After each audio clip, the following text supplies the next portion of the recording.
Chapter 771. Peng Jing couldn't help but smile bitterly upon hearing this. Su Chen had faced top-tier warriors in 2 consecutive matches. How could this be a coincidence? And Peng Jing was well aware of Zhou Ming and the others' working styles. They certainly didn't dare break the rules, but within the rules, they would definitely manipulate things behind the scenes. Brother Su, if you can defeat Zhu Leiting, you basically be the champion. So you must keep up the good work. If you need any help, just ask. Peng Jing said seriously. I don't need anything. Su Chen spread his hands. Okay. Peng Jing nodded, saying nothing more. Although Zhu Leiting was strong, Su Chen's demonstrated strength was enough to defeat him. Time passed, and soon it was time for the match to begin. Peng Jing, Su Chen, Bai Qianqing, Chu Fanbin, and the others returned to the stadium. But unlike that morning, the area surrounding Su Chen's match was packed with people. Not only because he killed Tyrannosaurus Rex with 3 punches that morning, causing quite a stir, but also because this round, Su Chen was about to face Zhu Leiting. As they watched Su Chen slowly approach, the crowd chatted. TSK, is this the Su Chen who killed Tyrannosaurus Rex? He doesn't look that great. Yeah, I think he's just average. He can't possibly be a match for Zhu Leiting. Who is Zhu Leiting? No kidding. I bet, just like Su Chen killed Tyrannosaurus Rex with 3 punches, Zhu Leiting will do the same. Zhu Leiting's reputation was as recognizable as his name. Therefore, the vast majority of people present were optimistic about Zhu Leiting's victory over Su Chen. Hearing the surrounding discussions, Zhou Ming and the others watching the match smiled with satisfaction. Seeing Renjiu looking their way from a distance, Zhou Ming gave him a knowing look. These people are so clueless. Zhu Leiting may be impressive, but Brother Su is no pushover. Chu Fanbin said angrily. Bai Qianqing remained silent, but her lips were tightly pursed. Su Chen was her hero, and hearing others speak of him in such terms naturally displeased her. You never be able to control the audience's mouths. All you need to do is use your strength to defeat them. Su Chen smiled faintly. Brother Su is right. I still have my heart set on you. Peng Jing smiled. Please welcome contestants Su Chen and Zhu Leiting to the stage. The referee suddenly shouted. Su Chen nodded slightly to Peng Jing, Bai Qianqing, and Chu Fanbin, then, in full view of the crowd, stepped onto the ring. On the other side, Zhu Leiting also slowly stood on the ring. He had a bald head, and his build wasn't as exaggerated as Tyrannosaurus Rex's, but he was still quite lean and muscular. Su Chen could smell the strong scent of blood on him. This was enough to prove that Zhu Leiting's hands were stained with blood. Both parties, please greet each other before the match. According to the referee's order, Su Chen stepped forward and touched hands with Zhu Leiting. Brother, take my advice. It's not too late to admit defeat and step down now, Zhu Leiting whispered. Before he stepped onto the stage, Renjiu had specifically instructed Zhu Leiting to persuade Su Chen to admit defeat. The reason was simple. Despite the agreement with Zhou Ming, Renjiu didn't want Zhu Leiting to finish Su Chen off. This would create a grudge between him and Peng Jing. Renjiu understood the principle of reconciling foes rather than creating them. If he could persuade Su Chen to surrender, he could both fulfill his agreement with Zhou Ming and avoid offending Peng Jing. It's like killing 2 birds with 1 stone. However, upon hearing Zhu Leiting's words, Su Chen laughed heartily. What a coincidence. I was thinking of saying the same thing. He had come all the way to the Brotherhood to become a D-rank expert and, by the way, to gain a way to break through the genetic lock. How could he possibly give up just because of Zhu Leiting's words? Well, since you insist, I won't hold back. Zhu Leiting gave Su Chen a sympathetic look, and then stepped back.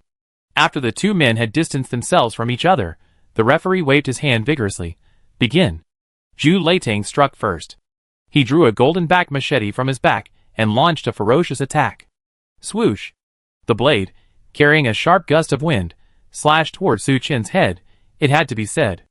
This single strike alone demonstrated Zhu Leiting's strength, truly surpassing that of a Tyrannosaurus. Su Chen swayed, dodging the blow. Zhu Leiting's strike missed, but he didn't stop. With a flick of his wrist, he continued to pursue Su Chen with his machete. Su Chen dodged repeatedly, but Zhu Leiting, like a leech, pursued him relentlessly. From the outset, Zhu Leiting abandoned the temptation and launched a full-scale attack. Seeing his opponent's refusal to let him go, a sneer crossed Su Chen's lips. He suddenly froze, facing the incoming blow, and thrust out his hand. The punch struck Zhu Leiting's wrist. Though it didn't injure him, it did deflect the impact of the golden-backed machete. Su Chen's free hand struck out at Zhu Leiting. Zhu Leiting possessed considerable combat experience. After his strike missed, he quickly retracted his long sword and instinctively used his free hand to shield his chest. Bang! Su Chen's fist slammed into Zhu Leiting's arm. Even though Zhu Leiting was tough and sturdy, he involuntarily took 2 steps back. He felt a slight numbness in his arm. He was quite capable. No wonder he could kill a Tyrannosaurus Rex with just 3 punches. Zhu Leiting sighed inwardly as he tightened his grip on his golden-backed machete, intending to continue his attack on Su Chen. But then, Su Chen launched another punch at him from mid-air. Zhu Leiting was momentarily stunned. Before he could react, he felt a massive surge of energy hit his chest. Caught off guard, he was sent flying by the force of energy. The onlookers were instantly shocked by this scene. What kind of move is this? Is it the legendary release of internal energy? No, it looks like a martial art. The faces of Zhou Ming, Lu Chao, and the others instantly darkened. What's going on? How could this kid Su Chen possibly possess martial arts? They instinctively glanced at Renjio, who was not far away. Renjio's expression was a touch of surprise. He too hadn't expected Su Chen to possess martial arts. But then he calmed down and nodded slightly to Zhou Ming and the others, signaling them not to panic. Renjio knew Zhu Leiting's strength best. Seeing that he wasn't panicking, Zhou Ming and the others felt relieved and continued to watch the fight. Zhu Leiting jumped up with a somersault. He rubbed his stuffy chest and looked at Su Chen in surprise. You actually have martial arts skills? What else? Su Chen smiled faintly. Very good. No wonder you're so arrogant. It turns out you mastered martial arts, giving you the capital to be so arrogant. Zhu Leiting let out a sinister grin. What a shame. I have martial arts skills too. Chapter 772. Zhu Leiting took a deep breath. His already muscular frame swelled even further. Rip! His clothes burst, revealing his devilish muscles, and his muscles looked even more different. They were a grayish-black color, gleaming with a steely sheen. Seeing this, Zhou Ming and the others finally felt relieved. They knew this was Zhu Leiting's martial art, copper head and iron arms. After activating this martial art, Zhu Leiting possessed extremely strong physical defense. Practically no physical attack could harm him. Unless it was a D-rank warrior, Zhu Leiting was practically immune to physical attacks. Let's see how this kid handles it. Zhou Ming laughed. After using copper head and iron arms, Zhu Leiting once again grasped the golden-backed machete and swung it forward. Lingshu fist. Su Chen unleashed another punch through the air. A fierce force of chi instantly reached Zhu Leiting. But facing Su Chen's attack, Zhu Leiting simply withstood it with his body. Bang! Ling Su's fist struck his chest, a dull thud. His steps paused slightly, then he charged towards Su Chen again. Su Chen dodged Zhu Leiting's blows one after another. Is that all you're capable of? Zhu Leiting let out a sinister grin, slashing at Su Chen repeatedly with his machete. During this time, Su Chen attempted to counterattack Zhu Leiting. But Zhu Leiting, with his ironclad fortitude, paid no heed to Su Chen's attacks and simply attacked relentlessly. Seeing that ordinary means were incapable of defeating Zhu Leiting, Su Chen used the Tianzong technique to distance himself from his opponent. Turning, he called out, Qianqing weapons. Initially, Su Chen had no intention of revealing his strength. Bai Qianqing had been carrying his weapon. But Zhu Leiting proved too strong, forcing Su Chen to use his true strength. Brother Chen, catch it. Bai Qianqing removed the black gold longsword from his back and tossed it to Su Chen. Su Chen snatched the longsword and tore off the cloth covering it, revealing the gleaming blade. This doesn't look like a weapon made of exotic crystals. Zhou Ming examined it for a moment and couldn't help but exclaim. It looks sharper than exotic crystal weapons. Lu Chao offered his own assessment. Don't be afraid. Even if it's sharp, Zhu Leiting is invulnerable. Pen Mouse said with a chuckle. Old Cat is right. Don't be afraid. Just wait and see how Su Chen loses. The other two thought it over, realizing the logic behind it, and felt relieved. Contrary to their blind optimism, Zhu Leiting, standing on the ring, sensed something amiss. As Su Chen grasped the black gold longsword, he could sense a terrifying aura emanating from it. This was undoubtedly a divine weapon capable of slicing through iron like mud. Zhu Leiting didn't dare to attack recklessly as he had just done. Instead, he raised the golden-backed machete and tentatively slashed at Su Chen. Su Chen sneered and activated his steel slashing technique. The black gold longsword, gleaming with a faint aura, collided with the golden-backed machete from bottom to top. Clang! After the crisp sound of the collision, A scene that stunned everyone occurred. Zhu Leiting's golden back machete, meticulously crafted from exotic crystals, actually shattered instantly. How is this possible? Zhu Leiting's eyes widened. Before he and the others could react, Su Qin's black golden longsword swung towards him. Thankfully, Zhu Leiting possessed extensive combat experience, relying on instinct. He quickly stepped back, dodging the blow, though he wasn't hit. The glancing blow from the black golden longsword stung Zhu Leiting's skin. You know, he's got a head of steel and arms of steel. If Su Qin had really hit him, Zhu Leiting, who boasted of being immune to physical attacks, actually felt a flicker of fear. As Su Qin shattered the golden back machete, the situation on the field instantly reversed. Su Qin, who had been dodging the attacks, now took the initiative. Zhu Leiting, who had been chasing him relentlessly just moments before, was now fleeing in panic. This time, let alone Zhou Ming and the others, even Renjio couldn't keep his composure. His face tensed, his eyes grim. Although Zhu Leiting kept dodging, the arena wasn't very large. Plus, he didn't have Su Qin's tie-ons on. So, before long, Su Qin had cornered him. Seeing the black gold longsword slashing towards him, Zhu Leiting, unable to avoid it, decided to fight Su Qin. He roared, relying on his ironclad strength, and swung his fists, attacking Su Qin. As Su Qin dodged to the side, the black gold longsword raised high. Swish! Su Qin raised his sword and slashed, easily severing Zhu Leiting's left arm. Ah! Zhu Leiting screamed. Covering his severed arm, he took a few steps back. Crimson blood instantly gushed out from his wound. Seeing this, everyone present was stunned. Doesn't Zhu Leiting have a head of steel and an arm of iron, making him immune to physical attacks? How could Su Qin possibly have severed his arm? Zhu Leiting, surrender. Renjio, recovering from his shock, roared in the audience. Judging from Su Qin's performance, his strength was definitely beyond Zhu Leiting's reach. If he surrendered now, he could still undergo surgery, using his healing abilities to reattach Zhu Leiting's arm, preserving his life and strength. But if he continued fighting, Zhu Leiting would surely die. I surrender. Zhu Leiting, suppressing the pain, shouted at the referee. The winner is Su Qin, the referee announced hastily. Su Qin had no intention of annihilating him. After Zhu Leiting conceded, he sheathed his black gold sword. The doctors and nurses nearby quickly entered the ring. They helped Zhu Leiting onto a stretcher and removed his severed arm. You, come with me to the hospital. Renjio instructed one of the healing psychics. Yes, sir. Renjio led the man out, following the doctors and nurses. Old 9. Zhou Ming stepped forward, wanting to say something. You done a great job. Renjio's face darkened as he glared at them before hurriedly leaving. After being scolded, Zhou Ming, Lu Chao, and the others all looked unhappy. When they asked Renjio and Zhu Leiting for help, they had never imagined Su Qin would be so formidable. Now that was it. Not only had they failed to defeat Su Qin, but their relationship with Renjio had also become strained. This isn't our fault. It's all Zhu Leiting's fault. He couldn't defeat Su Qin. Pan Mao muttered softly. What do we do now? Zhou Ming looked at Pan Mao and Lu Chao helplessly. Even Zhu Leiting is no match for Su Qin. Defeating Su Qin and slapping Peng Jing in the face is practically impossible. Old Zhou, I have an idea. Lu Chao suddenly blurted out, grinning sinisterly. We can say Su Qin violated the rules and disqualify him. Chapter 773. Ah? Violations? What kind of violations? Zhou Ming hadn't reacted yet. Did you forget? He didn't use his own weapons. He had them thrown to him by people in the audience. Lu Chao reminded him, we can use this as a reason to disqualify him. Zhou Ming fell into deep thought. According to the rules of the competition, those on stage cannot use external forces while competing. Failure to do so will result in disqualification. If the rules are strict, this could indeed be used as an excuse. Okay, let's do this.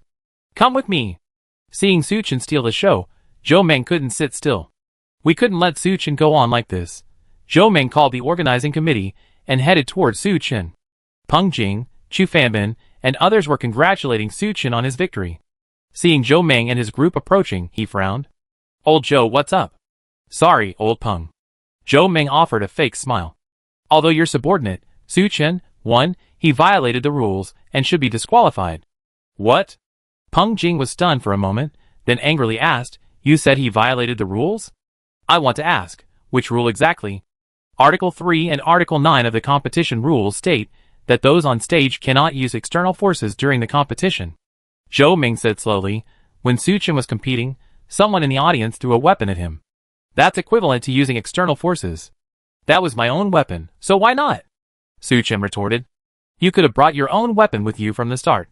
But if you didn't bring it up from the start, that's the same as relying on external forces. Zhou Ming sneered. This is a shady deal. Chu Fanmin, standing by, flushed with anger. Watch your words, kid. Pan Mao glared at Chu Fanmin, warning him. Okay, so that's how you're going to play it, huh? Peng Jing chuckled in anger. He realized that Zhou Ming and the others had completely lost their nerve in order to suppress him, the inspection team, and Su Chen. If there are no objections, then Zhu Leitang advances this round, Zhou Ming said with a forced smile. You? I have objections, I protest. Chu Fanmin shouted.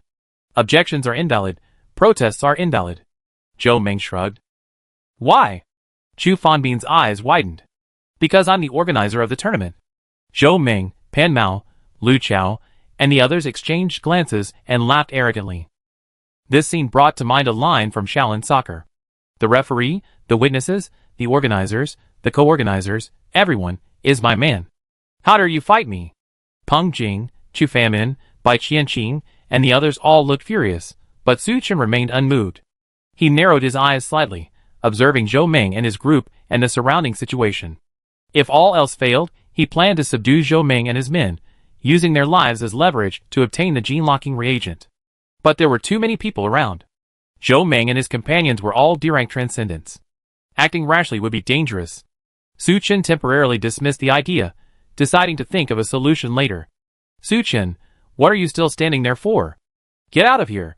Zhou Ming cursed at Su Chen, then smiled at Peng Jing. Old Peng, if you still want to stay and watch the fight, I welcome you. No need. Su Chen, let's go, Peng Jing said coldly. Just as they were about to leave, a faint voice rang out, don't leave. Everyone was startled and looked towards the source of the voice. Wang Zhan, accompanied by several followers, slowly approached. Zhou Ming and the others' hearts skipped a beat.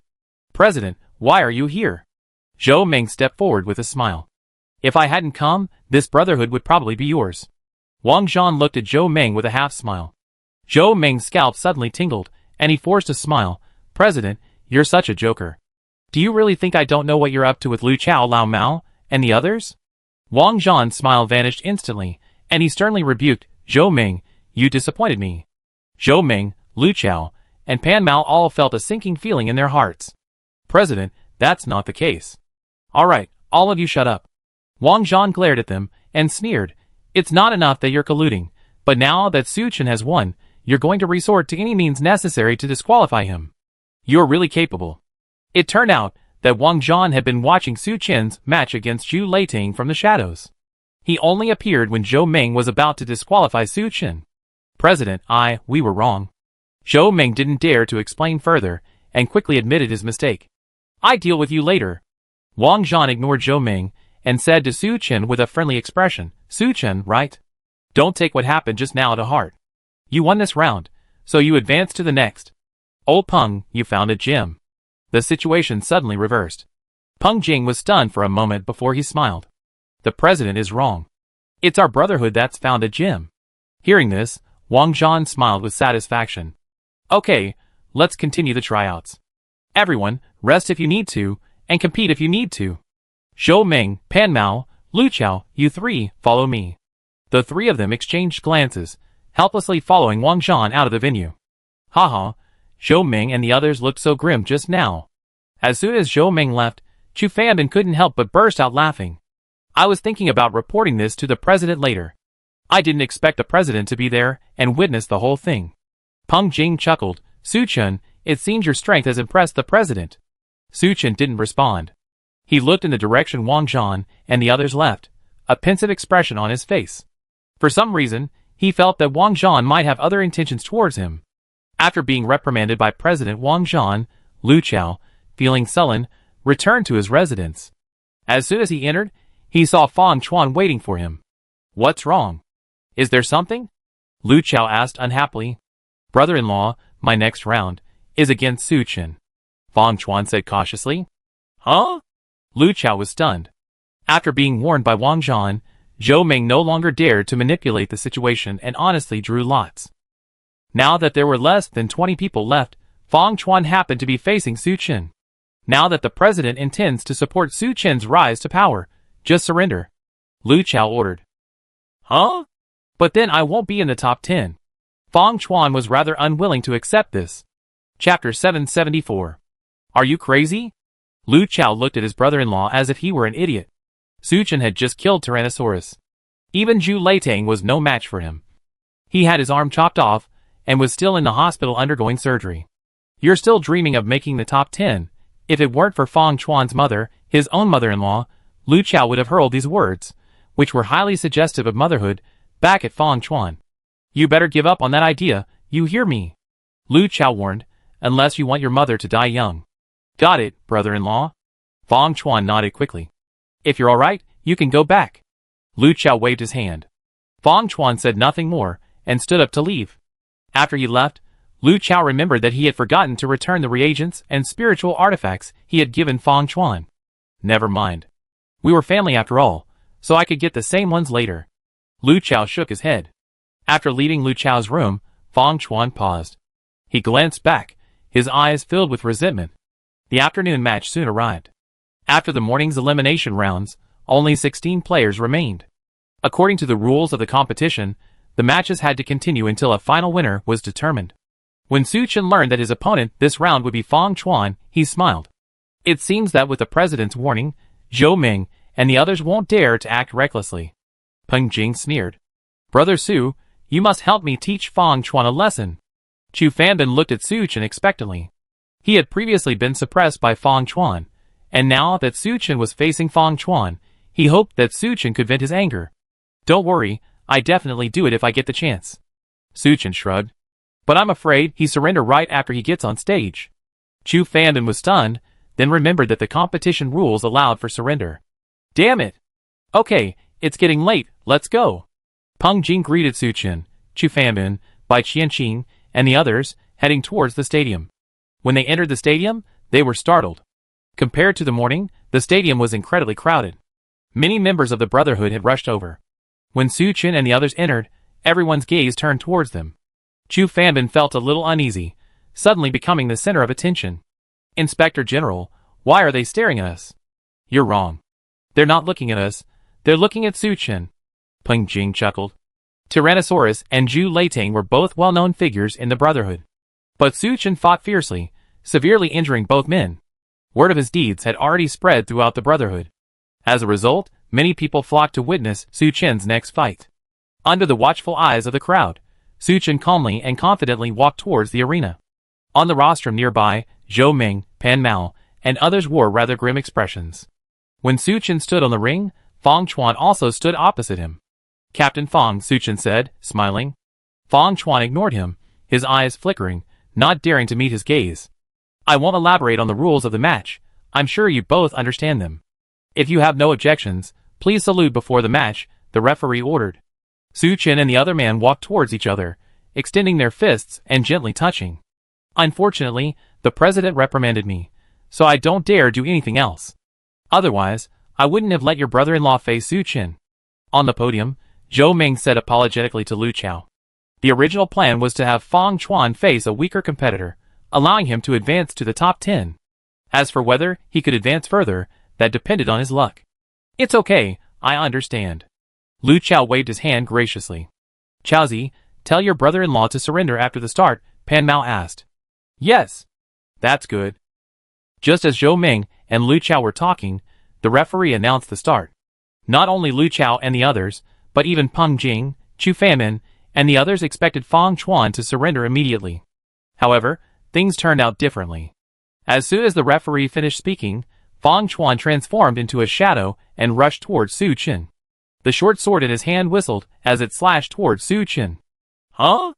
Not only the onlookers, but Su Chen was also slightly startled. Thankfully, he reacted quickly, flicking his wrist and raising his black gold sword to block Fang Chuan's attack. But Fang Chuan seemed to have anticipated that Su Chen would be able to block his attack. Clang! Just as the weapons collided, making a crisp sound, Fang Chuan's other hand, a clenched fist, lashed out. Due to the close distance between the two, And Fang Chuan's incredible speed, Su Chen had no time to dodge and was struck directly on the shoulder. He felt a surge of force, and his body involuntarily took a few steps back. No, isn't this Fang Chuan only at E+ combat power? Why does it feel like he's reached D tier? Su Chen clutched his shoulder, his brow furrowed. What's going on, Chuzi? Zhou Ming and Pan Mao on the stage were a bit stunned. Fang Chuan's strength wasn't even comparable to Tyrannosaurus Rex's. How could he have done this? This was simply beyond their comprehension. After a moment of stunned silence, Lu Chao suddenly realized. Fang Chuan, that bastard. I gave him one of our failed reagents and my spiritual weapon. I originally wanted him to win the championship, but after he faced Su Chen, I told him to surrender as soon as he got on stage. He actually didn't listen to me. Looking at Fang Chuan on the stage, Lu Chao gnashed his teeth in hatred. He didn't feel bad for the reagent or the spiritual weapon. But if Fang Chuan died, how would he explain it to his mother-in-law and wife? Chazi, don't worry. Maybe Fang Chuan just wants to hold on a little longer, Zhou Ming soothed. Yes, after the injection of the reagent, he's temporarily reached D-rank strength. With the addition of the spiritual weapon, he won't be in danger for a while. Pan Mao also agreed. I hope so. Lu Chao sighed. Indeed. As Zhou Ming had guessed, Fang Chuan really wanted to hold out a little longer. There were currently 16 players left in the qualifying round. After one more round, there would be only 8. Of the 8 eliminated, the 2 who held out the longest would join the advancing group in the top 10. Fang Chuan didn't intend to defeat Su Chen. He simply hoped to hold out a little longer and outlast the others, but he didn't realize how naive his thoughts were. After a brief moment of surprise, Su Chen regained his composure. Although he didn't know how Fang Chuan had achieved D-rank strength, since he hadn't surrendered, he could fulfill Chu Fanbin's request and give him a good beating. A cruel smile played on Su Chen's face. Chapter 775. Fang Chuan was completely unaware of the impending danger. Watching himself repel Su Chen with a single punch, he couldn't help but feel ecstatic.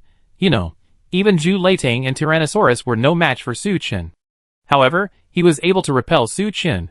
No wonder his brother-in-law always said that D-rank transcendence completely crushed E-rank transcendence. It seemed that he could not only make it to the top 10, but also defeat Su Chen and advance to the next round. Don't forget, he still had his brother-in-law's spiritual weapon to use.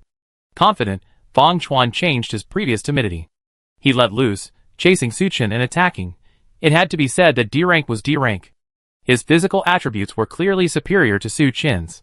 Even though Su Chen had been injected with dragon blood reagent and possessed various secret techniques, he was still at a disadvantage when fighting Fang Chuan. But Su Chen wasn't anxious. He was waiting for an opportunity. Once it arrived, it would be his time to kill Fang Chuan. Watching Su Chen dodge left and right, repeatedly avoiding his attacks, Fang Chuan suddenly grew anxious. Su Chen, are you a man? If you are, then don't run away and fight me head-on. Su Chen was instantly amused upon hearing this. He dodged Fang Chuan's weapon with a swift movement.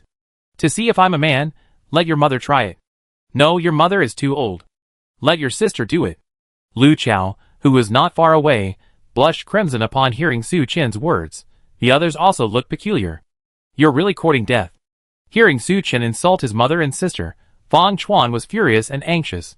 The reagent Lu Chao had given him only lasted about 20 minutes. If I can't take down Su Chen in 20 minutes, I'm doomed. Thinking of this, Fang Chuan paused. He gritted his teeth and pulled a bell from his bosom. Seeing this, Zhou Ming laughed. With this bell, Su Chen should be dead. As vice presidents, each of them possessed a spiritual weapon. The bell in Fang Chuan's hand was Lu Chao's spiritual weapon. Oh no! Lu Chao actually gave his spiritual weapon to Fang Chuan. Peng Jing's face changed. Is this spiritual weapon that powerful? Chu Fanbin asked doubtfully. It's an E-level spiritual weapon, with a mind spell attached. Unless you're a D-level expert, or possess a method or spiritual weapon capable of resisting spells. Otherwise, you'd be mentally shocked and unable to move. Even Zhu Leitang from before would have been controlled. Peng Jing explained. Inspector General, if you say that, isn't Brother Su finished? Chu Fanbin's face darkened, and he suddenly became nervous. Don't worry, Brother Chen can't lose. Bai Qianqing said calmly. Her beautiful eyes remained fixed on Su Chen. In her heart, Su Chen was invincible. As they spoke, Fang Chuan on the stage began to shake a bell. Ding, ding, ding. A crisp ringing sound echoed across the arena. But for some reason, it sounded unusually harsh to the ears of those around them, causing a stinging sensation in their heads. A moment later, a rich purple light emerged from the bell. Like an arrow shot from a bow, it shot straight towards Su Chen. Buzz!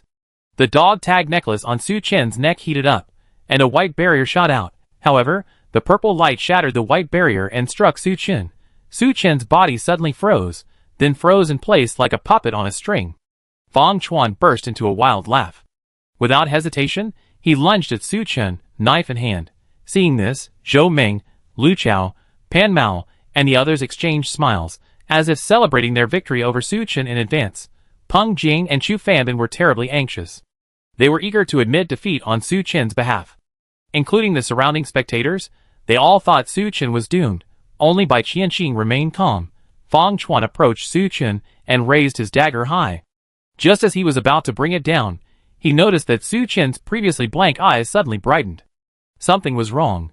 This thought flashed through Fang Chuan's mind, and he instinctively dropped his dagger. But Su Chen raised his knife with his backhand and slashed with force. The two weapons collided. Su Chen's black gold longsword was far more durable than Fang Chuan's exotic crystal weapon. Crack! Fang Chuan's short sword, following the same fate as Zhu Leiting's golden-backed machete, shattered into countless pieces. A look of horror crossed his face, and he instinctively retreated. His escape gave Su Chen an opportunity. Su Chen leaped forward, his black gold longsword slashing towards Fang Chuan with unstoppable force. Fang Chuan's pupils shrank sharply. He could feel the terrifying aura emanating from the longsword, as if it could split mountains and cleave peaks. He wanted to shout, "I surrender." But the sharp force of the blade silenced him. Fang Chuan could only step back a few steps, trying to avoid it. Although after the injection of the reagent given by Lu Chao, Fang Chuan had already reached the D-rank level. But he possessed strength, yet was unable to apply it. Infinite slashing steel flash. The first strike. The black golden longsword ripped through the air, effortlessly reaching Fang Chuan's face. Fang Chuan, filled with despair, roared, tensing his muscles, hoping to rely on the strength of a D-rank transcendent to withstand the blow. Swish! The strike landed on Fang Chuan's arm. Although it broke through his defenses, it was blocked by his bones. Fang Chuan's heart surged with joy. D-rank transcendents are truly impressive, but the next moment, his laughter vanished, because Su Chen's second strike followed. This one was even more powerful than the previous one. Crack! Fang Chuan's two arms fell in unison. Su Chen's blade's momentum remained undiminished, slicing through Fang Chuan's chest, and slicing directly into his heart. Fang Chuan's eyes widened, and without even a scream, he slowly fell to the ground. Everyone present fell silent, as they watched Fang Chuan's tragic death. Even a fool could see that Fang Chuan had already attained D-rank strength. But he was killed by Su Chen with just 2 strikes. Isn't this too horrifying? Zhou Ming, Pan Mao, and the others looked grim, their breathing becoming somewhat rapid.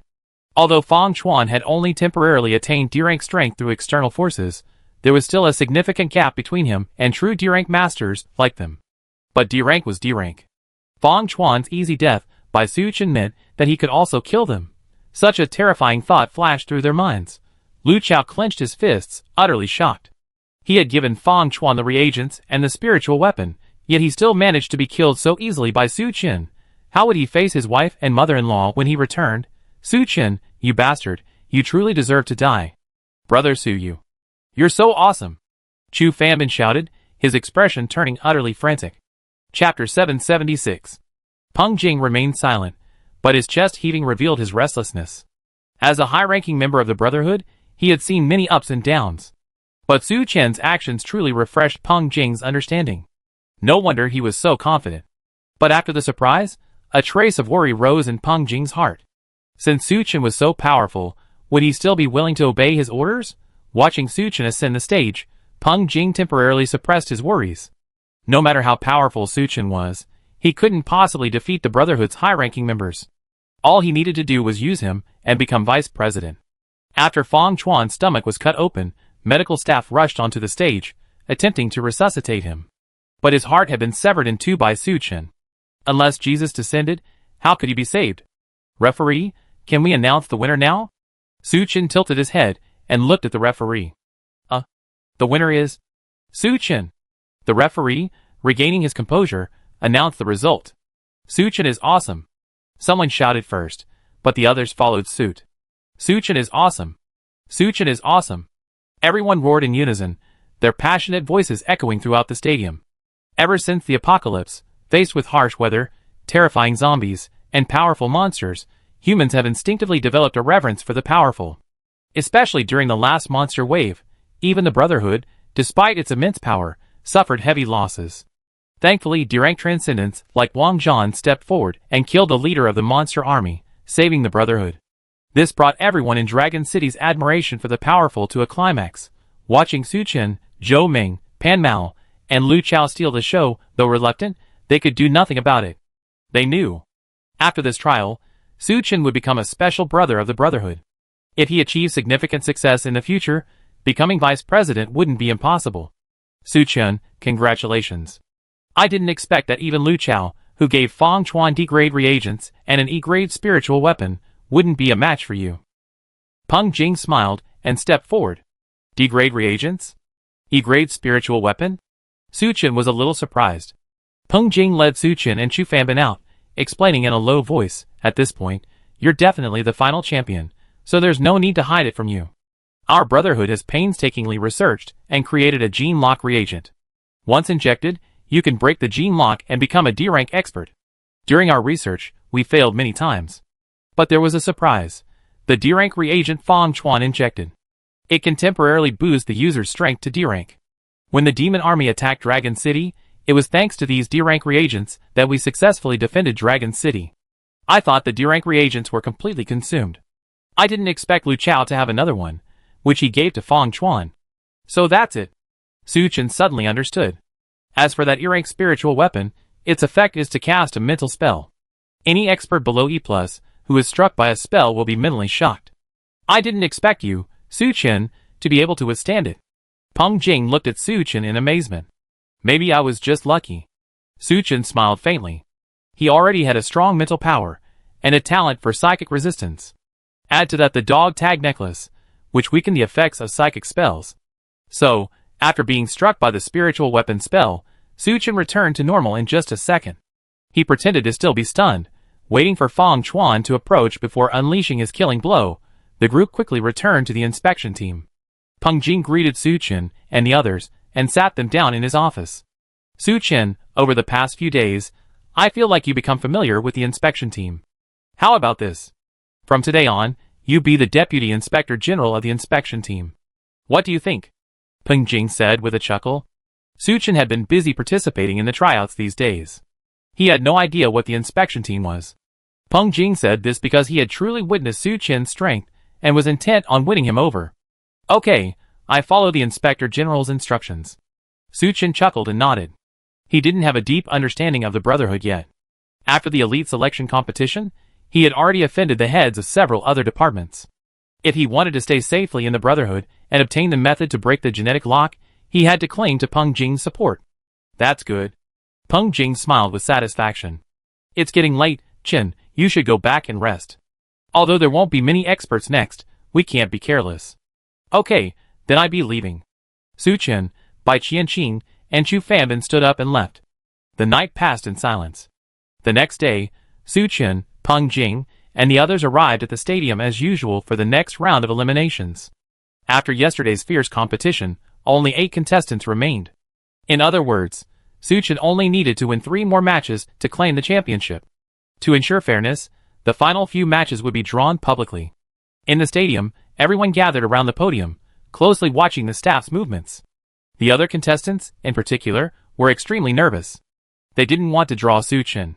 As long as they didn't run into him, they would have a chance to advance further and obtain more rough stones. If they drew Su Chen, their qualifying rounds would be over. The first pairing is...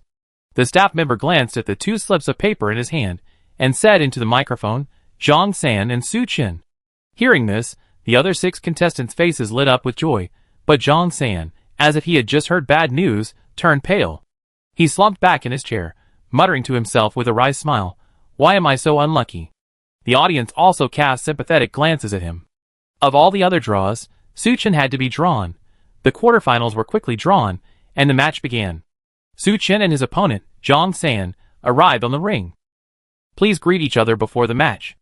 After a fist bump, the 2 men each stepped back. Begin. The referee had just announced the match when Zhang San raised his hands. I surrender. His sudden action surprised Su Chen. Hey, brother Suchun, I'm no match for you. I surrender, I surrender. Zhang San smiled and greeted Suchun, then immediately jumped down barefoot. Suchun couldn't help but burst out laughing. The audience wanted to see how Suchun would unleash his prowess and defeat his opponent. Chapter 777. Unexpectedly, Zhang San surrendered. Coward. Refund. The audience cursed at Zhang San. Zhang San, however, looked unconcerned. It was embarrassing, but at least his life was saved. As the number of participants decreased, the number of matches also decreased, and the duration accordingly shortened. This round of eliminations quickly concluded. After a short break, Suchun faced the next contestant. But just like Zhang San, the opponent raised his hands and shouted surrender as soon as the referee announced the start. The most outrageous thing was, the winner of the other group, the one who would eventually compete with Suchun for the championship, after defeating his opponent, he publicly announced that he was giving up the fight with Suchun and conceding the victory. Thus, the elite selection competition, which lasted nearly a week, came to an end. 9 elites were selected, and the final championship fell to Suchun. Here, I want to congratulate these 10 people. From today on, they are the organization's special brothers, and will enjoy treatment second only to that of the vice president. And in the future, they will have the opportunity to become senior members of the organization. Now, let's congratulate them together. As soon as Wang Zhan finished speaking, the stadium erupted in applause. The onlookers looked at the 10 people, including Suchun, with envy. Chazi, let's go. Pan Mao patted Lu Chao's shoulder and sighed. We can't do anything to him now. We see later. Lu Chao stared at Suchun intently. Although he felt reluctant, he knew Pan Mao was right. Suchun's treatment is now second only to theirs, almost on the same level as Peng Jing. If you want to touch him, you have to consider enduring Wang Zhan's wrath. Lu Chao gave Suchun a deep look, then stood up and left with Pan Mao. Inside the president's office, Wang Zhan, shattering his previous seriousness, said with a beaming smile, all of you, please take a seat. Suchun and the other 10 elites slowly took their seats. You have all been selected and are the cream of our fraternity. The future development of the fraternity depends on you. The other vice presidents and I will eventually step down. When that happens, the world will be yours. It must be said that Wang Zhan had some eloquence. After these words, the 2 young men beside Suchun flushed with excitement. He bet that if Wang Zhan told them to die right now, they would commit suicide without hesitation. Director Zhou, bring your things over here. Wang Zhan waved at Zhou Ming. Zhou Ming, carrying a silver briefcase, approached Wang Zhan. When the briefcase was opened, everyone could clearly see 10 syringes inside. The syringes were filled with a blue liquid, shimmering with a captivating luster. This is what you deserve. After the injection, you will be able to advance to stage D, Wang Zhan chuckled. A subordinate nearby distributed the gene-locking reagents to Suchun and the others. Even Suchun felt a slight excitement as he held the reagents in his hands. As if sensing everyone's impatience, Wang Zhan chuckled, all right, I won't waste your time. You can all go back. Suchun, I need to talk to you. Please stay. Suchun's heart skipped a beat, but he didn't get up to leave. After everyone else had left, Wang Zhan smiled and said, Suchun, you're so young, yet you possess such terrifying strength. You're truly a young hero. And I love heroes. As long as you remain loyal to me and the Brotherhood, and focus on your work, I won't treat you unfairly. Suchun didn't detect anything amiss in his words. Could he simply be trying to teach him a lesson? Suchun remained calm, feigning gratitude. Thank you, President, for your respect. I will remain loyal to you and the organization. Wang Zhan smiled with satisfaction. That's good. I asked you to stay for 2 main reasons. The first is that as the final champion, you should receive an E-level spiritual weapon. But our organization's spiritual weapon masters. Well, we don't have that many spiritual weapons anyway. A strange look flashed in Suchun's eyes. A spiritual weapon master? He had tentatively asked Peng Jing how he obtained the spiritual weapon. But Peng Jing was tight-lipped and didn't reveal anything. He hadn't expected Wang Zhan to suddenly let it slip. So all spiritual weapons are crafted by spiritual weapon masters? Interesting. Wang Zhan pretended nothing had happened and continued, luckily, Lu Chao and the others made a mistake, so I took their spiritual weapons back, and I give them to you as a reward. He held out his hand, and in his palm lay a small bell. It was the spiritual weapon Lu Chao had given Fang Chuan, the one Fang Chuan had used against Suchun in the ring. This is called the Phantom Sound Bell. I imagine you already know its effects. It's yours now. With Suchun's current strength, Neither the dog tag necklace nor the phantom bell would be of much use to him. However, he still accepted the phantom bell and feigned gratitude. "Thank you, President. You're welcome. You deserve it. As long as you're loyal to the organization, I won't treat you unfairly." Wang Zhan laughed heartily and continued, "Secondly, I hope you can quickly evolve to D rank, because I'm taking you on a mission." Su Chen hadn't expected Wang Zhan to take them on a mission so soon. "President, what's the mission? Why so urgent?" "It's related to the reagent in your hand." Wang Zhan smiled mysteriously. "I won't reveal the details yet. We discuss it in detail after you reach D rank and take you on a mission." "Okay." Su Chen was very tactful and didn't ask any further questions. After a few more words of small talk, Su Chen stood up and left. After he left, a strange look flashed in Wang Zhan's eyes. Is he really worth such a huge investment? The room was empty, and Wang Zhan seemed to be muttering to himself. "President, rest assured. This kid, Su Chen, will definitely not let you down." A figure in a black robe suddenly appeared in the room. He was completely shrouded in the black robe, making his appearance impossible to discern. "But be careful. He's a sharp knife. It can kill enemies, but it can also injure the user. How to use it specifically is up to you, President." Wang Zhan laughed at this. "Even if he's so powerful, isn't he still an E+? To evolve to D rank, you still need my help. Controlling him is a piece of cake for me."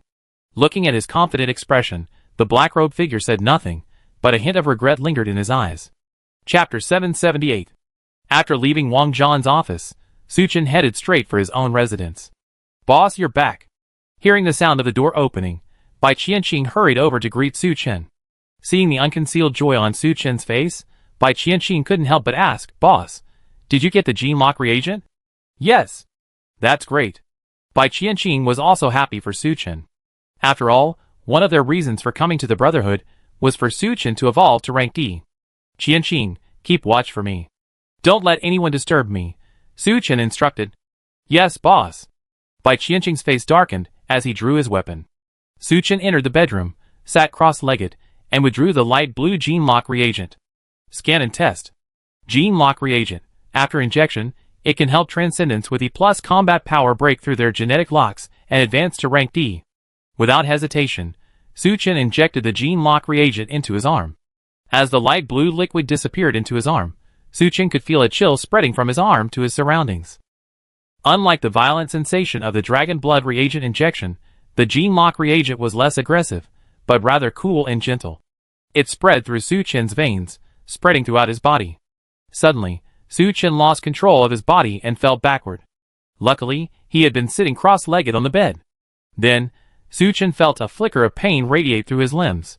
This pain was unlike the intense pain of the dragon blood reagent, more like being bitten by ants. Compared to the dragon blood test's powerful opening and closing, the gene lock test felt like a blunt knife cutting flesh. The pain was equally intense. Su Chen considered himself strong-willed. But the excruciating pain gripping his entire body made him want to scream out in agony. But he couldn't control his body now, and couldn't even scream. Su Chen could only stare wide-eyed, feeling the excruciating pain. Beads of sweat, the size of beans, continuously formed on Su Chen's forehead. The sheets beneath him were quickly soaked with sweat. Su Chen's flesh and blood seemed to be gnawed clean by ants. But thanks to his strong body and natural ability to heal quickly, his flesh and blood quickly regenerated. And so, as the pain gnawed at Su Chen's flesh, his body rapidly healed itself. Amidst this extreme torture, Su Chen's consciousness became hazy. In the haze, Su Chen seemed to hear a loud bang. Boom! The sound was like a nuclear bomb exploding, sending tidal waves through Su Chen's body. After the explosion, the initial pain from the bite quickly vanished. A cool sensation quickly enveloped Su Chen's body. At the same time, he regained control of his body. Su Chen struggled to sit up, sensing the state of his body. It wouldn't have mattered if he hadn't sensed it, but once he did, he felt a surge of ecstasy. After undergoing numerous enhancements, his body had become truly abnormal. But ultimately, it still wasn't beyond the realm of ordinary people, especially after E+. Su Chen could clearly feel as if his body was shackled, unable to strengthen further. But at this moment, those shackles vanished.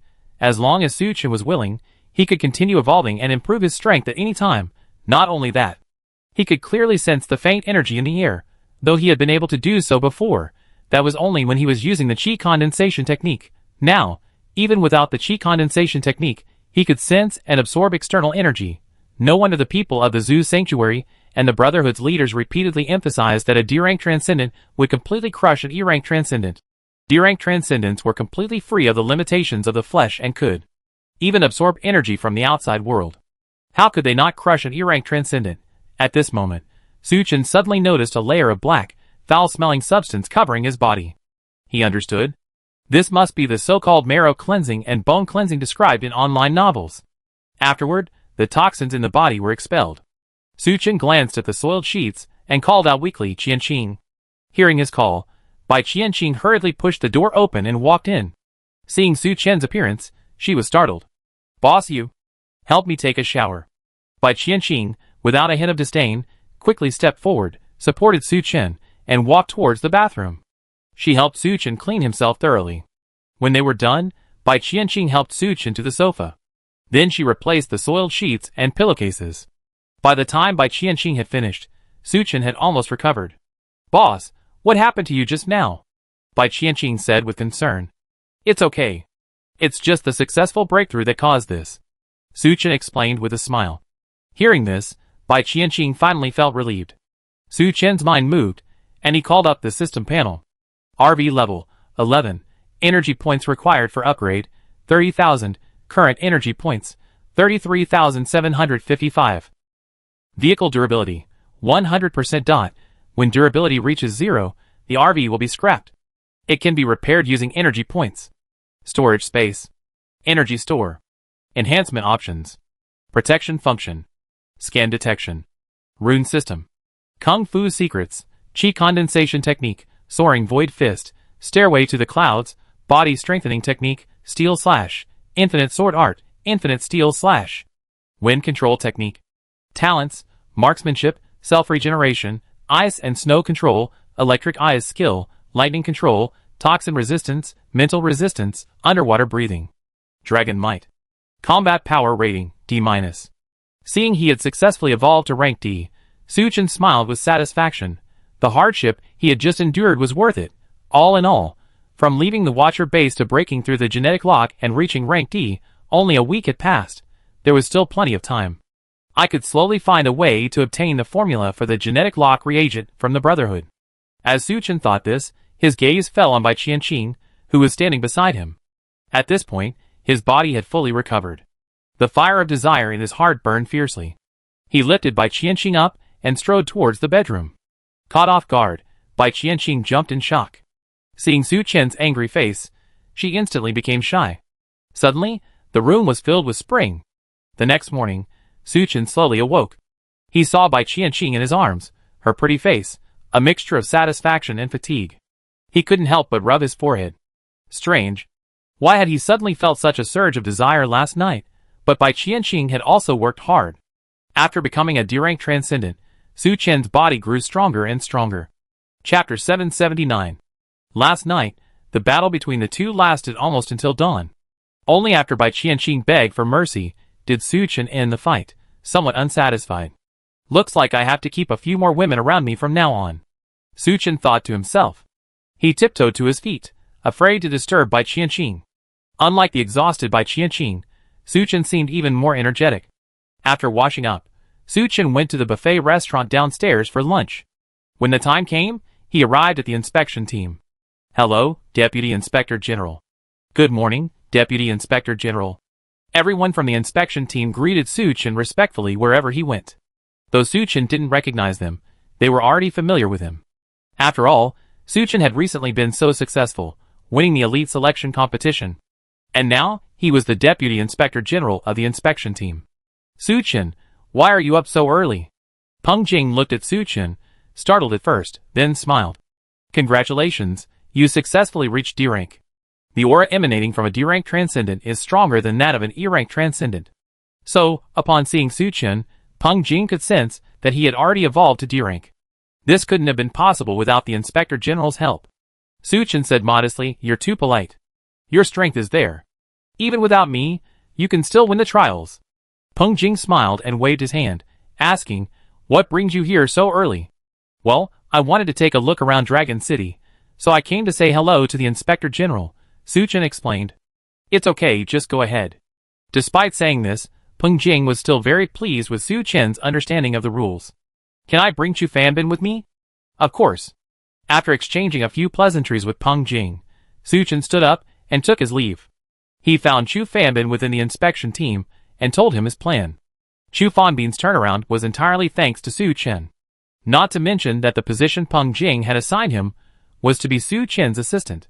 So without hesitation, he agreed. Under Su Chen's command, Chu Fanbin drove out of Longcheng. They arrived at a desolate area outside the city, and Su Chen stopped Chu Fanbin. Brother Su, what are we going to do? Chu Fanbin asked curiously. Su Chen didn't answer, but instead asked little Chu, do you think I can trust you? Yes, of course. Chu Fanbin, not understanding Su Chen's meaning, nodded quickly. I mean, unconditional trust in you. Su Chen stared intently at Chu Fanbin, as if trying to discern whether he was lying. Chu Fanbin felt a mountain-like aura pressing down on him from Su Chen. Not only did his breathing become labored, but even his mind was agitated. I'm loyal to Brother Su. Chu Fanbin's words came from the heart. If Su Chen hadn't appeared, he would still be just a small member of the security team. Forget joining the inspection team. It wouldn't be long before Fang Chuan found an opportunity to eliminate him. That's good. Su Chen relaxed, retracting his outward aura. I now have immense wealth, and I'm offering it to you. Do you want it? Chu Fanbin, who had just breathed a sigh of relief, was stunned upon hearing this, then nodded repeatedly, of course I want to.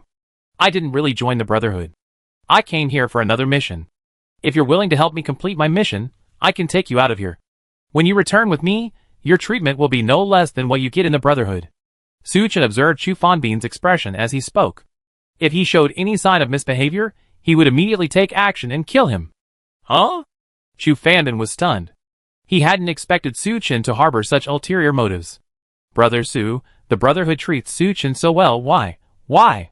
Although the Brotherhood treated Su Chen very well now, Su Chen still understood the principle of being the head of a chicken rather than the tail of a phoenix. Not only that, he had also offended Zhou Ming, Pan Mao, and Lu Chao. And next, he had to find a way to steal the Brotherhood's gene-locking reagent formula. Under these circumstances, how could Su Chen possibly stay in the Brotherhood? Don't worry about it. Think about it first. Hearing this, Chu Fanbin hesitated for a moment, then gritted his teeth and said, I'm willing to follow Brother Su. Chu Fanbin knew that his current situation was entirely thanks to Su Chen. If he reported Su Chen, even if the higher-ups rewarded him, but without a strong supporter, his life in the Brotherhood would be difficult. Rather than that, it would be better to follow Su Chen and give it a try. Su Chen smiled with satisfaction. Very well, get out of the car. He led Chu Fanbin towards the wasteland by the roadside. Chu Fanbin followed Su Chen, walking slowly, 1 foot deep and 1 foot shallow. He felt uneasy, unsure of Su Chen's intentions. Su Chen had long ago disabled the Normatisan's invisibility function. So, even from a distance, Chu Fanbin could see the massive RV. He hadn't expected Brother Su to park his car here. As soon as this thought crossed Chu Fanbin's mind, he saw a giant yellow figure charging towards him. A look of horror crossed his face, and he instinctively drew his weapon. Don't be nervous, Su Chen commanded, walking towards the giant yellow figure and reaching out to pet it. Chu Fanbin then noticed that the giant yellow figure was actually a massive orange cat. If you didn't look closely, you might even mistake it for a tiger. This is my pet, Xiao Chu. Ming Qi, go say hello to him. Su Chen patted Ming Qi's head. Ming Qi walked gracefully like a cat, circling Chu Fanbin twice. As she did so, she sniffed his scent. Cold sweat streamed down Chu Fanbin's forehead. Although he didn't know Ming Qi's exact condition, he was certain she was no different from a zombie beast or a demon, and incredibly powerful. Thankfully, Ming Qi simply sniffed and ignored Chu Fanbin. It wagged its tail, and happily approached Su Chen. After all, it hadn't seen him in so long, and it missed him even more. Chu Fanbin finally breathed a sigh of relief, thinking to himself, Brother Su is truly extraordinary, even his pets are so impressive. Su Chen had left the city today just to see Ming Qi. He was worried Ming Qi, overcome with loneliness, would wander into Dragon City and be discovered by the Brotherhood. Thankfully, Ming Qi had always been quite obedient. After playing with Ming Qi for the entire morning, Su Chen and Chu Fanbin left, their reluctant eyes etched on Ming Qi's face. As soon as they got into the car, Su Chen's words made Chu Fanbin break out in a cold sweat. Next, find a way to obtain the formula for the gene-locking reagent. Chapter 780. Although Chu Fanbin's rank didn't allow him access to the gene-lock reagent, He knew the formula was the Brotherhood's top secret. Su Chen immediately asked him to inquire about the formula. How different was this from the nine-headed insect asking Ben Borba to eliminate Tang Sanzang and his disciples? If the higher-ups found out, wouldn't Chu Fanbin's life be in danger? Seeing Chu Fanbin's embarrassment and fear, Su Chen said softly, just do your best. As for the danger, I can only say that high risk means high reward. After you're done, I can give you 50 raw stones. If there's a significant discovery, there will be other rewards. Hearing this, Chu Fanbin couldn't help but swallow. Since being transferred to the inspection team, his salary has been upgraded from a junior brother to a mid-level brother. But even so, he only gets 20 raw stones per month. Su Chen gave him 50 pills at once, which was equivalent to 2.5 months' work, not to mention, if there was important information, Su Chen would reward him with something else. Brother Su, you misunderstood. This isn't about money. It's mainly because I'm willing to have you work for me. Chu Fanbin quickly agreed with a smile. Okay, do your job well, and I won't treat you unfairly. Su Chen smiled faintly. Although he was already a member of the Brotherhood, he had only recently joined, so his status was still somewhat sensitive. And after successfully evolving to D rank, it was unacceptable for him to inquire about gene-locking reagents. Chu Fanbin was the complete opposite of Su Chen. Having joined the Brotherhood early, his position wasn't high, and he was about to enter E+, so he wouldn't attract much attention. For the next 2 days, Su Chen was extremely quiet. He either stayed with the inspection team, awaiting Peng Jing's orders, or he stayed in his own residence, concentrating on cultivation. Although reaching stage D allowed him to absorb energy directly from the outside world, the absorption rate was relatively slow, far inferior to directly absorbing raw stones, energy cores, and energy crystals. He was also unable to resist the attraction of Su Chen's qi condensation technique. But for ordinary transcendence, it was better than nothing. After all, not everyone was like Su Chen, possessing not only the qi condensation technique, but also a vast supply of raw stones, energy cores, and energy crystals. Huh? Su Chen slowly exhaled and opened his eyes. It had to be said that the energy contained in the city was quite scarce. It would be better to use raw stones instead. Boss, how are you? Seeing Su Chen stop practicing, Bai Qianqing took the initiative to move forward and leaned into his arms. After these few days of fun and companionship, she had shed her usual aloofness and become remarkably proactive in Su Chen's presence. How's your cultivation going? Su Chen asked with a chuckle. As you said before, boss, I'm almost reaching a plateau. Bai Qianqing's pretty face grimaced, and she sighed, I only absorbed 2 raw stones today, and I can't absorb any more. Looks like we need to hurry and get the formula for the gene-locking reagent. Su Chen's expression was thoughtful. Just then, there was a knock on the door. Brother Su, are you there? It's me, Xiao Chu. Su Chen's heart moved, and he let go of Bai Qianqing, standing up and opening the door. Chu Fanbin glanced around and whispered, Brother Su, I heard something about the gene-locking reagent. Come in and talk. Su Chen stepped aside, allowing Chu Fanbin to enter the room. Hello, sister-in-law. Chu Fanbin hurriedly greeted Bai Qianqing respectfully. Hearing him address her like that, Bai Qianqing felt delighted. You guys chat, I go inside. Su Chen invited Chu Fanbin to sit down and poured him a glass of water. Tell me, what have you learned? Chu Fanbin gulped down the water and recounted everything he had learned over the past 2 days. He had been a member of the Brotherhood for 2.5 years. He actually had quite a few friends within the organization. It's just that he hadn't really utilized them before. After Su Chen gave the order, Chu Fanbin had no choice but to bite the bullet and contact these friends to gather information from them. Brother Su, have you ever thought about this? Why has the Brotherhood grown from a small survivor group to its current size? You know, Xishan province used to have many large survivor organizations, Chu Fanbin asked with a smile. Okay, stop keeping me in suspense and tell me now, Su Chen urged impatiently. Chu Fanbin scratched his head and smiled awkwardly. According to a few of my friends, it was the president, Wang Zhan, who discovered an immortal's cave and obtained a lot of inheritance from it. Thanks to the immortal's inheritance, Wang Zhan's evolutionary level was far ahead, allowing the Brotherhood to absorb the other survivors. Su Chen couldn't help but laugh. You believe this rumor? It's better to believe it than not. Chu Fanbin said seriously, the so-called immortal inheritance may not be true. But he must have obtained something similar. Otherwise, how could this be explained? Hearing this, Su Chen was slightly startled and fell into deep thought. As Chu Fanbin said, this is indeed somewhat difficult to explain. You see, in Zhongqi province, the Watcher Alliance is already the most powerful survivor organization. But they have neither spiritual weapon masters nor spiritual weapons. Even the strongest, Zhao Man, is only an evolver with E+ combat power. As for the Mingyuan group in neighboring Dongpan province, its situation is similar to the Watcher Alliance's. It only has the Zhu Sanctuary as its backing, which allows it to obtain the gene-locking reagent. So how does the Brotherhood have a spiritual weapon master and gene-locking reagents? Rumor has it that Wang Zhan obtained the method for crafting spiritual weapons from the Immortal's legacy. That's why the Brotherhood has so many spiritual weapons, including the formula for the gene-locking reagent, which Wang Zhan also obtained from the Immortal's legacy. Of course, these are just rumors.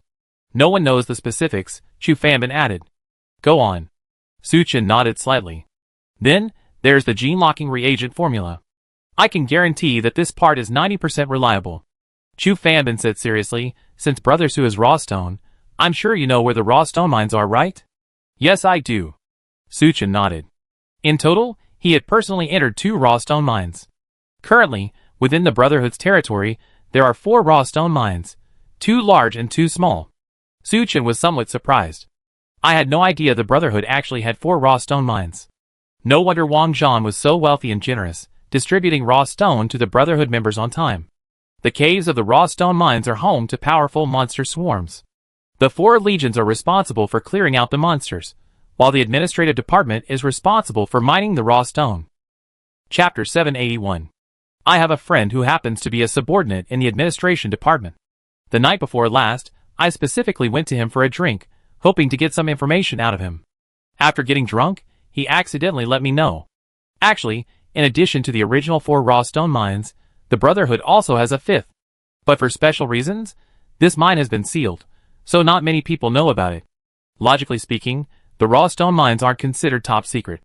If Wang Zhan didn't want outsiders to know, then there's no need to reveal the existence of the other 4 mines.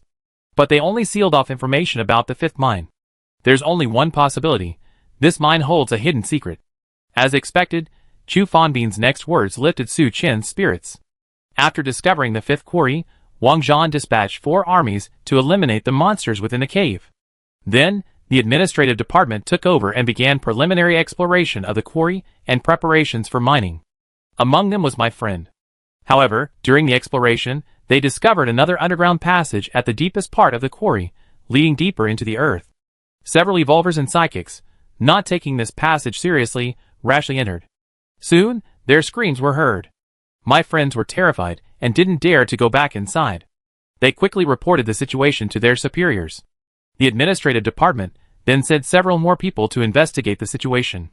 Eventually, even President Wang Zhan, Zhou Ming, Pan Mao, and others personally arrived at the scene. My friend happened to be nearby while they were talking and clearly heard the words gene-locking reagent. Later, Wang Zhan ordered the administrative staff to evacuate the quarry. My friend doesn't know what happened next. But the quarry has been sealed since then. There's no news of the quarry within the Brotherhood. And it was also from then on that Wang Zhan, the former president of E+, and others gradually evolved to D rank. Chu Fanbin recounted everything he had learned in one breath. He poured another glass of water and drank it down in another gulp. Brother Su, that's all I can find out. You did a great job. Su Chen praised him, then stood up and went into the bedroom. When he emerged, he was holding a backpack. Here, you deserve it. Chu Fanbin took the backpack, opened it, and his face lit up. There were quite a few raw stones inside, roughly estimated around 50. Thank you, Brother Su. You're welcome. We agreed on this. Su Chen smiled and said slowly, next, continue gathering intelligence and try to learn more about that raw stone mine. Okay, no problem. Chu Fanbin put away his backpack and readily agreed. After he left, Su Chen found a pen and paper and wrote down the information he had just obtained. Looking at the information, he fell into deep thought.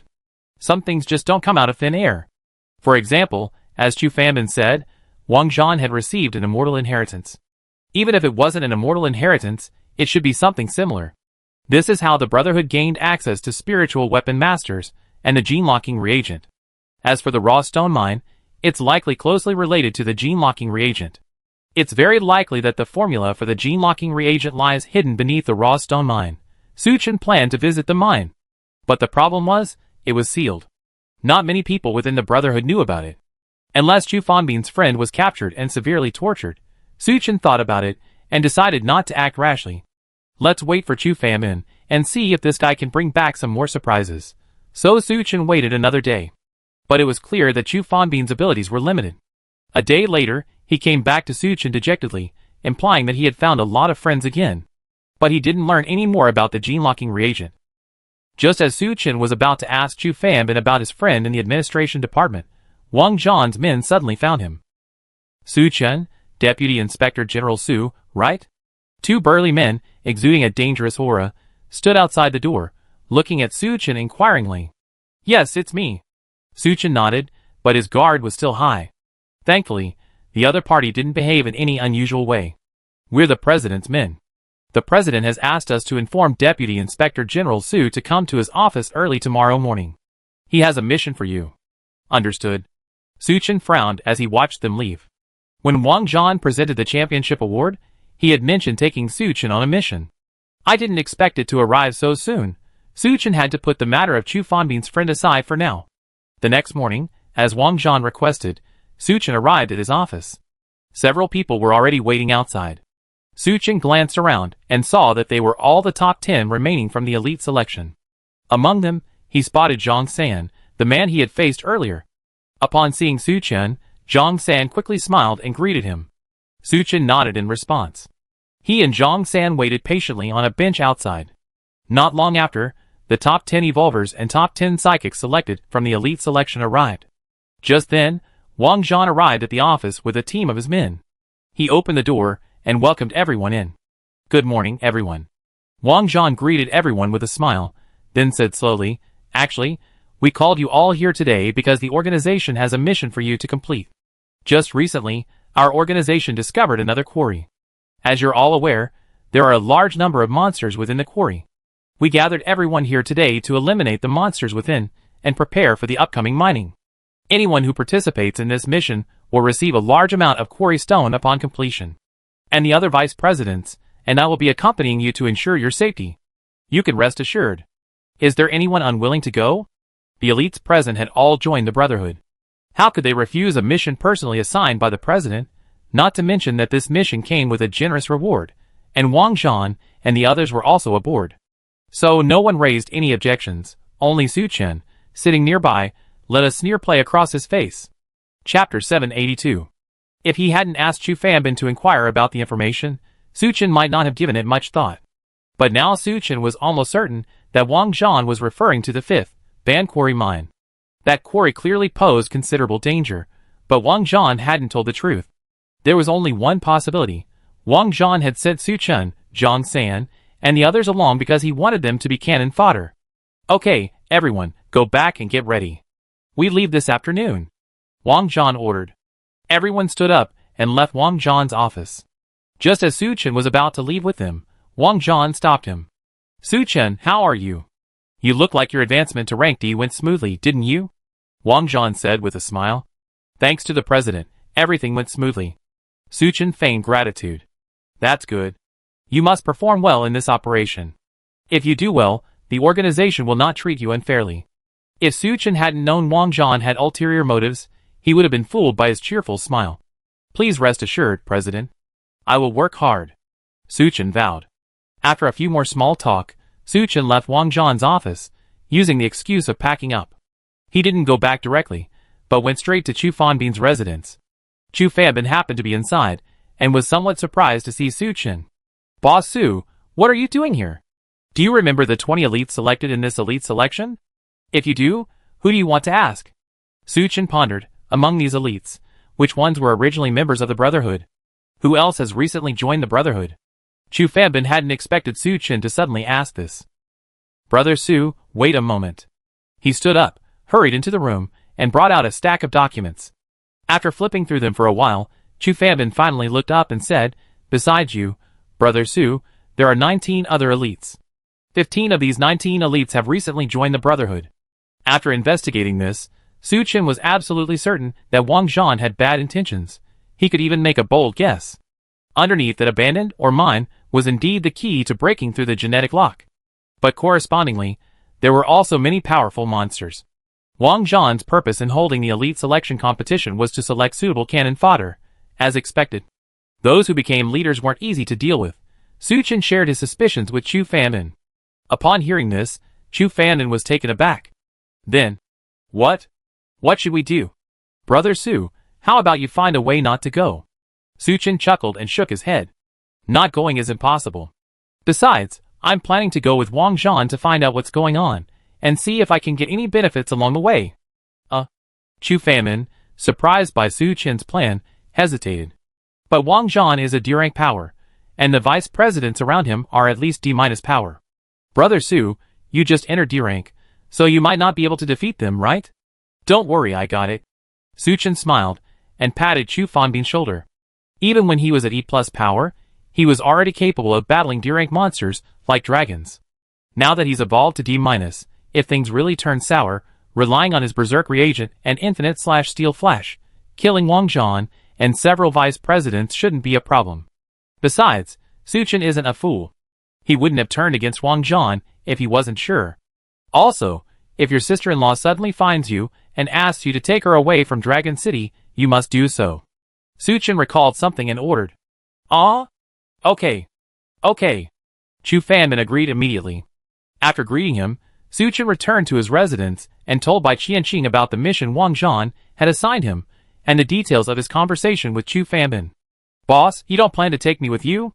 Su Chen nodded and explained, I don't know what's going on beneath your mind. Wang Zhan and the others accompanying us are basically all D-level combat power or higher. If you follow, you might be in danger. Your staying in Dragon City has two advantages. First, it can be used as a hostage, reassuring the Brotherhood. Second, I hope you can infiltrate Wang Zhan's office and see if you can find any useful clues. After several visits with Wang Zhan, Su Chen had already figured out the structure of Wang Zhan's office. Wang Zhan and several vice presidents will accompany us on this operation. There are basically no D-level transcendents in Dragon City. If Bai Qianqing stays, she can move freely within Dragon City with her shadow stealth technique. This is a perfect opportunity to see if we can find any clues about the gene-locking reagent in Wang Zhan's office or other important locations. Okay, boss, please return safely. Bai Qianqing hugged Su Chen's arm, her beautiful eyes filled with reluctance. Don't worry, but you also have to be careful. If anything happens, go find Chu Fanmin as soon as possible. I already made arrangements with him. He can take you out of Dragon City. Su Chen stroked Bai Qianqing's head and whispered. The two of them hugged each other, enjoying a rare moment of intimacy. After lunch, the agreed time soon arrived. Su Chen said goodbye to Bai Qianqing and arrived at the designated meeting point. This location was behind the security team building. Several coaster commercial vehicles were parked in the large courtyard. Zhang San and other elites were already waiting there. Moments after Su Chen arrived, he saw Wang Zhan swaggering in. Several vice presidents, including Zhou Ming, Pan Mao, Lu Chao, and Peng Jing followed him. Another group of Brotherhood Transcendents also entered. When Su Chen went to see Chu Fanmin at noon, he took a special look at the information Peng Jing had given him. He glanced at the group of extraordinary people, and found them to be elites from various departments. Wang Zhan looked around at everyone present, and said in a deep voice, Everyone's here, right? Get in the car, ready to go. With a wave of his hand, he boarded the lead coaster first. Zhou Ming, Pan Mao, and the others followed behind him. Just as Peng Jing was about to step forward, his eyes fell on Su Chen.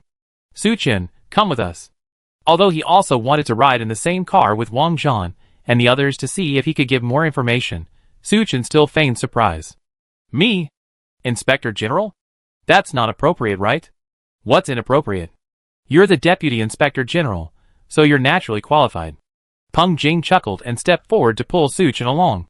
Amidst the envious gazes of the others, Su Chen boarded the coaster that held the leaders. As soon as Su Chen boarded the car, Zhou Ming, Pan Mao, and Lu Chao spotted him. Chapter 783. Su Chen, this is a car reserved for high-ranking officials. What are you doing in here? Get off now. Pan Mao scolded. Su Chen is the Deputy Inspector General of our Brotherhood, so he's considered a high-ranking official. Peng Jing, who had followed Su Chen up, said calmly. You? Pan Mao's face darkened, his face filled with dissatisfaction. While the title of Deputy Inspector General sounded impressive, it truly meant nothing to Pan Mao and his ilk. The true leaders of the Brotherhood were Wang Zhan, Zhou Ming, Pan Mao, Lu Chao, and the leaders of the 4 major legions, including Lao Jiu. Even Peng Jing could only barely be considered one. Of course, These words couldn't be said in front of Wang Zhan and Su Chen.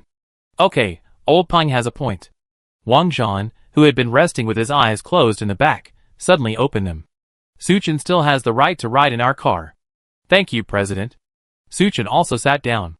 Wang Zhan, Zhou Ming, and the others sat in the back of the coaster. Su Chen and Peng Jing sat in the front. An invisible chasm seemed to separate the two sides. Outside, the Brotherhood members also boarded their coasters one after another. Once everyone was aboard, Wang Zhan gave the order to depart. The coasters formed a convoy, driving through the streets of Dragon City. Zhou Ming had already arranged for law enforcement teams to clear the streets. Wherever the convoy passed, nothing stopped it. Such was the privilege of the upper echelons. The residents of Dragon City gazed in awe at the passing coaster convoy. They all knew that those seated within were high-ranking members of the Brotherhood. Inspector General, do you know where the quarry we're heading to is? Su Chen asked casually. Not really. Peng Jing shook his head. Su Chen was slightly taken aback, then he looked at Peng Jing carefully, confirming that he wasn't lying, but genuinely didn't know. He couldn't help but sigh. On the surface, Peng Jing was the Brotherhood's chief inspector, high and mighty. But privately, he wasn't even vice president. Not only was he isolated by Zhou Ming and the others, but even President Wang Zhan ignored him and refused to tell him the truth about the mission. After chatting with Peng Jing for a few words, Su Chen feigned sleepiness and closed his eyes. Peng Jing, too embarrassed to continue the conversation, closed his eyes to rest. Su Chen pretended to sleep, but in fact, he was paying close attention, hoping to eavesdrop on Wang Zhan and the others' conversation. Although Wang Zhan and the others kept their voices down, Su Chen had thankfully undergone multiple buffs and had been injected with dragon blood. His hearing is also incredibly powerful. President, Peng Jing is so clueless. Pan Mao complained unhappily. Okay, enough of that nonsense. Wang Zhan said calmly, how are the preparations going at the quarry, Zhou Ming? President, the advance team arrived last night, so preparations should be complete. Zhou Ming replied. That's good. Wang Zhan said with satisfaction. No, President, while the stuff below the mine is a bit tricky, we can still handle it. Why recruit so many outsiders, and give them gene-locking reagents? Lu Chao asked, puzzled. Previous explorations resulted in heavy losses for our people. If we want to go deeper, we definitely suffer even greater losses. Our Brotherhood can certainly withstand the loss of manpower. But the question is, do we need to quickly replenish it after the loss? Are those quickly replenished men trustworthy? Comparatively, we only need to pay a little gene lock reagent in exchange for these people's service. It's the most cost-effective deal. As long as we can collect more immortal marrow fluid, we can have as much gene lock reagent as we want. Wang Zhan sneered. The President is wise. The President is truly farsighted. Pan Mao and the others immediately flattered him. All right, keep your words down. Don't let Peng Jing and Su Chen hear us. Rest if you need to. Once we get down to the mines, you won't have such a relaxing time. Wang Zhan said, glancing over at Su Chen and Peng Jing. Seeing they both rested with their eyes closed, he felt relieved. Su Chen pretended to be asleep, but in reality, he was secretly calculating. Wang Zhan was using his men as cannon fodder. It seemed confirmed.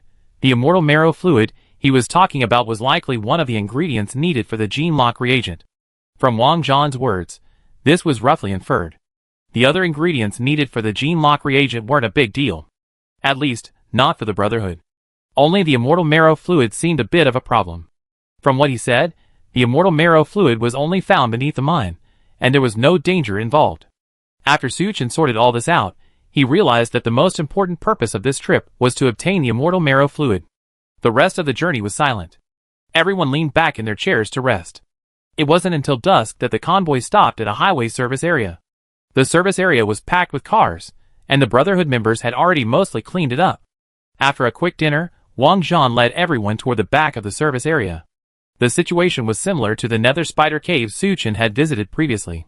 That mine was located in the mountains behind the service area. But unlike this one was extremely spacious and free of any foul odor. I wonder if it had been cleaned up by the Brotherhood beforehand. Those monsters have fled deep into the cave. Your mission is to find them and eliminate them.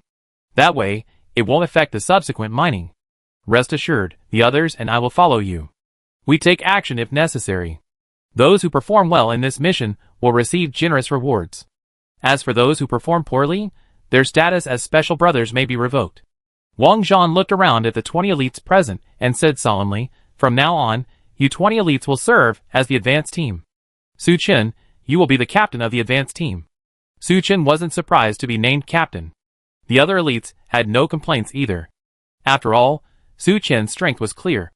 "Are you clear about your respective missions?" "Yes." "That's good. Let's go." Wang Zhan nodded and gave the order. There could be dangers in the cave. "Be careful, Su Chen." Before leaving, Peng Jing walked over to Su Chen and whispered a warning. "Don't worry, Inspector General. I won't bring shame to the inspection team." Su Chen smiled, called out to the elite group, and headed deeper into the cave.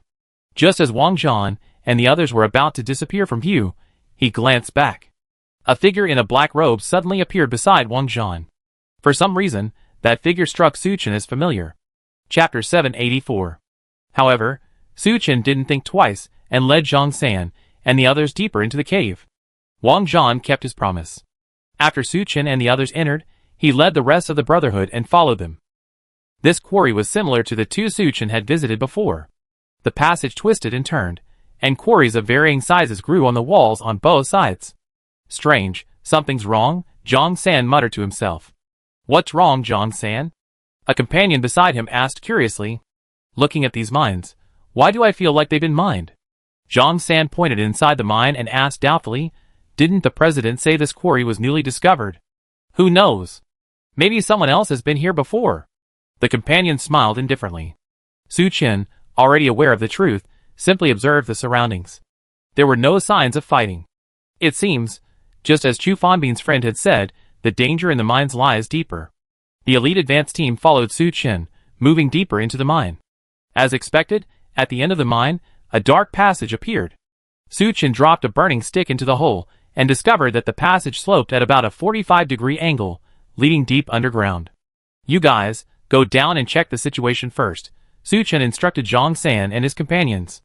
After becoming D-level evolvers, Zhang San and his companions were incredibly confident. Faced with Su Chen's orders, they didn't hesitate, flashlights in hand, and headed in. A moment later, Zhang San's voice rang out from within the cave. "Captain Su, there's nothing unusual down there. You can come down." Su Chen nodded to the others and entered the cave. After walking about 10 meters, the view suddenly opened up. A massive underground cavern appeared before Su Chen and the others. Above the cavern, stalactites of various shapes grew. A large amount of raw stone was also interspersed among the stalactites. Under the flashlight, the stalactites flickered, looking a bit eerie. "Ah!"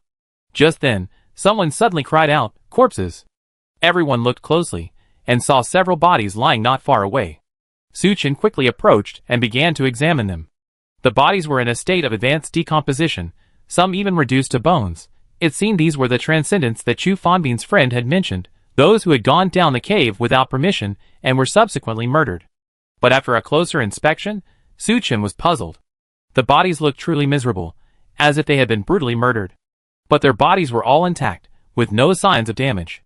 Logically speaking, if it were a monster attack, it would have devoured their corpses. "Captain Su, what should we do now?" Zhang San swallowed and asked cautiously. It wasn't that he was timid. It was just that in this kind of environment, suddenly encountering several corpses, even a D-rank transcendent couldn't help but feel nervous. "You two, go report to the guild leader. The rest of you, come with me and wait here." Su Chen thought for a moment and ordered. In this situation, waiting for Wang Zhan was the right decision. If he acted on his own, something would inevitably be noticed. Su Chen and his group waited quietly there. A short while later, Wang Zhan and the others arrived. "These are the brothers the organization sent to survey the quarry. We didn't expect them to die here." Wang Zhan sighed, a look of regret on his face. "Zhou Ming, collect their bodies and return them for a proper burial. Su Chen, you continue to lead the elite advance team and explore further. We can't let these brothers die in vain." Su Chen sneered inwardly. On the surface, he nodded calmly. "Yes, President. This entrance will serve as a temporary camp for now. If you encounter anything unusual, please report it immediately via radio." Wang Zhan instructed Su Chen. The rest of the Brotherhood immediately got busy. Su Chen, leading Zhang San and his group, continued inside. After walking for another 10 minutes, they suddenly noticed several small stone platforms not far ahead. These stone platforms, like the inverted stalactites, were naturally formed. The very center of the stone platform had sunken, forming a pit similar to a puddle. But these pits were empty. Looking at the empty stone platform, Su Chen's heart skipped a beat. Could it be that the pits were originally filled with immortal marrow fluid? But Wang Zhan and his men had taken it away, so there was nothing left. The more Su Chen thought about it, the more likely it seemed. To verify his hypothesis, he had to find another stone platform. Thinking of this, Su Chen ordered Zhang San and the others to quicken their pace. As he delved deeper into the stalactite cave, Su Chen suddenly felt a strange sensation. It was as if some terrifying, sinister creature was secretly watching him. He glanced around, but found nothing. Even the radar scans revealed nothing unusual. If it were a movie trope, the protagonist, Su Chen, would have ignored it, dismissing it as an illusion, but this was the apocalypse. Su Chen still trusted his instincts. After all, it was his intuition that had tipped him off during Bai Qianqing's assassination attempt. Su Chen appeared to be unperturbed, but secretly, he was on high alert. Just then, several small stone platforms appeared ahead. Zhang San, take a few men over and check to see if there's anything on the stone platforms. Hearing Su Chen's orders, Zhang San, without further ado, led 2 men toward the stone platforms. As they approached, Zhang San took a look and turned, saying, "Captain Su, there's a lot of white liquid in the pit on the stone platform. I wonder what it is." Before Su Chen could reply, an elite curiously approached the platform and reached out to touch the white liquid in the pit. Su Chen's expression paled slightly, but before he could speak to stop him, something unexpected happened. Boom! The ground beside the stone platform suddenly shook. Followed by a massive black shadow, it leaped out. The elite didn't even have time to react before it was grabbed by the shadow. He was at least a D-force, but in the shadow's hands, he was like a toy. The shadow exerted a slight force, and the elite screamed in agony as he was crushed to death on the spot. Its reaction was only then that Su Chen and the others reacted. When all the flashlights were focused on the shadow, they could see its appearance clearly. Its head resembled a rat, and its back was covered in thick scales. Its overall appearance was almost identical to a pangolin, except that it was much larger and could stand upright. Chapter 785. In addition, atop its head, a single horn gleamed with a chilling light. One glance confirmed its exceptionally sharp edge. Ding, rock-eating beast. A type of monster that lives underground, typically feeding on stalactites. It uses its horn to move freely through the soil. Combat power rating, D-. Su Chen subconsciously activated a scan. When he saw the rock-eating beast's information, he was shocked. Wow, this thing has a combat power rating of D-. After sensing the scan, the rock-eating beast roared. It slammed the Transcendent, which had been crushed to death, to the ground and charged towards Zhang San and the others. No matter how foolish Zhang San was, he knew he couldn't resist the rock-eating beast. "Get out of the way!" He called out to another person, quickly dodging the rock-eating beast. The rock-eating beast missed its target and, enraged, attempted to continue its attack on Zhang San. At the same time, the evolvers beside Su Chen quickly unleashed their powers. Lightning, ice, fire, and other spells rained down upon the rock-eating beast. Faced with so many powerful powers, the rock-eating beast didn't panic. It simply turned around and aimed its rear end at the humans. Bang, bang, bang. So much power pelted the rock-eating beast's back. Although the noise was considerable, once the effects faded, everyone was stunned.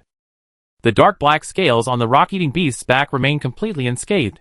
These were the spells of 10 of the top psychics of the time, yet they couldn't harm the rock-eating beast? No wonder it, like the dragon turtle and the earth dragon, had a derated combat power reduction. Its strength was truly not to be underestimated. Su Chen was also slightly startled. After blocking all the supernatural powers, the rock-eating beast crept to the ground and continued charging towards Zhang San. Its massive body, far from slowing down, was actually quite agile. Zhang San didn't dare to confront the rock-eating beast head-on. He exchanged glances with the other evolver and immediately dodged to either side. The rock-eating beast, without hesitation, charged straight at the other evolver. Zhang San breathed a sigh of relief and quickly seized the opportunity to run towards Su Chen, but the other evolver was in dire straits. Faced with the relentless pursuit of the rock-eating beast, he gritted his teeth and raised his exotic crystal weapon. The rock-eating beast used its sharp horns to fiercely stab the evolver. He quickly dodged, avoiding the attack and counterattacking the rock-eating beast. The rock-eating beast raised its hard claws, easily blocking the blow. Its other claw slashed towards the opponent. Crack! The rock-eating beast's claws were every bit as sharp as its horns. With this single claw strike, Even an evolved with a reduced power of D would be ripped open. Ah! The man let out a heart-wrenching scream. But the next moment, the scream abruptly stopped. The rock-eating beast's claw had pierced his heart. Seeing their companions' tragic deaths, Zhang San and the others were filled with anger and fear. After killing 2 people in a row, the rock-eating beast showed no sign of stopping, and turned its dark eyes towards Su Chen. "Stop it!" Su Chen said in a deep voice. He didn't intend to engage the rock-eating beast immediately, but wanted to have the elite advance team take action to test its strength. Crack! Swoosh! Boom! A variety of supernatural powers pelted the rock-eating beast again. This time, the rock-eating beast didn't resist, but simply lowered its head and burrowed directly into the ground. "Everyone, be careful! Disperse!" Su Chen now understood why he hadn't detected the rock-eating beast even with radar, despite having clearly sensed it earlier. This thing burrowed into the ground, moving incredibly fast. If they hadn't known about it beforehand, it would have been impossible to detect. Just as Su Chen finished speaking, before the elites had time to disperse, the rock-eating beast suddenly emerged from the crowd. The first Ice-type user to bear the brunt of the attack instinctively summoned an ice shield beneath their feet. But the solid ice shield proved incredibly fragile against the rock-eating beast's sharp horns. Crash! The ice shield shattered on contact. Undeterred, the rock-eating beast's sharp horns pierced the Ice-type user, cleaving him in 2 from below. That wasn't the end of it. The ferocious rock-eating beast swung its massive claws, killing 2 more nearby psychics. The evolvers in the team didn't dare engage the rock-eating beast in hand-to-hand combat. They could only circle it from a distance, relying on their psychics to delay it. Su Chen observed for a while, and only felt relieved after confirming that the rock-eating beast had no other means of attack. "Let me do it!" Su Chen drew his black gold longsword and charged towards the rock-eating beast. "Quick, assist Captain Su in dealing with this monster!" Zhang San shouted. The psychics in the team quickly empowered Su Chen with their powers. The others also used various powers to harass the rock-eating beast from the side. The rock-eating beast was instantly enraged. It vented all its rage on Su Chen before it. Swoosh! The sharp claw slashed towards Su Chen. Even though Su Chen was strong and robust, he didn't dare to stand up to the rock-eating beast. He dodged, trying to avoid it. But the rock-eating beast's other claw pressed forward. Su Chen raised his black gold longsword, trying to block the claw. Clang! The black gold longsword and the claw collided, making a crisp metallic sound. Su Chen felt a tremendous force radiating from the longsword. He couldn't help but take a half step back. Wow! This rock-eating beast's strength is truly immense. Su Chen had no doubt that if it were ordinary evolvers like Zhang San, the rock-eating beast's claw would likely shatter their weapons and take their lives along with it. It didn't make sense. How could this rock-eating beast be so powerful? You have to remember that the dragon turtle and earth dragon before them only had their combat power reduced by D. While Su Chen was puzzled, his movements didn't stop. Not wanting to reveal his mastery of supernatural powers, Su Chen could only rely on force to deal with the rock-eating beast. He moved swiftly, aiming to attack the rock-eating beast's weak spots. But the rock-eating beast was also extremely cunning. It would either attack with its claws or turn its back scales against Su Chen. Seeing his attacks were proving ineffective, Su Chen grew impatient and decided to use his ultimate move, Infinite Slashing Steel Flash.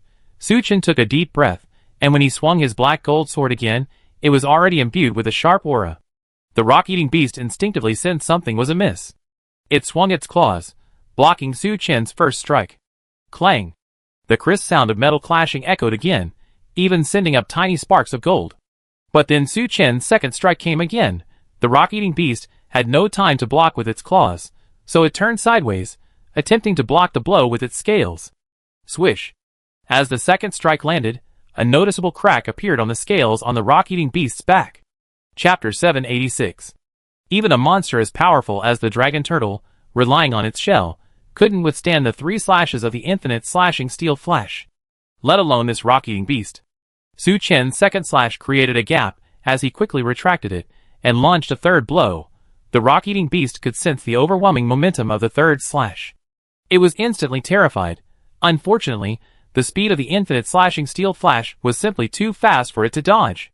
Swish! As the third slash fell, the sharp aura easily pierced its scales, cleaving it in 2. Hiss, hiss, hiss! The bisected rock-eating beast didn't die immediately. It lay on the ground, struggling, its cries escaping miserably. Su Chen stepped forward, raised his black gold longsword, and brought it down heavily. The rock-eating beast's head was severed, and it uttered no sound. Su Chen slowly sheathed his long sword, a satisfied smile on his face. D-rank strength was indeed no match for E-rank.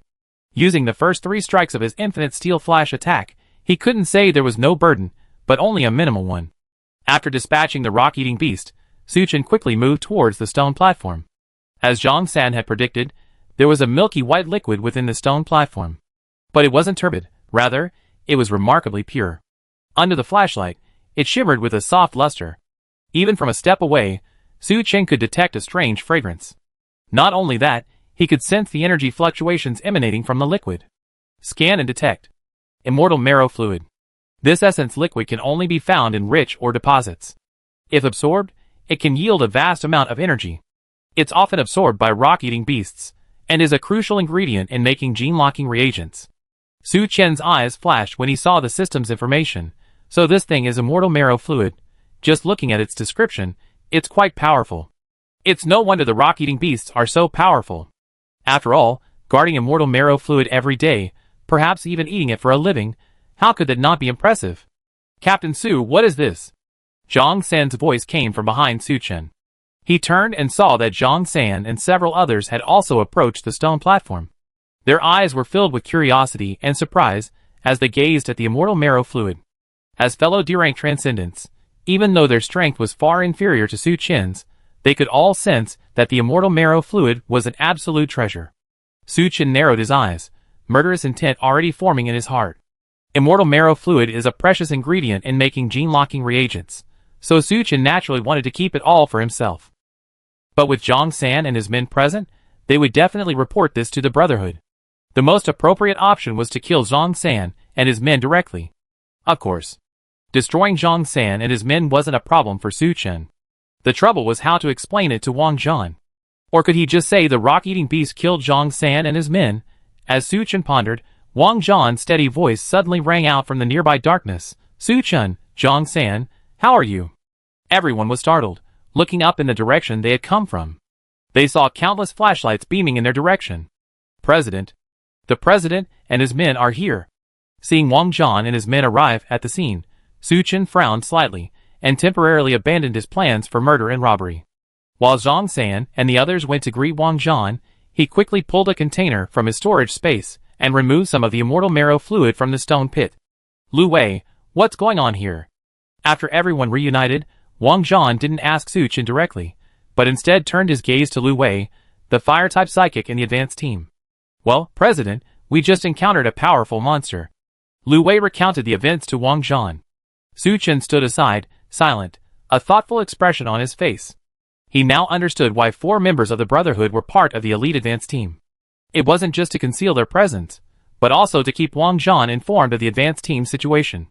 So, it seemed that Wang Zhan's timely arrival was due to Lu Wei and the others' covert notification. This Wang Zhan was truly cunning.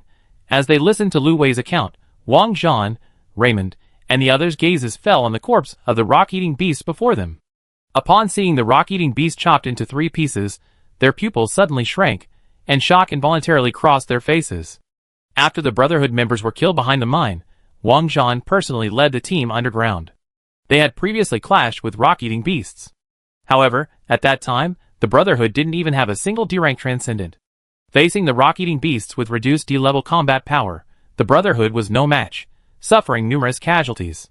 Thankfully, before they left, Wang Zhan discovered and took away a large amount of immortal marrow fluid. With this immortal marrow fluid, the Brotherhood successfully developed a gene-locking reagent. After injecting the gene-locking reagent, Wang Zhan led his men back into the mines. Despite already having a number of D-rank transcendents within the team, the Brotherhood still struggled mightily against the rock-eating beasts. It would take the death of 7 or 8 transcendents with reduced D-combat power to even kill a single rock-eating beast. Wang Zhan and his men knew only too well how powerful the rock-eating beasts were. Yet, even such a terrifying rock-eating beast was slain so easily by Su Chen? Su Chen, you did a great job. Wang Zhan suppressed his shock and chuckled. Captain Su, credit this achievement and reward him handsomely when we return. Come on, collect this monster's body and prepare to take it back. Captain Su, thank you for your help. Continue your exploration. Okay, President. Su Chen nodded, and without further ado, he led Zhang San and the others inside. As he walked, he glanced toward the stone platform. Zhou Ming and several members of the Brotherhood were carefully scooping out the immortal marrow fluid from the pit.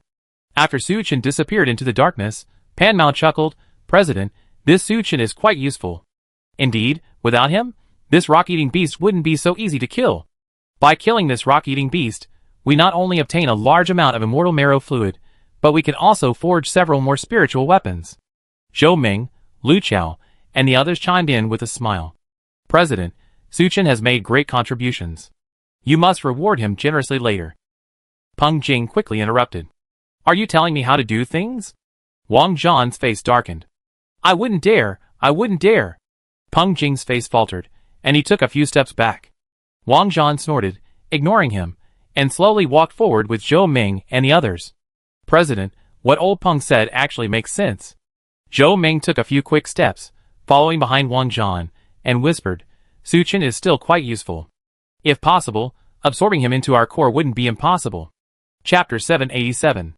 Unlike Pan Mao and Lu Chao, Zhou Ming and Su Chen didn't actually have any deep-seated hatred. Even Pan Mao and Lu Chao would be willing to reconcile with Su Chen if given the chance. After all, Su Chen's strength was clear. In the apocalypse, the strong are respected. Those with strength are welcomed everywhere.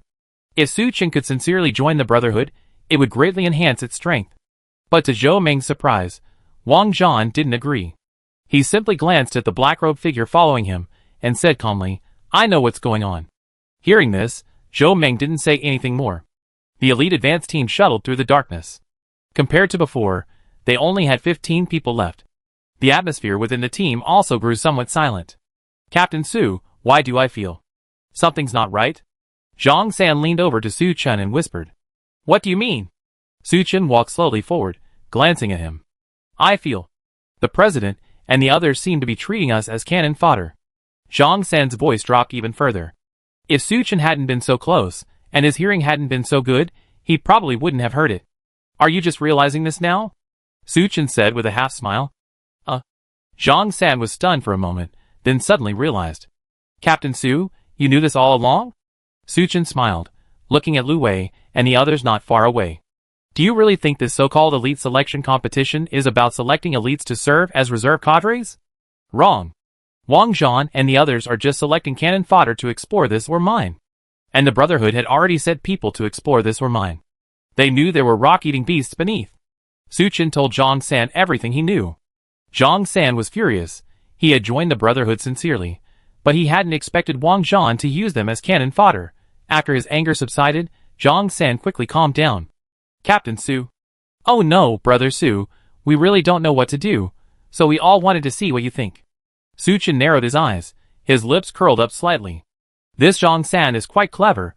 Although they all have a reduction in combat power, there are still differences in strength. Su Chen was undoubtedly the strongest, having almost single-handedly killed the rock-eating beast. If Zhang San didn't want to be used as cannon fodder and die in vain in the mine, he had to cling to Su Chen's thighs. "You just said, you guys?" Su Chen asked softly. "Yes, there are a few others who have noticed something's amiss." After hearing Zhang San's words, Su Chen pondered for a moment and said calmly, "If you don't want to be cannon fodder, you have to follow my orders from now on." "Absolutely." Zhang San agreed immediately. "Now go contact the remaining people and see if they're willing to band together," Su Chen instructed. "Okay, Brother Su." Zhang San nodded, slowing his pace to converse privately with the others. A short while later, he caught up with Su Chen again. "Brother Su, they basically agreed." "That's good." Su Chen nodded slightly. Just then, Lu Wei suddenly approached, grinning. "Captain Su, Zhang San, what are you talking about?" He seemed to sense something was amiss, and had come to test Su Chen and Zhang San. "Nothing." Su Chen waved his hand, suddenly pointing ahead. "Look!" Following his direction, Zhang San, Lu Wei, and the others looked over. Ahead appeared another large expanse of stalactites, and several naturally formed stone platforms. Su Chen had just taken a step toward the platforms, when he felt the ground beneath his feet faintly vibrate. Without a second thought, he dodged to the side. Boom! The ground instantly cracked, and an even larger rock-eating beast appeared in front of the advance team. "According to the previous plan, proceed," Zhang San shouted. Several psychics quickly cast supporting spells on Su Chen. Su Chen wasted no time, charging towards the rock-eating beast and engaging it in a fierce battle. With his previous experience, Suchin felt significantly more at ease in this encounter. In just a few minutes, he had slain another rock-eating beast. Captain Su is truly formidable. Lu Wei and the other three stepped forward, loudly praising Suchin. Suchin smiled faintly and asked, Lu Wei, you should have informed the president and the others, right? Hearing this, Lu Wei was slightly taken aback and chuckled, Captain Su can't hide anything. Is that so? Suchin nodded and swung his sword backhandedly. The strike was so swift and sharp that Lu Wei had no chance to resist. Lu Wei's head, dripping with blood, instantly flew high into the air. Suchin's sudden strike, killing Lu Wei, stunned the remaining three members of the Brotherhood. Before they could react, Zhang San and the remaining elites charged forward. In a matter of moments, the other two were killed on the spot. Another one was restrained by Zhang San and his men. Throughout the entire internal conflict, three elites stood frozen in place. Come here. Suchin beckoned them. The three men instinctively approached. Use your weapons. Each of you strike him once. Suchin commanded. The three men hadn't taken action from the beginning. To prevent them from informing on him, Suchin had to let them do the fighting. This was a pledge of allegiance. Captain Su, I won't betray you. I don't want to kill anyone, one man said stubbornly. Suchin didn't waste any words. He struck again, taking the man's life. He glanced at the other two. What do you mean? Zhang San and the others also glared at them fiercely. If they dared to say no, Zhang San and his men would kill them without Suchin even having to do anything. We do it. Without hesitation, they quickly drew their weapons and hacked the last remaining member of Lu Wei's gang to death. Wang Zhan and the others are coming soon. Hurry and clean up, Suchin said to Zhang San. Did you hear what Brother Su said? Get started. Zhang San called everyone over and began to clean up. They tried their best to make the scene look like the aftermath of a fierce battle with a rock-eating beast. Suchin slowly walked towards the stone platform. There were 3 stone platforms, each containing a deep pit filled with immortal marrow fluid.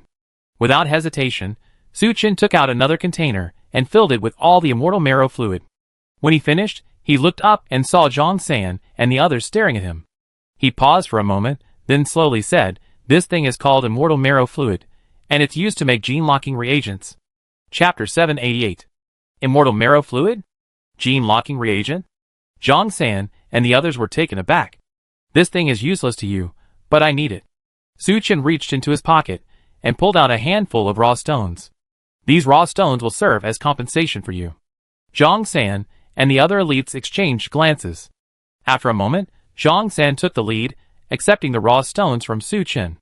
As he distributed them to the group, he smiled. "Brother Su is so generous. Why are you still standing there?" Zhang San had a clear understanding of the situation. They had already eliminated Lu Wei, whom Wang Zhan had planted in the team, and had essentially broken off relations with the Brotherhood. If they turned against Suchin again, they would be courting death. Forget about Suchin offering raw stones as compensation. Even if he didn't, what could they do? They were all already D-level transcendents. Immortal marrow fluid was basically useless to them. It would be better to accept the raw stones. Yes, Zhang San is right. I agree with Zhang San. The others also reacted, and quickly divided the handfuls of raw stones. Seeing this, Suchin smiled with satisfaction. It's better to fight with a smart person than to argue with a foolish one. These people were relatively smart, so they survived. The less intelligent elites died nearby. After Zhang San and the others divided the spoils, they quickly disposed of the bodies of Lu Wei and the others on the ground, making them look like they had been killed by rock-eating beasts. Just as they finished, they saw several beams of light coming from behind. Is that the president? Suchin feigned injury, leaning against a rock and speaking weakly. It's me, Captain Su. Wang Zhan walked over quickly. He was slightly surprised when he saw Suchin's condition. But when he noticed the bodies of Lu Wei and the others on the ground, his face darkened. Captain Su, what's going on? Wang Zhan asked in a deep voice, trying to maintain a normal tone. We just encountered another rock-eating beast. It's much more powerful than the last one. We paid a heavy price to kill it. Suchin clutched his chest and said with a ruthless smile. Zhang San, watching from the side, couldn't help but sigh inwardly. Brother Su's acting is truly amazing. Before the apocalypse, he would have won at least an Oscar. Suchin, how are you?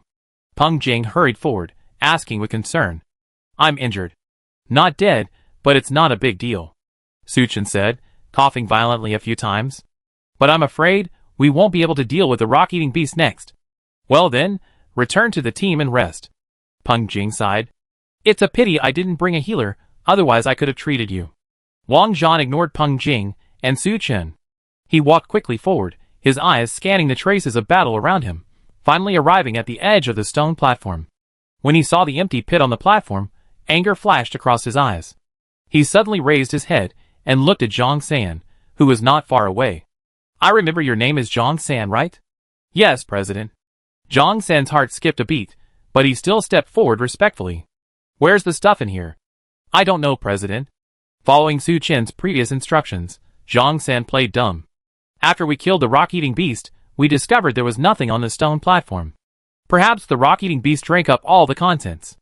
Wang Zhan remained silent, his eyes fixed on Zhang San. An inexplicable aura emanated from his entire body. Zhang San, bearing the brunt of the attack, found it difficult to breathe. But he knew that if he couldn't hold on, disaster would be imminent. Very good. Seeing that Zhang San remained normal, Wang Zhan took a deep breath and dissipated the aura he possessed. He slowly walked back and said to Su Chen with a smile, Brother Su, how are your injuries? The scar on Wang Zhan's face looked even more hideous under the light. Although his tone was calm and concerned, Su Chen detected a lingering undertone. I'm so sorry, President, I won't be able to fight for a while. That's such a shame. Wang Zhan shook his head and sighed, his eyes flickering. Su Chen appeared relaxed, but in reality, he was on high alert. If Wang Zhan dares to attack, he will retaliate without mercy. Cough. Just then, a member of the Brotherhood suddenly coughed. Wang Zhan seemed startled by the cough and turned to look. When he turned back, he smiled and said, Then you should get some rest. Zhang San, you elites should also take a break.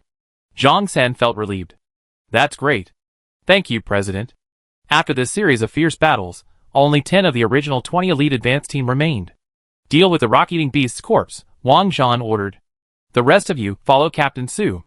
Now that he's injured, you must protect his safety. Looking at the several Brotherhood members who came over to stand beside him, Su Chen sneered inwardly. What bullshit about protecting my safety? They were clearly just spying on me. But Su Chen didn't care. He continued to feign injury, with Zhang San supporting him. The other elites also followed behind Su Chen. At this moment, even Peng Jing, no matter how clueless he was, realized something was amiss. He leaned over to Su Chen and whispered, Su Chen, what's wrong? Inspector General, I don't know either, Su Chen said innocently. Peng Jing frowned slightly, and after a moment, he sighed softly, Su Chen, don't let me down. Su Chen simply smiled and said nothing. Peng Jing gave him a deep look, turned around, and quickly caught up with Wang Zhan. No matter how much he admired Su Chen, he was still a Brotherhood member. For the rest of the journey, the Brotherhood members would lead the way. Su Chen and Zhang San walked at the rear of the group. But he wasn't idle either, constantly observing the Brotherhood members. This time, in addition to the 20 elites, including Su Chen, Wang Zhan also brought another 40 or 50 men. The vast majority of them were D-rank transcendents. As expected of a survivor organization that dominated Xishan province, their power was so immense, even the Mingyuan group, backed by the Zhu's sanctuary, was probably no match for the Brotherhood now. Of all these people, the one that caught Su Chen's attention the most was the black-robed figure who had been following Wang Zhan. For some reason, he felt a familiarity with the black-robed figure. The black-robed figure seemed to sense Su Chen observing him. He purposely hid behind Wang Zhan, avoiding his gaze. Su Chen, you bastard! Wang Zhan cursed softly. President, calm down. I told you long ago, Su Chen is not to be trifled with. The black-robed figure's tone was filled with helplessness. Chapter 789. I wanted to kill him just now. Why didn't you let me? Wang Zhan glared at the black-robed man. Su Chen has clearly won over those elites. If the president turns against him, does he think he can kill him? The black-robed man asked back. I think it's unlikely. If he escapes, our operation will be ruined. Why ruined? Wang Zhan frowned. Without Su Chen, I won't get the immortal marrow fluid. The black-robed man sighed and smiled bitterly. What if Su Chen attacks from behind, while we're dealing with those monsters underground? What does the president say we should do? When he said that, Wang Zhan realized something was amiss. Su Chen was so powerful. If, as the black-robed man said, we didn't kill him and let him escape, we'd be in big trouble. Instead of turning on him, it's better to keep him around. In a critical moment, maybe he can still help. Once we get back to Dragon City, we slowly deal with him. the black-robed man said slowly. Well, okay. Wang Zhan nodded helplessly. At this point, he could only follow the black-robed man's advice. The man hiding in the black robe sighed silently. He had suggested this to Wang Zhan before. Su Chen was not only powerful, but also quite intelligent. It would be best to use him gently. But Wang Zhan refused to listen, insisting on using Su Chen and the elite task force as cannon fodder. Now, he was in a difficult position. I wonder how powerful Su Chen would be after he evolved to rank D.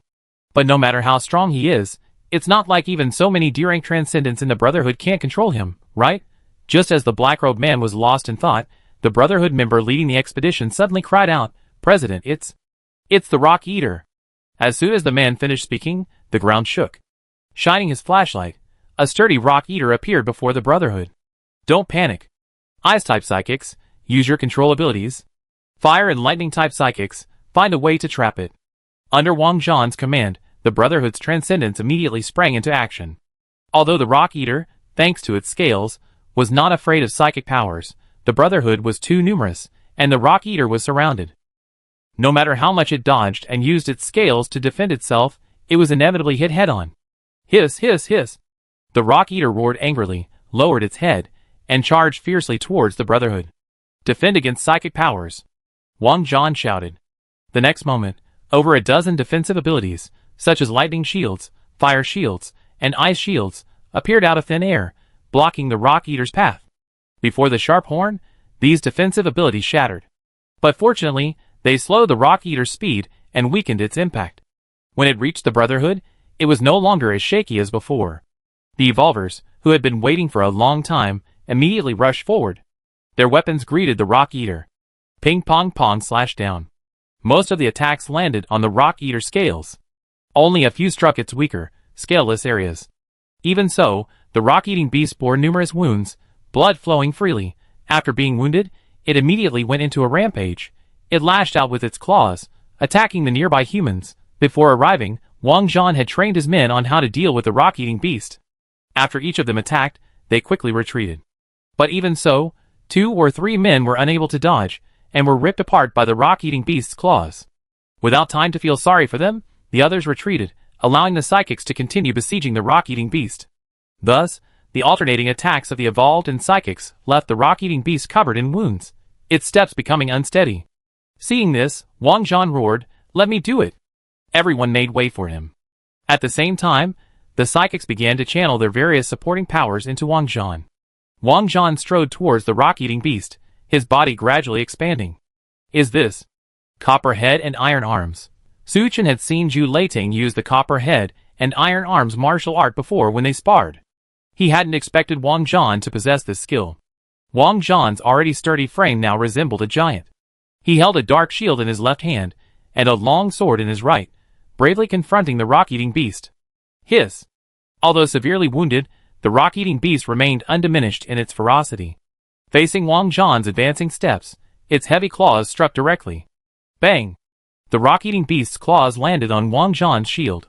Ordinarily, even a shield made of exotic crystal would shatter after being struck by such a claw, but unexpectedly, a glint of light flashed on the black shield, and it actually withstood the claw. No!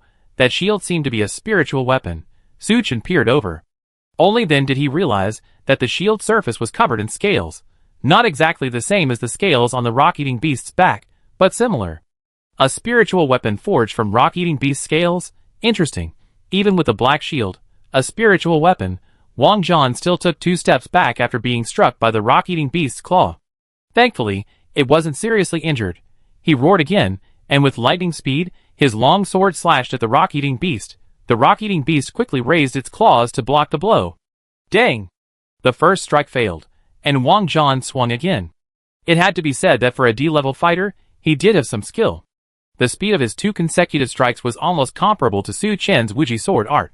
The rock-eating beast had already suffered a significant injury, and it had no time to react, being struck directly in the palm. Su Chen keenly noticed that the rock-eating beast's crimson blood had actually been absorbed by Wang Zhan's weapon. A flash of red light flashed across Wang Zhan's blade, and he grew increasingly excited, swinging a 3rd time. Crack! One of the rock-eating beast's claws fell directly to the ground. Even if it was formidable, the pain of having its forelimb severed was unbearable. Taking advantage of this opportunity, Wang Zhan kicked the rock-eating beast in the chest and then stabbed it. The strike hit the rock-eating beast's throat. It flapped its claws, trying to struggle. But Wang Zhan, wielding his long sword, used his shield to block the rock-eating beast's attack. After a short while, the rock-eating beast ceased its activity. Seeing this, Zhou Ming, Pan Mao, and the others cheered. The president is awesome. The president is so overbearing. Chapter 790. Wang Zhan successfully killed a rock-eating beast, earning cheers and praise from the Brotherhood. Some even took the opportunity to mock Su Chen. Hey, some people think they're so impressive just by killing a rock-eating beast, and they think our leader can do it too. That's right, he thinks he's so great. Hearing some people's ridicule, Su Chen simply smiled faintly. Indeed, Wang Zhan's killing of a rock-eating beast is indeed quite impressive. But don't forget, he's a D-level fighter. He also has a large number of subordinates supporting him. Most importantly, even if Wang Zhan didn't use his full strength, he at least used half of it. Su Chen, on the other hand, only had a D-level reduced strength. He didn't use any of his special abilities, the Berserker reagent, or the last few strikes of his infinite steel flash. After killing the rock-eating beast, the Brotherhood members rushed over and began to dismantle its body. Wang Zhan, along with Zhou Ming and the others, walked towards the stone platform. Glancing at the immortal marrow fluid in the stone pit on the platform, a satisfied smile crossed his face. After cleaning up the battlefield, the Brotherhood and the others continued their journey deeper into the cave. They then repeated the same tactics, killing 3 or 4 rock-eating beasts and obtaining a considerable amount of immortal marrow fluid. However, in the process, they lost 7 or 8 D-rank transcendents, and several others were seriously injured. This demonstrates just how formidable the rock-eating beasts are. No wonder Wang Zhan specifically selected elites, like Su Chen and Zhang San, to serve as cannon fodder. Looking at the large amount of immortal marrow fluid the Brotherhood had obtained, Su Chen wasn't particularly envious. Now that he knew there was a possibility of immortal marrow fluid beneath the raw stone mine, he could easily search for more raw stone mines in the future. These weren't the most important things for Su Chen. What mattered was obtaining the formula for the gene lock reagent. For now, Su Chen only needed to do nothing. After leaving this place, he could find a way to obtain the formula and return to the Watcher Alliance. But he didn't know if Wang Zhan would cause any more trouble. President, we're almost there. How about we head back? Zhou Ming asked Wang Zhan. Wang Zhan rubbed his chin, pondering. So far, they obtained a considerable amount of immortal marrow fluid and killed 7 rock-eating beasts. It's a bountiful harvest, completely exceeding expectations. Considering the casualties, retreating would be the wisest option. Continue exploring. Once we get some more immortal marrow fluid, we retreat? Okay, President. Zhou Ming nodded and gave the order. After a brief rest, the group continued their journey deeper into the cave. But not long after they'd gone far, the Brotherhood members suddenly noticed a faint light ahead. Chairman, what should we do? Pan Mao, the leader of the team, asked in a low voice. They were at least several hundred meters underground. The sight of a bright light in such darkness was truly bizarre. Be careful, go over and see what's going on, Wang Zhan ordered. Yes. Pan Mao, along with several of his men, cautiously moved forward. Only when they approached the light did he realize it wasn't a lamp. The underground cave ahead was gradually shrinking, becoming a narrow passage. The stone walls on either side of the passage held not only a large number of raw stones, but also numerous turquoise jades. These jades bore a striking resemblance to the legendary night shining pearls, and the light they were witnessing was actually coming from the jade. After hearing Pan Mao's report, Wang Zhan breathed a sigh of relief and, with the Brotherhood, continued their exploration deeper. Soon, they passed through a narrow passage and arrived at a vast space. A large amount of jade was scattered all around, illuminating the underground cavern as brightly as daylight. Using the jade's light, Wang Zhan and his companions discovered a rich supply of raw stones. In the open space ahead, a massive natural stone platform stood. Above the platform, dense stalactites grew. A large amount of immortal marrow fluid was dripping down the stalactites onto the platform. Over the years, a deep pit had formed within the platform, accumulating a vast amount of immortal marrow fluid. Seeing this, Wang Zhan and his companions' eyes were filled with greed. With this immortal marrow fluid, the Brotherhood could produce a large quantity of gene lock reagents and acquire more D-rank transcendents. Zhou Ming, send someone to pack all this away. Be careful. Wang Zhan instructed Zhou Ming. When they were collecting immortal marrow fluid outside, they often encountered rock-eating beasts. But this underground cavern was devoid of any monsters, which was truly odd. Yes, President. Zhou Ming immediately called several of his men, instructing them to approach the stone platform with their containers. In a short while, all the immortal marrow fluid within the stone platform had been taken away by the Brotherhood. Seeing this, Wang Zhan smiled with satisfaction. Let's go! We're heading back. Although they could still explore further, they had already gone too deep. And the immortal marrow fluid they had harvested this time was enough to keep the Brotherhood busy for a long time. The Brotherhood members turned around and prepared to return to the surface. But at that moment, something unexpected happened. The ground at the entrance suddenly shook, and two dark shadows burst out of the ground, blocking the Brotherhood's path. Don't panic, they're just rock eaters. Zhou Ming thought it was just another rock eater, and didn't take it seriously. Su Chen, however, let a sneer play on his face. The two dark shadows that appeared weren't completely different from the rock eaters, but rather vastly different.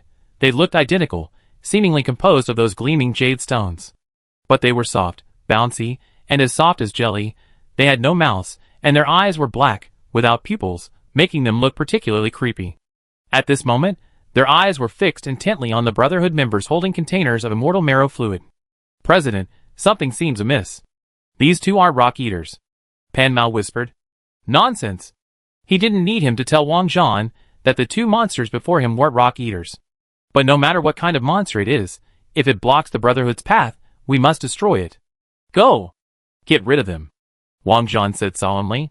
At his command, the Brotherhood psychics mobilized their mental energy and launched an attack on the two monsters blocking their path. Instantly, a barrage of colorful psychic spells rained down upon the two monsters. Su Chen, who had been watching coldly, frowned slightly. He could sense that there was something different about these two monsters. A dangerous aura emanated from them. Scanning and testing. Spirit-eating stone spirits, monsters that live in underground raw stone mines, and have a strong vitality. Unless they can be completely killed, they will continue to divide. Combat power rating, D+. Su Chen was suddenly shocked. These two were actually D+ monsters? Chapter 791. Wow. You know, even a dragon is only D class. I didn't expect the soul-eating stone spirit to be D+. Just as Su Chen was surprised, the Brotherhood psychics unleashed their abilities upon the two soul-eating stone spirits. Though they didn't dodge, their jade-like bodies shone with a shimmering luster. A thick barrier suddenly appeared. Bang, bang, bang. Various psychic powers rained down upon the barrier, creating a dazzling display of fireworks. Even the soul-eating stone spirits, despite their strength, were knocked back by the immense force. Seeing this, Wang Zhan said in a deep voice, Pan Mao, lead the evolvers. Yes. Pan Mao and a dozen other evolvers quickly charged forward. While the soul-eating stone spirits were still dazed, they grasped their weapons made of exotic crystals and pounded them hard. Bang, bang, bang. As the evolvers' weapons continued to fall, the defensive barrier of one of the spirit-eating stone spirits didn't last long before shattering. After successfully breaching it, Zhou Ming, standing behind, raised his hand and unleashed a flaming arrow. The powerful flaming arrow instantly struck the spirit's chest. Bang! Accompanied by a violent explosion, sparks flew from the spirit's body, and countless jade-like fragments shattered. A deep wound appeared on its chest. Old Zhou, you're awesome. Lu Chao exclaimed in praise. What the hell, you almost burned me. Pan Mao, standing next to the spirit-eating stone spirit, couldn't help but curse. Luckily, he retreated quickly, otherwise he would have been affected by the flaming arrow's power. Suffering such a severe injury, the soul-eating stone spirit was extremely enraged and launched a counterattack against the Brotherhood. Its two arms suddenly grew dramatically longer, like Dou, Pan Mao, the closest to it, and three other D-rank transcendents were all swept up by its arms. The soul-eating stone spirit then exerted its strength and dragged Pan Mao and the other three towards it. Pan Mao and the others were horrified. They gathered their chi and their dantian and pushed their feet hard, trying to resist being pulled away. Even though they were all at D-level combat power, their bodies and strength were immense. But they were no match for the soul-eating stone spirit and were pulled forward. At that moment, a crack suddenly appeared in the soul-eating stone spirit's chest. Inside was endless darkness, with a tremendous suction. Pan Mao and his companions were caught off guard and instantly sucked in. Then the soul-eating stone spirit's chest closed again, its body unchanged, as if Pan Mao and the others had never appeared. Old cat. Pan Mao. Seeing Pan Mao, their longtime colleague, vanish like that, Zhou Ming and Lu Chao were instantly anxious. They roared, quickly mobilizing their mental energy and bombarding the soul-eating stone spirit with a furious barrage. the supernatural powers struck the soul-eating stone spirit, and its jade-like flesh continuously shed fragments. Evolvers, retreat. Let the supernatural powers attack. Wang Zhan was naturally heartbroken at the loss of Pan Mao, a key general. He immediately ordered the evolvers to stay away from the two soul-eating stone spirits to prevent them from being devoured again. Although the soul-eating stone spirit could not withstand the supernatural power bombardment and was driven back, the ground around it was also covered in debris. But their vitality seemed incredibly tenacious, withstanding over a dozen attacks of supernatural powers without dying. Seeing this, Wang Zhan frowned. Bless me with supporting supernatural powers. Everyone's spirits instantly lifted upon hearing this. The guild master is about to strike. Wind walk, ice armor, all kinds of supporting supernatural powers were bestowed upon Wang Zhan. He roared again, activated his iron head and iron arms, and, sword and shield in hand, charged towards the spirit-eating stone spirit. Seeing the humans approach, a spirit-eating stone spirit resorted to its old tricks. Its arm suddenly lengthened, attempting to pull Wang Zhan to its side again. Unfortunately, Wang Zhan was far stronger than Pan Mao. He concentrated his energy into his dantian, firmly planted his horse stance, and resisted the spirit-eating stone spirit's pull. Just as the two sides reached a stalemate, Wang Zhan raised his long sword and struck hard at the spirit-eating stone spirit's extended arms. The strike didn't completely sever the wound, but it did slice it in half. The spirit-eating stone spirit, in pain, was forced to release its arm. Just as Wang Zhan was about to seize the opportunity to attack, another spirit-eating stone spirit suddenly attacked from behind. Its extended rubber arms directly wrapped around Wang Zhan. Wang Zhan braced himself again, resisting its pull. But the first spirit-eating stone spirit suddenly extended its arms again, striking Wang Zhan from the opposite direction. While it didn't cause much damage to Wang Zhan, it did cause him to stumble and fall involuntarily towards the other spirit-eating stone spirit. Watching the spirit-eating stone spirit's body split open again, Zhou Ming and the others panicked. If Wang Zhan was sucked in, he might end up like Pan Mao and the others. At this critical moment, the scene suddenly shifted. A powerful beam of light appeared in midair. It quickly condensed into a massive lightsaber, descending upon the soul-eating stone spirit. Swish!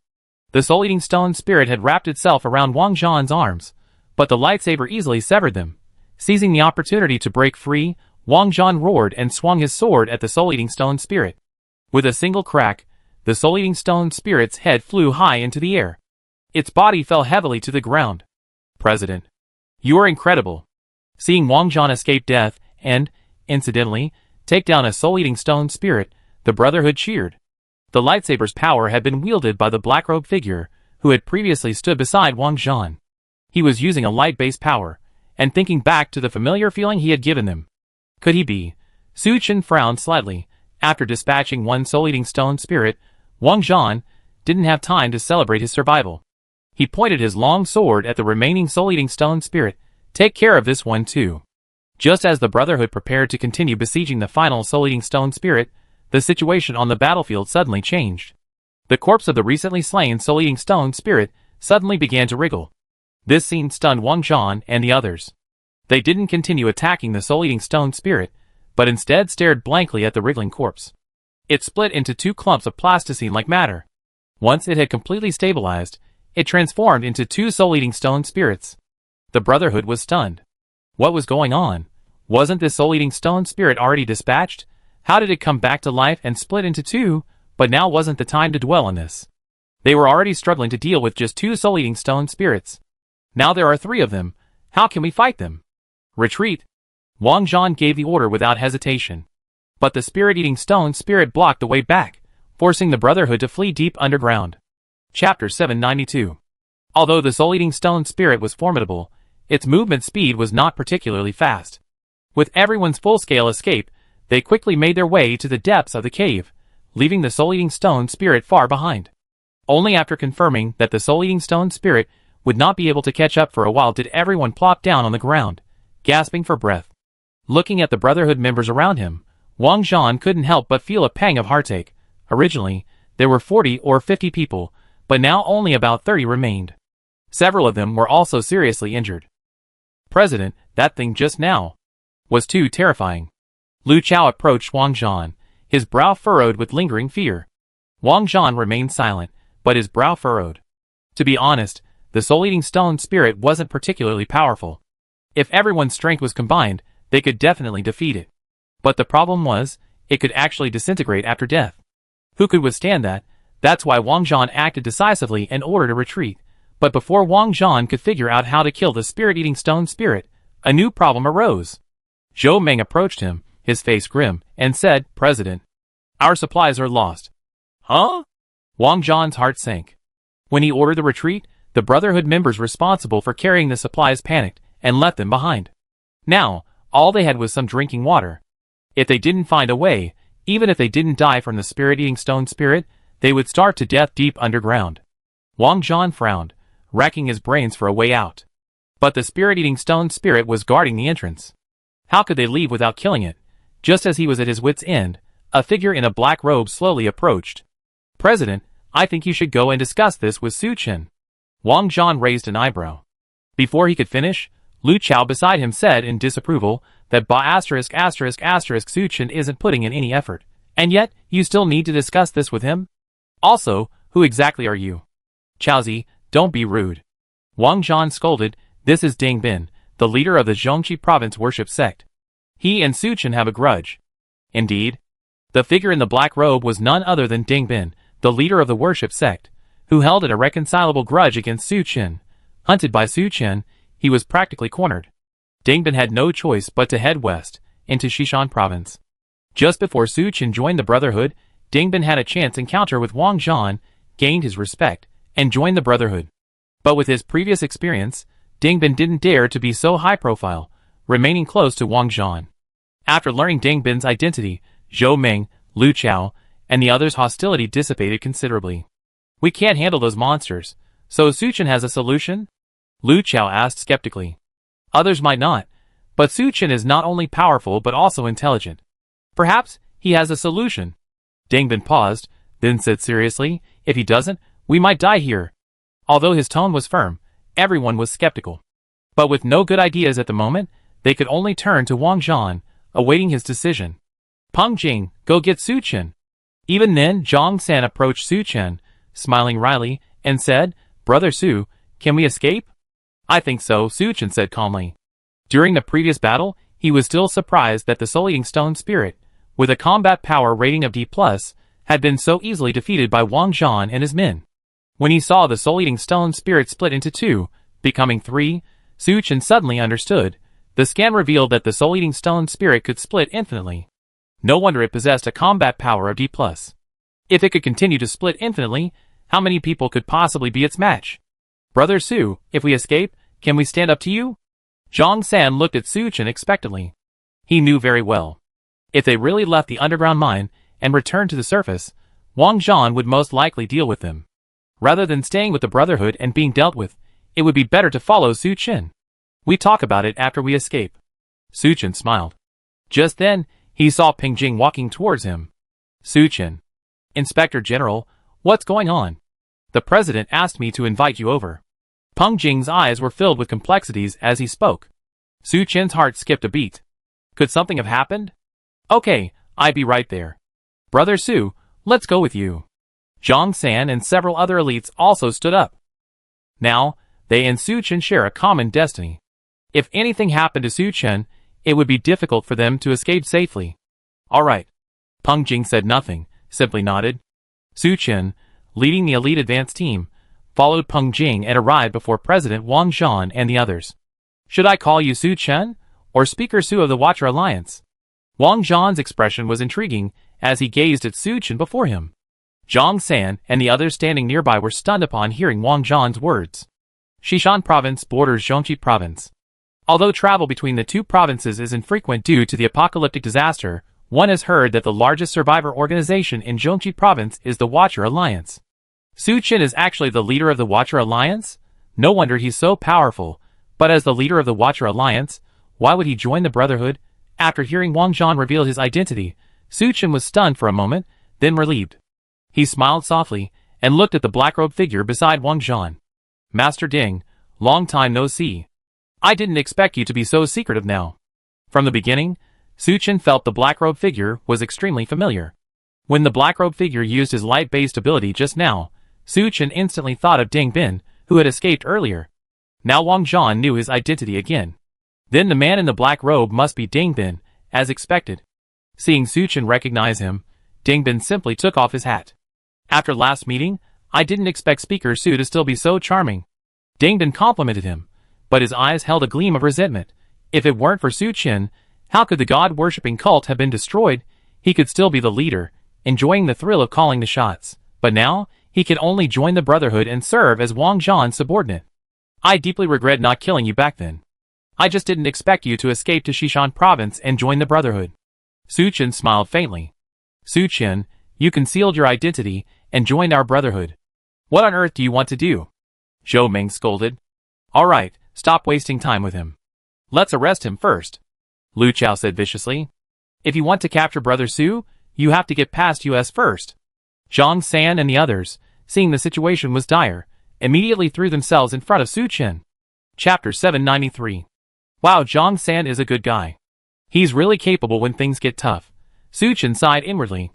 The atmosphere between the two sides suddenly became tense. Just when the atmosphere was tense, Wang Zhan suddenly spoke. Stop it! With his loud shout, the tense atmosphere temporarily eased. Suchin, I don't care what your motives are. Right now, we have a common problem, that monster. If we don't deal with it, we all die down here. Suchin smiled noncommittally at his words. Even if he couldn't defeat the Spirit Stone Devourer right away, he could just hide underground. After all, there were plenty of raw stones here, and the air was filled with energy. Once I cultivated to D+ combat power, taking down the soul-eating stone spirit will be a piece of cake, won't it? Seeing Suchin didn't respond, Wang Zhan frowned and said in a deep voice, Stop hiding your strength. Let's team up to kill those monsters and escape. We figure out the rest once we get back to the surface. In Wang Zhan's opinion, his proposal was undoubtedly the wisest. If Suchin had any sense, he should have agreed. Why should I team up with you? Suchin asked. Wang Zhan, Dingbin, Zhou Ming, and the others stared at Suchin with questioning eyes. Aren't you talking nonsense? If we don't team up, how can we kill the soul-eating stone spirit and leave the underground mine? Are you planning to starve to death here? Suchin, don't act on impulse. Wang Zhan was a little annoyed. Look at you. You're asking me for a favor, and you won't even say you. Suchin spread his hands. You? Wang Zhan was breathless and nearly fainted. He suppressed his anger. Please agree to join forces. Your proposal is a good one, but I refuse. Suchin grinned, revealing a mouthful of white teeth. Suchin, don't go too far. Dingbin was instantly enraged. Who do you think you are? I'm talking to the president. What business do you have? Suchin glared at Dingbin coldly. With Wang Zhan's help, Dingbin was now a D-level psychic. But Suchin's glare instantly panicked him, and he dared not say anything more. It wasn't just because of the psychological trauma Suchin had left on him. It was all because Suchin exuded a terrifying aura, like that of a prehistoric behemoth. Wang Zhan's face was ashen, his eyes glaring fiercely at Suchin. Since the apocalypse, few dared to act so arrogantly in his presence. Those who did, he had already eliminated. If possible, he would have immediately started a war with Suchin, but he also knew that Suchin's coercion was too clever, having lured the elite advance team over. If a real fight broke out, even if Suchin and Zhang San and the others were eliminated, the Brotherhood would have no chance of escaping. Thinking of this, he swallowed his anger and asked, Suchin, what do you want in exchange for joining forces? I have two conditions. Suchin held up two fingers and said slowly, First, I must give you half of the immortal marrow fluid you obtained, and half of the rock-eating beast you killed earlier. Wang Zhan hesitated for a moment, then nodded in agreement. Second, I need the formula for the gene lock reagent. Impossible. Wang Zhan refused without a second thought. In fact, after discussing with Dingbin, he had long suspected that Suchin's concealment of his identity and his purpose in joining the Brotherhood was to obtain the formula for the gene lock reagent. This was the Brotherhood's top secret. As long as the Brotherhood had a firm grip on the gene lock reagent, they could obtain a large number of D-rank transcendents. This would allow the Brotherhood to wipe out the remaining forces in Xishan province. Not only that, but they could also expand outward, such as defeating the Watcher Alliance. Wang Zhan readily agreed to give Suchin half of the immortal marrow fluid, precisely because he didn't intend to give him the formula. Suchin paused. Okay, I don't need the formula, but I have another request. Wang Zhan hadn't expected Suchin to give up on the formula so easily. He was stunned for a moment, then quickly said, Sure, tell me what you did to create the spiritual weapon, and how you obtained the formula. No problem. Wang Zhan agreed without hesitation. He waved to the crowd, asking them to step back. After they had arrived, Wang Zhan whispered, "You should know about the secret realm, right?" "Yes. When the Brotherhood was just starting out, we discovered a secret realm." According to Wang Zhan, while exploring the secret realm, they encountered a powerful monster. With their strength, they were no match for the monster. The Brotherhood members were scattered. But while the monster was chasing the others, Wang Zhan accidentally entered its lair and discovered a large number of chips and rough stones. It not only records how to forge spiritual weapons, but also contains information about gene-locking reagents. After absorbing the ore, Wang Zhan's combat power rapidly increased, and he even forged several spiritual weapons. Taking advantage of this opportunity, the Brotherhood continued to absorb other factions, eventually growing to its current size. After hearing his story, Su Chen didn't doubt its authenticity. After all, Wang Zhan had no reason to lie. Su Chen couldn't help but feel a little jealous. Although he had reaped rich rewards during his previous explorations of the secret realm, he hadn't been as lucky as Wang Zhan. After Wang Zhan finished his story, he had his men bring over the collected immortal marrow fluid and the decomposed rock-eating beast carcass. He handed half of it to Su Chen. "Chairman Su, I fulfilled your request. Now, can we discuss how to deal with those monsters?" "Okay, no problem." Su Chen nodded and told Zhang San and the others to put their things away. Soon, everyone gathered again. Everyone's eyes turned to Su Chen. "The monster just now is called the Soul-Eating Stone Spirit." Su Chen slowly relayed the scanned data. After hearing this, everyone suddenly realized. It turned out to be a D+ power monster. No wonder it was so powerful. Strange. How did Su Chen know so much about the Soul-Eating Stone Spirit? Wang Zhan felt a little puzzled, but didn't ask further questions.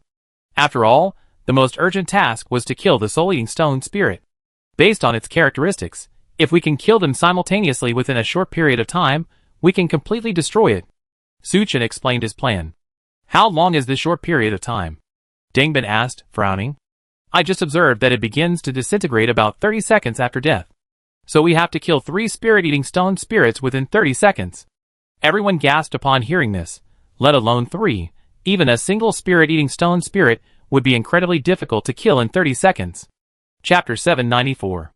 The most serious problem is, if after taking down the first soul-eating stone spirit, they can't kill the other 2 within 30 seconds. Then the Brotherhood will face 4 soul-eating stone spirits. If they accidentally kill a second one during this time, they face 5. That would be a lot of fun. Wang Zhan narrowed his eyes, secretly surprised. This kid, Su Chen, is truly remarkable. He actually knows those monsters are called soul-eating stone spirits, and even knows their characteristics. "Su Chen, do you have a good plan of action?" Wang Zhan asked slowly. "A good plan of action is to kill 3 soul-eating stone spirits at once." Su Chen shrugged. Wang Zhan almost laughed out loud when he heard this.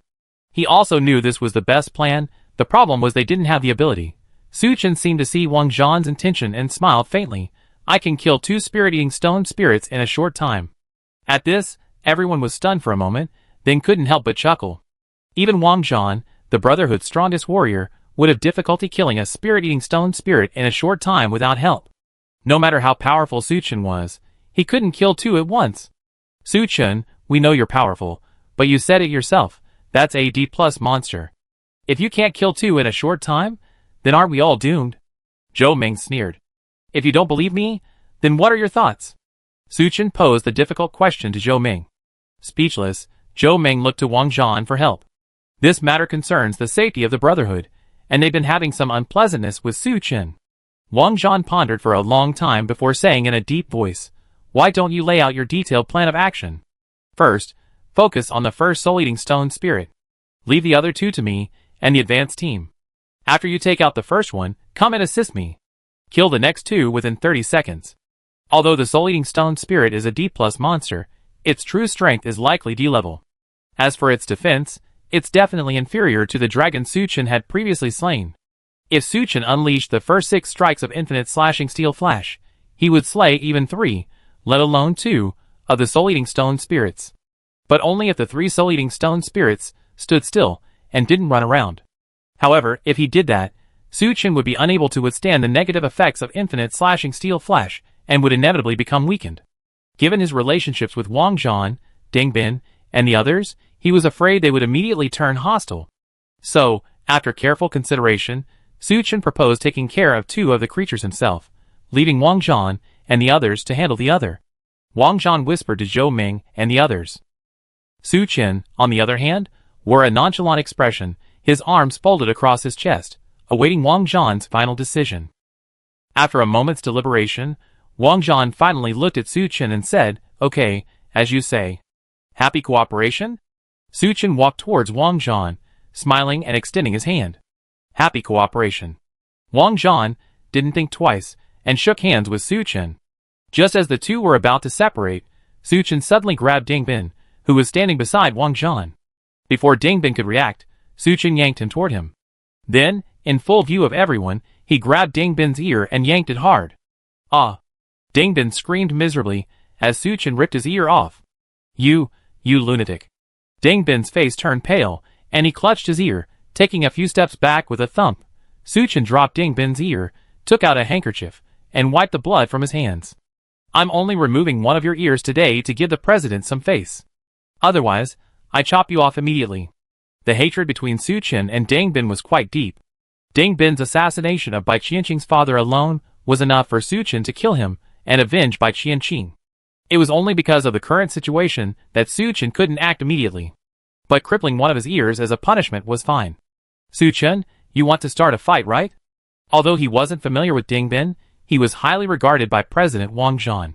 Su Chen's attack on him immediately inflamed Zhou Ming and the others. Faced with the Brotherhood's fury, Su Chen sneered and unleashed his dragon might. Instantly, an indescribable awe erupted from Su Chen. Everyone present felt their breath quicken, their legs weaken, and they felt the urge to kneel down. Thankfully, Su Chen was merely trying to scare them. The dragon might only lasted a moment before he dispelled it.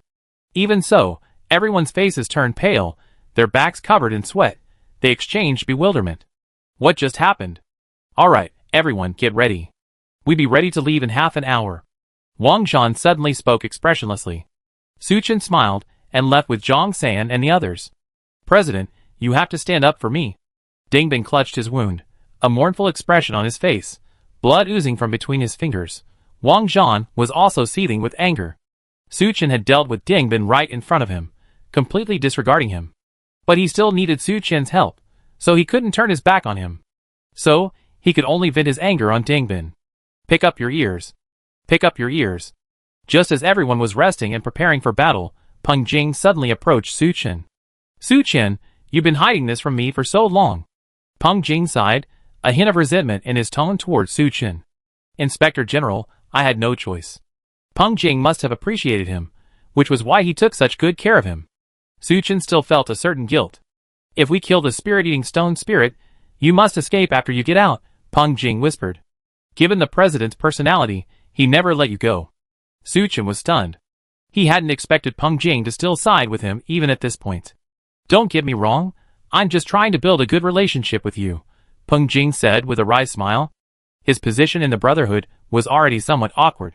Now, there was this Su Chen incident. Although he didn't know Su Chen's identity, if Wang Zhan really pursued it, he was afraid he'd be in big trouble. He took the initiative to show his goodwill to Su Chen, also wanting to provide himself with a way out. I understand. Su Chen and Peng Jing smiled at each other. Everyone rested for a moment, and 5 minutes later, they gathered on time. After a simple bandage, Ding Bin's ear was now wrapped in thick gauze. He stared at Su Chen with a look of resentment.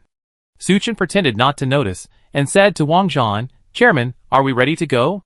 Let's go! Wang Zhan nodded. Chapter 795.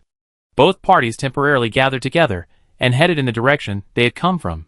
Not long after, the scouts reported that the 3 spirit-eating stone spirits had been spotted ahead. Su Chen and Wang Zhan quietly approached and peered in. Sure enough, the 3 spirit-eating stone spirits were not far ahead, apparently searching for them. Chairman, you lead the troops to deal with the one on the left. I lead the advance team to hold off the 2 on the right. As long as you succeed, I follow suit.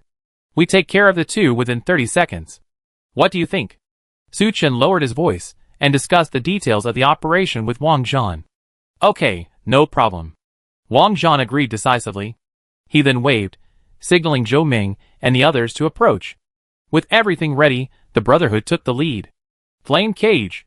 Zhou Ming concentrated his spiritual power, and blazing flames erupted from thin air, forming walls of fire that separated one of the soul-eating stone spirits from the other two.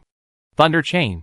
Lu Chao followed closely, raising his hand and sending out a bolt of lightning. The lightning he unleashed bound the soul-eating stone spirit tightly. In anger, the soul-eating stone spirit struggled desperately. It collided with the lightning chain, erupting in dazzling sparks. Knowing the opportunity was imperative, Wang Zhan raised his sword and shield and, under the cover of his men, charged towards the soul-eating stone spirit. Meanwhile, Zhang San and the others, under Su Chen's command, engaged the other two soul-eating stone spirits. Although their strength was far inferior to that of the soul-eating stone spirits, then they didn't need to kill them. They only needed to hold them back.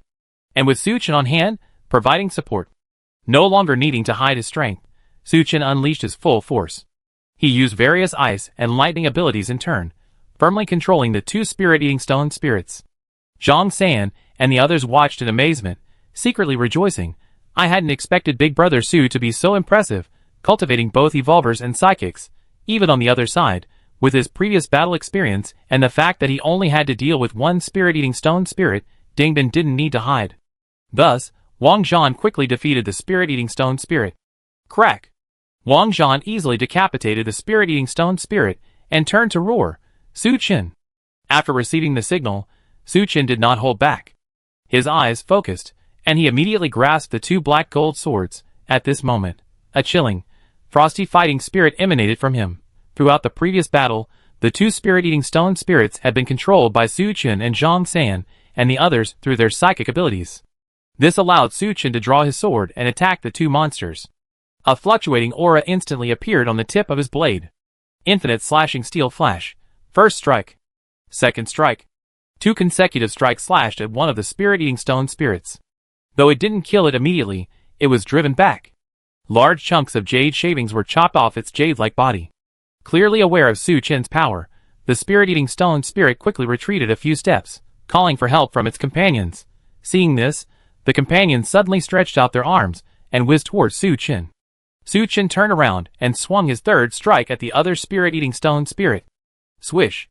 The spirit-eating stone spirit, including its rubbery arms, was sliced right in half. That wasn't the end of it. Before the remaining spirit-eating stone spirit could react, Su Chen's fourth strike had already landed. It was split right down the middle. So far, from the moment the first spirit-eating stone spirit was killed to the moment Su Chen dispatched the other two, it had taken a total of 28 seconds. This kid, either make friends with him, or don't let him live. This was the thought that surfaced in Wang Zhan's mind. Su Chen sheathed his black gold long sword and let out a long breath. While the third strike had been easy, the fourth was different. He felt a faint sense of heaviness. But in front of the Brotherhood, Su Chen didn't show it. Su Chen, you're truly amazing. Wang Zhan praised him heartily, then pointed at the corpse of the soul-eating stone spirit on the ground and said gravely, how about this? I step aside, and you take two corpses. How about that? While it wasn't clear what the soul-eating stone spirit's corpse was for, as a D+ power monster, it could definitely be used as material. Okay. Su Chen nodded, signaling Zhang San and the others nearby to drag the soul-eating stone spirit's corpse away. Now that the soul-eating stone spirit had been eliminated, everyone could leave. Wang Zhan walked side by side with Su Chen and said with a smile, Su Chen, please forgive me for any mistakes I made earlier. In the future, the Brotherhood and the Watcher Alliance can definitely join forces. With your strength, combined with the influence of our Brotherhood, not to mention Zhongqi and Xishan provinces, dominating Yin country isn't impossible. Su Chen simply smiled faintly.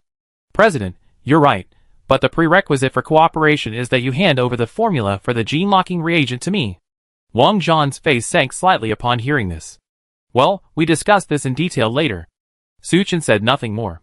The group quickly left the underground mine and returned to the surface. The remaining Brotherhood members hurried over, concernedly asking Wang Zhan what had happened down there. Wang Zhan waved his hand, signaling them to leave. He smiled at Su Chen and extended his hand. Su Chen, there's no need to rush off. Get some rest. Su Chen also extended his hand. On the surface, it seemed as if he was trying to reconcile with Wang Zhan. But just as their hands clasped, Su Chen suddenly, as if by magic, produced a pair of handcuffs.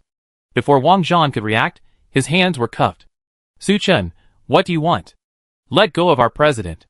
Zhou Ming and Lu Chao froze for a moment before bursting into a barrage of curses. Zhang San and the others, without hesitation, stood in front of Su Chen. The tension between the two sides, which had calmed down, was now tense again. Despite the overwhelming numbers, Su Chen showed no fear. Instead, he looked at Wang Zhan with a smile. "Chairman, tell your men to behave themselves. If you scare me, your life will be in danger." Wang Zhan's face was sullen, and he shouted at Zhou Ming and the others, "Don't be impulsive. Behave." Zhou Ming and the others were stunned. What was going on? It's just a pair of handcuffs. With Wang Zhan's strength, even 10 pairs of handcuffs wouldn't be enough to restrain him. However, they had no idea that Su Chen was using an energy suppressor. After donning it, Wang Zhan felt an immense emptiness within him. The surging power vanished in an instant. Forget Su Chen. Any E-level transcendent could defeat him. For the sake of his own life, Wang Zhan had no choice but to tell Zhou Ming and the others to stop. Chapter 796. Zhou Ming, Lu Chao, Peng Jing, and others. Though unwilling, they were concerned for Wang Zhan's life and had to step back a few steps to make ample space for Su Chen and the others. Su Chen escorted Wang Zhan, along with Zhang San and the others, and strode out at great speed. "Su Chen, I've been polite to you. Why are you doing this?" Wang Zhan demanded angrily. "Alright, President Wang, we're all 1,000-year-old foxes. Why are you playing strange stories from a Chinese studio with me?" Su Chen curled his lips in disdain.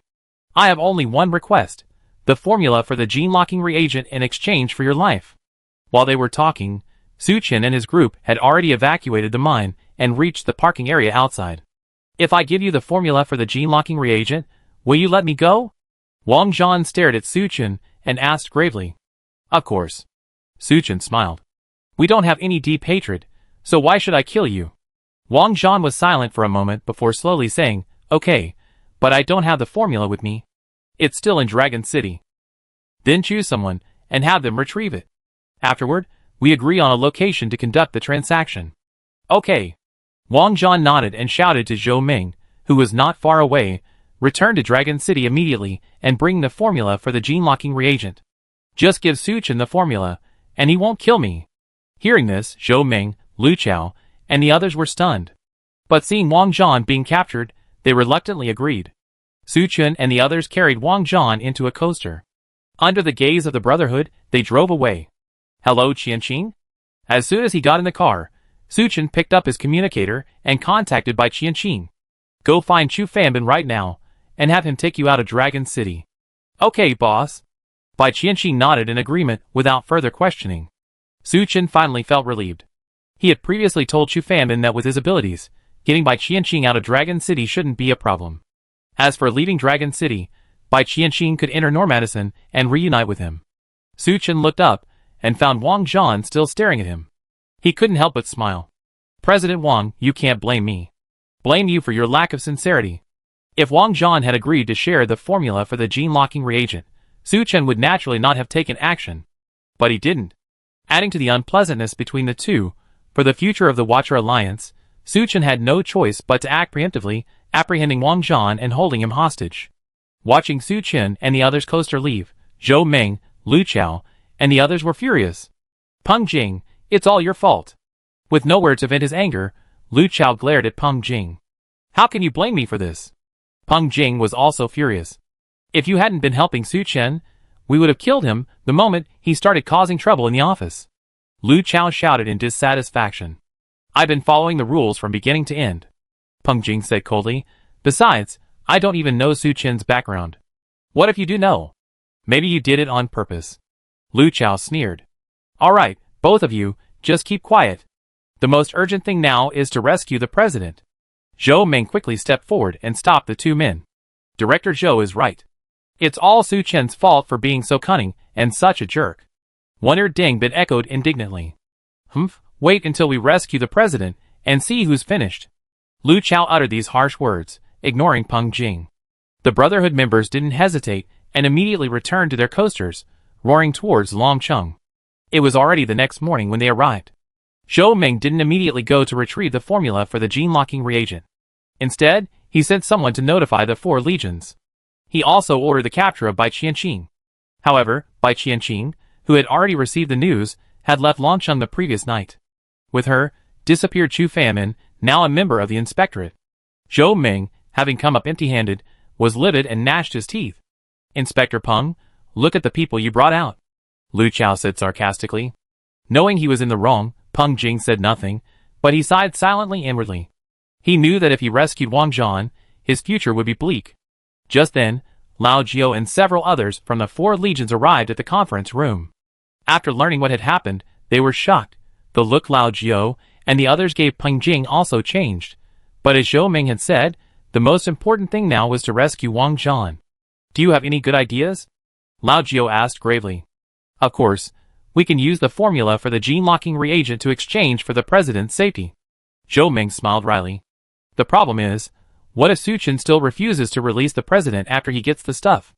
Lao Jiao paused and continued, "Even if he really does release the president as agreed, then we lose the formula for the gene-locking reagent and lose face. What will we do?" His string of questions left Zhou Ming and the others speechless. "Lao Jiao, what's your plan?" "We must trade the formula for the president, no doubt about it," Lao Jiao said slowly, "but we must be prepared. Whether Su Chen abides by the agreement or not, we must be prepared for both scenarios. Once the transaction location is determined, our legion will move out and surround the area. As soon as the president escapes, we will immediately attack Su Chen." Zhou Ming and the others exchanged glances and nodded in unison. "Okay, let's do as you say, Lao Jiao." Su Chen and the others drove east of Dragon City and found a secluded spot to temporarily stop. After arranging the shifts, the others rested in the car. Nearing noon, the roar of a car could be heard not far away. Zhang San and the others' hearts tightened, and they jumped to their feet. "Don't be nervous, we're all family."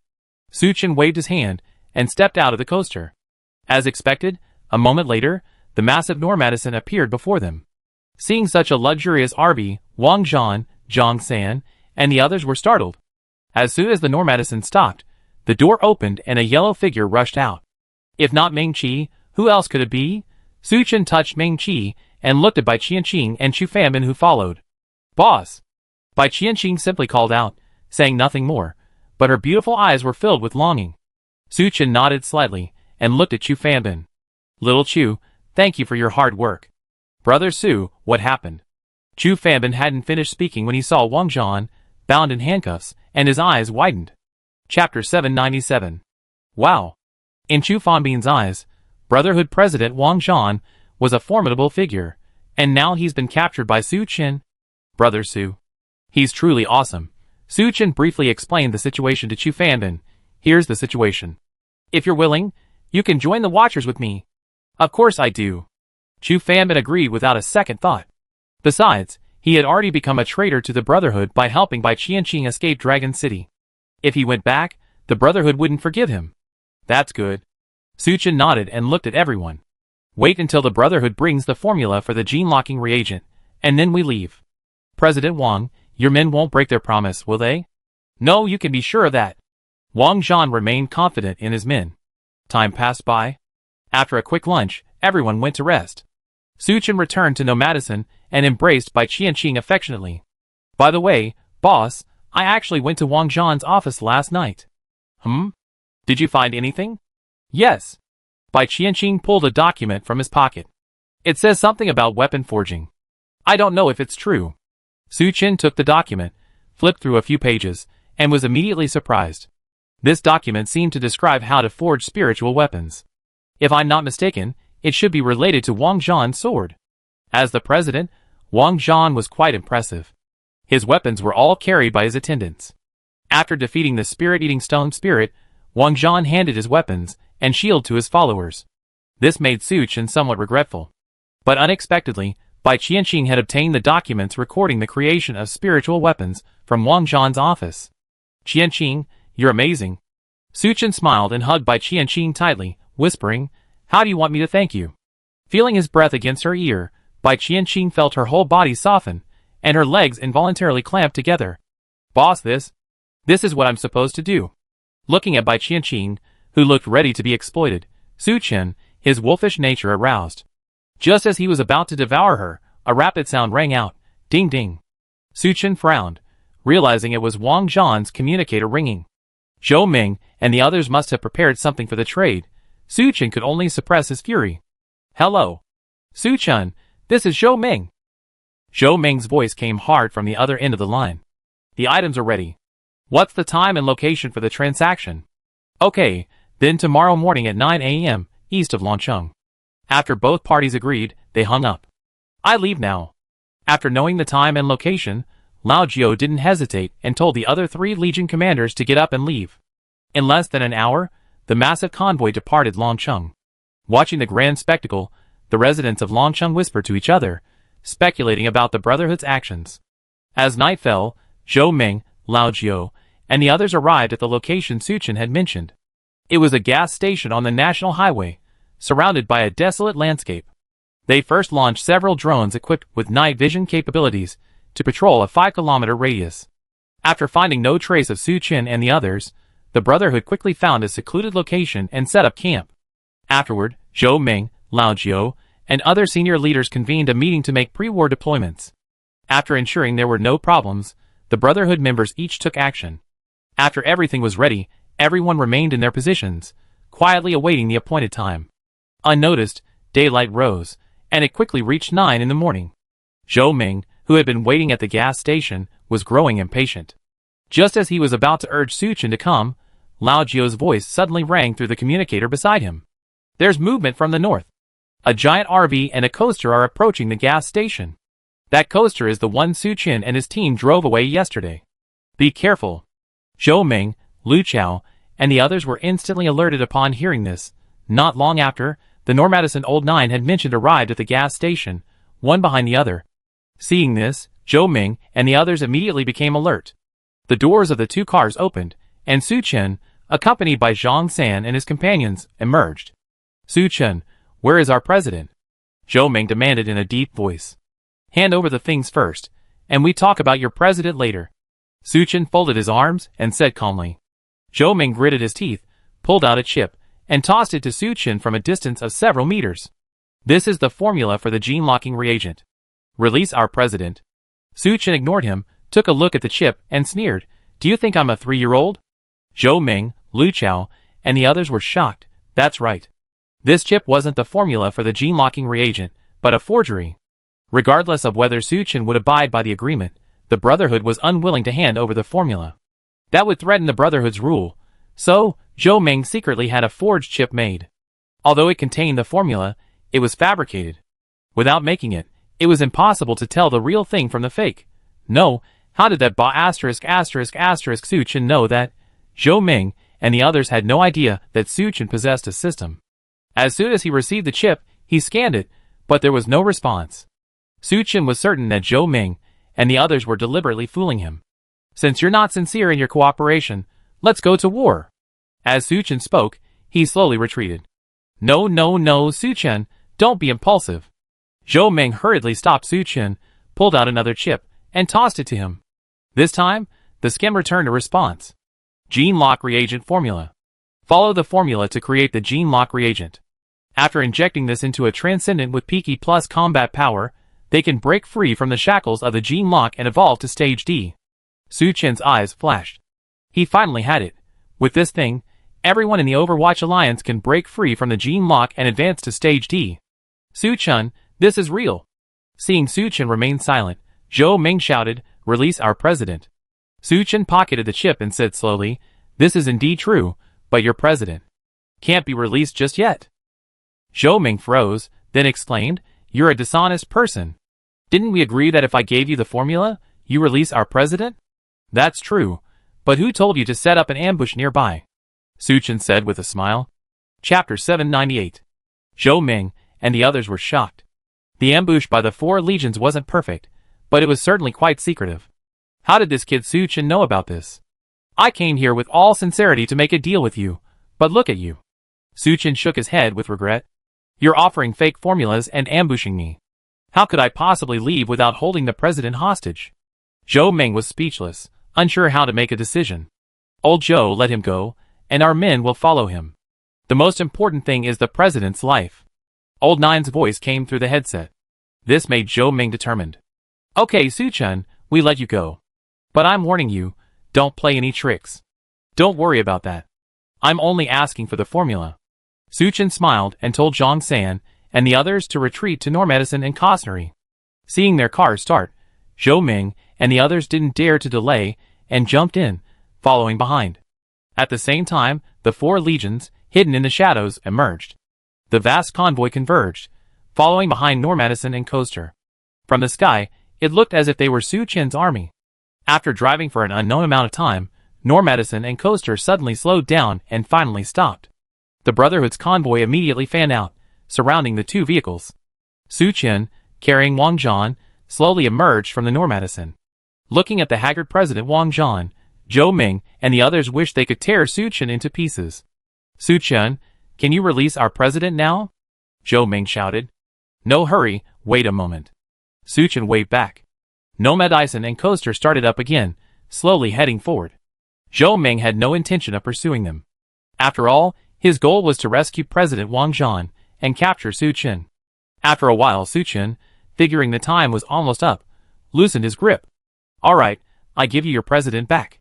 Whether it was Wang Zhan, Zhou Ming, or Lu Chao, they were all delighted, waiting for Wang Zhan to return so they could attack Su Chen immediately, but the next second, Su Chen raised his black gold sword. With a single blow, Wang Zhan was cut in two. No one had expected Su Chen to be so unsportsmanlike. Su Chen, I hack you. Zhou Ming roared. Go! Capture Su Chen. Old Nine also roared. After taking Wang Zhan's energy core, Su Chen turned and rushed forward without looking back.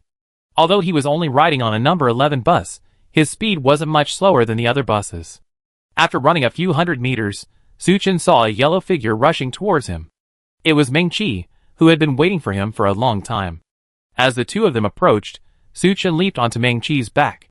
Ming Qi took advantage of the situation and did a drifting U-turn, spreading her hooves and leaping forward like an arrow from a bow. Faster, faster! Zhou Ming, Lao Jiao, and the others urged.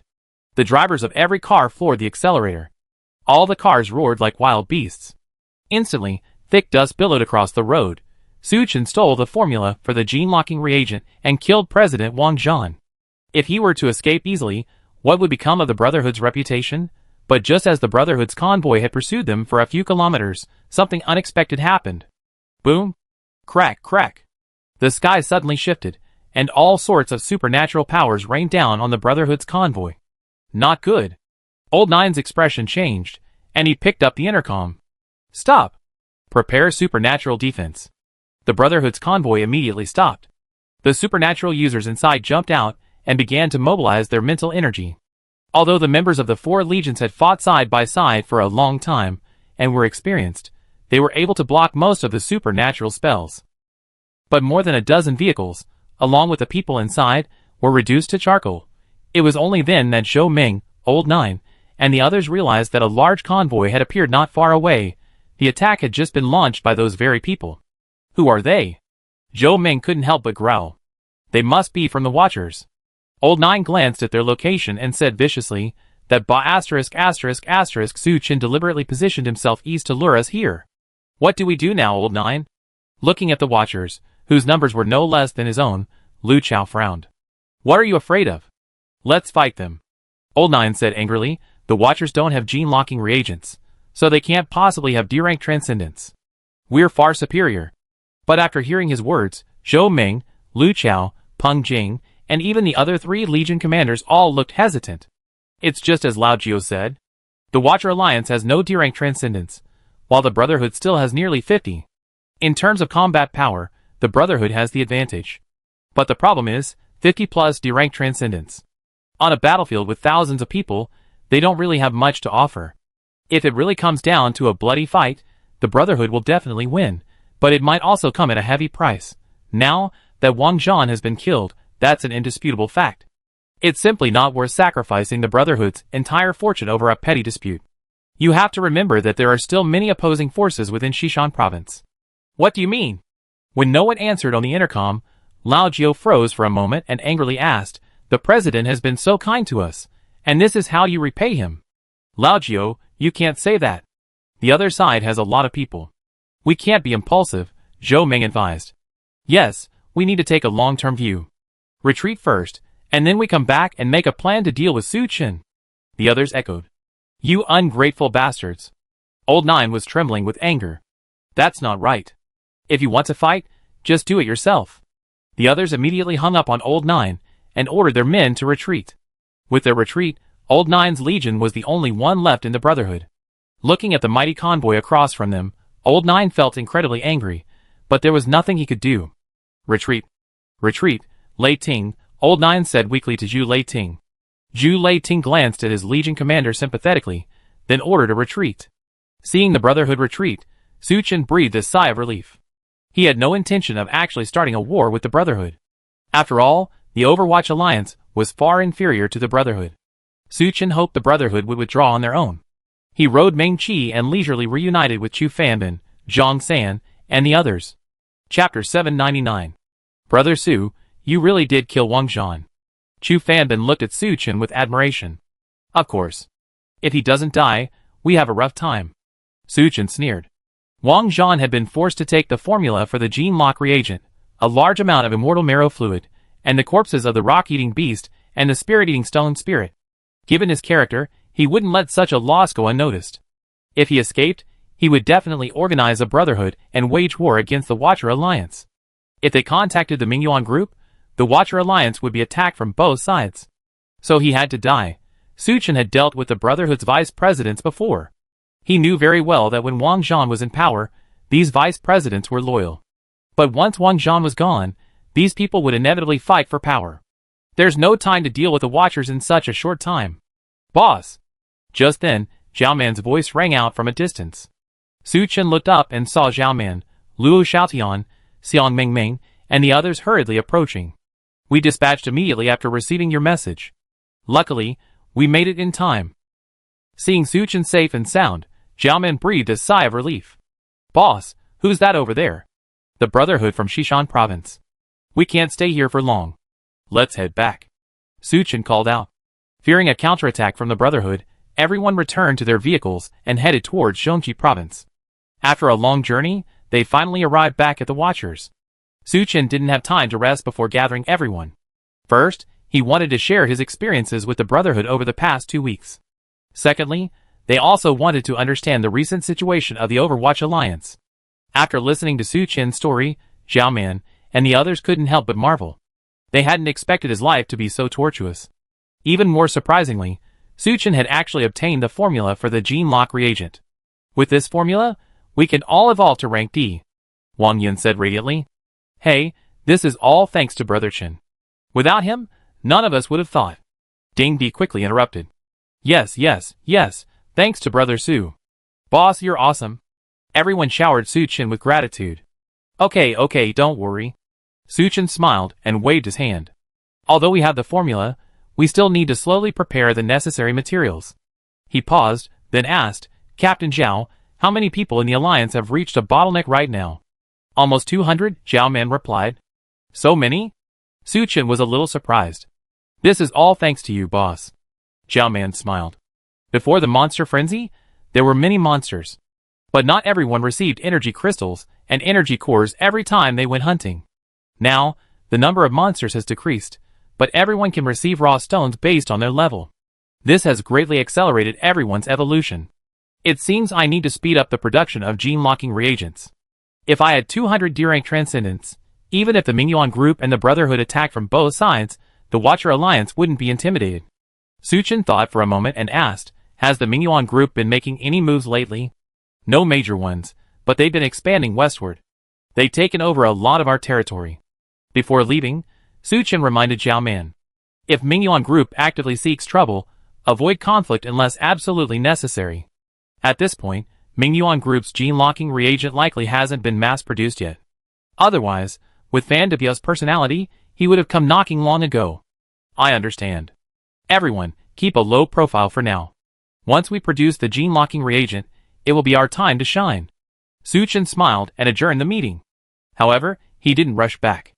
Instead, he sought out Chu Fanbin and Zhang San. Su. Leader Su.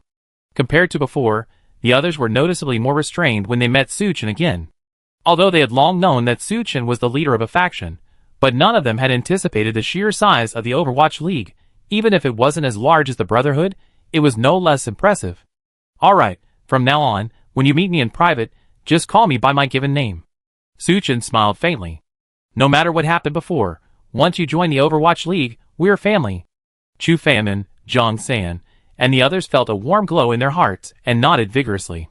Compared to staying with the Brotherhood, following Su Chen clearly offered a brighter future. I plan to form a special operations team with you all, Su Chen said slowly. Special operations team? Chu Fanmin, Zhang San, and the others exchanged glances. So what's our mission? You all been in Xishan province for a while, and are familiar with the situation there. Your mission is to gather intelligence on Xishan province and the Brotherhood, Su Chen instructed. Understood. Chu Fanbin and Zhang San nodded strongly. Xishan province is vast and rich in resources. The Brotherhood alone possesses 5 ore mines. With the number of monsters dwindling rapidly, whoever controls more ore mines will become more powerful. Although Su Chen doesn't have the strength to compete with the Brotherhood yet, but once the Watcher Alliance possesses a D-rank transcendent and has dealt with the Mingyuan group, war with the Brotherhood will come sooner or later. After finishing everything, Su Chen returned to his residence. Opening the door, he saw the women waiting for him on the sofa. Boss. Master. Brother Chen. Seeing Su Chen, they couldn't help but stand up, their beautiful eyes filled with endless affection. At this moment, words seemed pale. Su Chen smiled as he walked forward, embracing them one by one. My dears, what are we waiting for? Su Chen laughed heartily and lifted Zhou Qing, the eldest, by the waist. The other beauties grumbled coquettishly, but followed him. Qianqing, come too. Su Chen suddenly turned and smirked at Bai Qianqing at the door. Although extremely shy, Bai Qianqing knew that this was the best way to join this big family. After a passionate lovemaking session, the exhausted women slowly fell asleep. Su Chen embraced Bai Qianqing and whispered, Qianqing, I still remember your father's murder. It's just that the timing wasn't right this time. Next time, I will definitely kill Dingbin and use his head as a memorial for your father. Hearing this, Bai Qianqing's eyes filled with emotion. She leaned against Su Chen's chest and said softly, Okay, thank you, boss. You've been tired these past few days, get some rest. Su Chen patted her head and smiled, I still need to go find the cowherd. Chapter 800. After returning, Su Chen was first busy with a meeting, then comforting the women. Next, he had to meet with Engineer Nyo to discuss the gene lock reagent. Su Chen was completely occupied. Although it was nearly midnight, when Su Chen arrived at the laboratory, he found it still brightly lit. Nyo Mingxian was in a meeting with several researchers. Engineer Nyo, it's so late, why haven't you rested yet? Su Chen greeted him with a smile. I knew you were coming back, Boss Su, so I knew you come to see me, so I stayed up. Nyo Mingxian waved his hand, letting the other researchers leave. Then he looked at Su Chen with shining eyes. Boss Su, you must have brought a lot of goodies this time. Su Chen chuckled and took out the formula for the gene lock reagent, the immortal marrow fluid, and other items. Seeing so many treasures, Nyo Mingxian rubbed his hands with excitement. Great, Boss Su. But right now, we only have immortal marrow fluid. I'm afraid we don't have any other ingredients. Making the gene lock reagent requires more than a dozen ingredients. Immortal marrow fluid is just one of them. Su Chen had already collected a lot of other ingredients, like hard blood grass and moonflower, so they were relatively easy to find. But things like night orchid are quite a problem. Su Chen only managed to luckily harvest one during the battle between the dark devouring moth and the ghost-faced spider. Boss Su, you forgot, Nyo Mingxian reminded him. You ordered us to collect all rare and precious herbs we found while hunting monsters. Oh, I did give such an order. Su Chen slapped his forehead, finally remembering what had happened. After the harsh weather, a secret realm appeared, bringing with it an immense abundance of energy. As a result, many exotic flowers and plants, such as hard blood grass and moonflower, appeared in the world. To be on the safe side, Su Chen had ordered the Watchers who went out to pick any unknown flowers and plants they found. The laboratory's cold storage holds a vast array of flowers and plants. It's a pity we don't even know what most of them are used for. Nyo Mingxian said with a wry smile. Really? Take me there. Su Chen's heart skipped a beat. If others didn't know what the materials were, how could he not know? Just scan, test, and take a picture, and all the information about the flowers and plants would be revealed. Su Chen followed Nyo Mingxian to the cold storage at the back. As expected, there were hundreds of species of flowers and plants stored there. There were also many unusual crystals. Su Chen picked up one of the plants. Pretending to observe, he was secretly scanning it. Flying duck orchid, a terrestrial orchid native to Australia. The side of its flower resembles a flying duck. It's a rare terrestrial orchid. Su Chen put it down. Ordinary terrestrial orchids are useless. I didn't expect Boss Su to even know about plants. Niu Mingxian, surprised, also wrote down Su Chen's words. Green pine cone. Slightly increases resistance to toxins after consumption. Blue diamond grass. Chewing it can restore some strength. Su Chen patiently picked up each of the plants and reported their information to Niu Mingxian. While astonished by Su Chen's vast knowledge, Niu Mingxian also quickly took notes. Finally, after over an hour, the two of them had thoroughly identified all the materials. Luckily, aside from the precious night orchid, all the other materials were already stored in the cold storage. Engineer Niu, print out the materials needed for the gene-locking reagent.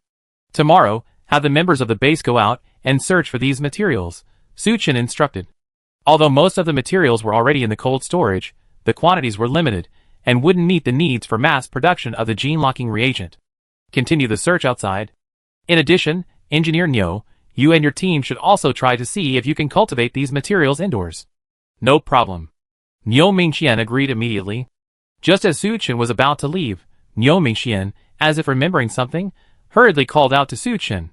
Boss Su, these are newly created reagents. They're Advanced Recovery Reagent and Dragon Blood Reagent. During a previous battle, the E-rank Transcendents of the Overwatch Alliance were severely injured, and the recovery reagents were no longer able to heal them. So Su Chen tasked Niu Mingxian with finding a way to improve the recovery reagents. After much research, Niu Mingxian finally invented the Advanced Recovery Reagent. Its efficacy is naturally far superior to previous ones. But it also requires higher quality materials. Due to limited materials, we only have these 5. Niu Mingxian handed them to Su Chen. You done a great job. Su Chen accepted the 5 reagents and praised them with satisfaction. These advanced recovery reagents can save lives in a critical moment. As for the dragon blood reagent nearby, Su Chen had it made by Niu Gong after killing the dragon. He wanted to test whether the dragon blood reagent could be injected repeatedly. I leave it to you, Niu Gong. Su Chen encouraged Niu Mingxian a few words before leaving.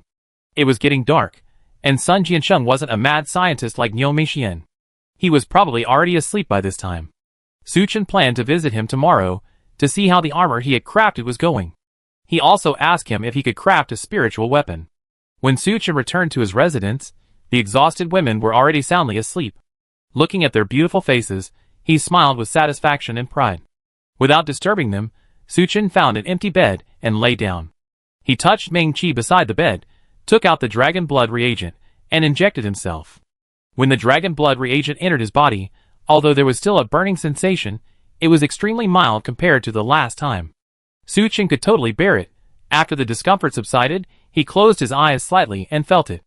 After a moment, Su Chen opened his eyes, a hint of disappointment in his eyes. The effect of this injection was far inferior to the last one. For example, the last injection of the dragon blood reagent had increased the effect by 70%. But this time, it was only 15%. Su Chen guessed that this was related to the ingredients of the dragon blood reagent. The first injection of the dragon blood reagent was made from dragon turtle materials. The second injection was made from flood dragon materials. The flood dragon's combat power and level were, after all, higher than the dragon turtle. If he had first injected the flood dragon reagent, the increase would have been 85%. But if he injected the dragon turtle reagent again, it would probably have no effect. Chapter 801. Forget it, one shouldn't be too greedy. It's good enough to get a single injection of the dragon blood reagent. I'm afraid the others won't even have a chance. Su Chen shook his head, stopped thinking about it, and rolled over to fall into a deep sleep. The next morning, after waking up, Su Chen had breakfast with the girls before heading to the forging room. Brother Su, long time no see. Sun Jiansheng was incredibly surprised to see Su Chen. The armor you gave me last time was already finished. I've been waiting for you to come back. Don't worry, I'm no longer interested in that armor. After battling the rock-eating beasts and spirit-eating stone spirits, Su Chen was certain. Ordinary crystal armor and weapons are useless against D-tier monsters. They either need to be mixed with black gold or be spiritual weapons to be effective. Huh? Sun Jiansheng was stunned. Su Chen handed the bag to Sun Jiansheng. Sun Jiansheng opened it and found it filled with chunks of matter. Most of them were a deep blue, shimmering with an ancient sheen. These are the scales of the earth dragons and flood dragons I killed earlier, Su Chen explained. See if you can use their scales to craft me a suit of armor. As powerful creatures in legend, dragons possess incredible defenses. Even subspecies like dragon turtles, earth dragons, and flood dragons are virtually invulnerable to weapons, and weapons due to their scales. If it weren't for the infinite slashing steel flash, Suchin wouldn't have been able to kill them. After defeating them, Suchin deliberately collected their scales. If they could be crafted into armor, their defense would undoubtedly be even stronger than the exotic crystal armor. Well, I give it a try, but Brother Su, I have no experience. If I fail, you can't blame me. Sun Jiancheng scratched his head. Go ahead and do it with confidence. I have plenty of scales. Suchin smiled, then produced another document. And this, study it too. This is, if you follow the forging process above, you can create something called a spiritual weapon, Suchin explained. Sun Jiancheng held it in his palm, examined it for a long moment, and frowned. It seems quite complicated to me. Again, Brother Su, I do my best. Okay, no problem at all. Suchin produced a number of more raw stones, and stuffed them into Sun Jiancheng's pockets. This is a deposit. I won't let you down once we're done. Thank you, Brother Su. Sun Jiancheng grinned. After giving Sun Jiancheng his instructions, Suchin immediately left for the meeting room. He had informed Zhao Man early in the morning, asking him and the captains and vice-captains of several other battalions to come to the conference room for a meeting. When Suchin entered the meeting room, everyone had been waiting for a long time. Hello, speaker. Suchin nodded to them and sat down. I called you here today to discuss the gene lock reagent. At this, everyone pricked up their ears, their expressions intensely serious. Including the recently established security team, the Overwatch Alliance has a total of 9 battalions. Those who hold the positions of captain and vice-captain are all among the strongest in the base. They had already evolved to the peak of E+, but lacked the gene lock reagent, preventing them from advancing further. We got the formula for the gene locking reagent, but the corresponding materials are extremely scarce. Suchin said, as he handed the information Liu Mingxian had copied to Chu Mengyao and Tong Fei. The two women took the information and distributed it to everyone present. Your next task is to collect these materials and hand them over to Niu Gong.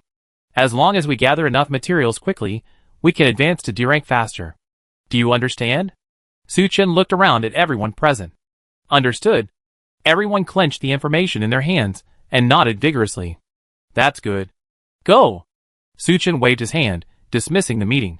Zhao Man didn't rush to leave. After the others had left, he approached Suchin. Brother Su, these materials are hard to find.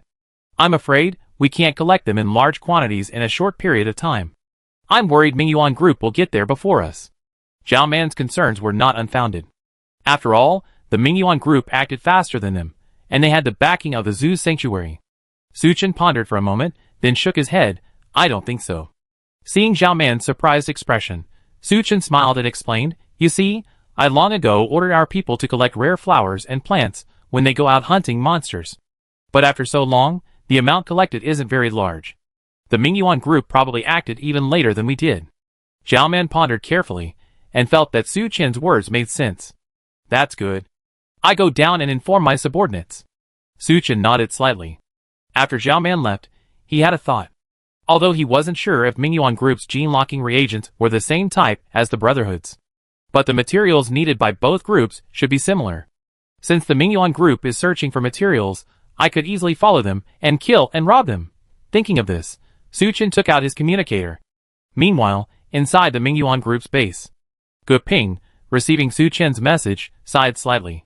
He wanted to tell Suchin about the Mingyuan Group's actions. But the problem was that Fan Debi no longer valued him. Not only that, Fan Debi was extremely wary of Gu Ping. Gu Ping's mission within the base was to do odd jobs. His subordinates were scattered. Looking at the message from Suchin, Gu Ping hesitated for a moment, then finally made up his mind. He stood up and left his residence, intending to find Fan Debi. Stop! Before Gu Ping could even approach the chairman's office, he was stopped by the guards. Please inform the chairman, I have something important to discuss with him. The guard looked Gu Ping up and down and sneered, Sorry, the chairman is very busy and doesn't have time to see you. Please inform him, I really do have something important to discuss. No, you thought you were the captain of the Iron Guard? The guard sneered, Alright, get out of here. Don't disturb the chairman. A flash of anger crossed Gu Ping's face at this. If it had been before, these people would have been fawning over him. But how could they be so arrogant and unreasonable now? They really think people are gone and the tea is cold. He sighed, and was about to get up to leave, when he saw Fan Debi emerging from his office, surrounded by a group of people. Seeing this, Gu Ping shouted, "Chairman, Chairman!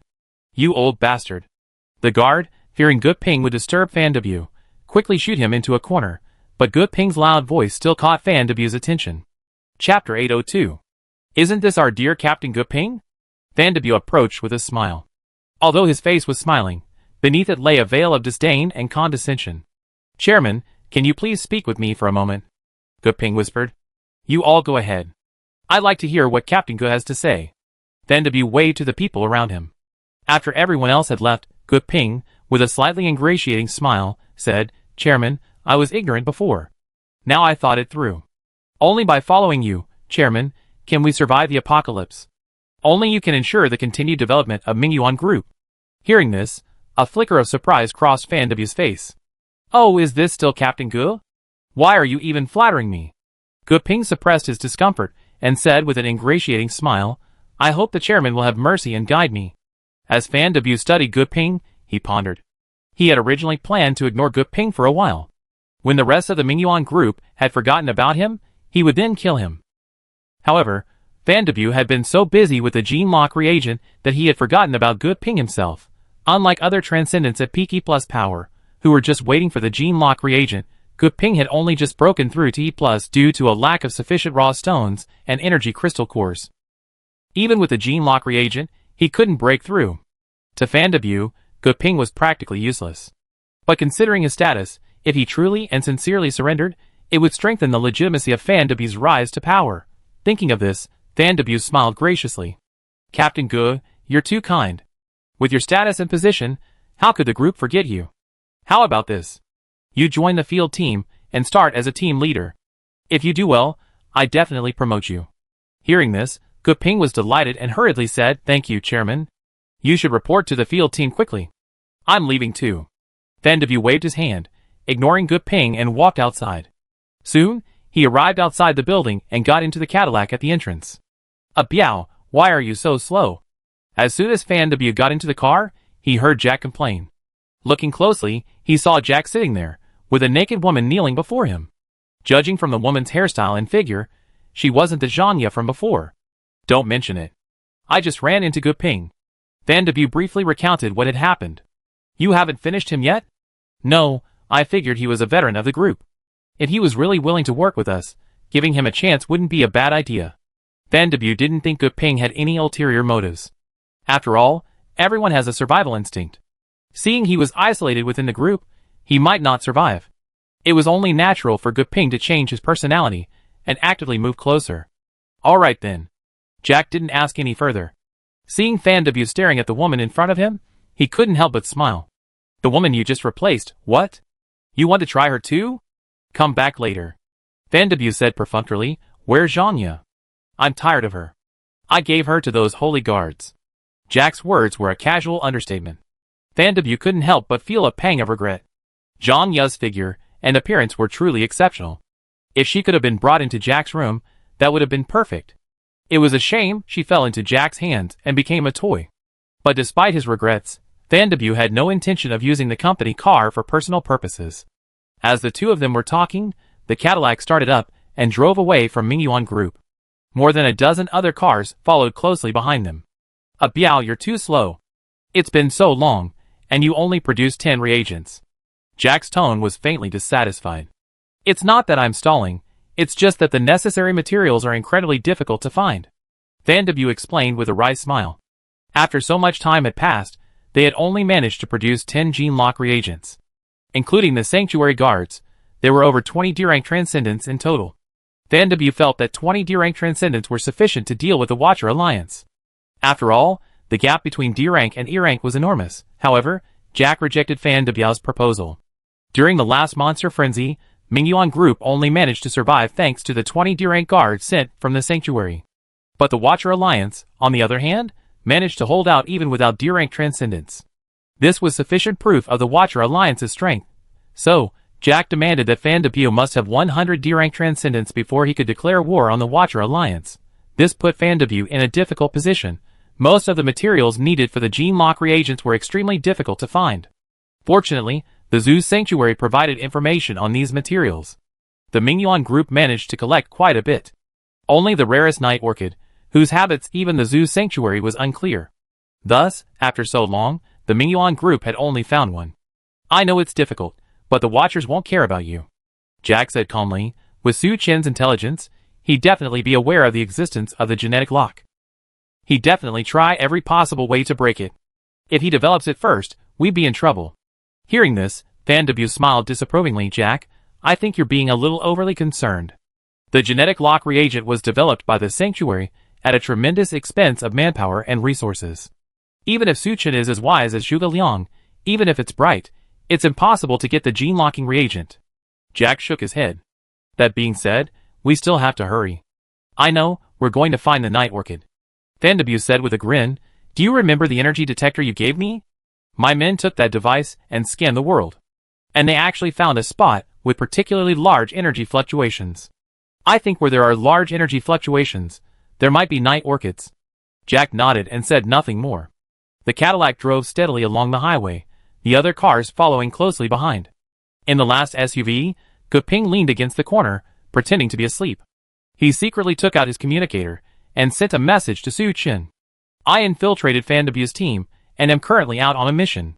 I don't know what the mission is, but I activate the location function. Chapter 803. After Guping finished sending the message and had just hidden his communicator, he heard the other people in the car laughing and teasing him. Captain Gu, you used to be too arrogant. Yes, relying on the old chairman's backing, you don't take us seriously. Faced with their sarcasm, Guping ignored it. He wrapped himself up in his clothes and continued to doze off in a corner. Seeing this, the others were extremely annoyed. But due to discipline, they couldn't do anything to Guping. The Mingyuan group's convoy quickly exited the highway and arrived at the entrance of a scenic spot. Guping took a closer look and realized it was a wild forest park. Before the apocalypse, he had visited here with his family. However, having been abandoned for so long, the park was overgrown with weeds and almost completely covered by plants. If it weren't for the tall sign at the entrance, it would be impossible to recognize it. Everyone quickly got out of the car and gathered in front of the park. Guping noticed that, in addition to the so-called Special Operations Team, even the dozen or so spiky-headed sanctuary guards had arrived. It seemed this operation was extremely important. Otherwise, Van de Beau and Jack wouldn't have mobilized the sanctuary guards. Guping felt a surge of excitement. It seemed his move had been a success. Our goal today is to explore this forest park. If you find anything unusual, you must report it immediately. Understand? Van de Beau said solemnly. Understood. Everyone responded in unison. That's good. Let's go! Van de Beau waved his hand. Although the forest park was already covered in dense vegetation. But everyone present was a transcendent. This minor issue naturally couldn't be hidden from them. The sturdy evolvers walked in front, using their weapons to clear the way for the psychics behind them. After entering the park, they spotted a floor plan not far away. What do you mean? Van de Beau looked at Jack. Let's split up first. Remember, don't act rashly if you discover anything, Jack said solemnly. The Mingyuan group's personnel were divided into teams of 5. They spread out along the road and began searching the forest park. Guping followed one of the teams, observing the park. Compared to before, the park looked dilapidated. But Guping sensed something unusual. Although he was only an E+ transcendent, he could still sense the energy surging around him. Shoo! At that moment, the team leader suddenly ducked. He signaled for silence and immediately hid in the nearby bushes. Guping and 3 others followed him into the bushes. As soon as they entered, they heard a bang, bang, bang sound coming from the front.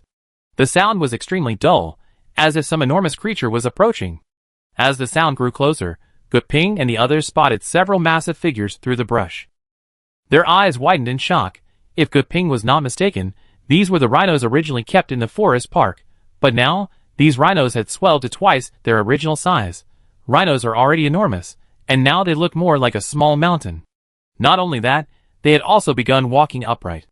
Their arms and backs were covered in sharp horns. Guping and his companions held their breath, not daring to make a sound. But just as they passed by, the rhinos seemed to sense something. They stopped, looked around, and headed towards the bushes. Guping and his companions' hearts leaped into their throats. Despair filled their faces as they watched the rhinos approach them. At this critical moment, several screams suddenly rang out from a distance. The rhinos, their attention drawn away, turned and headed in the direction of the screams. Guping and his companions finally breathed a sigh of relief. If a fight broke out, they would be no match for these rhinos. After ensuring the rhinos had left, Kuping and his companions continued their journey deeper into the park. Next, they encountered mutated mammoths, black bears, and other monsters. Thankfully, they all escaped danger. Finally, when they reached the center of the park, they found it completely covered in green vegetation. In the very center of this greenery stood a strange blue plant. At the top of the plant, a massive blue bud emanated. Though it hadn't fully bloomed yet, it was already radiating a surge of energy. If Suchin were present, he would have instantly recognized it as a night orchid. This is... Kuping stared blankly at the night orchid, his mind seemingly captivated by it. The team leader, however, was the first to react and quickly pulled out his communicator. Chairman, calling the chairman. What's wrong? We found a blue flower right in the center of the park. It seems to hold a wealth of energy. There was a moment of silence on the communicator, followed by Jack's voice. Wait there, don't act rashly. We be there soon. Roger that. After putting away the communicator, the team leader smiled. It seems this thing is quite valuable. We done a great job this time, and the chairman will definitely reward us handsomely. Yes, Captain Gu is so lucky. You snagged a great deal on your first day with us. Kuping hadn't listened to their conversation at all, feeling a little anxious. This blue flower is obviously a treasure. I can't let Fandabu take it. I wonder if Suchin received his message, and if he did, whether he'd be able to get there in time. Just as Kuping was getting nervous, the team leader stretched and suddenly exclaimed, Where's Xiaobingjia? The other two were also stunned. Each team had 5 members. But now, including the team leader and Kuping, there were only 4 left. Another member, Xiaobingjia, vanished without a trace. What happened? He was right next to me just now. How could he disappear in the blink of an eye? The other 2 panicked. The team leader quickly waved his hand and said in a deep voice, Don't panic. Kuping, did you do this? Kuping almost laughed out loud. I've been with you the whole time. How could I have done this? Just as the team leader and the others were questioning Kuping, a large amount of liquid suddenly dripped from the ceiling. The 4 of them were drenched. Why is it raining all of a sudden? Ah. The team leader initially thought it was rain, but after wiping it off, he couldn't help but cry out. He was covered in blood. Looking up, they saw a massive leopard crouching in the tree above them. It held a corpse in its mouth, blood dripping from it. And that corpse was none other than the vanished Xiaobingjia. Chapter 804. Prepare for battle. The team leader reacted first, growling. However, before they could make a move, several more leopards emerged from the tree. Their blue eyes fixed intently on Kuping and his companions. Seeing this, the team leader couldn't help but look desperate. He was the only D-rank transcendent in the team. Kuping and the others were only at E+ strength. And these leopards looked incredibly formidable. Before the team leader could formulate a response, the leopards leaped from the tree. Ah! Help! Accompanied by 2 screams, the other 2 members of the team were killed by the leopards. The team leader's formidable strength allowed him to avoid the leopards' attacks. Kuping, with his rich combat experience and foresight, survived. After mauling the 2 men, the leopards showed no sign of retreating, but continued their attack on the team leader and Kuping. Although Kuping dodged left and right, the leopards were far more agile than he was. Finally, he was caught off guard and struck in the chest by one of the leopards, sending him flying. The squad leader, standing nearby, didn't fall, but his body was covered in wounds, looking almost bloodied. It was over. Looking at the 2 leopards advancing towards him, Kuping's face was filled with despair. At this critical moment, 2 powerful flaming arrows flew towards him. The 2 leopards, caught off guard, were struck directly in the head. Boom! Boom! 2 loud bangs, and their heads exploded. Before Kuping, still dazed, could recover, he saw 7 or 8 figures rushing towards the squad leader. They raised their knight swords high, and with a single blow, they slaughtered several leopards in a matter of minutes. It was only then that Kuping recognized these men as the sanctuary guards accompanying Jack. Chairman.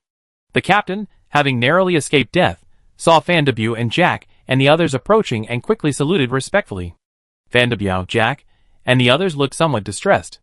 They must have encountered those powerful mutant animals on the way here. Fandabu didn't even glance at Kuping beside him, and said in a deep voice, Where's the flower you're talking about? It's right there. The captain quickly pointed to the center of the park not far away. When they saw the enormous night orchid, not only Fandabu, but even Jack was astonished. A night orchid this size, at least enough for 20 people, right? The night orchid Fandabu and his team had discovered last time was less than half the size of the one before them.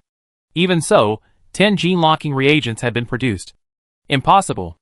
At least 30, 50 isn't out of the question. Jack shook his head, a hint of excitement in his eyes. With this Night Orchid, Mingyuan Group will have another 50 D-rank Transcendents. Adding to the existing D-rank Transcendents, that's nearly 70.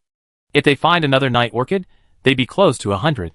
With that, they can launch an attack on the Watcher Alliance. Don't just stand there. Go pick that Night Orchid, Jack urged. The pointy-headed white sanctuary guards immediately assigned 3 evolvers to stealthily approach the Night Orchid. Just as they were getting closer and closer to the Night Orchid, about to succeed, something suddenly flew over and landed in front of Fandabu and Jack. Bang, bang, bang. It was a few grenades. Although the grenades couldn't harm Fandabu, Jack, and the others with their strength, they were still completely blown to pieces. Everyone at Mingyuan Group was stunned by the explosion. The 3 sanctuary guards were also startled and subconsciously stopped their work. When the smoke cleared, a figure appeared not far away. Fandabu, Jack, Guping, and the others were stunned. After receiving Guping's message, Suchin immediately took action. He followed the signal from his communicator and made his way to the entrance of the forest park. When he saw the Cadillac parked at the entrance, Suchin knew that Guping hadn't lied to him. Even Fandabu personally took action, which meant that Mingyuan Group was making a major move. He didn't hesitate. After parking his car, he entered the park. Like the Mingyuan Group's men, Suchin had also encountered numerous mutant animals. To avoid alerting the enemy, he too chose to avoid them. Following the park's map, Suchin quickly reached the very center. He not only spotted Night Orchid, but also spotted Guping and others not far away. Seeing Guping about to be killed by the leopard, Suchin initially planned to intervene and save him. After all, Guping was still quite useful to Suchin. But just as he was about to act, he suddenly heard rustling sounds not far away, as if several people were approaching. Suchin paused for a moment, a thought stirring. Then he saw Fandabu, Jack, and the others appear and kill the leopard. As the sanctuary guards approached the Night Orchid, Suchin frowned. We had finally found a Night Orchid, and we couldn't let the Mingyuan Group take it. If we didn't, we wouldn't be able to produce the gene-locking reagent, and they would be able to deploy several more D-rank Transcendents. But these Zoo Sanctuary Holy Guards didn't look easy to deal with. If it were a one-on-one fight, Suchin wouldn't take them seriously. But including Fandabu, Jack, and the others, the Mingyuan Group had nearly 20 D-rank Transcendents. Suchin wasn't sure if any of them were D-rank combatants. If he acted rashly, he was afraid he wouldn't be their match. Suchin rolled his eyes and pulled out several grenades from his storage space. He threw it with all his might towards Fandabu and Jack. Bang, bang, bang. Accompanied by explosions, flames flashed, and smoke rose into the air. Suchin! Fandabu and Jack were stunned upon seeing Suchin's figure. Surprise! Suchin grinned at them. Fandabu flew into a rage, roaring, "Kill him!" Guping, on the other hand, breathed a sigh of relief. As long as Suchin showed up, Fandabu's attempt to take the Night Orchid would be far from easy. Looking at the guards charging towards him, Suchin simply sneered. He didn't engage, but simply retreated, throwing grenades at the enemy. Fandabu and Jack were immediately confused. What on earth was this idiot trying to do? Didn't he know that grenades couldn't harm Transcendents? But a moment later, they understood the reason. Bang, bang, bang. Heavy footsteps echoed from all directions. It turned out to be the mutated creatures in the park, rushing over after hearing the explosion. Suchin!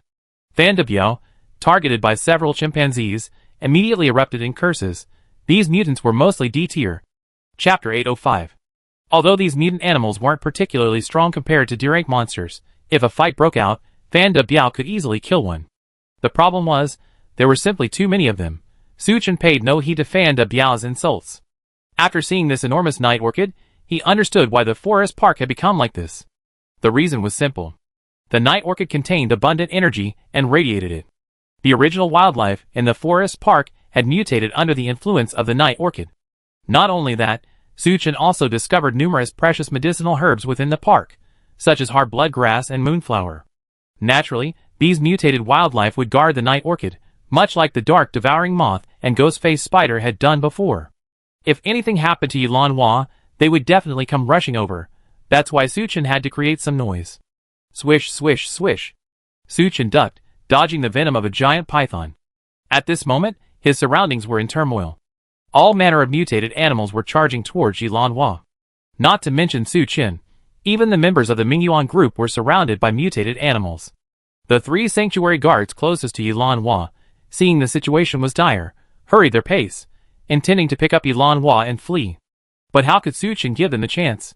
He leaped high, a cloud-stepping leap, landing beside them. The 3 men, wielding their heavy knight swords, swiftly attacked Su Chen. Absolute zero, extreme cold and frost instantly enveloped the space around Su Chen.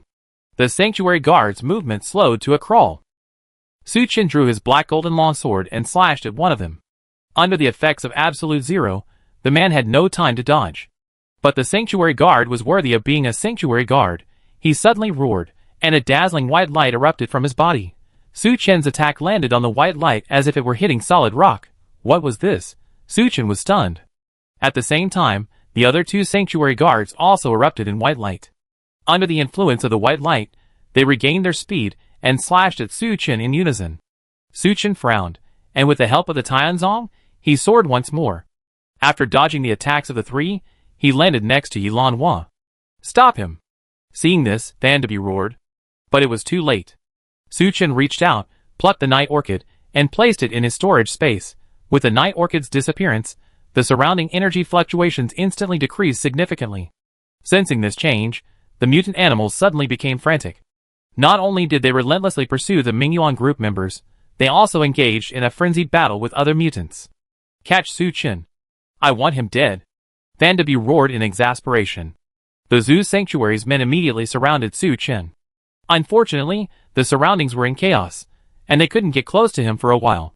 Su Chen, on his part, didn't intend to linger any longer. Wind control. As the Mingyuan group members watched in astonishment, Su Chen soared upwards as if he had grown wings. He dodged several flying mutants in the sky. Amidst Vanderby's furious roar, he vanished into the horizon. Su Chen escaped easily, but it was a hardship for Vanderby and his men. They struggled to reunite, and then broke out. They killed countless mutants along the way before finally leaving the forest park. After they reached safety, Vanderby took a quick inventory, and found that more than a dozen of his men had died. 2 of them had just broken through to the D rank. This devastated Vanderby. Not only had they failed to harvest the night orchid, but they had also lost so many men. Vanderby was furious. Su Chen, he wanted to say, I won't let you go, but then he thought of all the losses he had suffered at Su Chen's hands. I said so many things like that. Okay, Biao, there's no point in saying that. Jack paused and said coldly, have you ever thought about why Su Chen is here? His words reminded Vanderby. Yes. Their operation this time was quite covert. But Su Chen showed up here, and even stole Yilan Hua. That's really strange. You mean, someone betrayed him? Yes. Jack waved his hand, and a dozen sanctuary guards immediately surrounded the Mingyuan group members present. Vanderby also realized something was amiss, and with a cold look, he observed the special operations team. He, Jack, and the sanctuary guards could naturally be ruled out. If there truly was a traitor, it would definitely be the special operations team. Whoever did this, come forward and I let it go. But everyone present looked at each other in bewilderment, no one responding. Gu Ping appeared calm, but inside, he was a little panicked. He calmly took a few steps back, and stood behind his team leader. In that case, don't blame me for being rude, Vanderby said coldly. Search everyone first. The sanctuary guards searched everyone present one by one. They soon reached Gu Ping. Gu Ping raised his hands confidently, allowing them to search him. Vanderby stared at Gu Ping intently. In his opinion, Gu Ping was undoubtedly the most likely suspect. However, to his disappointment, the sanctuary guards didn't find anything suspicious on Gu Ping. After letting Gu Ping go, the guards approached the team leader. As they were checking the team leader's bag, a communicator fell to the ground with a thud. In an instant, everyone's eyes turned to him. What is this? Vanderby asked gravely, picking up the communicator. The design of this communicator was completely different from the ones used by Mingyuan Group. Cold sweat broke out on the team leader's head. Realizing the seriousness of the situation, he stammered in defense, Chairman, I don't know. Either. You won't tell me, right? Vanderby sneered and waved his hand, and the sanctuary guards immediately pinned the team leader down. Chairman, I'm loyal to you. I really don't know. The team leader didn't dare resist, and could only cry out in injustice. Biao, what are you going to do with him? Jack said expressionlessly. Kill him. Vanderby paused for a moment before giving the order. Although the team leader was a D-rank transcendent, the communicator was found on him, so he must die. A flicker of pity flashed in Gu Ping's eyes. Yes, it was he who had just slipped the communicator into the team leader's backpack while he was off guard. Chapter 806. Chairman, this is unfair, Chairman. The captain panicked upon hearing he was about to be executed. He struggled desperately, defending himself. Unfortunately, several sanctuary guards pinned him down, preventing him from moving. As one of the guards raised his massive knight's sword, Van de Beau suddenly spoke again. Wait. The captain was stunned, a spark of hope quickly igniting in his eyes. He had thought Van de Beau had changed his mind and intended to spare him. Van de Beau slowly approached, not stopping by the captain's side, but by Gu Ping's side. Old Gu, I remember you two were on the same team, right? Yes, Chairman. Gu Ping feigned composure and nodded, but I really didn't know he would betray us. Hearing this, Van de Beau smiled noncommittally and waved his hand. Capture him too. Before Gu Ping could recover, two sanctuary guards rushed over like wolves and tigers, pinning him down. Gu Ping's strength was far inferior to that of the team leader. Naturally, he didn't resist, but instead stared with wide eyes. Chairman, what do you mean?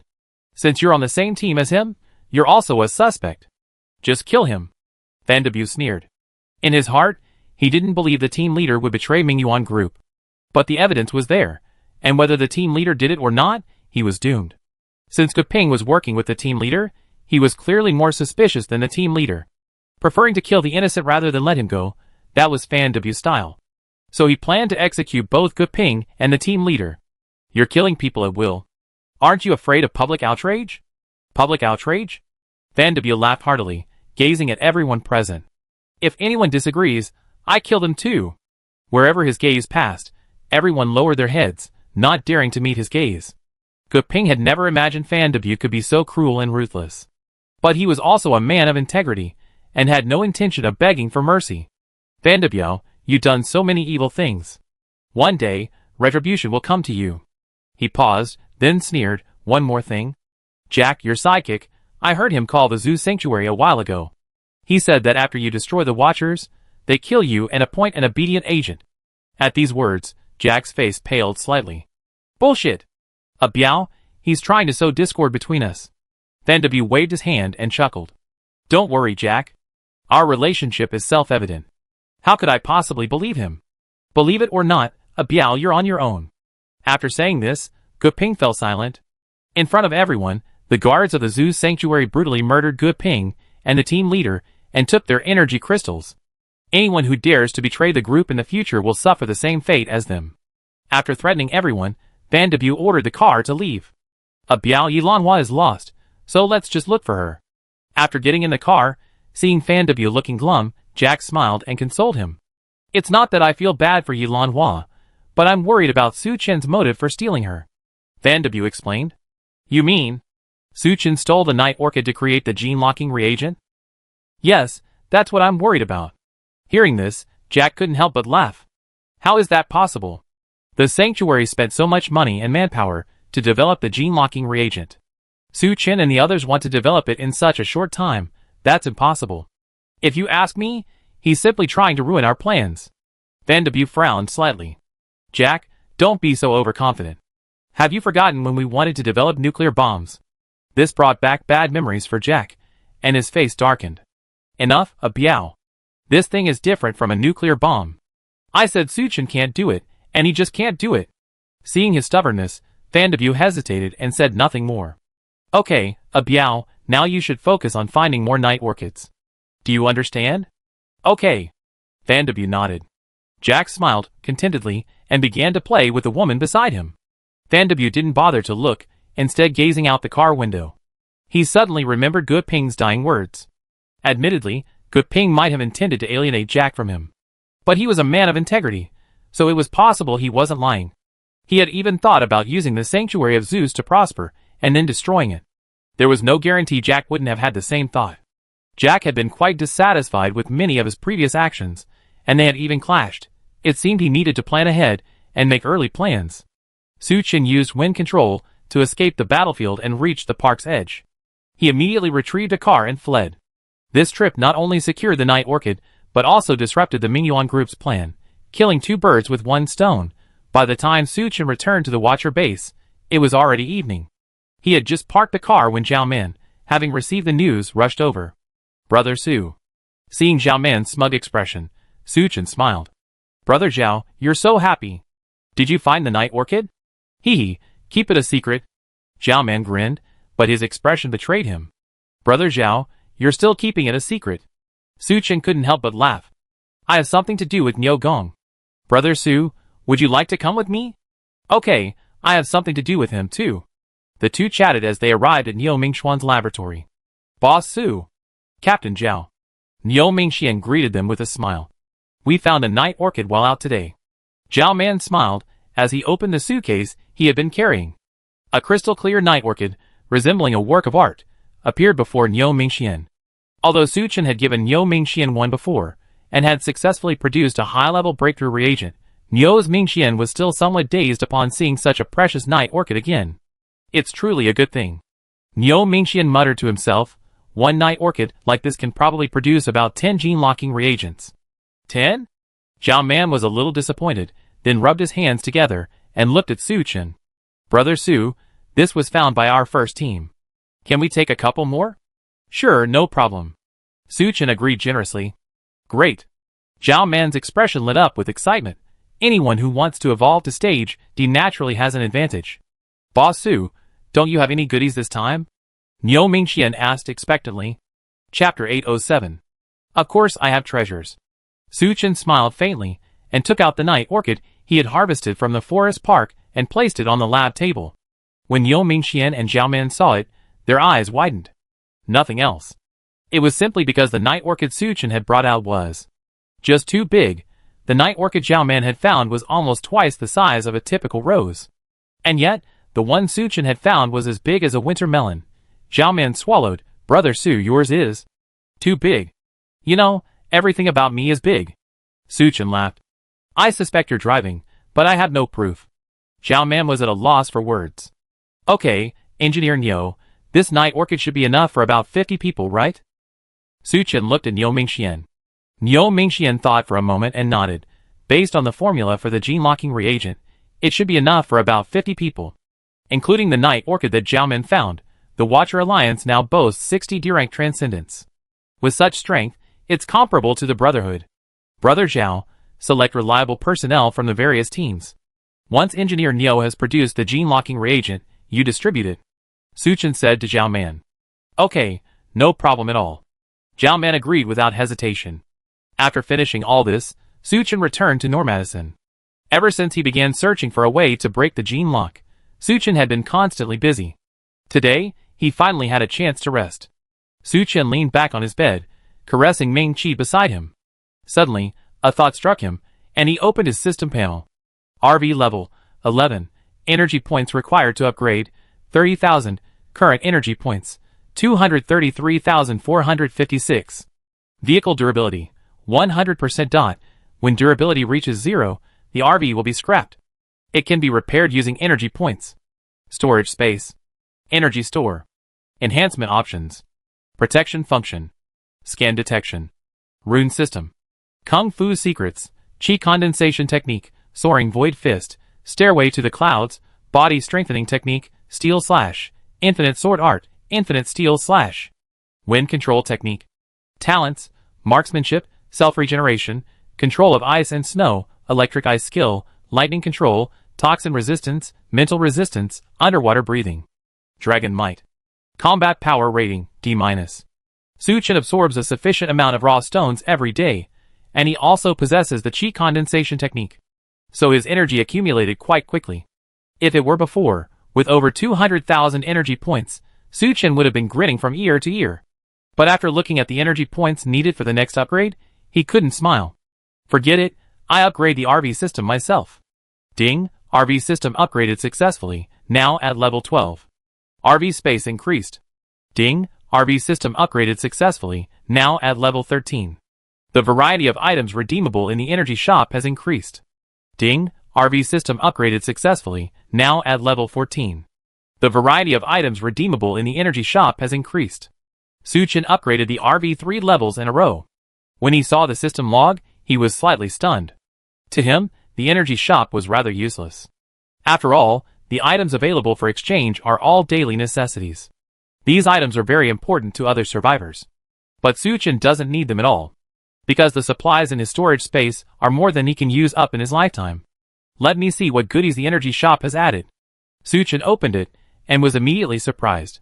He had originally expected things like cigarettes and red wine, but he hadn't expected to see exchange options for herbs like hard blood grass and moonflower. While hard blood grass and moonflower aren't as rare as immortal marrow fluid and night orchid, they're still quite a hassle to find. If the energy shop could offer these, it would save a lot of trouble. Not only that, Suchin also discovered that energy could be exchanged for exotic crystals in the shop. However, with Suchin's strength and the current situation, exotic crystals are no longer very useful. If he continued to level up at this rate, the shop would sooner or later be able to exchange for goodies like night orchid and immortal marrow fluid. Suchin stretched, still quite satisfied. Just then, a sudden cry of surprise came from outside. Suchin recognized Wang Bingyan's voice. He opened the door and saw Wang Bingyan standing there with a look of shock on her face, as if she had discovered something extraordinary. What's wrong, Bingyan? Brother Chun, look, the space inside the car, how did it get so much bigger? Wang Bingyan walked over to Suchin and hugged his arm. Suchin looked up and was also slightly surprised. He hadn't expected the changes to his RV to be so dramatic. The previous RV was about the size of a 3-bedroom, 2-living-room apartment. But now, the interior space rivals that of a villa. Beyond the existing rooms, a vast expanse of empty space has been added. Suchin patted Wang Bingyan's head and chuckled, "Don't be surprised. If this continues to develop, it might eventually become a mobile base vehicle. By then, even if he can't defeat the enemy, he can easily drive away with the Overwatch League." With so much extra space, Suchin wasn't idle either, calling all the women over. After their surprise at the sudden increase in space, the women calmed down. After all, they had seen it before. Suchin handed the design rights to the women, letting them carefully plan the interior space. When everything was finalized, the interior of the Nomadison was completely transformed. Everyone's room size had been greatly increased. Especially Suchin's room, which was crucial to the women's well-being, was even more impressive. The bed inside was made of several large beds joined together. In addition, work and entertainment areas were also designated. After this reorganization, Suchin and the others were like moving into a new home. Under the pretext of celebrating the housewarming, he invited the women to join him in a revelry. It must be said, Niu Mingxuan's professional skills are truly impressive. Though he had never done this before, in just one night, without wasting a single drop of material, he mastered the method for making the gene lock reagent. Niu Mingxian then began formally manufacturing the gene lock reagent. In just 2 or 3 days, he had produced 63 reagents. According to the list provided by Zhao Man, all the gene lock reagents were distributed. Huh? Zhao Man opened his eyes and exhaled. Brother Zhao, how are you feeling? Suchin, sitting nearby, sensed the change in Zhao Man's aura and knew he had achieved a breakthrough. Is this what it feels like to be at the D level? It's truly amazing. Zhao Man clenched his fists, his eyes gleaming. Chapter 808. As Zhao Man spoke, Wang Yan, Ding Di, Luo Xiaoyan, and the others beside him also opened their eyes one after another. Since they were extremely close to Suchin, they were naturally on the list. Feeling the difference of entering the D rank, Wang Yan, Ding Di, and the others were all amazed. With 60 D rank transcendence, we won't have to worry about the Mingyuan group for a short period of time. For the next period of time, Brother Zhao, you must continue to arrange for personnel to search for night orchids. As long as we have enough night orchids, we can add at least 100 more D rank transcendence. The amount of immortal marrow fluid required for the gene lock reagent was not large. Suchin had obtained a large amount of immortal marrow fluid during his last exploration of the ore mine with the Brotherhood. As for the other materials, they could all be exchanged at Suchin's energy shop. If there truly were 100 D rank transcendence, Suchin wouldn't be afraid of Mingyuan group, let alone the Brotherhood. Okay. Zhao Man nodded in agreement. Also, the matter of the D rank transcendent must be kept secret. Only in this way can we catch the Mingyuan group off guard. Suchin gave Zhao Man a few more instructions, then stood up and left the training room. He took out his communicator while looking for Sun Jiansheng. Have a Biao and the others been active in the past few days? Suchin sent a message to Guping. As usual, Guping would reply within 5 minutes. But when Suchin arrived at Sun Jiansheng's forging room, he received no response. He didn't take it seriously, assuming Guping was busy with something. Brother Su, you're finally here. You have no idea how difficult it is to work with dragon scales. As soon as he saw Su Chen, Sun Jiancheng began to complain. The toughness of dragon scales goes without saying. Otherwise, the defenses of earth dragons, dragon turtles, and flood dragons wouldn't be so impressive. After receiving Su Chen's assignment, Sun Jiancheng began to consider how to craft dragon scales into armor. His initial plan was to drill small holes in the dragon scales and string them together with ropes. But after working with the drill for an hour, Sun Jiancheng had only managed to create a shallow indentation on the scale's surface. At this rate, it would take at least a few years to achieve the final product. Sun Jiancheng racked his brains for a long time, but couldn't come up with a solution. So I decided not to deal with the dragon scales for now, and instead help you, Boss Su, forge a weapon. Sun Jiancheng explained, pulling out a long sword. Brother Su, take a look. What's the difference between this weapon and the previous ones? Su Chen took the long sword. From the moment he touched it, he could sense its uniqueness. Although it was also forged from exotic crystals, the blade gleamed with a sharp luster. Su Chen could tell it was far sharper than ordinary exotic crystal weapons. I forged this longsword based on the blueprint you gave me, Brother Su. Except for your black gold longsword, Brother Su, no other exotic crystal weapon can compare to it, Sun Jiancheng explained. This was not unexpected for Su Chen. After all, this longsword was a spiritual weapon. The Brotherhood's president, Wang Zhan, had previously used a similar weapon to kill the rock-eating beast and the spirit-eating stone spirit. Ordinary alien crystal weapons simply couldn't achieve this. Just forging a weapon like this is quite a hassle.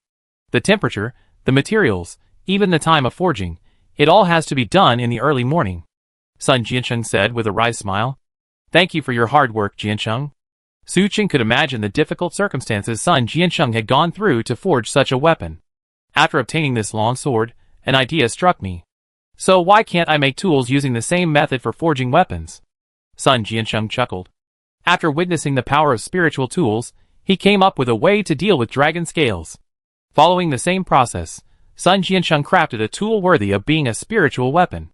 In addition, he recruited several ice and fire psychics to take turns using their powers on the dragon scales. Under the influence of the 9 heavens of ice and fire, the once hard dragon scales finally softened. Taking this opportunity, Sun Jiancheng used his spiritual tools to drill small holes in each scale. Finally, they were crafted into dragon scale armor. Ding ding ding. Brother Su, please look. Sun Jiancheng pushed out a shelf. On it sat a suit of silver armor, which instantly caught Su Chen's eye. Compared to the exotic crystal armor, the dragon scale armor seemed smaller, even a bit smaller. But at first glance, it exuded an air of indestructibility. Especially the mysterious patterns inherent in the dragon scales, which exuded a mysterious and majestic aura. The originally dark blue dragon scales were spray-painted silver by Sun Jiancheng. I think silver is even more majestic and powerful than dark blue, Sun Jiancheng added. Su Chen naturally didn't care about such a small detail. He removed his dragon scale armor and, with Sun Jiancheng's help, donned it.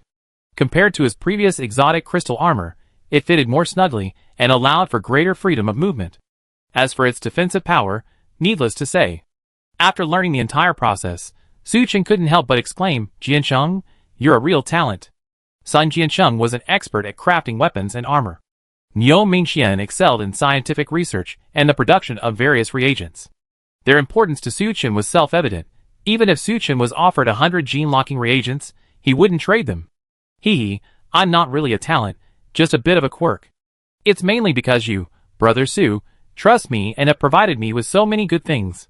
Sun Jiancheng rubbed the back of his head and grinned. You're too modest. Here, these are all your rewards. Su Chen took out hundreds of raw stones in one breath and placed them on the table. That's too much, Brother Su. No, not much at all. Su Chen still had tens of thousands of raw stones in his storage space. This little amount was nothing to him. I need you to reforge these 2 black gold long swords according to the spiritual weapon method. No problem, Brother Su. Sun Jiancheng readily agreed. Su Chen handed the 2 black gold long swords to Sun Jiancheng. He also took out the materials he had taken from the rock-eating beasts and the spirit-eating stone spirits. Many of the materials needed to forge spiritual weapons come from these very creatures. After everything was ready, Sun Jiancheng immediately got to work. Standing nearby, Su Chen was also busy, using the system to begin engraving runes on the dragon scale armor. He had initially worried that the dragon scales were too strong to carve runes. But his worries proved unfounded. Chapter 809. System products are guaranteed to be top-notch. Su Chen merely prepared the materials, and the system successfully engraved energy storage runes onto the dragon-scale armor. Seeing the forging process would take a considerable amount of time, Su Chen left without disturbing Sun Jiansheng. After leaving, he checked the communicator again, but still no response from Gu Ping. It seemed likely that Gu Ping had met with an accident. It was unknown whether he had died in the forest park or been discovered by Fan W. For the next few days, according to Su Chen's instructions, the Watcher Alliance continued to maintain a low profile. But secretly, Zhao Man and his men searched throughout Zhongqi province for the whereabouts of the Night Orchid. Thankfully, hard work pays off. In a month, the Watcher Alliance found several more Night Orchids. The number of D-level transcendents within the base quickly reached over 90. Those like Zhao Man, who possessed the Qi condensation technique, had even evolved to D-level combat power. As for Su Chen, although his cultivation speed was rapid, the energy required for each strengthening was simply too great. During this period, he had only strengthened once, but hadn't advanced. In the meeting room, Zhao Man and other senior executives were present. Chairman, we accumulated enough strength. Shouldn't we find an opportunity to attack Mingyuan Group? Zhao Man suggested. Su Chen nodded slightly, agreeing with his proposal. After all, Mingyuan Group has the support of the Zhu Sanctuary, which has a deep foundation. If they delay any further, the Watcher Alliance will definitely be no match for Mingyuan Group. Why not seize this opportunity and attack Mingyuan Group directly? But the question is, how should we proceed? We can't just storm the Mingyuan Group's headquarters, right? Su Hong asked with a wry smile. This stumped Su Chen. Before, he could have used Gu Ping to learn about the Mingyuan Group's movements. Then, he could have found the right moment to strike. But so much time had passed, and Gu Ping hadn't sent back any information. This was enough to prove that he was no longer alive. Hey, if we can't break in, can't we trick them out? Wang Yan said with a nonchalant smile. Easy to say, but how can we trick them? Ding Di, standing by, poured cold water on him. Well, I haven't thought about it yet. Wang Yan chuckled. But his words did remind Su Chen. Yes.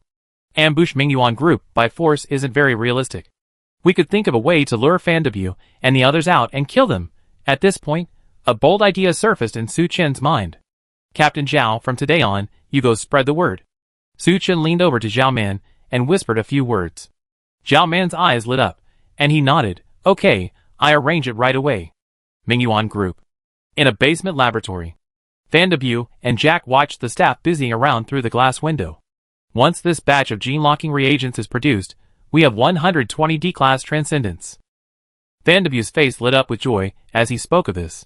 Although Su Chen had stolen a large Night Orchid, Mingyuan Group thankfully had the energy detection equipment provided by the Zhu Sanctuary. Searching for the Night Orchid became much easier. During this time, they had found quite a few Night Orchids. It's a shame these orchids weren't as good as the ones Su Chen had snatched. Thankfully, quantity ultimately made up for quality. It seems that one of that team leader and Gu Pingzhong is definitely Su Chen's undercover agent. Look, Su Chen hasn't been here in these past few operations. Jack snorted. You're right. Speaking of Su Chen, we have over 100 D-rank fighters. Shouldn't we consider taking action against him? Absolutely. But that Su Chen is far too cunning. We need to plan carefully. Just as Fan W was conversing with Jack, one of his men hurried in. Chairman, Mr. Jack. Fan W nodded slightly. Li Tian, what can I do for you? Ever since Fan W joined Mingyuan Group, Li Tian had been with him, considered one of his most loyal subordinates. After he took control of the group, Li Tian's career also rose to prominence. We just received a tip-off that the Watcher Alliance has also mastered a method to break through the genetic lock reagent. Li Tian said solemnly. What? Such a thing? Fan W was immediately taken aback. Is the source of this information reliable? Jack's expression also grew serious. Quite reliable, Li Tian explained. We have quite a few undercover agents within the Watcher Alliance. To better deal with Su Chen, after taking control of the group, Fan W secretly deployed a number of personnel to infiltrate the Watcher Alliance and gather intelligence. However, the Watcher Alliance appears to be loose on the outside, but is actually quite tight on the inside. Joining the Watcher Alliance is easy, but reaching the top is not so simple. After so much time had passed, most of the people Fan W had planted were still just ordinary, low-level members. Only one or two had been promoted a level higher. Chairman, Mr. Jack, there's no need to panic. According to inside information, Although the Watchers have mastered the technology for the gene lock reagent, they haven't yet produced it. Li Tian's words startled the two. Why? Because they haven't found the crucial immortal marrow fluid. So that's it. Fan Debut and Jack suddenly understood. The two most crucial and rarest ingredients for making the gene lock reagent are the night orchid and the immortal marrow fluid. Because Gu Ping or the team leader acted as an undercover agent, Su Chen stole the night orchid from Forest Park. But immortal marrow fluid isn't so easy to find. Even the zoo sanctuary had to go through great painstaking effort to discover that immortal marrow fluid could only be found beneath the raw stone mines. But an insider revealed that Su Chen and his team are about to go to the granary. Jack frowned and looked at Fan Debut. Didn't you say there's no immortal marrow liquid under the raw stone mine at the granary? Yes, there certainly isn't. Fan Debut said confidently. I searched thoroughly, and only left after making sure there wasn't any. Jack stroked his chin, pondering. Since the Mingyuan group is going to the granary, it means they already know where the immortal marrow liquid might be. We must stop them, otherwise, they'd surely be able to produce the gene-locking reagent in no time. You're right. What should we do then? Fan Debut asked. Aren't they going to the granary? This is a godsend. Jack sneered. Whether there's immortal marrow liquid or not, we must go there, set up an ambush, and eliminate Su Chen and his team. Chapter 8:10.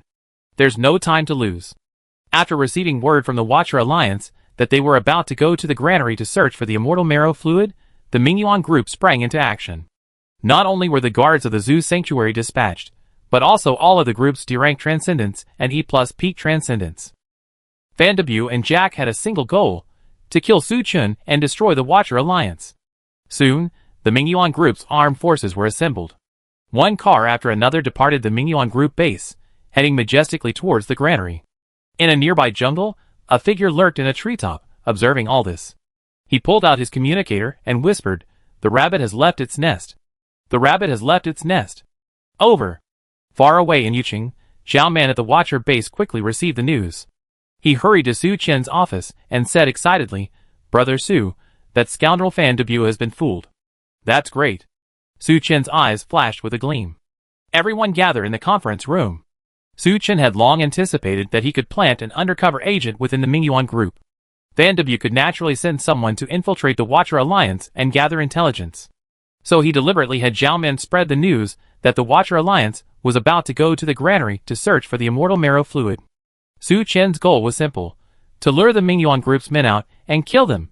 It wasn't long before the conference room was filled with the Watcher Alliance's top brass. That's the situation. We're about to have the final showdown with the Mingyuan group. Su Chen swept his gaze over everyone in the conference room and spoke in a deep voice. Ever since their encounter with the Mingyuan group, the two sides have clashed countless times, both large and small. The Mingyuan group has even ruthlessly captured Yin people and sent them abroad for human experiments. The hatred between the two sides is ingrained. Now, with the opportunity to destroy the Mingyuan group, everyone present was eager to fight. "Chairman, just give your orders, and we do it." Wang Yin laughed. "Our brothers' swords have been thirsty for a long time." "That's right, destroy the Mingyuan group and avenge my third uncle.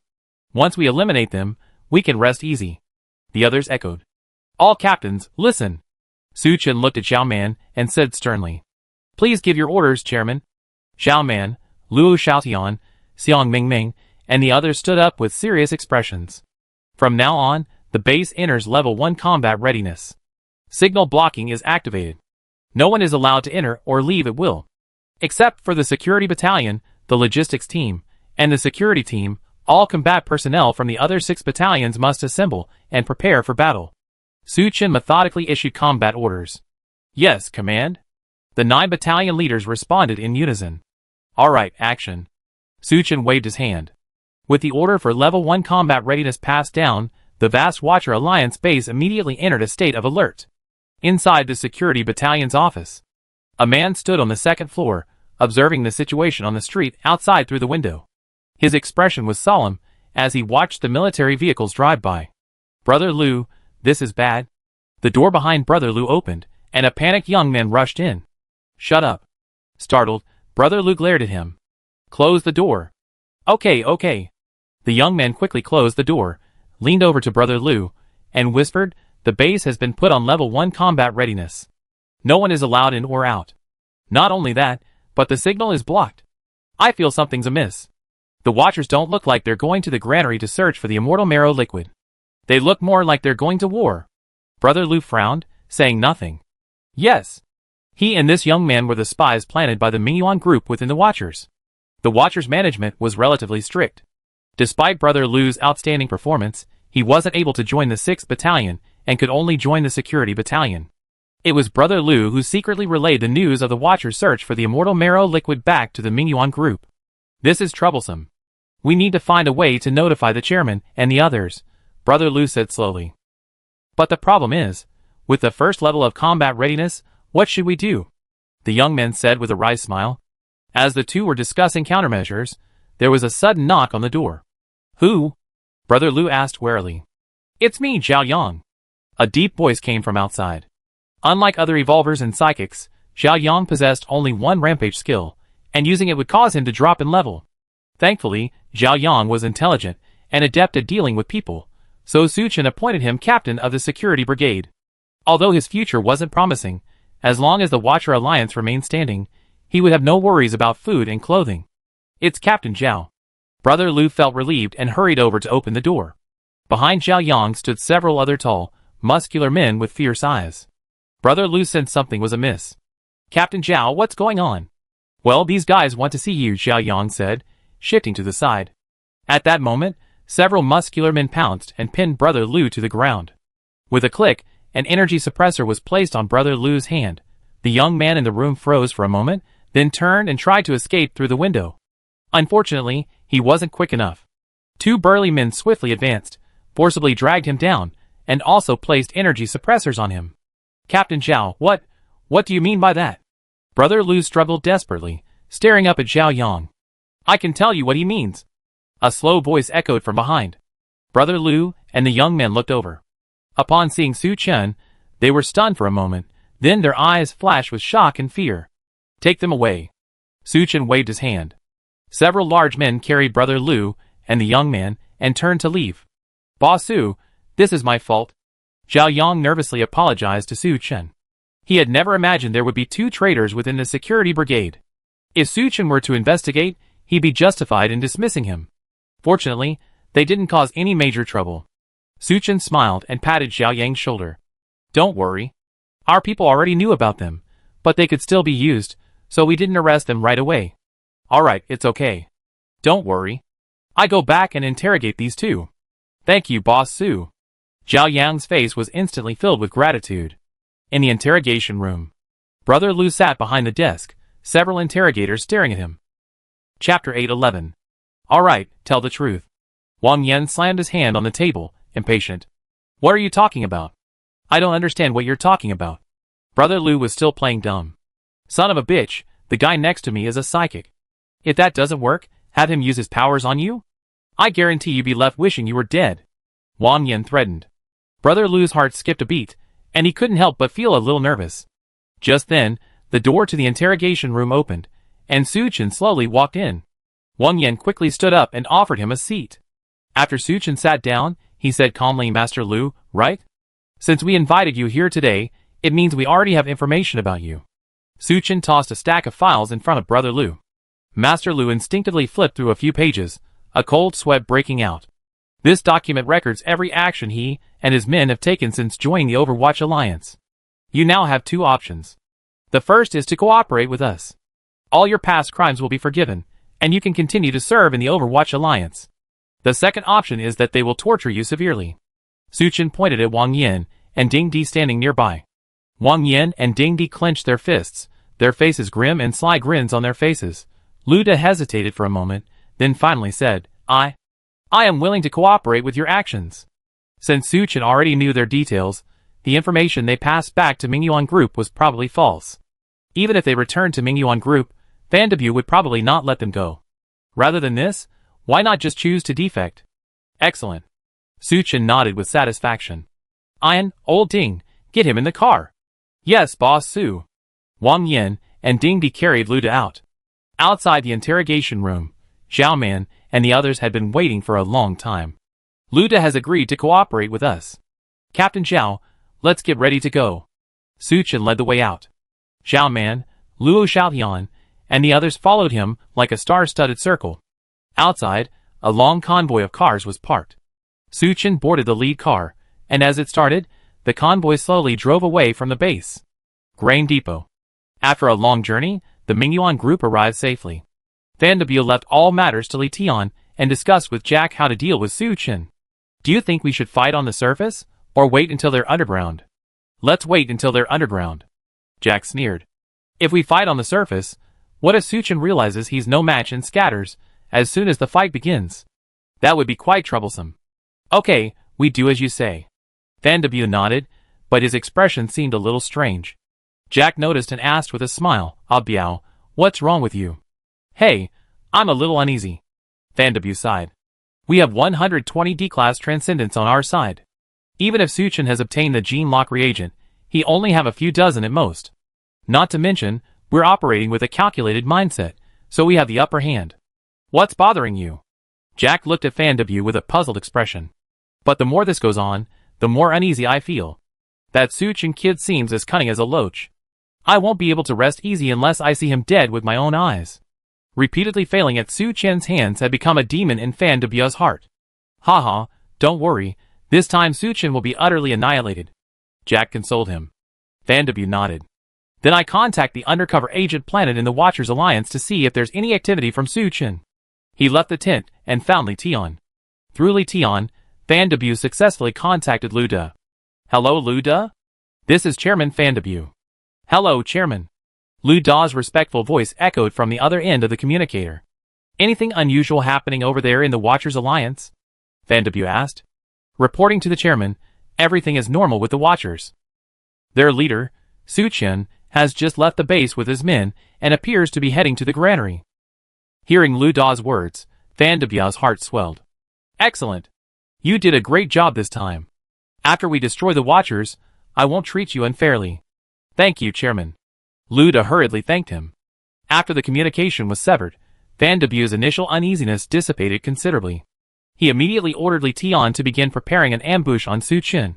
Even on the other side, in the Watchers' convoy, Lu De looked at Suchin cautiously. Chairman, did I do anything wrong? No, you did a great job. You can leave now. Suchin waved his hand, signaling Wang Yan to take Lu Daxian away. Brother Su, it seems that a Biao has been tricked, Zhao Man said softly, tapping the table. In that case, we should discuss how to deal with Vandebu. Suchin narrowed his eyes, a cold glint flashing across his face. The Watcher Alliance convoy quickly arrived near the granary. It was already dark. Suchin didn't order a hasty approach, but instead ordered drones to be launched. Several drones quickly took off and approached the granary.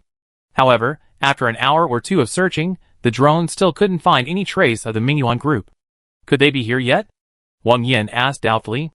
No, with Biao's personality, he wouldn't miss such a good opportunity. Suchin sneered. I think he's probably already in hiding. Just waiting for us to enter the quarry below the granary, so he can catch us all.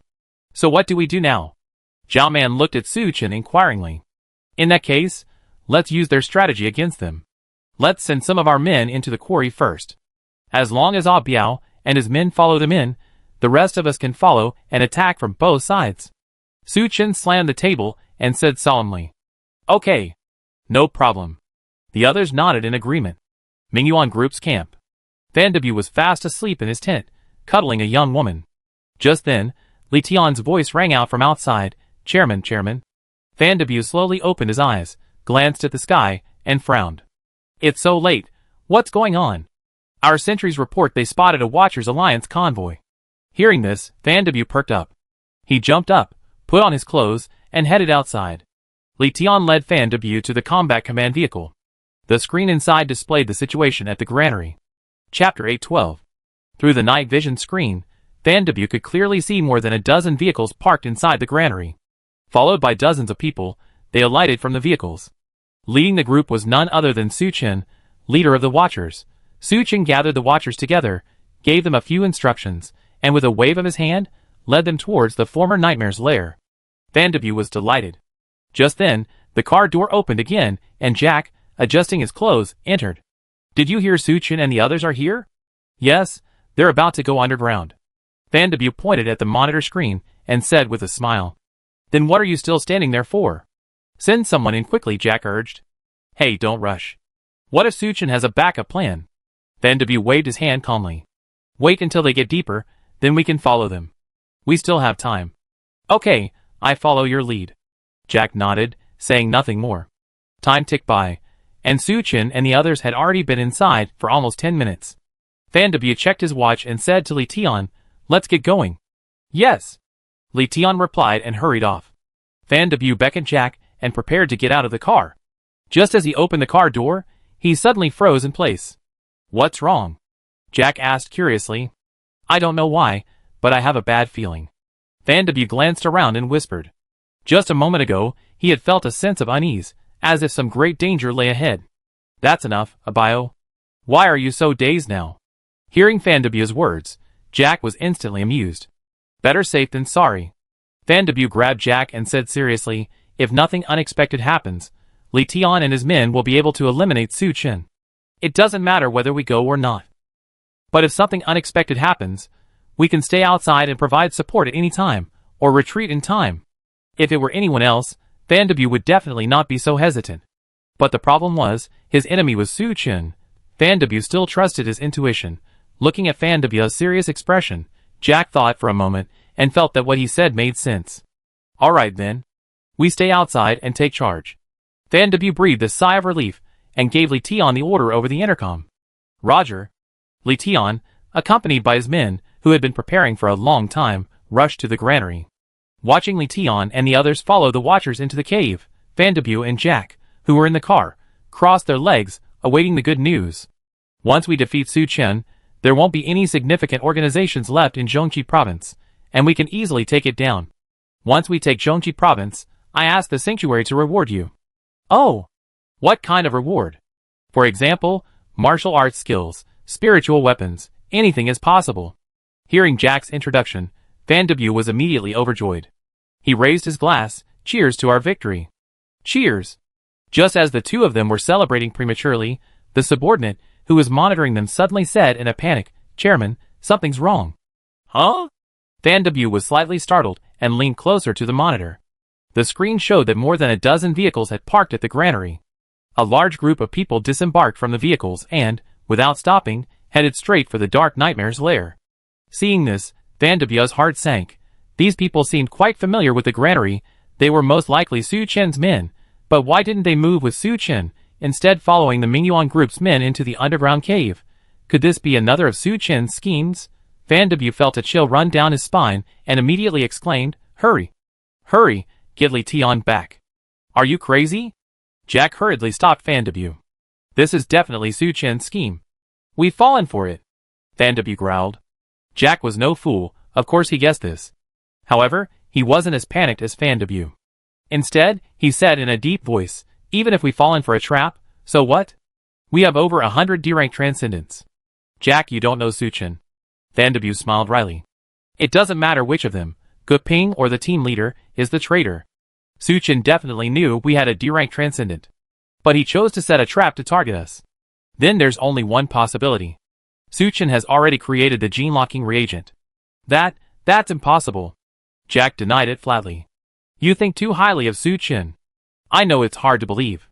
Others might not be able to do it, but Suchin definitely can. Recalling the past, Fan W felt even more discouraged. What should we do now? Jack was silent for a moment, then asked. I don't know. Fan W felt a bitter taste in his mouth. If it doesn't work, let's retreat. Jack's suggestion stunned Fan W. If what you say is true, then staying here will not only be ineffective, but will only lead to us being surrounded. Jack analyzed calmly. Over 100 D-rank transcendents had been sent into the Dark Nightmare cave to surround and kill Suchin. Aside from Fan W and Jack, those who remained were all E+ fighters. Even if they joined the battle, they wouldn't be of much use. It would be better to leave here early to avoid getting involved. Fan W hadn't expected Jack to be so decisive, even ignoring the dozen or so guards of the zoo's sanctuary, but this was exactly what he wanted. After a moment's hesitation, he nodded and said, Okay, let's return to base and wait for news. After the two men made up their minds, they immediately ordered the remaining men to drive away from the granary. Neither the Watchers nor Li Tian and his men from the Mingyuan group knew that Fan W and Jack had already realized something was amiss and had already fled. At this moment, Li Tian, along with the guards from the zoo's sanctuary and the armed forces of the Mingyuan group, had reached the depths of the cave. This was originally the lair of the Nightmare Queen of Darkness. Not far ahead lay the passage leading to the quarry. Just as Li Tian was about to enter, something unexpected happened. Boom! Two powerful, earth-shattering bolts of lightning descended from the sky. After hitting the ground, they didn't vanish, but instead began to move, stirring up countless clouds of dust. Although Li Tian and his men reacted immediately and took defensive measures, the power of the two bolts was simply too overwhelming. The defensive abilities of the Mingyuan group members were directly broken by lightning. Chapter 813. With just this one strike, the Mingyuan group suffered nearly 20 casualties. Before Li Tian could react, the surroundings suddenly became as bright as day. Su Chen, accompanied by members of the Watchers Alliance, emerged from all directions. To be Fan Debia's most loyal subordinate, Li Tian was not only a skilled fighter, but also extremely intelligent. Seeing this, his heart tightened, and he instantly realized something was amiss. The power of that lightning ability just now was truly terrifying. It didn't resemble an E+ combat capability at all. Otherwise, the Mingyuan group wouldn't have suffered nearly 20 casualties. I remember your name is Li Tian, right? Are you a Biao's loyal lackey? Su Chen smiled softly and looked at Li Tian. You've been ambushed. Surrender or die. Your choice. Li Tian didn't answer Su Chen, but instead pulled out his intercom. Chairman, calling the chairman. However, he called several times, but there was no response. Li Tian's heart sank. He knew Fan Debia well. There was no response at the moment, leaving only two possibilities. Either Fan Debia had been killed, or he had realized something was wrong and fled. Li Tian frowned and looked toward Su Chen. He saw that Su Chen was surrounded by only 50 or so people. He had over 100 people on his side. Even if the Watchers were all D-rank transcendents, he still had the advantage in numbers. Thinking of this, Li Tian shouted, "Brothers, kill Su Chen, and the chairman will reward us handsomely." At his command, the psychics of the Mingyuan group immediately activated their mental powers. Seeing this, Su Chen didn't waste any time talking to Li Tian and also ordered the battle. Suddenly, various supernatural powers collided above the cave, erupting in dazzling sparks, 9 heavens divine thunder, electric eyes. Su Chen unhurriedly cast his supernatural spells. Blessed by his various magical talents, his mental strength was far stronger than others. Whenever he used his supernatural powers, 2 or 3 supernatural users had to work together to defend against them. Otherwise, they would be killed by Su Chen. In just a few minutes, while the others were still exchanging supernatural blows, Su Chen had already killed 7 or 8 people in a row. Li Tian, who had been observing the situation, couldn't help but break out in a cold sweat. If this continued, Mingyuan group would be defeated sooner or later. Why not just break out? This thought popped into Li Tian's mind. But the next moment, screams from behind dispelled the idea. About 40 or 50 more people suddenly burst out from the back passage. The Mingyuan group was caught off guard, their formation in disarray. At this moment, Li Tian realized the crisis. Although the Mingyuan group initially had a numerical advantage, after the previous battle, that advantage had vanished. Most devastatingly, they were being attacked from both sides by the Watchers, and the situation was rapidly deteriorating. Captain Jerry, you must act. Li Tian growled, only by taking out Su Chen can we escape. The man known as Captain Jerry was a tall, white man. He had a full beard and a cold gaze. He was the captain of this sanctuary guard team. I understand. Leave it to us, Jerry said briefly, nodding to the other sanctuary guards. For the sanctuary? The 5 psychics among the sanctuary's guards suddenly shouted in unison. A milky white glow emanated from them. This light converged in midair, transforming into a solid shield. Under the shield's protection, Jerry and the remaining sanctuary guards, each holding their knight swords high, charged fiercely at Su Chen. Stop them, Zhao Men said gravely. The psychics of the Watcher Alliance immediately turned their attention to the sanctuary's guards. Countless psychic powers flew towards them. But the milky white shield blocked them all. Interesting. Su Chen narrowed his eyes. He watched the sanctuary's guards approaching without panic. Last time, due to their sheer numbers, Su Chen hadn't engaged the sanctuary's guards much and retreated. This time, it's a good opportunity to see just how formidable you are. A fierce glint flashed in Su Chen's eyes. Relying on the strength of the white shield, Jerry quickly led the sanctuary guards to the front of the Watchers. I meet you. Wang Yan roared, rushing towards Jerry. Jerry sneered, raised his heavy knight's sword, and swung it at Wang Yan. Wang Yan, not wanting to be careless, quickly raised his long sword. Clang! When their weapons collided, Wang Yan felt a numbness in his palms and involuntarily took 2 steps back. My goodness, how could this guy be so strong? Wang Yan was secretly shocked. Guard Captain Jerry, on the other hand, showed no signs of abnormality. After missing his first strike, he raised his knight's sword again. This time, the sword in his hand glowed with a milky white light. Wang Yan instinctively sensed something was amiss. But Jerry's knight's sword was already coming down. Wang Yan could only bite the bullet and raise his long sword to block. Crack! With a crisp snap, Wang Yan's exotic crystal longsword was shattered by the knight's sword. After shattering Wang Yan's weapon, the knight's sword continued its momentum, striking him in the head. If it had hit, Wang Yan would have been killed instantly. His eyes widened, filled with horror. At this critical moment, an invisible wave swiftly flew towards Jerry. Mind-shattering, Ding Di, Wang Yan's friend, saw him in danger and immediately came to his aid. Jerry frowned slightly, and a white light emanated from his body. Ding Di's supernatural power spell collided with the white light and instantly dissipated. What the hell is this? Ding Di was shocked. Could it be that Jerry, like Brother Chen, also cultivates both magic and martial arts? Although Ding Di's psychic ability failed to harm Jerry, it gave Wang Yan an opportunity. Wang Yan took a few steps back, putting some distance between him and Jerry. Just as he was hesitating whether to continue the fight, Su Chen's voice rang out, "Ah Yan, you retreat first." "Okay, Brother Su, I leave it to you." Wang Yan suddenly felt reassured and quickly stepped aside, leaving the battlefield to Su Chen. It must be said, these guards of the Zhu Sanctuary are truly formidable. They had evolved to D rank long ago, and were constantly using the reagents distributed by the Sanctuary. Even if they weren't D rank combat power, they were close. Not to mention, like Jerry, they occasionally emitted white light.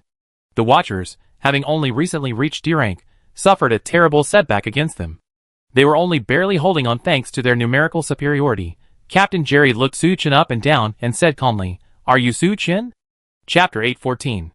If you give up resistance and surrender to the Sanctuary, I can spare your life and guarantee you prosperity and wealth. Jerry's Yanhua dialect, though a bit awkward, made his meaning clear. You want me to be your running dog? Sorry, I'm not interested. Su Chen gripped his 2 black gold longswords tightly, pointing them diagonally toward the ground. The weapons forged from the weapon blueprints obtained from the Brotherhood should be E-rank spiritual weapons. But with the addition of black gold, the quality has been raised to a new level. At this point, they should be considered D-rank spiritual weapons. After several sleepless days and nights, Sun Jiansheng reforged Su Chen's 2 longswords according to the blueprints. The reforged black gold longswords radiated a cold glow. Even from a few meters away, Jerry could feel their sharpness. Not to mention the shimmering, fluctuating sharp light emanating from the tip of the sword. Without further words, Jerry, holding his knight's sword high, launched the first attack at Su Chen. The sharp sword ripped through the air, emitting a sharp whistling sound. Su Chen raised his left sword to block Jerry's attack, while his right sword swung back at him. Despite his heavy knight armor, Jerry dared not resist. He immediately withdrew his knight's sword, blocking the blow. But Su Chen gave Jerry no chance to breathe. His left sword, like a leech, struck again. As Jerry quickly retreated, a white light flashed from his body, converging in front of him. The black gold sword landed on the white light, and Su Chen felt no different from cutting through a ball of cotton. He had witnessed the power of this white sheen many times before. It seemed this was another valuable resource being researched by the Sanctuary of Zeus. After defeating Jerry, he would definitely capture a few of the Sanctuary's guards and extract intelligence about this white sheen from them. Su Chen, thinking this, intensified his attack. To be the captain of the Sanctuary of Zeus's guards, Jerry must possess extraordinary strength. He was now a D-rank fighter. But even so, facing Su Chen, he was beaten back step by step. It was Su Chen who had been injected with various reagents, equipped with various equipment, and enhanced with his skills. Seeing that he was no match for Su Chen, Jerry was secretly terrified. This Su Chen was too monstrous. If this continued, he would definitely lose.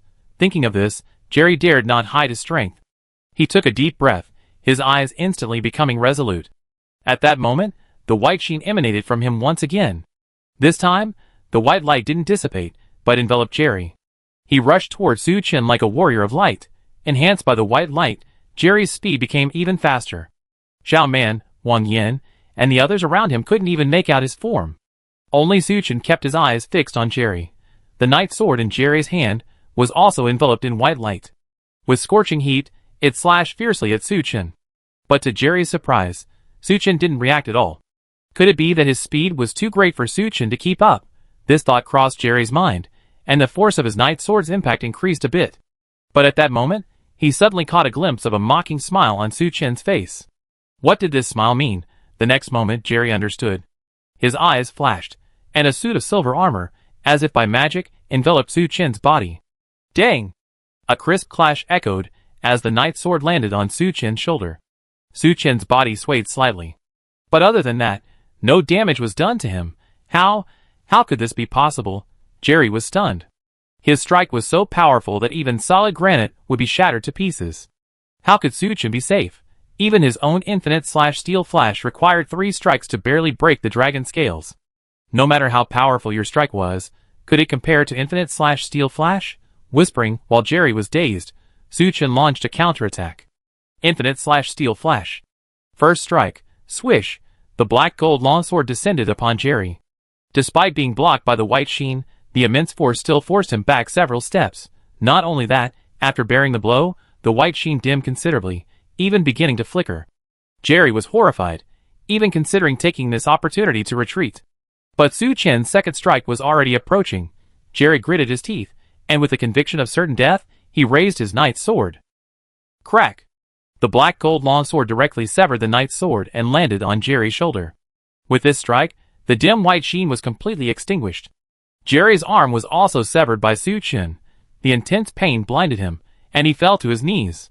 When the third strike of Wujizhan Gangshan fell, Jerry offered no resistance. He simply knelt there, stunned, watching the unmatched black gold longsword descend upon his head. Then his vision went black, and he lost all consciousness. Boss Su, awesome. We killed this guard captain. Surrender now. Seeing Suchin display his prowess and easily dispatch the sanctuary's captain, the watchers cheered like thunder. Unlike their rising spirits, the Mingyuan group, on the other side, was in an uproar upon learning of Jerry's slaying. In the eyes of the Mingyuan group, Jerry, as the guard captain, was near invincible. He was actually killed by Suchin? For a moment, the morale of the Mingyuan group plummeted. Drop your weapons, kneel and surrender, and I spare your lives. Suchin, using the wind control technique, soared through the air, his voice arrogant. Like a lofty emperor, he surveyed the crowd with an indifferent gaze. Clang! Someone unknown was the first to drop their weapon and surrender. The others followed, fearing a fate similar to Jerry's, a tragic death at Suchin's hands. Coward, coward! Pick up your weapons. Li Tian was furious, brandishing his weapon and glaring at his own men. His subordinates retreated. Zhao Man, Luo Xiaotian, Xiang Mingming, and the others immediately stepped forward, surrounding Li Tian. No matter how formidable Li Tian was, facing so many D-rank transcendents simultaneously, he was no match. In just a few minutes, he was hacked to death by Zhao Man and his men. Although the Mingyuan group surrendered, the guards of the Zhu's sanctuary did not. Seeing Jerry's tragic death, they were not afraid, but rather grew even more enraged. For the captain! Chanting slogans, they charged towards Suchin one after another. Don't know how to live or die, Suchin's eyes flashed coldly. The fourth Wuji/steel flash swung out. Chapter 8:15. The unstoppable black golden longsword, with overwhelming force, slashed through the frontline guards, utterly annihilating them all. The remaining guards, no matter how fearless they might be, were now cowed. They stood frozen in place, not daring to charge forward. Suchin showed no sign of retreating. Infinite slashing steel flash. The fifth strike, a massive blade-like shadow swept out. The remaining Zhu's sanctuary guards were cut in two, instantly killed. Thankfully, Suchin showed mercy, sparing the farthest Zhu Saint guard. Taking advantage of the moment when the enemy was stunned, Zhao Man and several others rushed forward. Using the energy suppressor, they successfully captured the enemy. The members of the Mingyuan group standing nearby had long been shocked by Suchin's strength. They stood still, not daring to move. So far, this encirclement and suppression campaign was finally over. After the battle, a post-battle inventory revealed that the Watcher Alliance had lost only a dozen or so men. After Lu Linger's evolution to Stage D, her healing abilities had greatly improved, so Suchin had brought her along. During the previous battle, she had fought non-stop. It was thanks to her healing abilities that the Watcher Alliance's losses were less severe. On the other hand, nearly half of the Mingyuan group's men were killed or wounded. Suchin took a deep breath, feeling his body rapidly recover. After reaching Stage D, his body became even stronger. So, after striking 5 blows, he didn't become as weakened as before.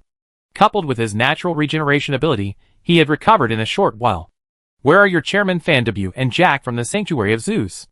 Suchin walked up to the captives from the Mingyuan group and asked in a deep voice. He had just noticed that Fan W and Jack were nowhere to be seen at the Mingyuan group. The captives looked at each other. One said weakly, the chairman and Mr. Jack. Haven't come down yet, they're still inside the camp. Huh? Suchin raised an eyebrow. Take us to the camp. Suchin instructed Gao Fei, Zheng Hui, and the others to guard the captives. He, Zhao Man, Su Wenwei, and a few others, along with a captive, quickly headed for the surface. However, when they arrived at the Mingyuan group camp, they found it completely deserted. He's escaped again. Luo Xiaotian pounded a nearby tree. Suchin also felt a sense of regret. He had originally thought he'd capture Fan Biao, Jack, and the others today. I didn't expect Fan Biao and Jack to escape after all. That **** is so cunning. Forget it, let's not worry about it for now. Let's take our men back to base. Suchin called to Zhao Man and the others. Gao Fei, Zheng Hui, and the others in the cave returned to the surface with the captives. After loading the captives onto the vehicles, the convoy roared away from the granary. Li Tian, got it, please reply. Li Tian, got it, please reply. Inside the Cadillac. Fan Biao kept calling Li Tian through the communicator. However, there was no response from Li Tian. Not only that, Luda, who was embedded within the Watchers Alliance, was also unreachable. All the signs pointed to one thing. This operation was a trap targeting the Mingyuan group. Fan W dropped the communicator in his hand, his face darkening. Jack, standing beside him, had lost his usual energy, no longer bothering to play with the beautiful woman at his feet. Biao, the situation isn't at its most critical point yet. Don't worry. Although he offered these words of comfort to Fan W, Jack knew deep down that the Mingyuan group was on the verge of collapse. The fact that Suchin was able to eliminate Li Tian and his group proved one thing. They too possessed D-rank transcendence, and their number was undoubtedly significant. And without Li Tian and his men, the Zeus Sanctuary Guard would likely cease to exist. Under these circumstances, the Watcher Alliance wouldn't give the Mingyuan group any breathing space. The attack on the Mingyuan group would be launched either tonight or the day after tomorrow. Mingyuan group definitely can't hold on. Jack, there's no need to fool ourselves. Fan W forced himself to cheer up inside. What should we do now? The wisest thing to do is retreat. Retreat? Where can we retreat to? Fan W gave a helpless, wry smile. Shongji province borders Dongpan province. Suchin could arrive in half a day at most. Most of Dongpan province is submerged by the sea. Even if Fan W wanted to escape, he had nowhere to go. Leave Yin country and head for Liao country, Jack suggested. I request assistance from headquarters. We can definitely recuperate in Liao country. When we're stronger, we return for revenge. Fan W hesitated. As a native of Yin country, he really didn't want to leave unless it was absolutely necessary. Think it over carefully, Biao. If I leave, no one will care about you anymore. And if you stay, given Suchin's personality, he'd definitely wipe you out. Jack analyzed the pros and cons for Fan W. Well, okay, I go with you. Fan W sighed and nodded in agreement. After returning to the Mingyuan group's base, the two men didn't dare to delay and immediately took action. To avoid causing panic, they only notified their closest associates. All sensitive information within the group was either taken away or destroyed on the spot. After working for several hours to ensure nothing was missed, Fan W and Jack led their men out of the base. Their convoy headed east, straight to the sea. Fan W, a cautious man, had already prepared a boat for escape, just in case. In the darkness of night, the group boarded the large boat and slowly sailed eastward. Watching Yengui disappear behind him, Fan W felt a mixture of emotions. Complex, angry, bewildered, powerless. It seemed as if he had never won against Suchin since facing him. After going through untold hardships, he finally eliminated Zhang Jinghui and Wu Xiaoyang and became the chairman of Mingyuan Group. But he hadn't expected that before his reign of power lasted long, he would be suppressed by Suchin to the point of leaving his homeland. Why was this Suchin so powerful? Even with the support of the Zeus Sanctuary, he was no match for him. Biao, don't worry. The Sanctuary will never let Suchin go. Jack understood Fan W's feelings very well. He patted him on the shoulder and said soothingly.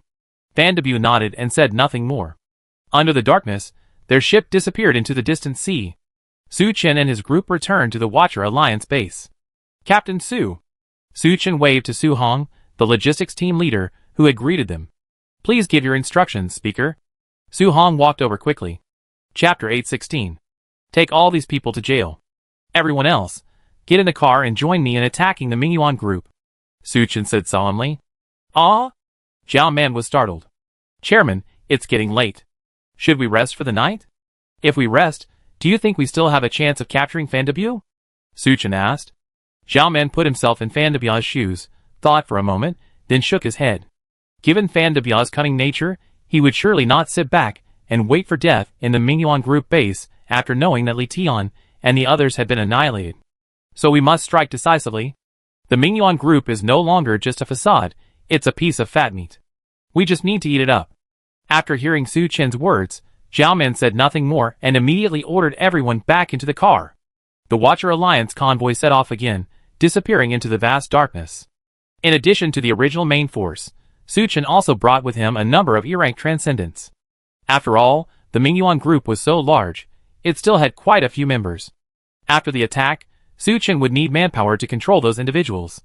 The convoy raced eastward through the darkness. At full speed, just as daylight broke, the Watchers arrived outside the Mingyuan group's base. Along the way, they encountered numerous Mingyuan group outposts. Though these were easily defeated, the guards within promptly reported the enemy attack. By the time the Watchers' forces reached the city, the base was already prepared for battle. Despite this, the members of the Mingyuan group on the wall were still in a state of panic. They discovered that Chairman Fan Debiu and the other senior executives had vanished without a trace. They had barely managed to organize a resistance thanks to their daily training and basic military skills. Looking at the towering wall, Su Chen nodded slightly to Zhao Man beside him. Zhao Man picked up a loudspeaker and slowly stepped forward. Listen up, everyone inside the base. Now you have the chance. Open the gates and surrender immediately. Otherwise, once we break in, all those who stubbornly resist will die. As Zhao Man finished speaking, the base fell silent, with no response. Zhao Man turned to Su Chen, asking for his orders. Su Chen lit a cigarette, took a puff, and flicked it away. Prepare for the attack. With his command, the siege began. First, the Watcher Alliance troops, armed with RPGs, bombarded the gates and walls of the Mingyuan group base. Boom! Bang, bang, bang. A variety of firearms flew rapidly toward the base. Although all the top combatants had been pulled away by Fan Debiu to ambush Su Chen, they were utterly annihilated. However, a number of mid-level transcendents remained within the base. Faced with the Watcher Alliance's attack, they quickly mobilized their mental energy to protect the base. Captain Zhao, don't waste time. Increase your force, Su Chen said solemnly. Yes. With Su Chen's order, Zhao Man dared not neglect his actions. After a brief conversation with Su Wenwei, he ordered the D-rank psychics to launch their attack. Boom! A massive meteorite suddenly plummeted from the sky. It flickered with flames as it descended upon the walls of Mingyuan base. The psychics of the Mingyuan group within the base were instantly horrified. They quickly joined forces, summoning defensive shields to block the impact. However, this meteorite had been summoned by Su Wenwei, a D-rank psychic. How could they possibly stop it? The meteorite shattered countless defensive powers before ultimately impacting the walls. The wall collapsed instantly, much of it crumbling, bringing the gates with it. This wasn't the end of it. Earth-type psychics like Zhou Rong and Wang Bingyan also unleashed their powers. The ground beneath the walls of Mingyuan base rolled and trembled. Crash! Under the relentless onslaught, within mere minutes, the walls of Mingyuan base were reduced to utter ruins. Brothers, it's our turn. Seeing the wall breached, Zhao Man drew his weapon. He was about to call on his team members and charge into the base to slaughter them. But at that moment, a white flag flew high from the city. Su! Boss Su, we surrender! We surrender! The enemy shouted from the city. Zhao Man felt a little regretful that he hadn't been able to slaughter them. But the people of Mingyuan group were willing to surrender and give up resistance. This would also reduce casualties for his own men. Under Su Chen's orders, the Watcher Alliance cautiously entered the Mingyuan group base. To avoid being killed, the remaining armed men dropped their weapons and knelt on the side of the road. Who among you is the leader? Su Chen asked in a deep voice. I'm the captain. A thin, middle-aged man quickly replied. What's your name? Su Chen asked. My name is Yao Yuan. Okay, you bastard. I told you to surrender, but you didn't. You waited until the very end to surrender, didn't you? Wang Yang clenched his fists and walked up to Yao Yuan. Yao Yuan was startled and defended himself. It's really not my fault. I was afraid the chairman would hold me accountable. Alright, Yin, stop scaring him. Su Chen glared at Wang Yin and gestured for him to step back. Then he said kindly, you don't have to be afraid either. As long as you behave, I won't kill you. Seeing his gentle attitude, Yao Yuan calmed down a little. Where's Fan Debu? No.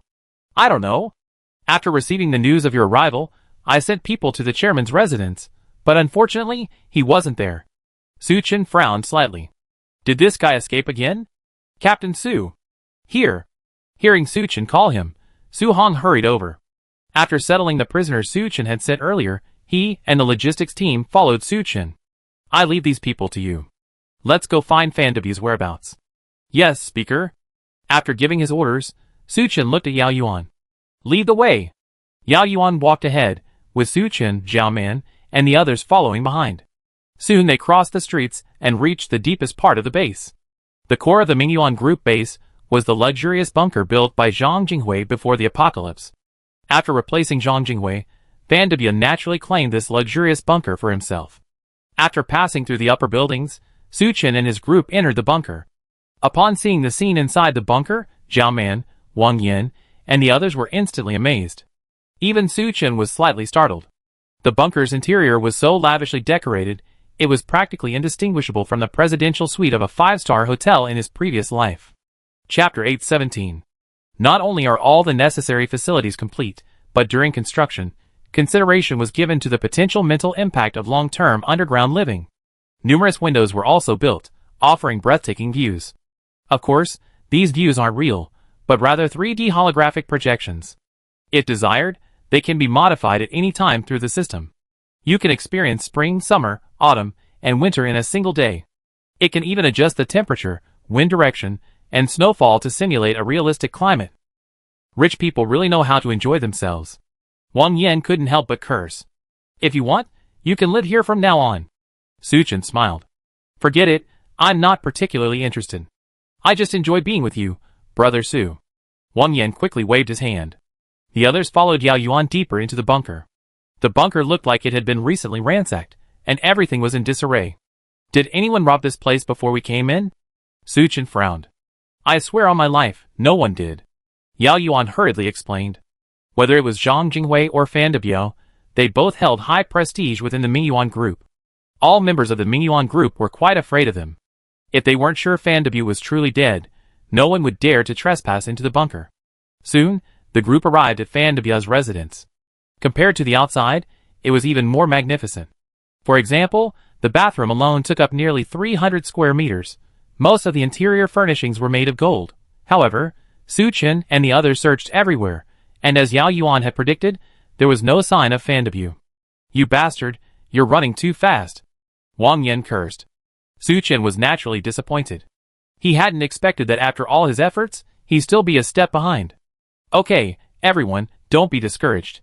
Su Chen clapped his hands. Now, all of you go help Su Hong take control of this base. He paused and looked at Yao Yuan. Captain Yao, I know you're a smart man. Now that Fan Debu and the others have escaped, the Mingyuan Group's annexation by the Watcher Alliance is a foregone conclusion. If you want to save your life and your position, you must cooperate. Do you understand? Yao Yuan was very clever. Upon hearing this, he immediately knelt before Su Chen. Please rest assured, Boss Su, I will cooperate. That's good. You can join them. Su Chen nodded with satisfaction. The Mingyuan Group was not much smaller than the Watcher Alliance. Without someone like Yao Yuan, someone familiar with the situation, and the cooperation, controlling Mingyuan Group would be quite difficult. After everyone else left, Su Chen went to the wine cabinet. An entire wall of the cabinet was filled with a variety of fine wines. Next to it was a wine cellar, also filled with fine wines. Su Chen casually opened a bottle of Romanée-Conti. A bottle of this kind of foreign wine would have cost $1 million before the apocalypse. For someone of Su Chen's status, even buying an empty bottle would require careful consideration, let alone drinking it. He picked up the glass and emptied it. Looking at the large, luxurious bunker, a look of satisfaction crossed his face. After today, he could finally take a short break. Despite Yao Yuan's assistance and the lack of opposition within Mingyuan Group, it took the Watcher Alliance 3 days to fully control Mingyuan Group. Finally, through surveillance video, Suchin confirmed that Fan W, Jack, and the others had left the base 2 hours earlier. Subsequently, he dispatched a large-scale search, but was unable to locate Fan W and Jack. Suchin, Zhaoman, and others speculated that the two men had escaped by boat. In addition, Suchin also learned of Guping's murder. Guping was a loyal man and had provided Suchin with significant assistance. If he were still alive, Suchin would have treated him well. Unfortunately, he was murdered by Fan W, and Suchin had no choice but to treat his family well as compensation. Suchin was even more surprised to discover Zhang Jinghui in the underground prison at Mingyuan base. Chairman, we meet again. Looking at the hunched old man before him, slumped on the sofa in tattered clothes, his eyes lifeless, his face extremely haggard, Suchin could not, in any way, connect him with the high-spirited Zhang Jinghui of the past. But Suchin did not have much sympathy for Zhang Jinghui. After all, when Zhang Jinghui was high-spirited, he had caused many deaths. Don't call me chairman. I'm just an ordinary person, Zhang Jinghui said weakly. He was already in his 60s or 70s, and it was only by becoming a transcendent that he gained such vigor. Now that his energy crystal had been removed, he was naturally frail. If it weren't for the fact that Fan W still felt he had some use for him, imprisoning him in the underground prison and having doctors keep him alive, he would have died long ago. Chairman, I still say the same thing. I didn't kill Zhang Mingyuan. Everything I said before is true, Suchin said calmly. I know. At this point, there was no need for Suchin to lie to him. Looking at the handsome and calm Suchin before him, Zhang Jinghui felt a surge of regret. If he hadn't trusted Wu Xiaoyang and Fan W, how could he have ended up in this situation? 2 clear tears flowed from his cloudy eyes. Do you know where my daughter is? I do, but I hope you're mentally prepared. Suchin nodded to Wang Yan, who was standing beside him. Wang Yan turned and left, returning moments later with a chain in his hand. On the other end of the chain was a kneeling beauty dog. It was Zhang Jinghui's daughter, Zhang Ye. Zhang Jinghui's eyes widened at the sight. Suchin hurriedly explained, we didn't do it on purpose. It was Fan W and Jack who disciplined her. Now she can't even walk upright. After being tortured by Fan W and Jack, Zhang Ye had become a jerk. Her eyes were hollow, no different from a doll. Seeing his daughter like this, Zhang Jinghui burst into tears. Suchin remained silent, standing by quietly. This was the cruel end of the world. There were no laws, no morals, only the strong prevailed. After venting for a while, Zhang Jinghui finally accepted reality. Suchin, can I ask you one last favor? As long as you promise me, I'd do anything for you. Suchin didn't immediately agree, but said calmly, tell me about it. Chapter 818. Help me kill Ah Biao and avenge our family. Zhang Jinghui's eyes blazed with the fire of revenge. If it weren't for Fan W, Zhang Mingyuan wouldn't have died, and Zhang Jinghui and Zhang Ye wouldn't have fallen to their current state. Mingyuan Group wouldn't have been swallowed up by the Watcher Alliance. Fan W was arguably his greatest enemy. You don't even need to tell me that, I kill him too, Suchin said calmly. The hatred between him and Fan W had long since reached a point of utter irreconcilability. If Fan W hadn't been so cunning and lucky, he would have died at Suchin's hands at least 3 times. That's good. Zhang Jinghui nodded. Although Mingyuan Group was purged by Fan W, I still hold considerable prestige within the group. I can help you coordinate and ensure the senior members of the group obey you. Besides, there are many of Fan W's subordinates within the group. I can point them out. Besides, there are several warehouses in the bunker, storing a large amount of supplies. Not only Fan W, but even Wu Xiaoyang doesn't know about it. Hearing this, Suchin smiled with satisfaction. Zhang Jinghui provided a list, and according to it, Yao Yuan quickly gathered over 100 people. Seeing Zhang Jinghui still alive, yet in such a miserable state, everyone was shocked. A few days ago, Wu Xiaoyang colluded with Fan W and plotted a rebellion. The Zhu Sanctuary intervened, killing Wu Xiaoyang and supporting Fan W's rise to power. That Fan W removed my energy crystal and imprisoned me in a dungeon. If it weren't for Suchin and the Watchers, I'm afraid I wouldn't have seen you in my lifetime. A forlorn smile crossed Zhang Jinghui's face. Although they had already guessed the truth, they were still shocked when they heard Zhang Jinghui say it himself. Chairman, as long as you're still alive, that's all. Yes, Fan W and the others have been driven away by Speaker Su. Several Mingyuan Group elders hurried to offer comfort. My time is over. From now on, Mingyuan Group is officially incorporated into the Watchers. I hope you will obey Su Chen just as you obeyed my orders before." The group elders exchanged bewilderment. After a moment's hesitation, they looked at Su Chen and bowed deeply in unison. "From now on, we will all obey Speaker Su's orders. As long as you obey, I will guarantee your status and treatment." Su Chen nodded slightly, speaking in a deep voice. After coordinating with the group's elders, Zhang Jingwei's expression darkened as he turned to look at the others. Li Si, Wang Wu, Zhu Lu. Every member of the Mingyuan group whose name he mentioned shuddered. Before they could resist, they were captured by Su Chen's men. "Chairman, Speaker Su, please spare our lives. We surrender sincerely." Looking at these panicked men, begging for mercy, Zhang Jingwei sneered. "When you joined Fan W in the rebellion, did you ever imagine this day would come? Su Chen, these are Fan W's loyal subordinates. We can't let them go. If you don't root out the grass, it will grow back in the spring breeze." Su Chen naturally understood this principle. If we don't eliminate these people, they likely turn against us when Fan W launches a counterattack. "Kill them all." Su Chen waved his hand. For a moment, the hall was ablaze with blood and fury. Zhang Jingwei then told Su Chen about several hidden warehouses. "I done everything I could, and I have no regrets. Su Chen, I hope you can kill Fan W soon. I be waiting for him in the underworld." Zhang Jingwei struggled to his feet and grabbed a fruit knife from the table. Amidst everyone's astonishment, he first approached Zhanya and stabbed her in the heart. Zhanya instinctively struggled a few times before collapsing in a pool of blood. Zhang Jingwei then raised the knife and slashed his own throat. Watching the father and daughter die before him, Su Chen couldn't help but sigh. Zhang Jingwei, once a powerful figure in Shanghai, helming a multi-billion-dollar corporation, died so easily. "He's so cruel, even killing his own daughter." Wang Yin muttered. "What else?" Ding Di curled her lips. After being tortured by Fan W and Jack, Zhanya was no different from a walking corpse. Zhang Jingwei didn't think Su Chen would help him take care of his daughter. Rather than letting her continue to suffer in this world, it would be better to take her with him. With Zhang Jingwei's intervention, the veterans of the Mingyuan group became significantly more cooperative with Su Chen.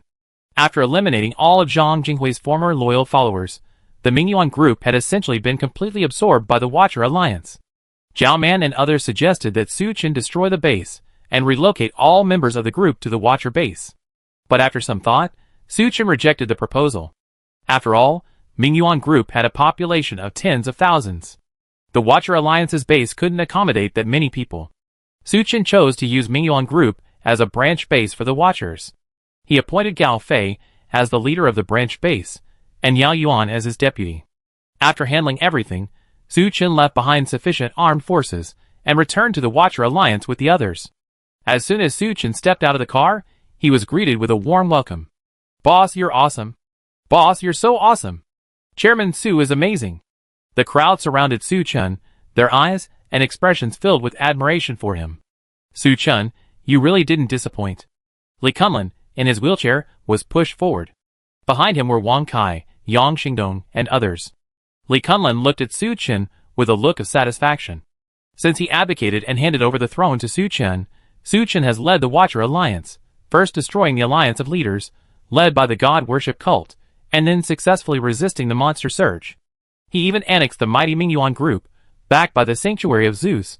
Su Chen's numerous achievements are enough to prove that Li Kunlun was right. "Thank you, Mr. Li, for giving me this opportunity." Su Chen chuckled. Hearing this, Li Kunlun's smile widened even more. Su Chen stepped forward and pushed Li Kunlun towards the base. Arriving in the conference room, Zhao Man summarized recent events. "Without the Mingyuan group, we should be able to rest easy, right?" Wang Kai said with a smile. "I can't say I'm completely safe, but I can at least take a breather." Su Chen shook his head. After all, there's still the Brotherhood of Xishan Province, watching closely. He had previously formed a special operations team composed of elite members selected from the Brotherhood. Chapter 819. Chu Fanon served as the team leader, and Zhang San as the deputy team leader. The special operations team's mission was to monitor Xishan Province and investigate the Brotherhood's movements. According to the news received a few days ago, the Brotherhood, as Su Chen had predicted, was in tatters. When Wang Zhan was alive, relying on his prestige and strength, the vice presidents naturally dared not make any moves. But after Su Chen eliminated him without appointing a successor, this made Zhou Ming, Lao Jiao, Lu Chao, and others eager to make a move. To become the leader of the Brotherhood, they would do anything. Although they hadn't fought openly, They had engaged in countless private clashes. In the short term, they probably wouldn't provoke Su Chen. But once internal stability was restored, the Brotherhood would undoubtedly declare war on the Watcher Alliance under the pretext of revenge for Wang Zhan. The Watcher Alliance's top priority is to recuperate and digest the recently acquired Mingyuan group. Secondly, they must continue searching for materials, like night orchids, and immortal marrow fluid to produce more gene lock reagents, and acquire more D-rank transcendence. Chu Mingyao, Tong Fei, I leave the affairs of the base and branch bases to you. Ensure both bases operate smoothly, Su Chen instructed. Yes, Speaker. The two women's faces darkened as they spoke respectfully. Looking at the two dignified and beautiful women, Su Chen couldn't help but recall the way they had embraced him. He coughed lightly and looked back at Zhao Man. Captain Zhao, your next task is to continue searching for the materials needed for the gene lock reagents. As you command, Speaker, Zhao Man replied solemnly. Su Chen listened to Chu Mingyao and Tong Fei's reports on the base's recent situation. The wasteland they had reclaimed earlier had, after so long, reached harvest time. Although the estimated yield wasn't enough to sustain the next crop, it was already a good sign. As long as they continued to cultivate, it wouldn't be long before they could truly achieve self-sufficiency. In addition to food, several new factories had been built and put into operation within the base. Many basic necessities could now be produced, eliminating the need to risk collecting them in the city. Su Chen nodded slightly as he listened to their reports. The entire base was thriving. At this rate, human civilization might be able to be revived in just a few years. However, Su Chen understood that while his idea was beautiful, it was probably unrealistic. From the various clues that had emerged, it could be determined that this apocalyptic catastrophe was planned. Would the forces behind the scenes, having gone through so much trouble, allow humanity to restart civilization so easily? The answer is, of course, no. After the meeting, Su Chen had just left the conference room when Su Hong caught up with him. Chairman, you forgot that quite a few people are still being held captive. Su Chen slapped his forehead, then remembered. A few days ago, when we ambushed the Mingyuan group's elite forces in the underground caverns of the granary, we captured quite a few people. Among them was a guard from the zoo's sanctuary. Notify Yao Yuan, and have him come to the base to identify those D-rank transcendents. If you can be sure they won't betray us, recruit them and observe them carefully. If you can't be sure, kill them without mercy, Su Chen said calmly. At this point, D-rank transcendents are still extremely rare and powerful. It would be a pity to kill them all. Yes, Speaker. Oh, and as for the guard from the zoo's sanctuary, bring him to the interrogation room. I want to interrogate him personally. As ordered, Speaker. Su Hong hurried away. Su Chen thought for a moment, then called Wang Yin and Ding Di to the interrogation room. When they arrived, the guard from the zoo's sanctuary was restrained in a chair. Not only were his hands covered with energy suppressors, but his feet were also shackled. Seeing Su Chen and the others enter, he glared at Su Chen with a defiant expression. Yellow monkey. Although Wang Yin and Ding Di didn't understand English, they still understood the curse words after years of watching American and European blockbusters. Dare you insult Brother Su? Wang Yin glared, then slapped him twice. He showed no mercy, leaving the white man's mouth covered in blood. But the man showed no fear and continued his insults. Wang Yin was about to continue beating him up when Su Chen stopped him. All right, let's take our time with the interrogation. Su Chen slowly sat down in front of the white man, tapping his head lightly on the table. You must understand that to me, neither you nor your captain, Jerry, are anything but roadside wrecks. You know the situation well enough. As long as you cooperate, I can guarantee your survival.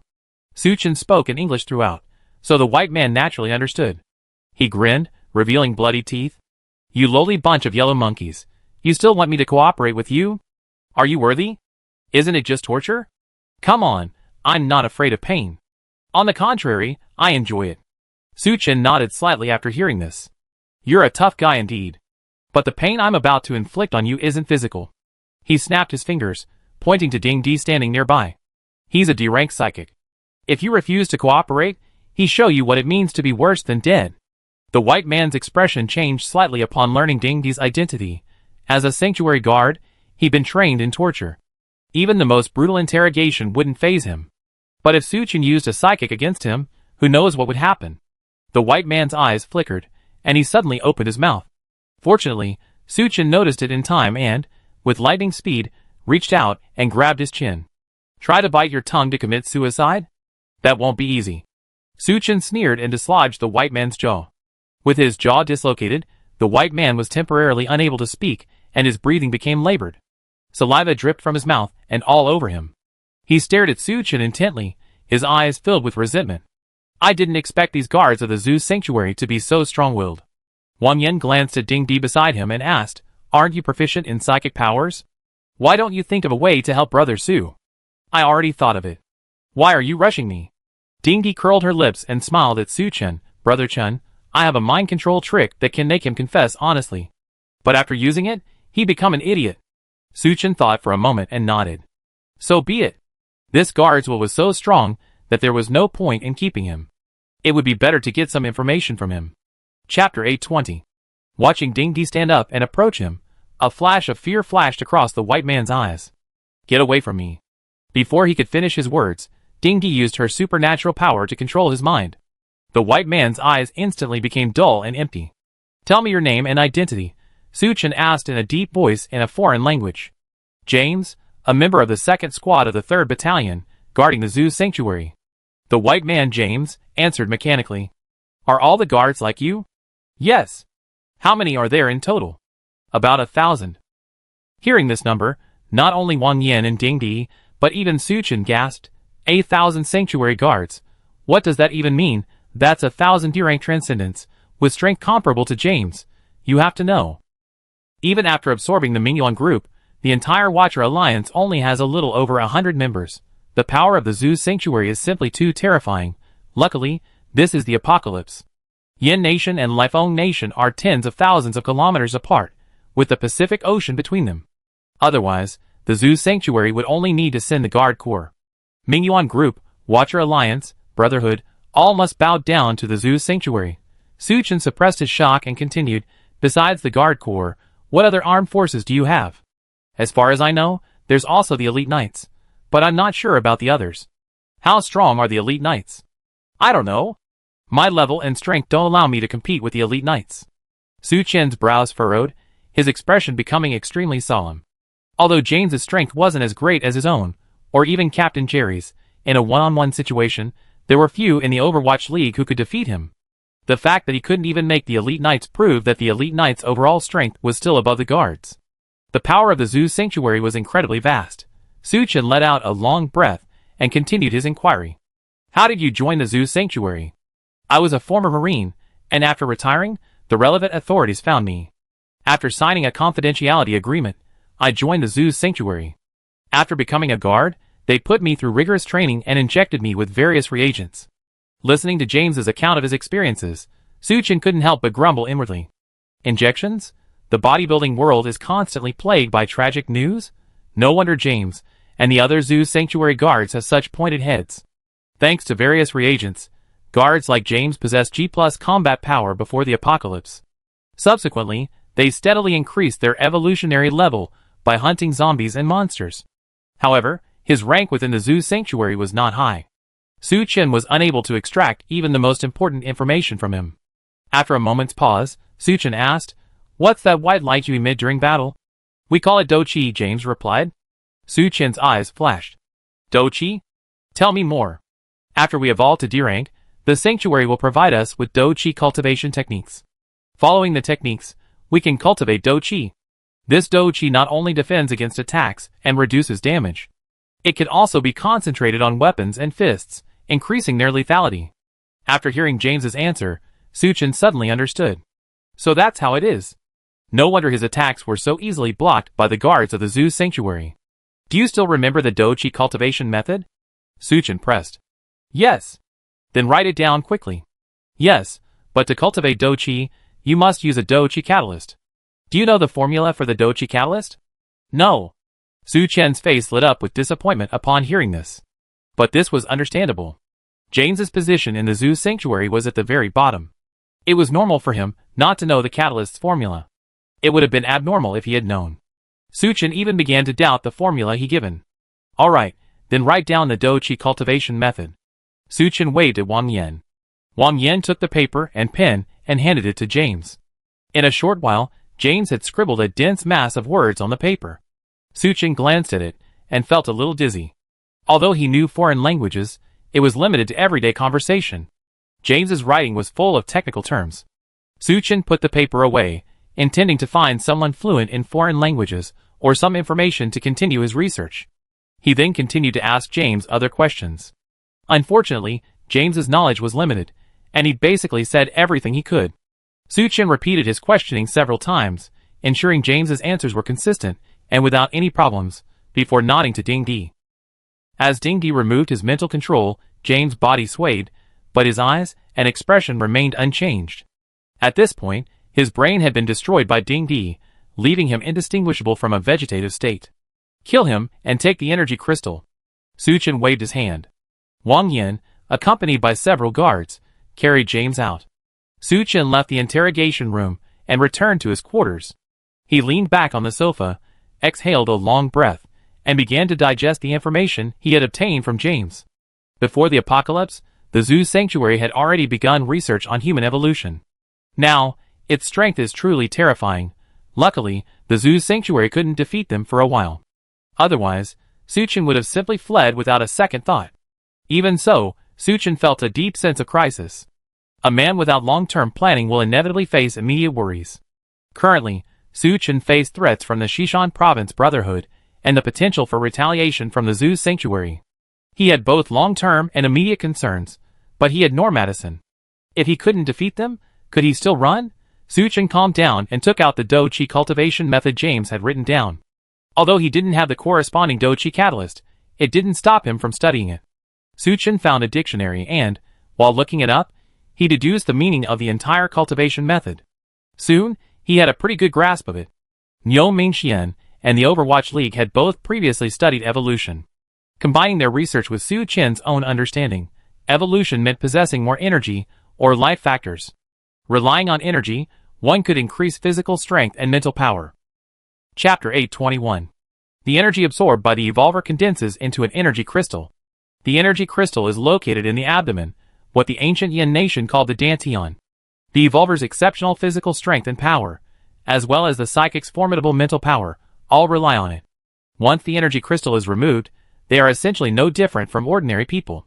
However, based on what James wrote, it can be inferred that Suchin and his team's previous research on energy crystals was still very superficial. Energy crystals actually contain powerful forces. For example, this Do-Chi cultivation technique allows one to actively utilize the energy of energy crystals. The white light from earlier was the energy within the energy crystals. From this perspective, the martial arts he was learning were actually similar to Do-Chi, both directly utilizing energy crystals. A thoughtful expression appeared on Suchin's face as he continued to look down. Of course, cultivating Do-Chi with such immense power is not easy. First, one must possess sufficient energy reserves, otherwise it would be impossible to release it. Only after reaching the D stage can one cultivate Do-Chi. Not only that, directly harnessing the energy of an energy crystal is extremely difficult. It must be used in conjunction with a Do-Chi catalyst. Activated upon first use, and you can use it thereafter. And as Do-Chi is cultivated, its power grows even stronger. Amazing. After reading the Do-Chi cultivation method, Suchin had only one thought in mind. It wasn't just because the energy crystal had such a sophisticated way to use it. He was even more amazed at how the people at the Sanctuary of Zeus had actually managed to develop such a thing. It was just a pity. I didn't have the Do-Chi catalyst, otherwise I could cultivate Do-Chi. Suchin felt a little regretful. But then an idea struck him. Although I didn't have the reagent, I could still give it a try. What if I could actually cultivate it? Thinking of this, Suchin sat down cross-legged. He closed his eyes and began to meditate, allowing himself to enter a state of emptiness. In this state, Suchin could not only sense external energy, but also the state of his body. According to the Do-Chi cultivation method, he needed to resonate and respond with the energy crystals within his body. But this step was the difficulty. Energy crystals are actually similar to the internal organs of the human body. Under normal circumstances, how could one resonate and respond with them? So, he had to rely on the Do-Chi catalyst to sense the energy crystals. However, to Suchin's surprise, he simply concentrated and easily sensed the energy crystals. The feeling was extremely wonderful. It was as if he had gained clairvoyance, peering directly through his body to the energy crystal at his dantian. He could clearly see the energy crystal trembling slightly with each breath he took. Suchin held his breath, concentrating his attention, attempting to direct the energy crystal with his consciousness. The energy crystal hummed and lit up with a white light. Followed by this, A stream of white light flowed from the energy crystal, following the meridians, and finally reaching Su Chen's fist. Su Chen slowly opened his eyes, and a smile of surprise crossed his face as he gazed at his fist enveloped in white light. Is this Do Chi? Though he hadn't had time to test it, he was certain it was undoubtedly powerful. Strange. Why did James and the others need Do Chi catalysts? But he didn't. Su Chen pondered for a moment and came up with two possibilities. Either his energy crystals were far more powerful than others, or he possessed too many martial arts and used them frequently. So even without the catalyst, he could awaken Do Chi directly. But whatever the reason, as long as he could awaken Do Chi, that was enough. Ding! Congratulations to the host for mastering the Xian-level martial art, Do Chi. Hearing the system's notification, Su Chen's eyes flashed. So Do Chi is a Xian-level martial art. No wonder it's so powerful. But even if it's Xian-level, it's still significantly weaker than the equally Xian-level Wujizhan Gangshan.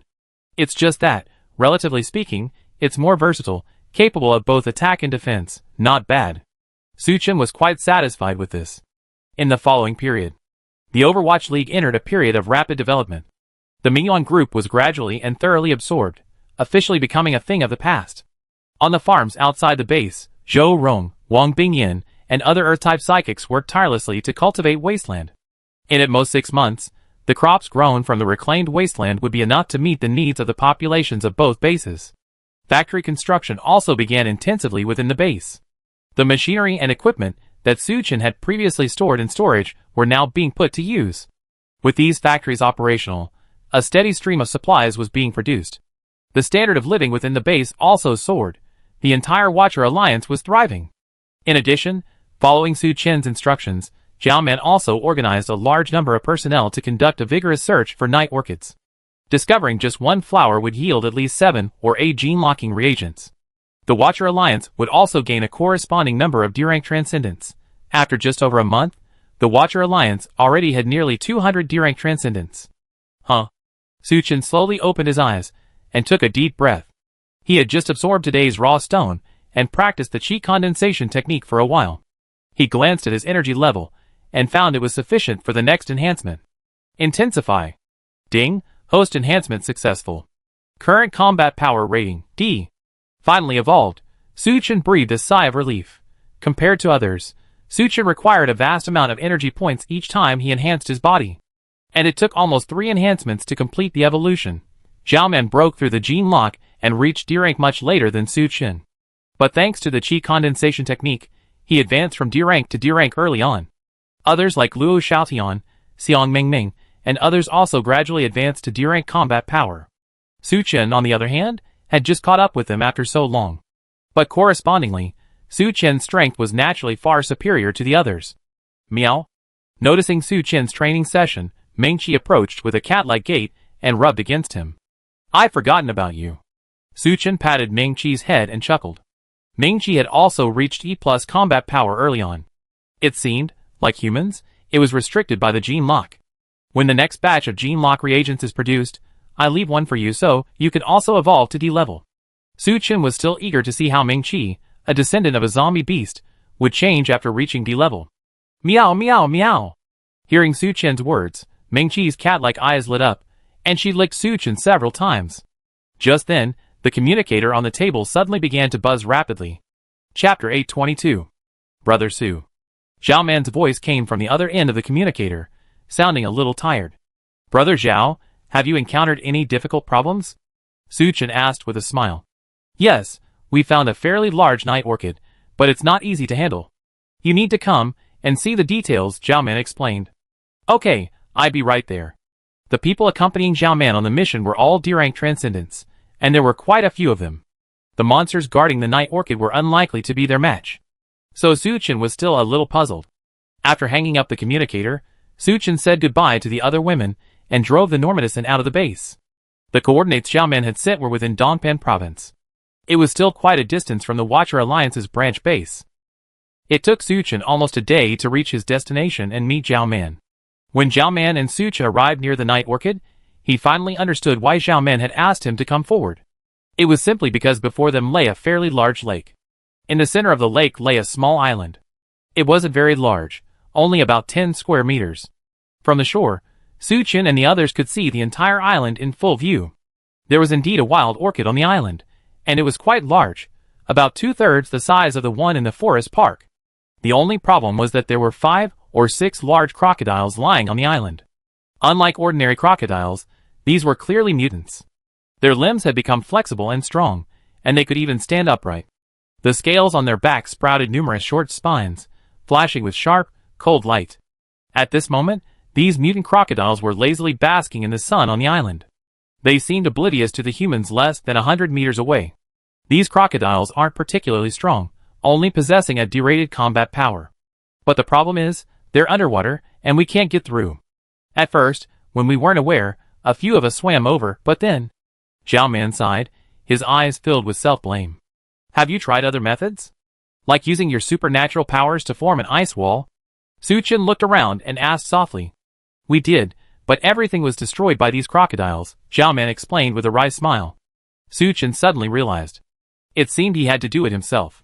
Thankfully, he had both wind control and underwater breathing skills, so he could just fly over. Tell them to wait by the car first. Leave this to me. Okay, I trouble you, Brother Su. Zhao Man nodded and told the others to leave. When he was alone, Su Chen took a deep breath. Wind control technique activated, he leaped, floating in midair. He then flew across the lake and towards the island in its center. As if sensing Su Chen, the lake suddenly began to ripple violently, and countless crocodiles emerged. The crocodiles opened their mouths wide and flapped their wings, as if they were about to leap and bite Su Chen overhead. Unfortunately, unlike Su Chen, they couldn't fly, so they could only stare blankly. Below were gaping maws. If they fell in, they would be devoured to the very last drop. Anyone with a weak mental state would be terrified to death by this sight. Su Chen calmly flew across the lake, landing on the island in its center. Since the island was small, several mutant crocodiles pounced upon him the moment he landed. Su Chen wanted to test the power of his Do Qi. With a thought, white light flowed from the energy crystals within his body. The white light transformed into Do Qi, attaching itself to the black gold long sword. Facing the nearest mutant crocodile, Su Chen swung with all his might. With a crisp crack, the mutant crocodile was split in two. At the same time, 2 more mutant crocodiles, one on the left and one on the right, attacked Su Chen. Su Chen remained calm, dodging their attacks while striking again with his backhand. Crack! Another mutant crocodile's head was chopped off by Su Chen. The remaining mutant crocodiles were no match for Su Chen and were killed one after another. Looking at the corpses on the ground, Su Chen couldn't help but smile with satisfaction. As expected of a Xian-level martial art, this Do Qi is quite useful. Just then, he suddenly noticed that the other mutant crocodiles in the lake were swimming frantically towards him. Not wanting to waste time, Su Chen quickly plucked the night orchid. Then he turned around and leaped again. Before the mutant crocodiles could surround him, Su Chen flew away from the island in the middle of the lake. Just when he thought this operation had concluded successfully, something unexpected happened. Swoosh! 2 water arrows suddenly shot out from below. Su Chen reacted with incredible agility, quickly summoning an ice shield to protect himself. But unexpectedly, the water arrow shattered the ice shield and continued its trajectory towards him. At the critical moment, Su Chen's body tilted. The water arrow grazed his body, leaving a bloody mark on his arm. Su Chen frowned, stopped midair, and looked down at the lake below. Among the dense swarm of mutant crocodiles, one stood out. Not only was it larger than the others, it was also clad in something resembling armor. In particular, its blood-red eyes shone with cruelty and bloodlust. Man and crocodile, several meters apart, stared at each other. This creature must be the leader of the mutant crocodiles, right? Su Chen studied it, then ignored it, and continued his flight towards the shore. The leader of the mutant crocodiles seemed furious. It let out a hoarse cry and continued to attack Su Chen with its water-based abilities. But Su Chen, on his guard, wouldn't let them succeed. He picked up speed and quickly landed on the shore. Without waiting for the mutant crocodiles to catch up, Su Chen hurried away. He went straight to the car park, where Zhao Man and the others were waiting. Here, I got the night orchid. Su Chen handed the plucked orchid to Zhao Man. Boss, you're awesome. Luo Xiaotian praised, then said a little embarrassedly, I'm so sorry to bother you with such a small matter. Alright, stop flattering me. Su Chen scoffed and waved his hand. Take the night orchid and go back quickly. Zhao Man, realizing Su Chen wasn't planning on leaving, asked in confusion, Brother Su, are you still staying? Yes, I just spotted the leader of the mutant crocodiles, and plan to meet him. The apocalypse has been here for quite some time, and the monsters have been around for over a year now. Based on past experience, generally speaking, mutant creatures or the leader of the monsters. After hunting them, you will get extra rewards. Chapter 823. This is just like an online game. Kill the monster boss, and you receive rare rewards. So Suchin planned to take down the mutant crocodiles to see if he could find some equipment. Okay, Brother Su, be careful. Jiaoman warned Suchin and ordered a retreat. After everyone else left, Suchin turned around and headed back to the lake. Compared to the previously calm lake, it was now in chaos. These mutant crocodiles were clearly guarding the night orchid. As soon as the night orchid disappeared, they became extremely aggressive and were now biting each other on the shore. When they saw Suchin, who had returned, the mutant crocodiles hissed. Without hesitation, they all charged forward. Faced with the sheer number of mutant crocodiles, Suchin showed no signs of panic. Wielding two black gold long swords, he leaped directly into the herd. The blade, imbued with Do Chi, flew up and down, and with each swing, a mutant crocodile was slain. Though numerous, the mutant crocodiles found it difficult to approach Suchin. Occasionally, one or two would approach him, swinging their claws to attack. But his protective Do Chi safely blocked the attack. In a short while, the area around Suchin was filled with the corpses of mutant crocodiles. Seeing how formidable he was, the remaining mutant crocodiles dared not charge forward. They turned and swam swiftly back into the water. At the same time, the lake began to churn violently again. A pair of blood-red eyes emerged from the water. Soon after, the massive form of the mutant crocodile leader slowly appeared before Suchin. Until now, it had been hidden underwater, its full form invisible. When he finally saw its true form, Suchin was stunned. No! This thing. Isn't it the Desert Butcher from League of Legends?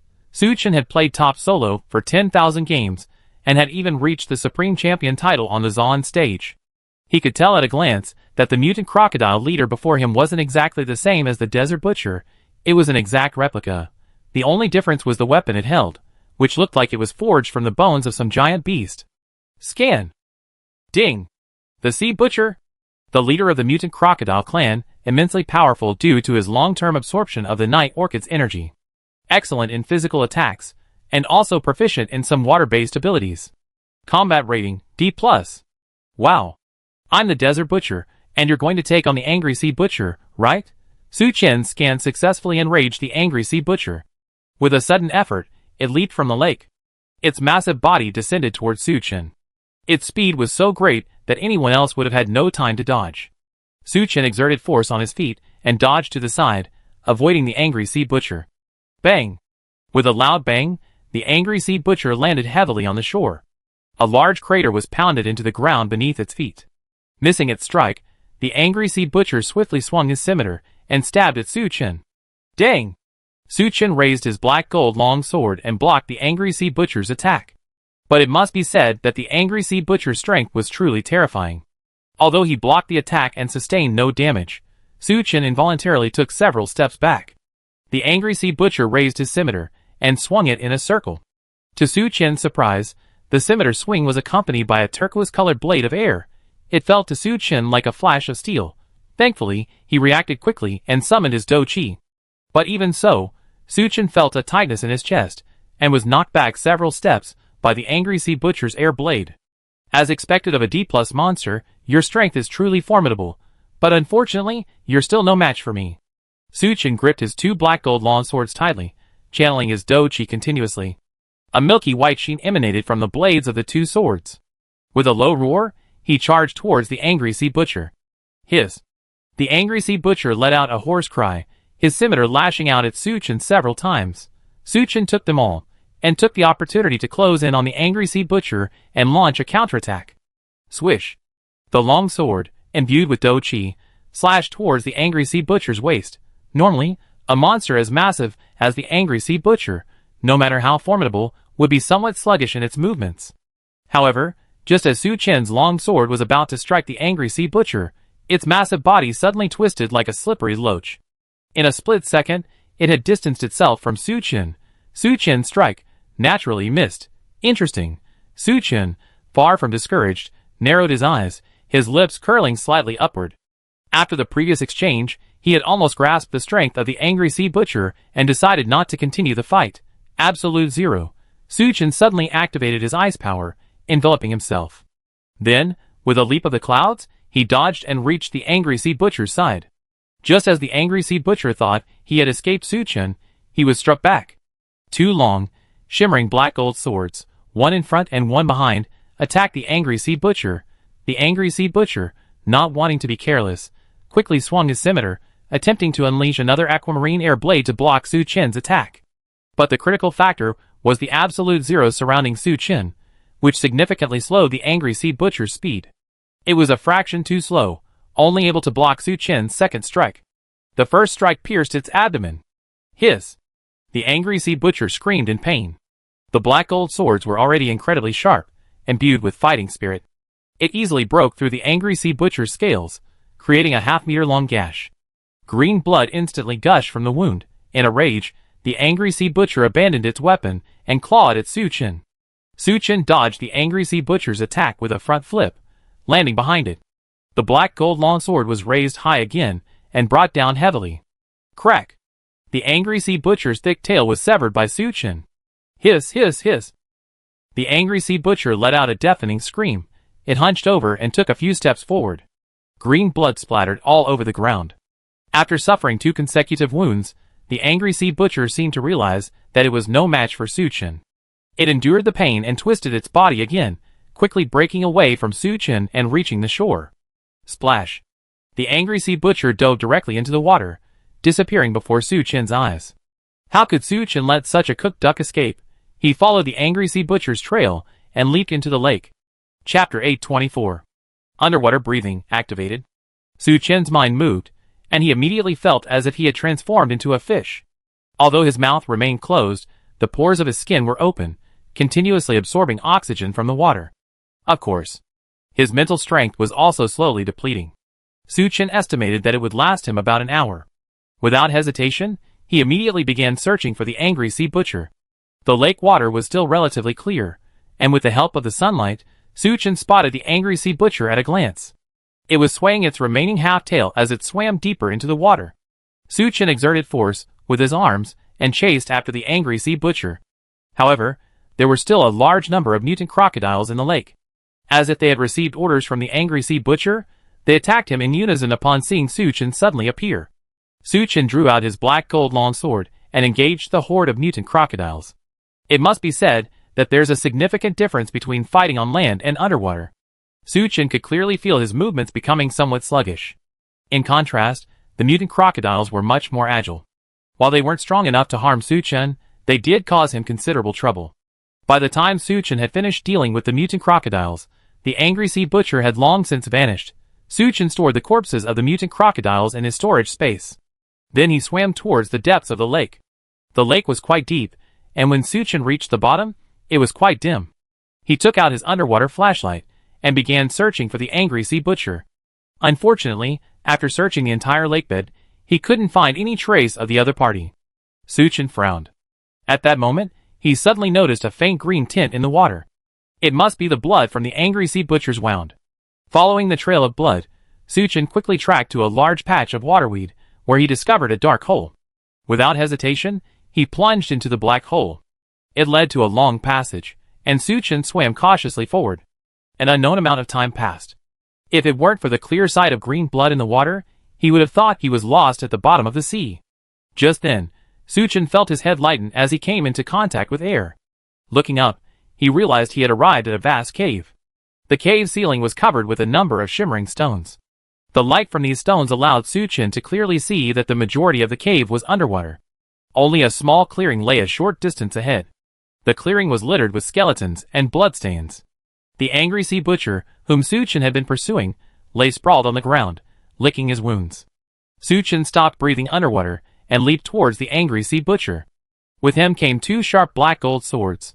The splashing sound of water caught the angry Sea Butcher's attention.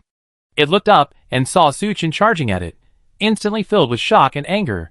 It had never imagined that even after escaping underwater, this human would still refuse to let it go.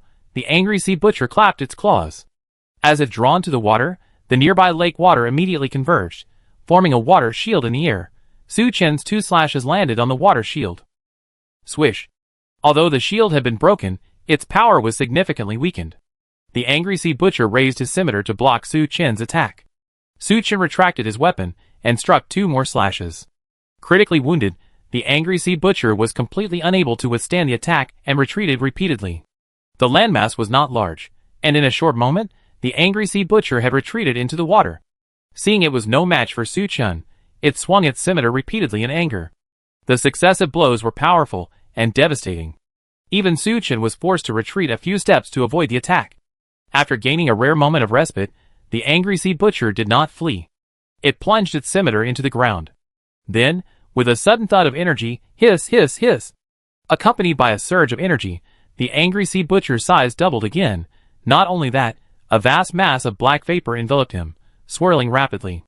The desert butcher drew his scimitar and swung it at Su Chen.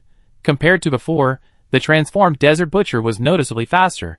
Even Su Chen didn't react before the desert butcher was already in front of him. The scimitar in his hand slashed down on his head. Su Chen immediately raised his 2 black gold swords to block. Dang! A crisp clash echoed through the cave. Su Chen felt a mountain-like force emanating from his weapons. His tall frame involuntarily shrunk a few inches. Not only that, Su Chen could sense that the black vapor surrounding the angry sea butcher seemed to have a corrosive effect.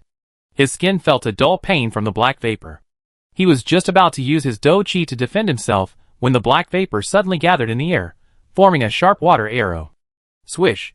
The water arrow shot toward Su Chen's head at high speed. He quickly turned his head away, narrowly avoiding the arrow. The water arrow landed on a nearby rock, instantly shattering it. Before Su Chen could catch his breath, the angry sea butcher kicked him in the stomach. No matter how strong he was, the angry sea butcher was still a D+ fighter. Su Chen was kicked straight back and landed heavily in the water. Hiss, hiss, hiss!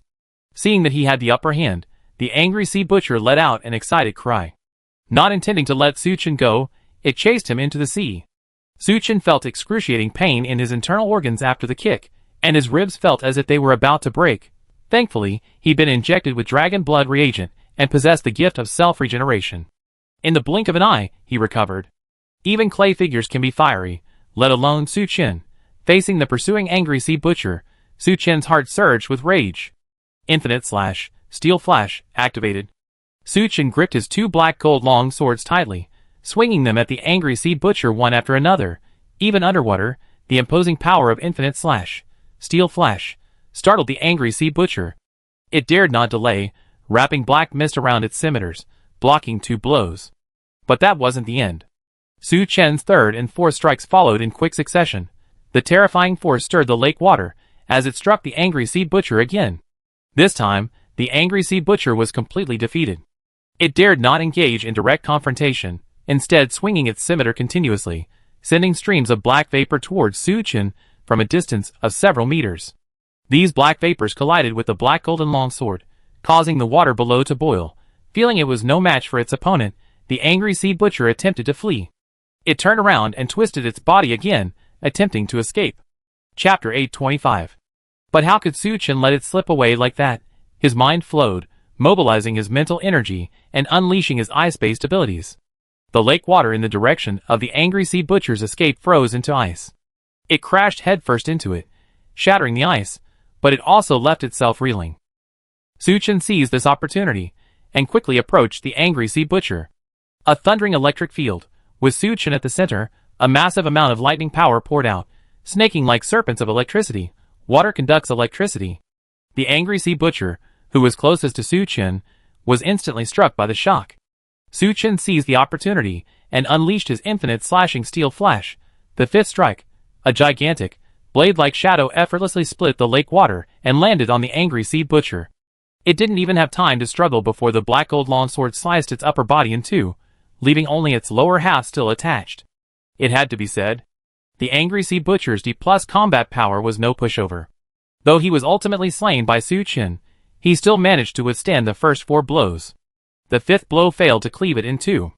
Su Chen swam to the angry sea butcher's side. He first removed the butcher's energy core, then began a thorough search. To his disappointment, the angry sea butcher's body contained nothing else. Su Chen stored the angry sea butcher's body in his storage space and returned to the cave's land. This was supposed to be the butcher's resting place, and Su Chen searched the area once more.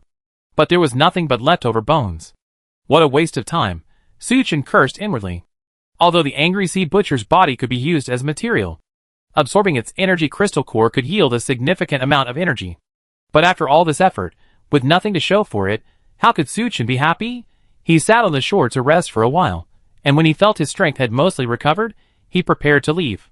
Just as Suchin was about to jump into the water, a casual glance startled him. A faint glint of light shone through the deep, dark water. What was that? Suchin jumped into the water and swam towards the light. Only when he got closer did he discover that the seabed was covered with stones similar to those at the cave ceiling. The light was also coming from the stones. What surprised him was that the stones were arranged in 2 neat rows, extending far into the distance. Intrigued, Suchin continued swimming forward, following the glowing stones. He had originally thought that the lake would disappear after reaching the angry sea butcher's lair. But to his surprise, he could still swim forward. He swam for an unknown amount of time, but just as Suchin was hesitating whether to retreat, he suddenly felt the water around him change color. An idea struck him, and he slightly opened his mouth to take a sip. It was salty and bitter. This was seawater. Had he followed the underground water directly into the ocean, Suchin was a little surprised. But on second thought, it made sense. After all, the mutant crocodile was located in Dongpan province, not far from the coast. Suchin thought for a moment, and used a radar scan. He discovered that he was already in the ocean. Just by swimming upstream, he could surface. This reassured him. So, he continued swimming forward, following the glowing stones. After a while, the seafloor ahead suddenly sank, revealing a vast pit before Suchin. Glowing stones dotted the perimeter of this deep pit. And in its very center, a screen emanated a warm white light. Is this the entrance to the secret realm? Suchin froze for a moment, then a surge of ecstasy surged in his heart. You know, the secret realm contains a wealth of treasures. Suchin had explored it twice before, and had reaped a rich harvest, but after his ecstasy, he quickly calmed down. Exploring secret realms does have many benefits, but the risks are also significant. Going in alone is unwise. The entrance to this secret realm is so hidden, it's unlikely anyone will find it for a while. It would be better to go back, discuss it with Zhao Man and the others, and make a plan before exploring again. After making up his mind, Suchin noted the location of the secret realm entrance and began to swim upwards. After surfacing, Suchin breathed in deep gulps of fresh air. Night had already fallen. After a quick glance at his direction, he swam towards shore. After returning to shore, Suchin changed into clean clothes and retrieved a car. He drove back to the lake where the mutant crocodiles were. Looking at the calm surface of the lake, Suchin couldn't help but sigh with emotion. He had never imagined that this place would connect to the ocean, let alone the entrance to a secret realm. At first, Suchin had been extremely disappointed with the angry sea butcher. After all, he was a D+ power, and he hadn't dropped any treasures. But after discovering the entrance to the secret realm, Suchin's disappointment vanished. He got in the Nomad Ison and began his return to base. By the time Suchin returned to the Watchers, it was already noon the next day. He didn't even bother to rest, and had Zhao Man summoned. Brother Su, did you find anything else in that lake? Zhao Man asked with a smile. You guessed right, I actually made an incredible discovery down there. Suchin smiled slightly, and began to recount his experiences. When Zhao Man finished, his eyes widened. What? There's actually an entrance to a secret realm on the seabed? Suchin smiled and nodded. That's right. Then let's quickly organize some people and explore. Zhao Man said impatiently. Brother Zhao, I know you're anxious, but don't worry. Suchin waved his hand, urging Zhao Man to calm down. I was able to get there because I can breathe underwater. What about the others? Zhao Man was stunned. That's right. Including him, no one else in the Watchers could breathe underwater. Then, could we use diving equipment to get underwater? Zhao Man thought for a moment, and offered a suggestion. I considered it, but we don't know what's going on inside the secret realm. Suchin shook his head. What if the secret realm is also underwater? What should we do then? That? Probably not, Zhao Man said uncertainly. Although the secret realms we explored previously were normal, that doesn't mean this time will be normal as well. After all, the entrance is underwater, and it makes sense that it's covered in seawater. Zhao Man was speechless. After all, what Suchin said made sense. They could use diving equipment to reach the seabed and enter the secret realm through the entrance. But if the secret realm was also covered in seawater, they probably wouldn't be able to survive for long with just the oxygen tanks they brought. We can't rush this. We need to figure it out slowly. Suchin smiled, noticing Zhao Man's disappointment. Don't worry, Brother Zhao. Even if we can't get in, others won't be able to get in either, even if they discover it. Chapter 826. You're right. Once we come up with a good plan, we can go in and explore again. Zhao Man thought carefully and felt that Su Chen's words made sense, so he stopped worrying. Our current mission is to find the Night Orchid and create the gene-locking reagent. Su Chen smiled. Oh, and please send me a vial of this batch of gene-locking reagent once it's ready. I'm going to give Ming Qi a shot to help her evolve to stage D. Okay. Zhao Man nodded. After a sleepless night, Su Chen was still a little tired. After parting with Zhao Man, he returned to his residence and had a good sleep. When he awoke, it was already dark. Lu Linga hurriedly prepared dinner for Su Chen. Su Chen ate dinner, the women accompanying him, chatting with him. Just then, Zhao Man sent someone over to announce that the gene-locking reagent had been manufactured. According to Su Chen's instructions, a vial was specially delivered. Mingqi, come here. Su Chen waved at Mingqi and led her towards Normadison. Unlike human evolvers, Mingqi's evolutions made a considerable noise.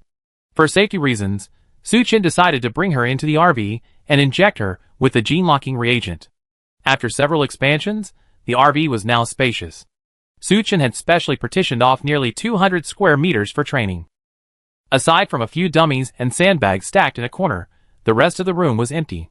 Mingqi, are you ready? Su Chen smiled at Mingqi. Meow. Mingqi nodded repeatedly, as if to say, I'm ready. Su Chen prepared the gene-locking reagent and injected it into Mingqi's neck. As the reagent in the syringe disappeared, Su Chen could clearly feel Ming Qi's body becoming scorching hot. The temperature in the entire training room rose considerably. Su Chen quickly stepped back a few steps to observe Ming Qi's condition. It wasn't that he didn't want to intervene, but the process of evolution was essentially a matter of the target's own efforts. Meow. Woo. Ming Qi rolled on the ground in pain, whimpering. Though Su Chen felt heartbroken, he also knew that if he wanted to break through, he would have to endure this pain. It was unknown how long it took before Ming Qi stopped struggling. She lay on the floor, gasping for air. Su Chen, estimating that it was about time, walked over and gently touched Ming Qi's head. Ming Qi, how are you? Frail Ming Qi raised her head and looked at Su Chen. Master. At first, Su Chen didn't react.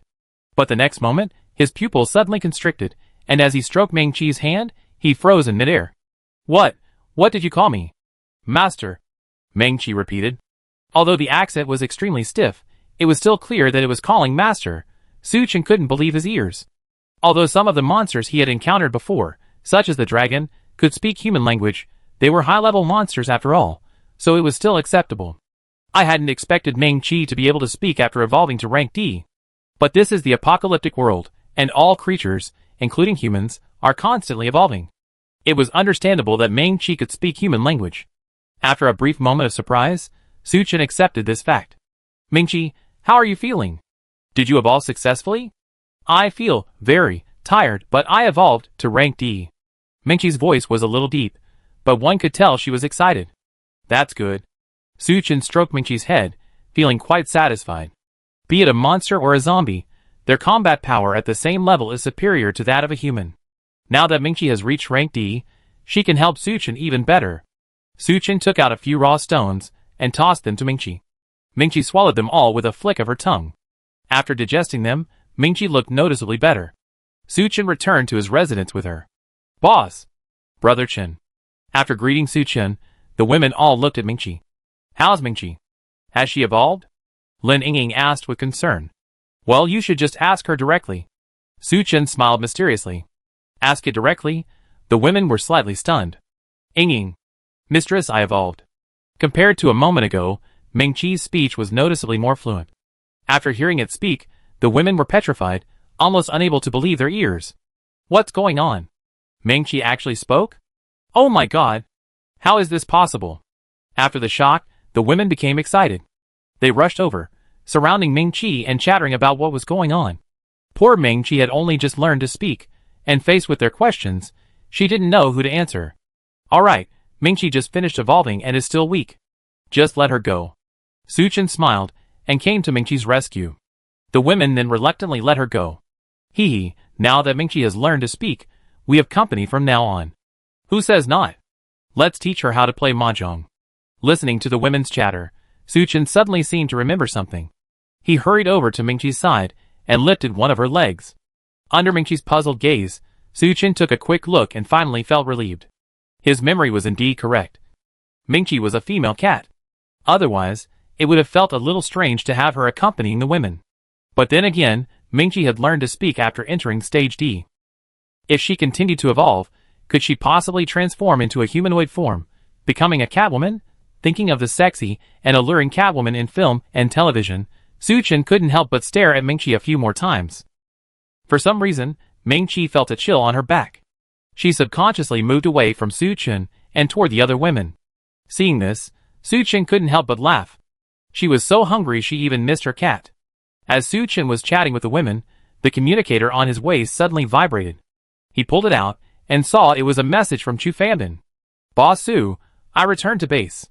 Do you think I should report now or tomorrow?" Suchin glanced and saw it was only a little after 7, not too late. "Wait for me in my office." "Okay." After greeting the women, Suchin left his residence and went to his own office. Chu Fanbin and Zhang San were already waiting there. Seeing Suchin arrive, they quickly stood up. "Boss Su, please sit down." Suchin waved his hand, and after taking a seat, he chuckled. "How's it going? Any important intelligence to report?" Chapter 827. "Boss Su, it's not really any important intelligence," Chu Fanbin said respectfully. "We returned this time simply to report the latest intelligence we obtained." "Okay, tell me." Suchin nodded. Chu Fanbin recounted the changes in the Brotherhood since Suchin killed Wang Zhan. Logistically, the Brotherhood was heavily guarded, and many details were beyond Chu Fanbin's reach. However, after Wang Zhan's death, the Brotherhood fell into internal strife, and the people were in panic. To better survive, some secretly provided information to Chu Fanbin. After Suchin killed Wang Zhan, the Brotherhood's vice presidents wanted to kill him and avenge Wang Zhan. Unfortunately, Suchin had made sufficient preparations, deploying elite forces from the Watchers Alliance. The Brotherhood, somewhat wary, hesitated to act and chose to retreat. After returning, Legion Commander Lao Jiao, a man loyal to Wang Zhan, immediately proposed organizing troops and declaring war on the Watchers. However, his proposal was rejected by the other vice presidents. What a joke. If war with the Watchers were truly imminent, the Brotherhood's power would inevitably fall temporarily into Lao Jiao's hands. If the Watchers were truly destroyed, Lao Jiao would likely become the next president. How could Zhou Ming and the others possibly agree? The vice presidents argued for days without any result. Infuriated, Lao Jiao planned a coup and imprisoned Zhou Ming and the others. While he was a skilled warrior, he lacked political acumen. Zhou Ming had long considered launching a coup to depose Lao Jiao. So he privately contacted one of the Legion commanders, An Wenjing. Because Lao Jiao had the best relationship with Wang Zhan, he was the leader of the 4 Legion commanders. The other 3 were required to obey his orders. This, however, caused some resentment among the other 3 Legion commanders. While Wang Zhan was in power, they dared not make any moves. But with Wang Zhan's death, the 3 began to stir. Under Zhou Ming's strong persuasion, 2nd Legion Commander An Wenjing ultimately chose to betray Lao Jiao, revealing news of Lao Jiao's planned mutiny to Zhou Ming. Upon learning of this, Zhou Ming decided to strike preemptively. He immediately organized his armed forces and launched an attack the night before. The end result was Lao Jiao's capture. The other 2 Legion commanders, Ji Jiqing and Yi Jiang, managed to escape. While the outcome wasn't perfect, it was still a success. Just as Zhou Ming was about to negotiate with the other vice presidents to decide who would become president, Ji Jiqing and Yi Jiang gathered the 1st, 3rd, and 4th Corps and launched an attack on Longcheng. Zhou Ming and his vice presidents were good at engaging in conflict, but not at fighting. Not to mention the strength of the administrative department, the guards, and the security team, which were far inferior to the 3 major corps. Despite An Wenjing's help, they were no match for Ji Jiqing and Yi Jiang. Seeing Longcheng about to be breached, Zhou Ming chose to negotiate. It must be said that Zhou Ming's tactics were extremely shrewd. In the end, Ji Jiqing withdrew his troops, and Zhou Ming released Lao Jiao. Yi Jiang chose to stay in Longcheng for family reasons. The released Lao Jiao, seemingly disheartened, left Longcheng with Ji Jiqing and continued westward. Just as they dealt with Old Nine, Zhou Ming and Lu Chao clashed again. The reason was simple. Zhou Ming wanted to be president of the Brotherhood, and Lu Chao also had ambitions. "We were both vice presidents, so why should I give in to you?" Zhou Ming and Lu Chao successfully broke off their relationship, each occupying half of the city. While there was no physical confrontation, private conflicts did flare up several times. originally, and when Jing and He Jiang sided with Zhou Ming. But after seeing Zhou Ming and Lu Chao split, they learned their lesson and chose to remain neutral, refusing to help either side. The situation became stalemated. After listening to Chu Fanbin's explanation, Su Chen was both amused and confused. It's no exaggeration to say that the entire Brotherhood was in chaos, but this was exactly what Su Chen wanted. "Where's Inspector General Peng Jing?" Su Chen asked, thinking of Peng Jing. The Inspector General's life wasn't easy at first. Chu Fanbin said with a wry smile. Su Chen was able to kill Wang Zhan, causing chaos within the Brotherhood. Ultimately, it was all because of Peng Jing. If Peng Jing hadn't valued Su Chen and recruited him into the inspectorate, the Brotherhood would have eliminated him out of fear when Su Chen caused a disturbance at the office. How could the situation have reached this point? After returning to Longcheng, Zhou Ming immediately dismissed Peng Jing from his position and imprisoned him. Zhou Ming's original plan was to execute Peng Jing on charges of colluding with foreign enemies once the situation stabilized. Later, due to the war with the Three Legions, he broke with Lu Chao.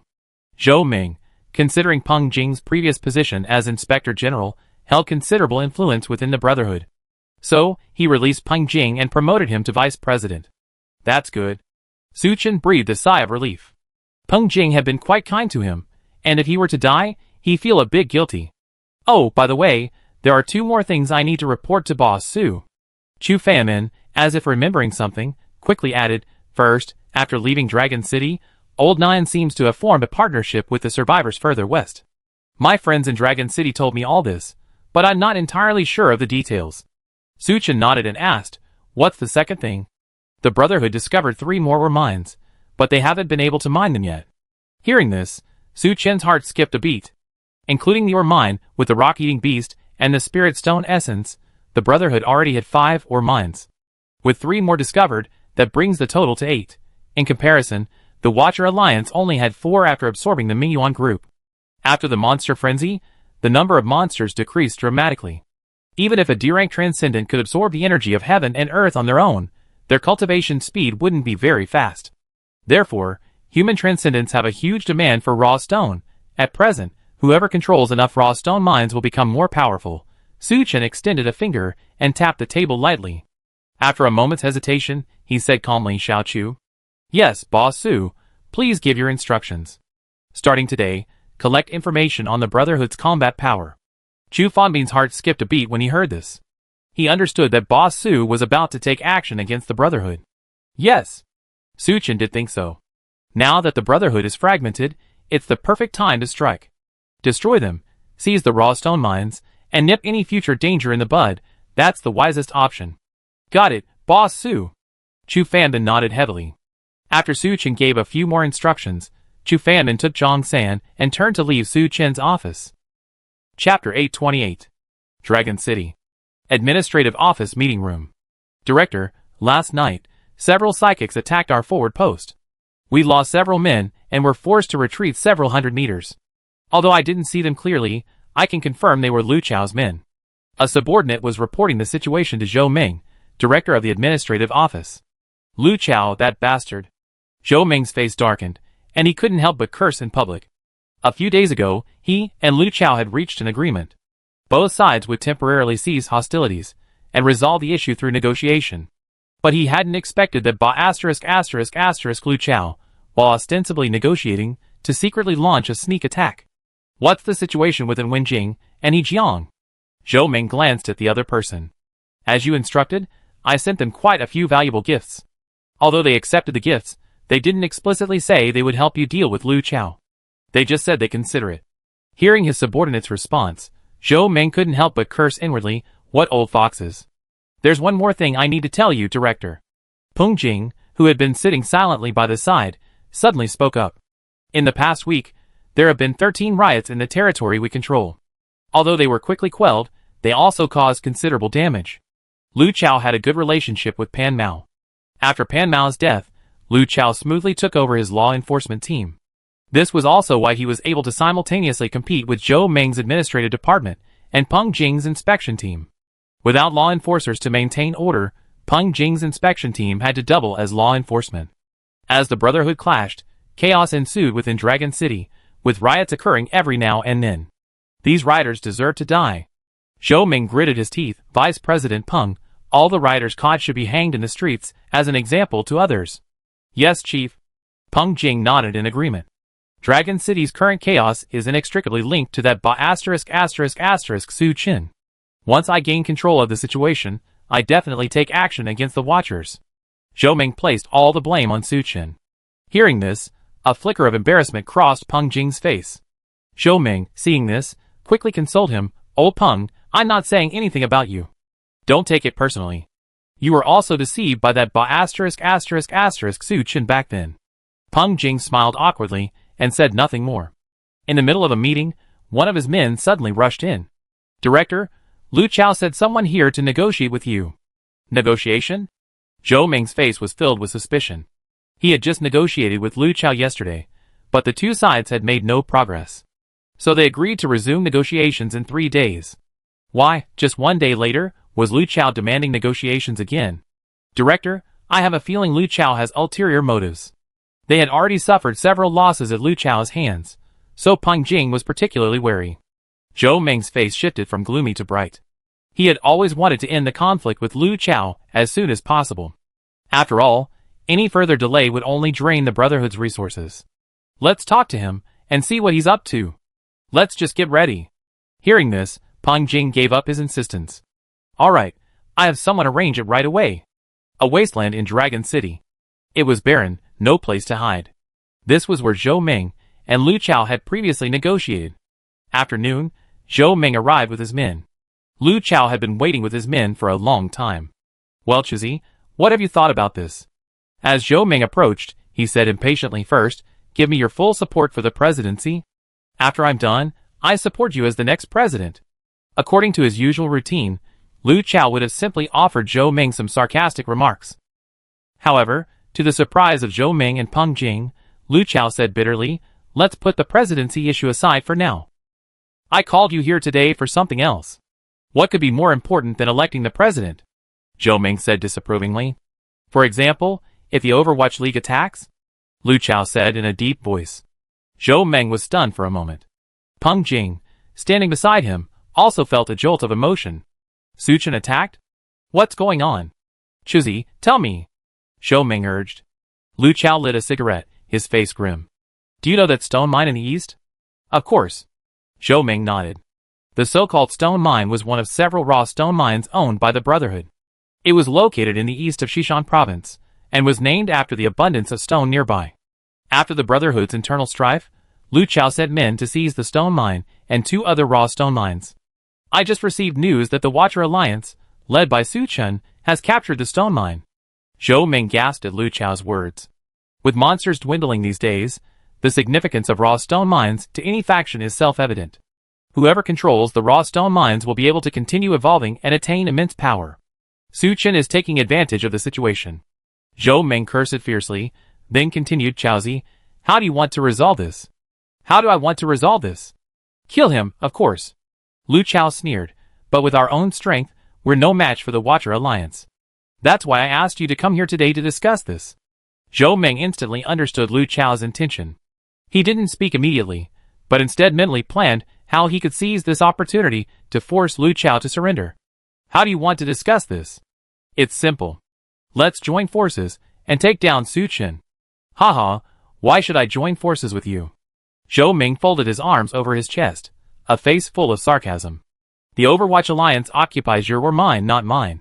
Old Zhou, no matter how much we quarrel, we're all family, a brotherhood. Su Qin is different.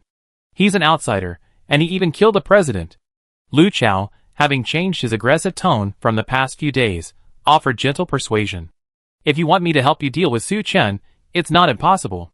Zhou Ming said slowly, but only if you agree to let me become president. Otherwise, you can deal with Su Qin on your own. Lu Chao flew into a rage upon hearing this. Zhou Ming, stop kicking me when I'm down. If push comes to shove, I team up with Su Qin. Zhou Ming wasn't angry, instead, he was amused. Alright, go ahead. If you go and team up with Su Qin, I invite Lao Jiao and the others back. We see what you can do then. Chapter 829. The two men engaged in a back-and-forth exchange, quickly becoming increasingly tense. The men they had brought with them were also on edge, ready to fight at any moment, Seeing he couldn't communicate with Zhou Ming, Lu Chao trembled with anger. He wanted to just stand there and fight, but thinking of the consequences, he suppressed his rage.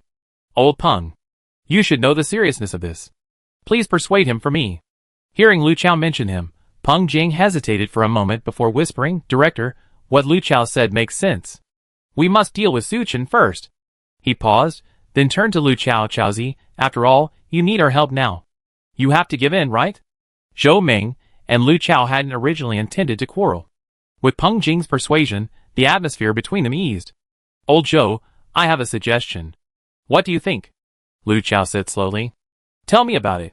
Let's put aside our past grudges and join forces to deal with the Overwatch Alliance and Su Chen. We continue our discussion after we resolve the external threat. What do you think?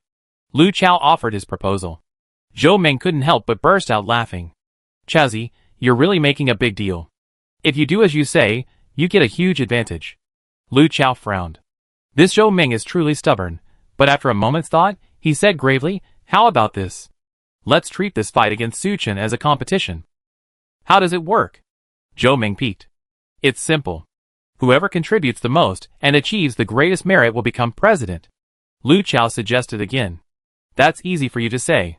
What if we really kill Su Chen and you turn your back on us? Or what if you don't put in enough effort against Su Chen? Zhou Ming snorted coldly. That's easy. Let's go get An Wenjing, He Jiang, and the others. Let's discuss this together. Lu Chao said bluntly. Zhou Ming remained silent, pondering. If it's true as Lu Chao suggested, then this approach is actually the fairest and most appropriate. When Wang Zhan was in power, he deliberately decentralized power to prevent usurpation. Each vice president held relatively modest power. Unless they could unite, they would be no match for Wang Zhan. But this also led to the fragmentation of the Brotherhood after Wang Zhan's death. After all, the vice presidents all held similar power. Why should they submit to you? Okay, then go get them, and we discuss it. Finally, Zhou Ming nodded, agreeing to Lu Chao's proposal. Lu Chao was delighted and immediately ordered his men to call An Wenjing, He Jiang, and the others. Not long after, An Wenjing and He Jiang arrived with their men. Old Zhou, what are you guys up to? An Wenjing frowned. Oh, you two have something to discuss.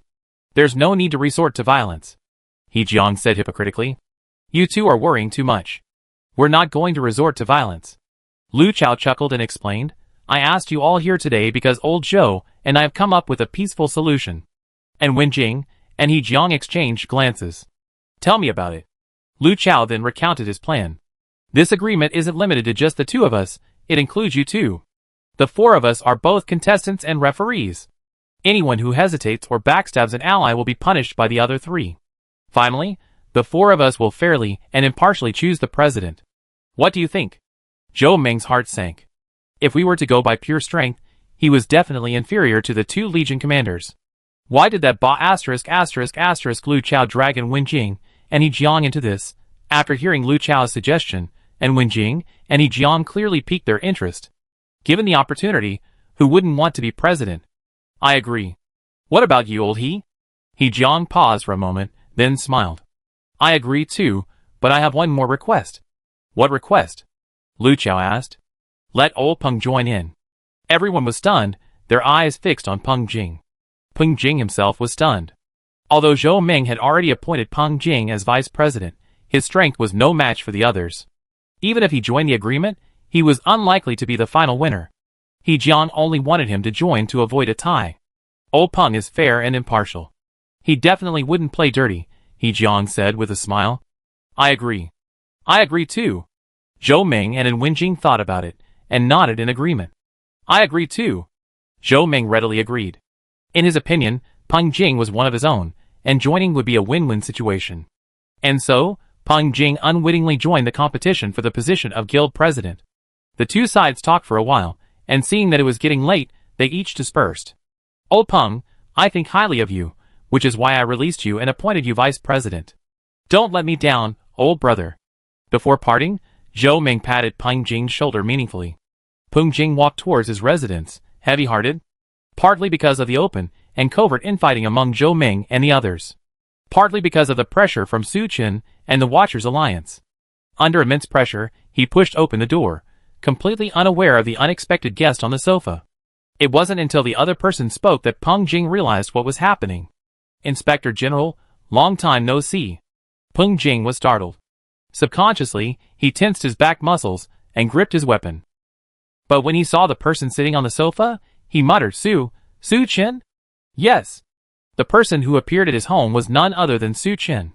Inspector General, your vigilance is a little off right now. Su Chen smiled at Peng Jing. How did you get in? Peng Jing asked nervously. But as soon as he said that, he knew his question was in vain. Although Longcheng was heavily guarded, with Su Chen's strength, sneaking in unnoticed wouldn't be a problem. Inspector General, don't be nervous. If I really wanted to harm you, why would I even talk to you? Su Chen smiled faintly, picked up the tea on the table, and poured himself a cup. Peng Jing gathered himself, sat down in front of him, and said in a deep voice, Su Chen, Zhou Ming, and the others hate you to the core. Aren't you afraid I call them all over? Su Chen laughed heartily. Afraid? There's no such word in my vocabulary. And with my strength, I can definitely kill you and escape before they get here. Chapter 830. Peng Jing remained silent. He could sense the powerful pressure emanating from Su Chen. Even when Wang Zhan was still alive, Peng Jing had never felt such oppression from him. Peng Jing couldn't help but be secretly shocked. He was not only surprised by Su Chen's strength, but also by his progress. If he had known that when they first met, Su Chen would only be at E+ strength. To break through the genetic lock, he would need the help of the Brotherhood. It had only been a short time, and his strength had swelled to this point. This was more than terrifying, it was truly terrifying. Peng Jing quickly calmed down. Knowing Su Chen well, he knew he wouldn't kill him. He opened a nearby cabinet, pulled out a bottle of red wine, and poured a glass for himself and Su Chen. Su Chen took the wine and drank it all in one gulp. He was resistant to toxins, and wasn't afraid Peng Jing would poison him. Watching Su Chen finish the wine, Peng Jing's eyes grew in admiration. What a shame. Su Chen was a true hero, and being able to befriend him was a blessing. Tell me, Su Chen, what do you want from me? I'm aware of the Brotherhood's current situation. Su Chen took the bottle from Peng Jing, poured himself another, and smiled at him. Inspector General, don't you have any ideas? Ideas? I don't understand what you mean. Peng Jing was stunned. Su Chen couldn't help but laugh. If he didn't know Peng Jing well, he would have thought he was playing dumb. I killed Wang Zhan, and the Brotherhood is falling apart. Zhou Ming and the others are vying for power. Don't you have any thoughts of eliminating them and unifying the Brotherhood? Su Chen's words made Peng Jing's heart skip a beat. To be honest, such a thought had never crossed his mind. Since the apocalypse, he had been following Wang Zhan. He saw himself as Wang Zhan's lackey. As for becoming president, Peng Jing had no interest, and secondly, he felt he wasn't cut out for it. As long as he could follow Wang Zhan and serve as vice president of the fraternity, that would be enough. I haven't thought about it. Peng Jing came to his senses and shook his head. Then you can think about it now. Su Chen chuckled, fiddling with his wine glass. Peng Jing fell silent. It had to be said that Su Chen's words had opened up his mind. When Wang Zhan was in power, he hadn't dared to even think about the position of president. He was dead, so why shouldn't he? Zhou Ming wanted the position of president, Lu Chao wanted it. And Wenjing, He Jiang, and the others all wanted it. Why can't I think about it myself?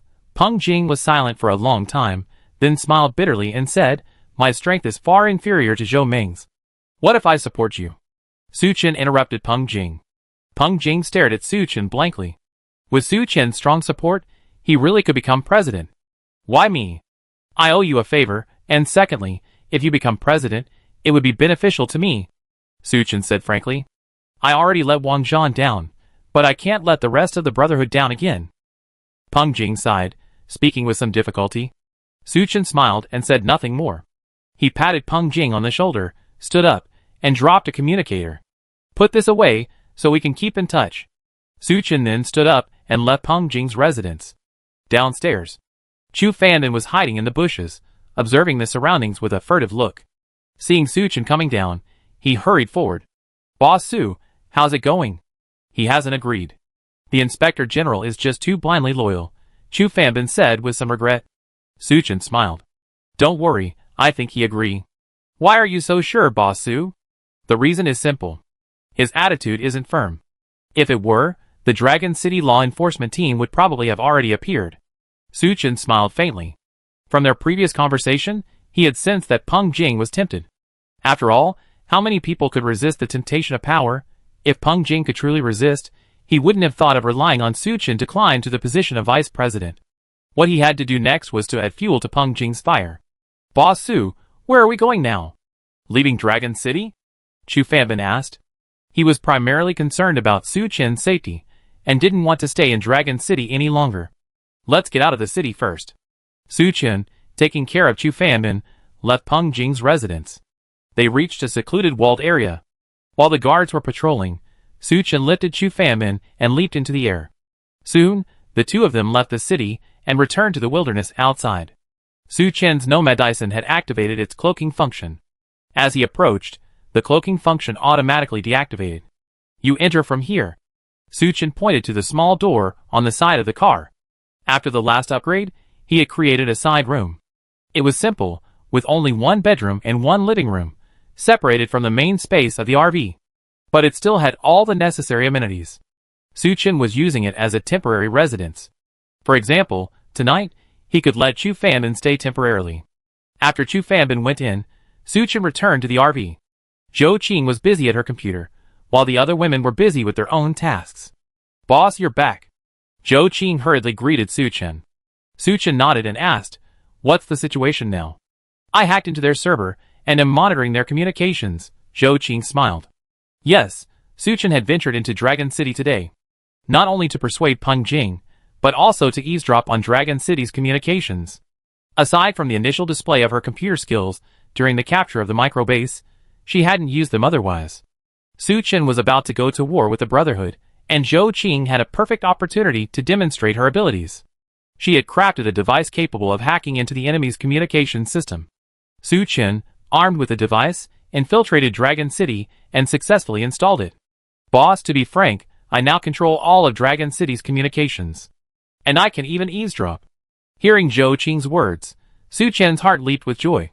"Qinger, you truly are my good wife." He leaned over to Zhou Qing, lifted her chin, and kissed her red lips. The kiss was like a thunderbolt, stirring the earth's fire. He kissed her until she was breathless, and then Su Chen released her. "It's my honor to help you, boss." Zhou Qing's beautiful eyes were filled with spring, seemingly dripping with tears.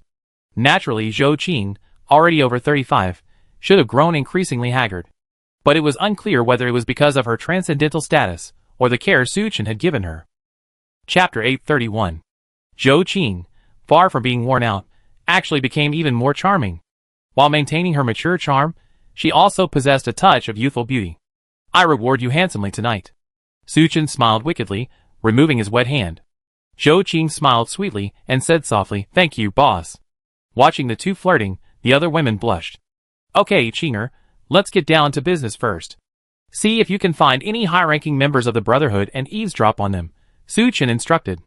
"Okay, boss." Zhou Qing responded, sitting back at her computer and quickly getting to work. Brotherhood leaders, like Zhou Ming and Lu Chao, were prioritized behind the scenes. So in no time, she had found Zhou Ming's communicator and was eavesdropping on it. Zhou Ming's residence. He removed the communicator from his waist and placed it on the table. Then he leaned back in his executive chair and put his legs on the table. "Director, I think something's amiss." Xiao Song, a subordinate beside him, whispered, "He Jiang and Peng Jing don't have much of a relationship, so why would he suddenly suggest that Peng Jing join this gambling game?" "You mean?" Zhou Ming raised an eyebrow. "Is Peng Jing colluding with Lu Chao?" "Not necessarily with Lu Chao, maybe with He Jiang. After all, we can't trust anyone right now."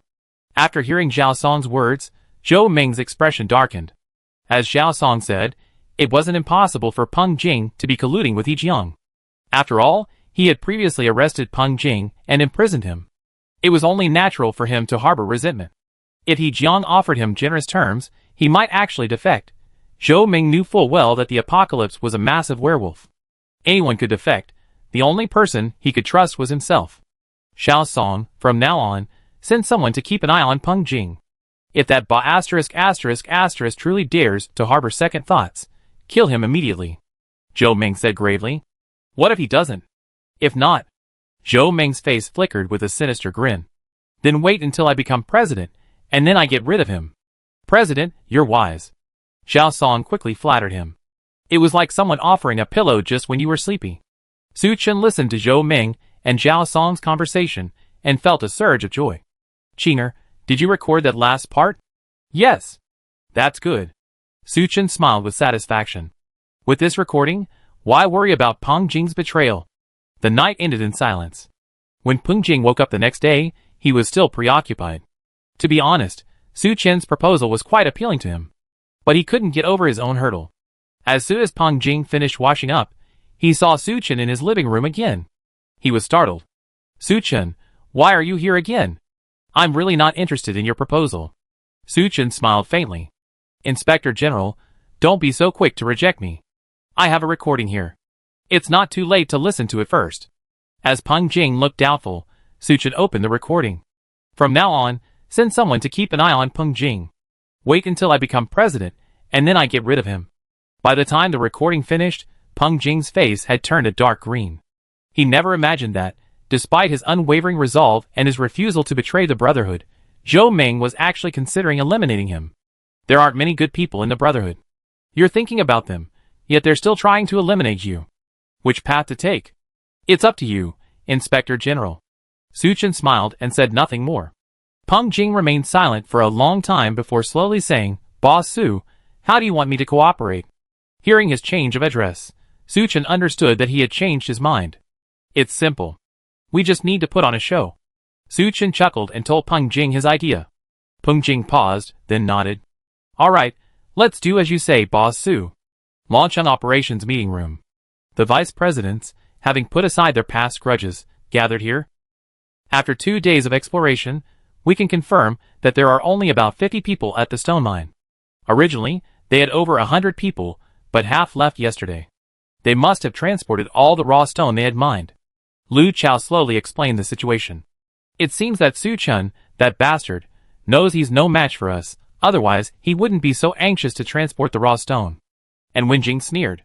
But the problem is, we don't know the true strength of the Watcher Alliance right now. He Jiang said with some concern. Don't worry.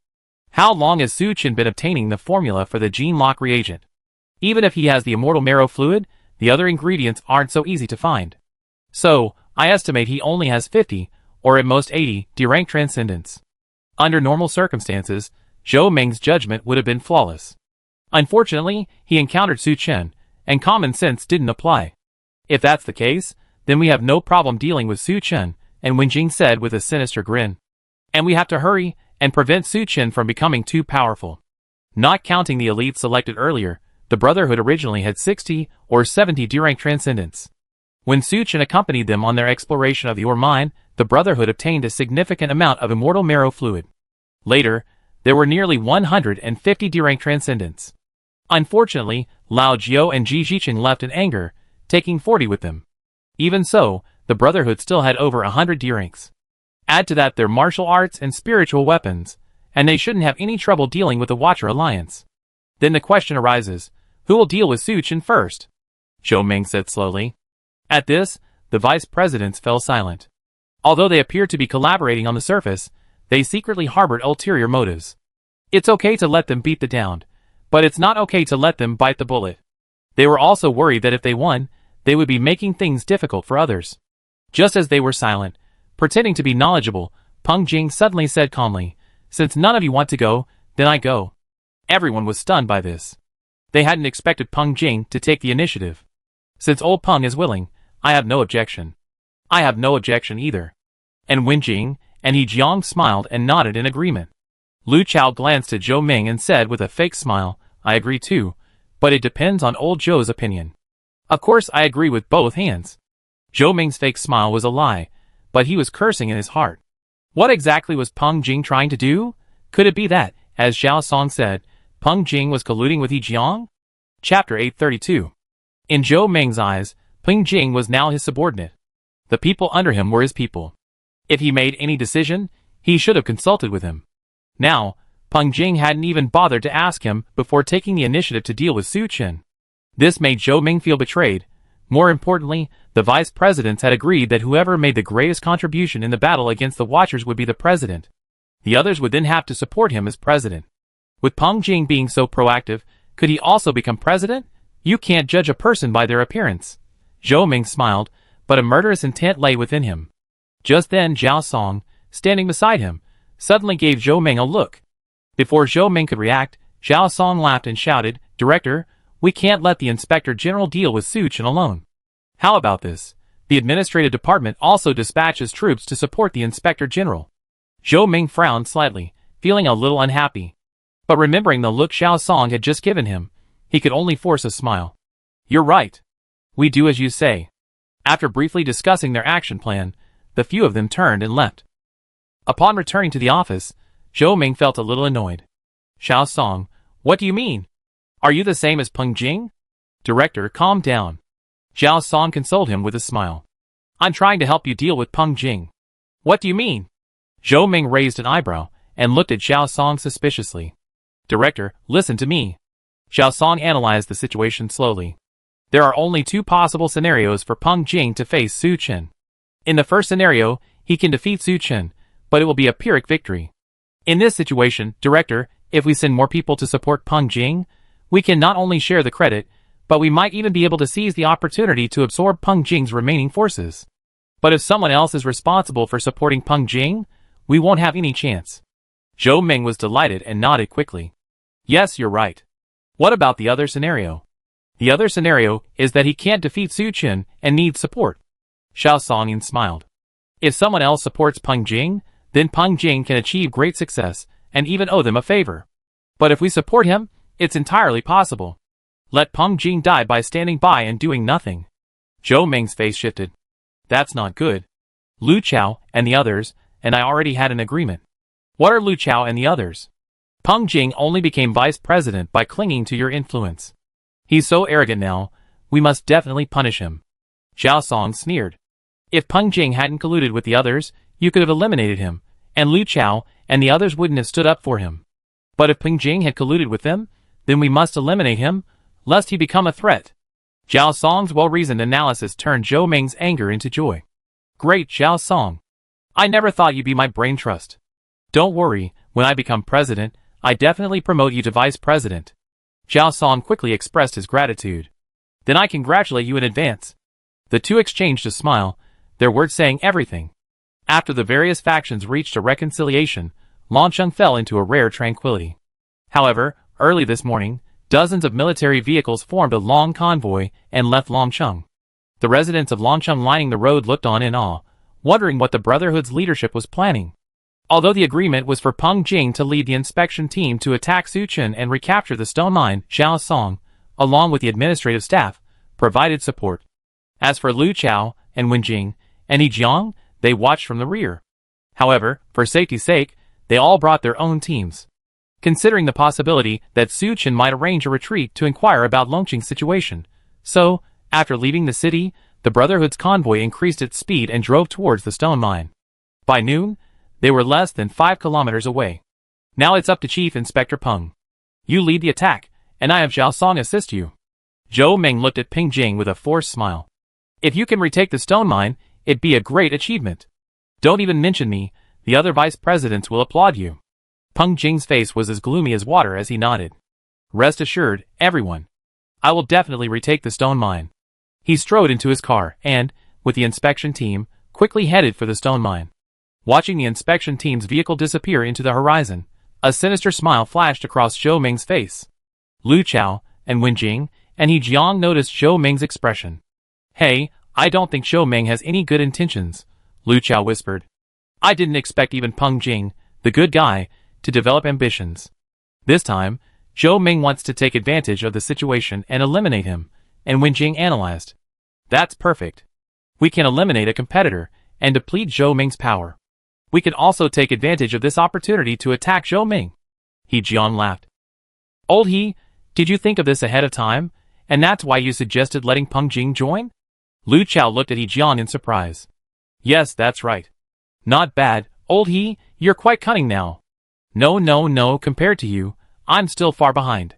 The three of them burst into laughter. "What are you laughing at?" Hearing their laughter, Zhou Ming approached curiously. "Nothing. We were just thinking about how to celebrate after expelling the Watchers." Seeing the three of them were hiding something from him, a gloom crossed Zhou Ming's face. "Once I dealt with Peng Jing and Su Chen, it'd be your turn." Zhou Ming and the others focused their attention on the battlefield on the other side. Zhao Song had already set up all the equipment. Zhou Ming and the others sat down in front of the equipment, watching the battle unfold through the drones overhead. Just like any other raw stone mine, the stone mine is divided into two areas, above ground and underground. Underground, of course, is where mining takes place. The surface area is divided into living areas, work areas, and a peripheral security zone. The inspection team's vehicles rapidly approached the security zone. At the same time, the watchers inside the mine also spotted the inspection team. Boom! Crack! Swoosh! Various powerful superpowers blasted towards the inspection team's vehicles. Zhou Ming and the others, watching this unfold on the screen, couldn't help but grimace.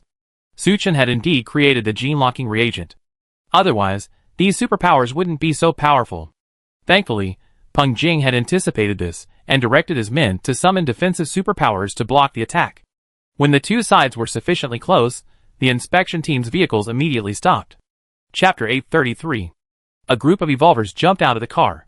Under the cover of their psychics, they charged directly into the mining area.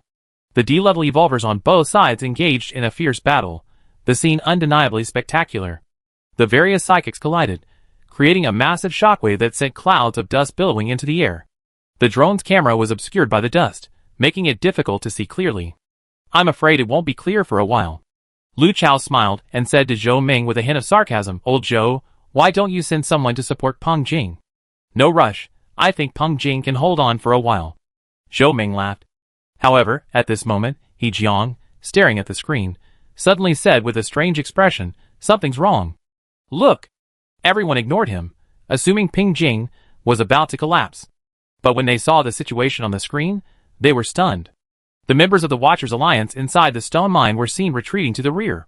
Seemingly no match for the inspection team, they quickly boarded their vehicles and fled the stone mine. In a short while, the Watchers Alliance abandoned the stone mine and fled completely. Zhou Ming and the others who were watching were stunned. What's going on? What's going on? What's going on? Shouldn't Suchen have anticipated that the Brotherhood would send a counterattack against the stone mine? How come the stone mine's defenses are looser than an old lady's belt? Director, Chief Inspector Peng. Let me tell you. The stone mine has been taken. You can pass. Xiao Song's stuttering voice came over the communicator.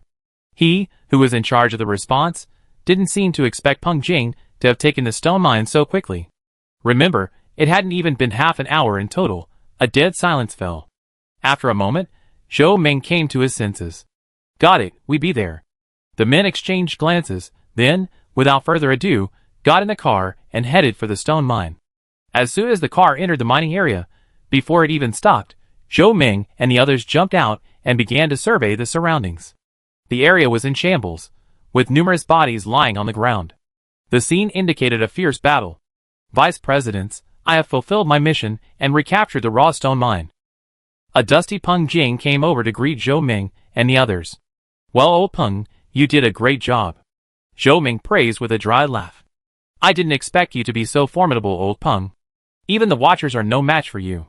Yes, I'm afraid we all have to call you President from now on. Lu Chao and the others complimented Peng Jing with a smile on their faces, but in their hearts they were already cursing. Thank you for your compliments. This is all thanks to the bravery of my men. Peng Jing said calmly, if there's nothing else, I go down and rest. Without waiting for Zhou Ming and the others' approval, he turned and left. Zhou Ming and the others' eyes flickered as they watched him depart. After Peng Jing left, he returned to his car. As soon as he sat down, he received a call from Suchen. How's it going? Are Zhou Ming and the others suspicious? Not really, but they seem quite unhappy. Peng Jing sighed. They're right to be unhappy. The more unhappy they are, the more likely our plan will succeed. A sneer played at the corner of Su Chen's mouth. That's right. Today's battle was the exact play he and Peng Jing had agreed to stage. The goal was to trick Zhou Ming and the others into falling into a trap. So what should we do next? Peng Jing asked. Continue with the original plan. Zhou Ming and the others will definitely fall for it. Su Chen ordered. Okay, everything is up to you, Boss Su. Peng Jing nodded in agreement. As night fell, a bonfire was lit in the mining area, and a simple celebration banquet was held. But unlike the cheerful atmosphere outside, the tents housing the vice presidents were shrouded in a gloomy atmosphere. Peng Jing, citing illness as an excuse, was absent. Old Zhou, look at your men. They just accomplished a great feat, and they're already so arrogant. Lu Chao put down his glass and sneered. Yes, men like that are better off gone. And Wen Jing echoed with a cold sneer. You can't say that. Old Peng isn't my subordinate now. He's a vice president, just like us. Zhou Ming's face darkened. And don't forget what we agreed to do. It won't be long before he'd be giving us orders. Hearing this, the others' faces darkened. Ever since Wang Zhan was in power, they hadn't taken Peng Jing seriously. After all, Peng Jing's prestige and influence were far inferior to theirs. Even when Yi Jiang suggested letting Peng Jing join, it was only to drive a wedge between him and Zhou Ming. But no one expected Peng Jing to actually recapture the stone mine. So what's next? Keep Peng Jing as the vanguard? Yi Jiang asked.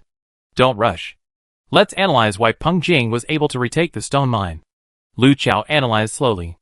There are only two possibilities. Either Peng Jing concealed the strength of the inspection team, or the Watcher Alliance is weak, and Su Chen never intended to occupy the raw stone mine for long. He simply wanted to take advantage of the internal strife in our brotherhood. But as soon as we launched our counterattack, he immediately gave up. After hearing Lu Chao's analysis, several people's faces showed thoughtful expressions. I tend to favor the second possibility, Zhou Ming said solemnly, because I'm quite familiar with the strength of the inspection team. Lu Chao nodded slightly. If it's the second possibility, I have a suggestion. We can continue our offensive against the Watcher Alliance. But don't let Peng Jing lead the charge anymore. The four of us should join forces. I agree. I agree too. And Wen Jing and Yi Jiang nodded in agreement. Then I have no objection. As they were talking, Zhao Song hurried in. Director, we just received word that the escaped Watchers Alliance members haven't left Xishan province. They retreated to a small town at the border of the two provinces, apparently awaiting reinforcements. Zhou Ming's eyes flashed, and he looked at the other three. Why don't we send troops tonight and capture these people? If we can completely eliminate this Watchers Alliance team, they'd be able to compete with Peng Jing's influence. The three nodded heavily. Without further delay, Zhou Ming and the others immediately ordered their men to halt their revelry and prepare for action. Just as they were about to depart, Peng Jing suddenly strode over. Vice Presidents, what are you doing so late? Old Peng, we just received word that the Watchers who escaped today are in a small town. We plan to completely eliminate them. Chapter 834. Zhou Ming chuckled and explained to Peng Jing. For such an important matter, I should be with you. Why didn't the director notify me? Peng Jing said calmly. Notify you? So you can grab more credit, so you can become president and give us orders?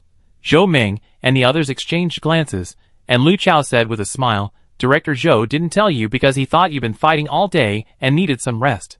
It's okay, I'm not tired. Peng Jing still shook his head. Seeing his resolute attitude, Zhou Ming frowned slightly. This is what we agreed on. Old Peng, you should stay in the mining area. Yes, we're going to wipe out the Watchers Alliance, and we need you to stay behind. The others also spoke in unison. All right then, I wish you a successful start. After hearing what they said, Peng Jing gave up. Soon, the rest of the Brotherhood was ready. At Zhou Ming's command, the convoy stormed out of the stone mine. Watching the convoy disappear into the night, Peng Jing's face shone with a cold smile. Zhou Ming, you forced me to do this. Zhou Ming and his companions, traveling by car to eliminate the Watchers, were completely unaware that they had fallen into a trap set by Su Chen and Peng Jing. In less than 2 hours, they arrived at the town Zhao Song had mentioned. After enduring the baptism of the apocalypse, the already small and sparsely populated town had become even more desolate and dilapidated. According to drone reconnaissance, those people are staying in the hospital at the town entrance. And it's certain that no one else has been to this town since they fled here this afternoon. Zhao Song reported the situation in a low voice while operating the drone. Using the drone's night vision capabilities, Zhou Ming and the others could clearly see several cars parked in a chaotic manner at the hospital entrance. The situation is now clear. What do you think? Zhou Ming glanced at the others. When it comes to combat, Olden and Old, he are the most proficient. You two should develop the action plan. Lu Chao said with a grin. Okay, then leave it to me. And Wen Jing took command without hesitation. We have 4 of us. Let's each take charge of a direction and attack the hospital. Whoever lets the enemy escape will bear the responsibility. And Wen Jing's meaning was clear. Anyone who lets the Watchers escape will lose their bid for the position of president. Okay, no problem. Zhou Ming looked at the others. Yes. Agreed. Lu Chao and Yi Jiang also nodded in agreement. After everyone arranged their battle plan, they began their operation. Considering that the enemy was merely a small group of defeated Overwatch League soldiers, Zhou Ming and several other high-ranking officials didn't take them seriously. They led their men and, taking advantage of the cover of night, quietly approached the hospital. The original plan was for Wenjing to give the order to launch the attack at 3 o'clock. But just as the Brotherhood had surrounded the hospital, something unexpected happened. Boom! A fiery, fierce fireball suddenly crashed onto the hospital's outer wall. A loud bang echoed through the darkness. Who started it? And Wenjing raged into the microphone. Stop talking so much. Now's not the time to pursue this. He Jiang roared. And Wenjing, a veteran after all, quickly calmed down and said in a deep voice, Go! For teams, receiving the order, rushed into the hospital from 4 directions. This small town hospital wasn't very large. It was empty, save for a few long-dead bodies and various discarded medical equipment. Zhou Ming and the other 4 vice presidents led their teams to search the hospital. However, despite searching almost every corner, they didn't find a single member of the Overwatch League. Director Zhou, how's the situation over there? When the 4 teams met in the hospital's central lobby, and Wenjing said gravely, Nothing. Zhou Ming shook his head. Me too. I don't see any signs of human activity. Hearing this, and Wenjing's face darkened. He looked at Zhao Song beside him. Zhao Song, didn't you say you saw them flee here? I saw it with my own eyes, and there's video evidence. They fled here, and never left again. Under the intense gazes of the 4 bosses, Zhao Song was sweating profusely. And Wenjing's expression shifted. Either there's a secret passage here, and they escaped. Or this is a trap. The most urgent thing is for us to evacuate. Zhou Ming and the other 3 said nothing more. Just as they were about to give the order to leave the hospital, they heard a loud boom overhead, followed by countless shattered concrete blocks crashing down. Fortunately, Zhou Ming and Lu Chao were both experienced in combat. They instinctively used their superpowers. 2 defensive domes, composed of fire and lightning, respectively, appeared above the Brotherhood. The falling ceiling and rubble, as well as the flames and meteorites, were all blocked by the defensive domes. Most of the Brotherhood members were unharmed. Only a few unlucky individuals, who were farther away, were killed instantly. Zhou Ming and the others, having finally reacted, looked up. The hospital, which had once been over a dozen stories high, was now reduced to only the first floor they were on. The dozen floors above had become a pile of collapsed rubble. The night sky was revealed before them, and fresh air rushed in. Oh no! We've been ambushed. Zhou Ming and the others were shocked. That attack had been incredibly powerful. It was definitely the work of a D-level superpower. Before they could react, a surge of superpowers flew towards them. Defend? And Wenjing growled. As soon as he finished speaking, countless defensive supernatural shields illuminated around the Brotherhood. The incoming supernatural spells collided with the shields, unleashing a dazzling display of fireworks. Under the cover of night, Zhou Ming and the others had no idea how many were lying in ambush. But one thing was certain. They were definitely numerous. I was in the open, the enemy was in the dark. Still under siege. Continuing this way was extremely disadvantageous. Old Zhou, organize our forces and prepare to break out. And Wenjing growled. But Zhou Ming ignored him. Instead, he looked up, blankly gazing at the night sky. And Wenjing, Lu Chao, and the others paused, then instinctively raised their heads. The once cloudless night sky was now shrouded in rolling dark clouds. Thunder and lightning flashed within the dark clouds, as if a vast force was gathering within them. Chapter 835. Although the power hadn't yet landed, Zhou Ming and the others had no doubt from the sheer might it was at least a D-level psychic taking action. Old Zhou. Lu Chao roared. Zhou Ming regained his composure and exchanged glances with Lu Chao, instantly understanding his intention. Alright, let's combine our strength. Crack! Accompanied by a deafening roar of thunder, 2 powerful bolts of lightning descended from the sky with devastating force. Yes. This was the thunder curse Su Chen had summoned. From the outset, he and Peng Jing had discussed a strategy to lure the enemy. Peng Jing would spearhead the attack against the Watcher Alliance. The Watcher Alliance would feign defeat, retreating step by step until the Brotherhood completely relaxed its guard, at which point they would launch a counterattack. After evolving to D-level power, Su Chen's mental strength was also quite astonishing.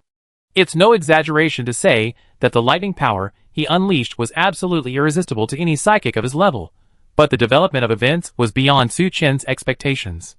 The moment the thunder curse fell, a red-white light suddenly illuminated the Brotherhood's location. This red-white light was a fusion of lightning and fire. It materialized in the air, transforming into a massive, ancient shield. Crack! The two bolts of lightning from the thunder curse landed on the shield. Instantly, a deafening roar echoed between heaven and earth. The thunder curse didn't vanish immediately, but instead, under Su Chen's control, began to move. Ziz! As the thunder curse moved across the shield, countless flashes of fire and lightning exploded. The entire night was illuminated almost like day. However, even after the thunder curse faded, Su Chen still hadn't broken through the giant shield. This surprised him. He gazed over. He spotted two people in the middle of the Brotherhood, concentrating on their supernatural powers. Even from a distance, Su Chen could tell at a glance that they were Zhou Ming and Lu Chao. Could it be that this giant shield was summoned by their combined power? Su Chen's mind raced, and he continued to use his supernatural powers. Frost Storm, Nine Heavens Divine Thunder, several powerful blasts of ice and lightning powers were unleashed upon the ancient giant shield. Even after Su Chen's mental strength was nearly depleted, he still hadn't broken through the ancient giant shield. Interesting. It seemed this was the Brotherhood's ultimate weapon. Su Chen turned and said to Zhao Man, "Brother Zhao, we can launch the general attack." "Yes." Zhao Man picked up the intercom and said solemnly, "Prepare for the general attack."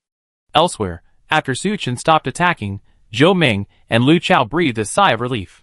While their defensive abilities were impregnable, they also required immense mental strength to maintain. They couldn't withstand Su Chen's relentless bombardment. If Su Chen didn't stop, they wouldn't be able to hold out. The exchange of blows between the two psychics had barely ceased when a large number of dark shadows emerged from all directions and attacked them. The Brotherhood and the Watcher Alliance's evolvers instantly engaged in a tug-of-war. From a distance, the psychics cast spells at each other. As the battle intensified, Zhou Ming and the others joined in. But at the same time, they were secretly terrified. According to initial estimates, the Watcher Alliance should have around 50 to 80 D-rank warriors. However, the D-rank Transcendents who appeared before them now numbered over 120, not to mention the large number of psychics in the distance, adding up to nearly 200. How is this possible? After all, the Brotherhood has been around for so long, and even with the traitorous elites like Zhang San, its total D-rank strength never exceeds 200. How on earth did Su Chen do it?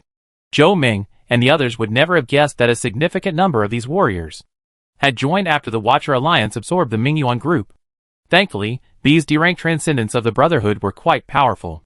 They all seemed to be proficient in the same martial arts, which enhanced their strength. This was how they were able to barely hold their own against the Watcher Alliance despite being outnumbered. "Old Zhou, we have to find a way to break through." And Wenjing shouted at Zhou Ming while fighting with Zhao Man. "Want to escape? Not so easy." Zhao Man sneered, his exotic crystal weapon flying up and down. And Wenjing grew increasingly nervous as the fight went on. He had originally assumed that Su Chen was the strongest fighter in the Watcher Alliance. The other D-rank Transcendents should have been at D- power. But he hadn't expected Zhao Man, and the others beside him, to be at D-rank power. If Wenjing hadn't possessed a long sword with its own martial arts abilities, he might not have been Zhao Man's match. After a short respite, Zhou Ming and Lu Chao had recovered some of their mental strength. Looking at the Brotherhood at a disadvantage, they understood that they had to follow in Wenjing's instructions and find a way to break through. "Go west." Zhou Ming raised his hand and unleashed a blazing bolt of lightning. Zhao Man, seeing the situation was dire, quickly dodged to the side. Taking advantage of this opportunity, and Wenjing quickly escaped. He joined Zhou Ming, Lu Chao, and He Jiang, and retreated westward. To ensure their own safe escape, they didn't call out to their other subordinates. If others had come, they would have drawn the main force of the Watchers Alliance as well. The 4 vice presidents of the Brotherhood each led only a dozen or so trusted men, fighting and retreating westward. Zhao Man, naturally, wouldn't let them go, and he pursued them relentlessly as well, thankfully, and Wenjing, He Jiang, and the others were formidable, and they finally fought their way through. Just as they were about to escape, a tall, slender figure appeared before them. If not Su Chen, then who else could it be? Su Chen. When enemies meet, their eyes are filled with jealousy. Zhou Ming's eyes blazed with fury. If it weren't for Su Chen, how could the Brotherhood have been in its current state? How could they have been in such a mess? "Tonight is your death," Su Chen said calmly, and with a wave of his hands, 2 long, black gold swords appeared in his hands. Just then, Zhao Man and his men caught up. "Boss! Leave those 4 to me, you deal with the others," Su Chen ordered. "Yes." Zhao Man and the others nodded, ignoring Zhou Ming and the others, and instead engaged Zhao Song and the others in battle. Hearing Su Qian's arrogance, threatening to fight for alone, Zhou Ming and the others laughed in anger. Su Qian, you're strong, but we're no pushovers. Lu Chao, who held a grudge against Su Qian for killing his brother-in-law, took the initiative. A roaring fire dragon materialized in midair, soaring towards Su Qian at breakneck speed. Faced with the fierce oncoming fire dragon, Su Qian sneered coldly. The black golden longsword in his hand, enveloped in milky white fighting spirit, slashed fiercely at the fire dragon. Chapter 836. Zhou Ming was already a D-class psychic, and he possessed an F-class spiritual weapon. This necklace, worn on the body, slightly enhances the power of his psychic abilities. For this very reason, the fire dragon Zhou Ming summoned, flailing with fangs and claws, was immensely powerful. Even from a distance of dozens of meters, one could sense its terrifying aura. However, facing such a ferocious fire dragon, Su Qian swung his black gold longsword with all his might. The black gold longsword, enveloped in fighting spirit, collided with the fire dragon. A loud boom. As everyone stared in disbelief, Su Qian shattered the fire dragon. Not only did the black gold longsword remain intact, but even Su Qian, protected by his fighting spirit, remained unscathed from the explosion and heat wave. Is this grandson still human? This thought popped into the minds of Zhou Ming, Lu Chao, and the others. After Su Qian slew the fire dragon, he flashed and arrived before An Wenjing. The black gold longsword slashed down at An Wenjing with unmatched force. An Wenjing jumped in surprise, and quickly raised his weapon to block it. Dang! With a crisp sound, An Wenjing felt a force as heavy as a mountain radiate from the weapon in his hand. His palm went numb, and he nearly dropped the weapon to the ground. Not only that, he involuntarily ducked and took 2 steps back. If his weapon hadn't been an E-rank spiritual weapon, Su Qian would have severed it with a single blow. Su Qian, taking advantage of his situation, swung his 2 black gold long swords like a windmill, unleashing a series of blows. Although An Wenjing blocked all the blows, he was still being beaten back. Finally, with a clang, the weapon fell to the ground. Seeing he was no match for Su Qian, Zhou Ming, Lu Chao, and Yi Jiang beside him couldn't sit still. They knew full well that if they wanted to survive, they had to work together to kill Su Qian. I help you, Olden, Lu Chao roared, shaking both wrists simultaneously. 2 lightning whips swung out, directly entangling Su Qian's black gold long sword, preventing him from pursuing An Wenjing. Continuous fireballs. Raymond summoned over 20 fireballs in a single breath. While not as powerful as the fire dragons from earlier, their momentum was equally astonishing. They moved swiftly, surrounding Su Qian, then suddenly converging towards him. At the same time, An Wenjing also picked up his weapon and, along with Yi Jiang, charged at Su Qian. Sword Chi Slash. Almost transparent sword energy emanated from An Wenjing and Yi Jiang's swords, darting towards Su Qian at high speed. Zhou Ming and the other 3 couldn't help but smile.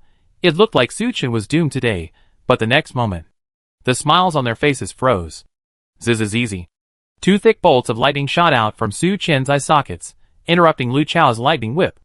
Su Qian turned his head, and wherever his gaze went, his electric eyes followed, destroying all the surrounding fireballs. Boom! Boom! Boom! After a series of explosions, over 20 fireballs were wiped out. After regaining his freedom, Su Qian once again wielded his Dou Qi, enveloping his black gold long sword. Swish! Swish! With 2 strikes, An Wenjing and Yi Jiang's sword energy slashes were shattered. This Su Qian is truly inhuman. Dragon might. Su Qian's eyes narrowed, and he activated his innate skill. Instantly, the 4 D-class transcendents felt their breathing become extremely difficult. An indescribable fear spread from the depths of their hearts. The Su Qian standing before them seemed not human, but an ancient true dragon. Infinite slashing steel flash. First strike, second strike. 2 consecutive strikes. And when Wenjing, suppressed, roared in anger. Barely breaking free, he raised his exotic crystal long sword. But this time, he faced infinite slashing steel flash. With 2 strikes, and Wenjing's E-class spiritual weapon longsword shattered into pieces, his heart sank, and a wave of despair washed over him. Yi Jiang, standing nearby, also broke free from the dragon's might. With a roar, he charged from the side, attempting to support An Wenjing. But Su Qian swung his 3rd and 4th strikes again. Crack! Yi Jiang's weapon, unable to withstand the 3rd blow, also shattered. Without a weapon to defend himself, Yi Jiang could only use his body to withstand Su Qian's 4th strike. Swish! The black gold longsword fell upon Yi Jiang. Although he was a D-level evolver with immense strength, capable of withstanding most missiles, he was as fragile as a sheet of paper before Su Chen's black gold longsword. With one strike, his body was ripped open, blood gushing from his organs. He fell backward, his eyes wide. Old He and Wenjing, who had a good relationship with He Jiang, was furious. Raymond and Lu Chao were also panicked. Just as they were about to mobilize their mental energy to help in Wenjing, they felt a strong gust of wind. Just as he looked up, he saw a giant yellow figure lunging toward him. Before Lu Chao could see clearly, a massive yellow claw smacked his head. Bang! Lu Chao didn't even have time to cast any spells before the yellow claw struck him on the head. His head, like a watermelon, exploded instantly. Trying to sneak attack the boss. No way. Ming-Chi licked the blood from her claws, a cruel smile on her face. Is this a tiger? Or a cat? How can it even speak? Raymond was stunned as Ming-Chi, speaking human language, stood before him. Even on the other side, after beheading He Jiang, Su Chen swung his black gold longsword and attacked in Wenjing. Unarmed, how could Wenjing possibly be a match for Su Chen? But in the blink of an eye, he followed He Jiang's footsteps and died tragically on the spot. Su Chen took a deep breath and walked towards Ming-Chi and Zhou Ming. Ming-Chi, well done. Thank you, boss. For the compliment. Ever since reaching D rank and mastering the art of speaking, Ming-Chi's mouth has been busy every day. Thanks to her relentless training, she now speaks with near-perfect fluency. Director Zhou, long time no see. Su Chen greeted Zhou Ming with a smile. If it weren't for the black gold longsword still dripping with blood, one would have thought he and Zhou Ming were good friends, who hadn't seen each other for a long time. Su Chen, you despicable villain. Zhou Ming cursed softly. Even at the brink of death, you're still showing off your verbal skills. Ming-Chi snorted. You guys, you still think you can kill me? Zhou Ming laughed heartily. Even at this point, Zhou Ming was still so confident, believing he couldn't die. Either he was crazy, or he had something to lean on. Su Chen judged it was the latter. What skills do you have? Show them off, Director Zhou. Su Chen looked at Zhou Ming with interest. Chapter 837. Zhou Ming smiled triumphantly and raised his right hand. Su Chen noticed a peculiarly shaped ring on his ring finger. Suddenly, a dazzling green light emanated from the ring. Su Chen and Ming-Chi saw nothing but a flash before their eyes. Zhou Ming had vanished without a trace. Su Chen raised his head and looked around. With Zhou Ming's position at the center, 4 identical Zhou Mings appeared on the chaotic battlefield. They were fleeing in panic, each in a different direction. Ming-Chi, capture the ones to the north and east. Leave the ones to the south and west to me. Su Chen commanded gravely. Yes, boss. As soon as he finished speaking, Ming-Chi leaped out at lightning speed. Su Chen also used the wind control technique, soaring through the air as light as a swallow. He quickly caught up with Lei Ming in the south, his long, black gold sword falling with the force of his hand. But when the sword struck Zhou Ming, it was light and fluttering. Ripples of light appeared in Zhou Ming's figure, and he vanished like a phantom. This is fake. Su Chen's heart raced, and he immediately turned and chased Lei Ming from the west again. But when he caught up, this Lei Ming was also fake. After these 2 unsuccessful attempts, Ming-Chi and the other 2 Lei Mings had vanished without a trace. But Su Chen didn't rush. If he could catch up with the 2 Lei Mings, Ming-Chi would be no problem either. He returned to the scene of the battle and chopped off the heads of Lu Chao and Wenjing and He Jiang. Carrying the 3 heads, Su Chen approached a statue in the center of the hospital. Looking at the transcendents still fighting around him, he gathered his energy and shouted, "Stop!" His roar was like thunder, instantly stunning everyone present. Everyone instinctively turned their gazes. Lu Chao and the others are dead. If you don't want to be buried with them, surrender. Su Chen raised the heads in his hand and said coldly. When they saw Lu Chao and the other 2, the Brotherhood erupted in shock. The high-ranking vice president had actually been killed by Su Chen? Many of you have probably witnessed my power. If you want to live, surrender immediately, Su Chen said gravely. Even during the previous elite trials, many in the Brotherhood had witnessed Su Chen's prowess. Today, he had killed Lu Chao and Wenjing, and He Jiang in quick succession. Such terrifying power was truly terrifying. After a moment's hesitation, Zhao Song was the first to drop his weapon, raising his hands high. I surrender. Seeing Zhao Song, whose position was second only to the vice president's, the first to surrender, the other Brotherhood members also hesitantly dropped their weapons and gave up resistance. Zhao Men called on the Watchers to charge forward and apprehend all the Brotherhood members. At the same time, Ming-Chi was galloping back from a distance. When it stopped in front of Su Chen noticed that it wasn't holding Zhou Ming, and there wasn't even a trace of blood on its body. Where's Zhou Ming? No. I don't know. Those two are fake. Ming Qi's words startled Su Chen. It turns out that after Ming Qi chased him out, she discovered the same situation as Su Chen. The two Zhou Mings were fakes. Unwilling to give up, she searched the area but couldn't find Zhou Ming. Interesting. It seems the ring on Zhou Ming's hand is also a spiritual artifact. But unlike other spiritual artifacts, this ring is a crucial life-saving artifact. Su Chen thought for a moment and said to Zhao Man, Captain Zhao, bring the guy here. Su Chen pointed at Zhao Song. Hearing Su Chen specifically asked to see him, Zhao Song was startled. Boss Su is there. Anything I can help you with? What is that ring on Zhou Ming's hand? Su Chen briefly explained the situation. Oh, that's called an illusion ring, Boss Su. Zhao Song suddenly understood. But I don't know what it's used for. Su Chen raised an eyebrow, a murderous look flashing across his face. Zhao Song was startled and quickly explained, Boss Su, please don't misunderstand me. I really don't know what it does. President Wan originally commissioned this thing, but it was never manufactured due to the high material consumption and difficulty of crafting. After Zhou Ming took over most of the Brotherhood's work, he spared no expense to have the spiritual weapon masters in the Brotherhood craft it. Although I'm Zhou Ming's trusted confidant, I only know it's called an illusion ring. He hasn't told me the specific effects. Su Chen glanced at Zhao Song's expression, making sure he wasn't lying. What a shame. This illusion ring is a valuable item. If I could own one, my life would be safe. Su Chen thought for a moment and asked, by the way, where's Ding Bin, the black-robed man who followed Wang Zhan? Su Chen had originally assumed that after Wang Zhan's death, Ding Bin would join the rest of the Brotherhood in fighting the Watchers. Unexpectedly, Ding Bin wasn't seen during this operation. You mean that man? He ran off with Old Nine, Zhao Song explained. I see.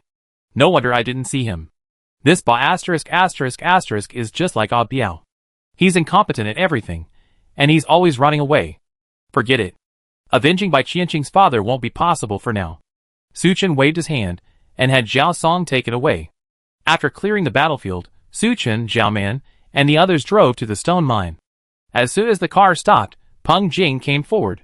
Boss Su. How's the situation? Su Chen asked with a chuckle. I've taken control of the mining area. Anyone loyal to Zhou Ming and his team has been killed, Peng Jing said coldly. When Zhou Ming and his team set out, they took all the elite troops with them. Those who remained were mostly E-rank transcendents. How could these people possibly be a match for Peng Jing and his team? That's good. Boss Su, how are Zhou Ming and his team doing? Peng Jing asked tentatively. Lu Chao and Wen Jing and He Jiang are all dead. Zhou Ming escaped, and Zhao Song and the others surrendered. While Zhou Ming's escape was somewhat regrettable, the deaths of the other three vice presidents and the surrender of Zhao Song and the others made it a near-perfect situation. Did you know Zhou Ming had an illusion ring on his hand? Su Chen asked. No, I didn't. Peng Jing shook his head. What about the spiritual longswords held by Wen Jing and He Jiang? I don't know either. Peng Jing shook his head again, embarrassed. Old Peng, you're a little disappointing to me. Su Chen gave Peng Jing a meaningful look. Chapter 838. Boss Su, you know, Wang Zhan and Zhou Ming don't think much of me. Peng Jing hurriedly explained. I understand that. Su Chen interrupted him, saying calmly, but don't let me down again. Please rest assured, Boss Su.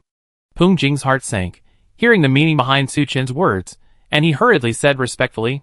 He knew that Su Chen had a fondness for him because of the previous incident, which was why he supported him. But this was the apocalypse. A fondness alone wasn't enough to keep Su Chen in his good graces. To maintain his position, he had to play his part. Zhou Ming has already escaped. To avoid further complications, you should return to Longcheng immediately and take control of the situation, Su Chen ordered. Yes, Boss Su. Peng Jing no longer hesitated, immediately summoned his men, and left the mine in a car. After Su Chen defeated Wang Zhan, the Brotherhood fell apart. Although they frequently engaged in conflict, Zhou Ming, Lu Chao, and the others maintained restraint and avoided a complete breakdown. This time, to combat Su Chen and the Watcher Alliance, Zhou Ming and several other vice presidents led their elite troops, only to be ambushed by Su Chen. Lu Chao and Wen Jing and He Jiang were killed. The rest of the elite troops were either killed in action or captured. Dragon City's defenses were left utterly weakened. After Peng Jing returned to Dragon City, he immediately gathered the remaining senior members. Everyone, I have unfortunate news for you. Peng Jing looked around at everyone with a heavy face. Not long ago, when we attacked the Watchers, we were no match for them, resulting in a crushing defeat. Upon hearing this outcome, everyone present was in an uproar. They were both shocked and terrified. Shocked that Zhou Ming, Lu Chao, and others, leading elite forces, were completely annihilated, feared that with the Brotherhood's remaining forces, if the Watchers attacked, how would they resist? Peng Jing observed everyone's expressions and continued, Su Chen has sent an order demanding our surrender, or they will immediately attack. I gathered everyone here to ask for your opinion. As soon as he finished speaking, a deathly silence descended upon the meeting room. In reality, most people were leaning towards surrender. But due to the Brotherhood's strict rules, no one dared to speak first. Vice President Peng, you are the highest-ranking member of the organization. Why don't you make the arrangements? Someone suddenly spoke, breaking the silence. Yes, Vice President Peng, please arrange it. I agree. The others chimed in. Since everyone has asked me to make the arrangements, I won't hesitate. Peng Jing said slowly, considering the current yawning gap between the Brotherhood and the Watchers, I have decided to surrender to the Watchers. Hearing this, everyone felt a sense of relief. But then, a discordant voice rang out. Vice President Peng, why are you so eager to surrender? Everyone was startled and looked up. The speaker was Zhou Xian, the director of the administration department. He was related to Zhou Ming, and was highly valued by Zhou Ming, effectively the third in command of the administration department. There were fewer than 10 D-rank transcendents left in Dragon City, and Zhou Xian was one of them. What does Director Zhou mean? Peng Jing narrowed his eyes, and asked softly.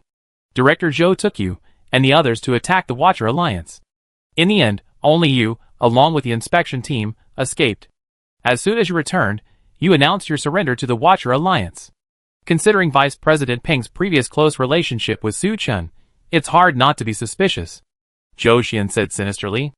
Peng Jing's face darkened, and he sternly said, Zhou Xian, you're just a director, and I'm the vice president. You dare say that? That's insubordination. According to the rules of the Brotherhood, I can arrest you. Come on, who's afraid of who? Zhou Xian also stood up. Several of his trusted associates quickly surrounded him. Bang! Peng Jing slammed the table and stood up. Someone! The conference room door was kicked open, and a team of transcendents rushed in, surrounding Zhou Xian and his companions. The other attendees quickly stepped aside, fearing they would be implicated.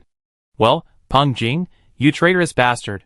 Seeing this, Zhou Xian was shocked and furious. You must have been colluding with Su Chen all along, right? Perhaps you were responsible for the deaths of several vice presidents. It must be said that Zhou Xian was quite clever. His deduction was completely correct. Execute Zhou Xian and his traitors on the spot. Peng Jing, pretending not to hear Zhou Xian's words, issued a cold order. At his command, the D-rank transcendents from the inspection team quickly rushed forward. Because they were attending the meeting, Zhou Xian and his companions carried no weapons. Furthermore, their combat power was limited, otherwise, Zhou Ming wouldn't have left them on the mission. In less than 5 minutes, Zhou Xian and his companions lay in a pool of blood. Drag them all away. Peng Jing waved his hand and said calmly, Do you have any objections? The thick scent of blood in the air made even the most oblivious people react at this moment. What Zhou Xian said was probably true, but even so, no one dared to object. After all, those who objected had already been dragged out like dead dogs. The rest simply wanted to survive the apocalypse, so they all shook their heads and said, No objections. We all obey Vice President Peng. That's good. Peng Jing smiled with satisfaction. This time, Peng Jing did not disappoint Su Chen, taking Dragon City with almost no effort. When the sun rose the next day, the residents of Dragon City watched in shock as the Watchers Alliance convoy drove into Dragon City. They were completely unaware that the Brotherhood had completed the transfer of power the previous night. In front of the Brotherhood's administrative building, Peng Jing and the remaining senior officials waited quietly. Soon, the massive Nomadison slowly approached, followed closely by the other Watchers Alliance vehicles. When the Nomadison stopped, Su Chen stepped out. Boss Su. Peng Jing bowed slightly and said respectfully, Boss Su. The other Brotherhood leaders also responded in unison. The last time Su Chen came to the administrative office, it was to handle paperwork. But not long after, he arrived again, a victor. Chapter 839. Dragon City is basically under my control. Although several vice presidents still have some remnants of power, I will soon eliminate them all. After we take Dragon City, I will organize a force and immediately seize the other raw stone mines. In what used to be Wang Zhan's office, Su Chen sat in the president's chair, listening to Peng Jing's work report.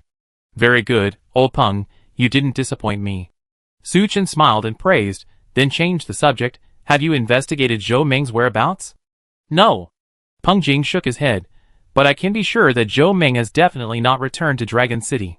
During last night's battle, Zhou Meng escaped with the help of his illusion ring. After the battle, a count revealed that several other transcendents had also escaped. I had originally thought that Zhou Meng would take those people back to Dragon City. But to their surprise, they never returned. Where do you think they go? Su Chen tapped the table lightly, speaking calmly. If you ask me, Zhou Meng is very likely to go find Lao Jiao, Peng Jing speculated. The Brotherhood's resources are concentrated in Dragon City. If Zhou Meng didn't return to Dragon City, there's only one possibility. He fled west and joined Lao Jiao. After all, Lao Jiao is a member of the Brotherhood and quite powerful. If he wants to compete with Su Chen and the Watchers, joining Lao Jiao is the wisest option. Next, send someone to keep a close eye on the west and investigate Lao Jiao's situation. Report any unusual activity immediately. Su Chen said slowly. Yes, Boss Su. Peng Jing nodded, as if remembering something, and quickly said, Boss Su, I already learned the details of the spiritual weapons in Wenjing, and Yi Zhang's hands from the spiritual weapon masters in the guild. Don't worry about that for now. Tell me about the spiritual weapon masters. Su Chen waved his hand. In his previous conversation with Peng Jing, he had learned from Peng Jing that the Brotherhood's spiritual weapons were all forged by so-called spiritual weapon masters. But Peng Jing didn't elaborate further on the specifics of the spiritual weapon masters. Actually, the criteria for judging a spiritual weapon master is simple: whether they have the ability to forge spiritual weapons, Peng Jing explained. After discovering the exotic crystals, Wang Zhan found several survivors within the organization who had experienced forging cold weapons. He tasked these individuals with forging exotic crystal weapons and, at the same time, had them take on apprentices and pass on their forging skills. This way, as long as there were enough exotic crystals, the Brotherhood would never lack exotic crystal weapons. But spiritual weapons and exotic crystals are completely different things. Even among those master forgers, some were unable to forge spiritual weapons. Conversely, some apprentices who had just learned forging were able to do so. According to our research, those who can forge spiritual weapons often have highly developed senses. They can sense the changes in flames and the properties of materials, ultimately completing the forging. Such individuals are extremely rare. There are only about 10 spiritual weapon masters in the entire Brotherhood, and most of them can only forge F-grade spiritual weapons. Only 1 or 2 can forge E-grade spiritual weapons. As for D-grade spiritual weapons, only one man named Gu Yunlong can forge them. If I'm not mistaken, the ring in Zhou Meng's hand should be a D-rank spiritual weapon, and it was crafted by Gu Yunlong. Su Chen's eyes flashed. Where's Gu Yunlong? Gu Yunlong is not only a spiritual weapon master, but also a D-rank transcendent. Peng Jing said with a wry smile. He went to battle with Zhou Meng last night, and later disappeared on the battlefield. He must have escaped with Zhou Meng. Hearing this, Su Chen couldn't help but feel a little regretful. However, according to Peng Jing, Sun Jiancheng should also be a spiritual weapon master. I have to train Sun Jiancheng well later. Oh, right. The Brotherhood has over a dozen spiritual weapon masters. Why are there so few spiritual weapons? Su Chen asked curiously. Boss Su, you don't know? The materials needed to craft spiritual weapons are quite difficult to find. The Brotherhood has put in a lot of effort, but hasn't found much. The entire Brotherhood only has about 20 spiritual weapons, Peng Jing explained. I see. No wonder Lu Chao's men kept hunting Boss Huang after he took the dog tag necklace.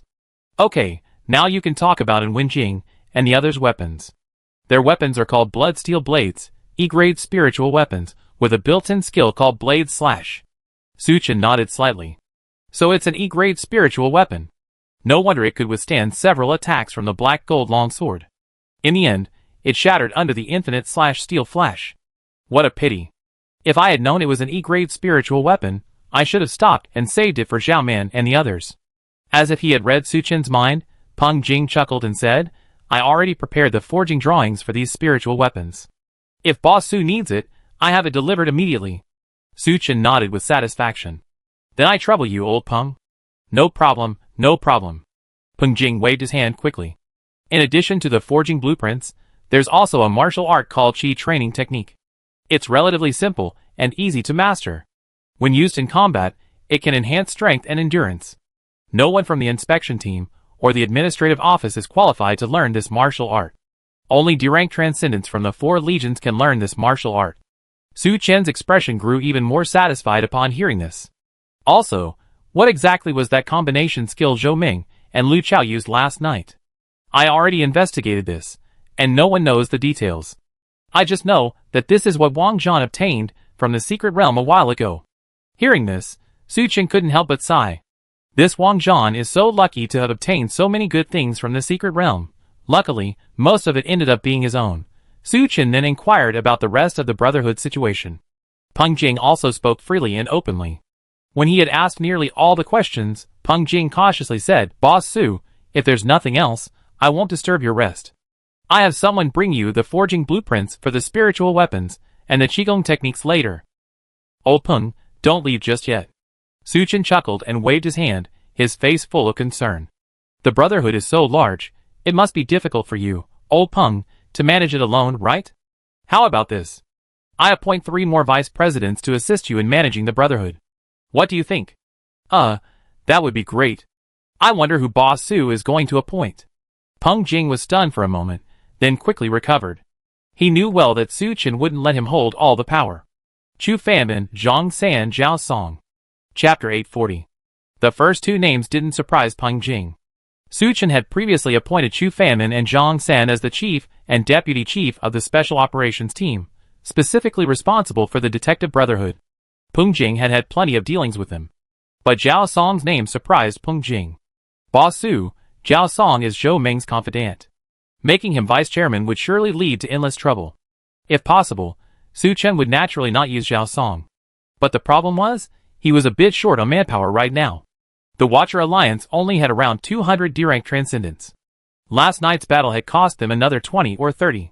Even if Peng Jing's men were included, there were only a little over 200. With such a small number of men, simultaneously defending the Brotherhood, the Watcher Alliance, and the Mingyuan Group's 3 bases was a real stretch. Therefore, the ideal scenario would be to recruit all the Brotherhood members, led by Zhao Song. "I'm aware of this, just follow my orders," Su Chen said calmly. Seeing his resolute attitude, Peng Jing had no choice but to nod and agree.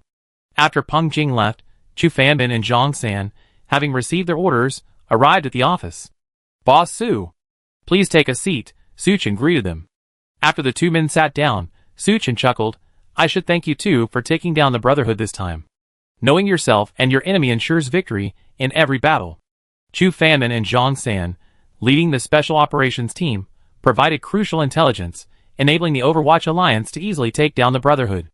Their contributions were undoubtedly significant. "Boss Su, you're too polite. This is what we should do. Actually, we're just following your instructions."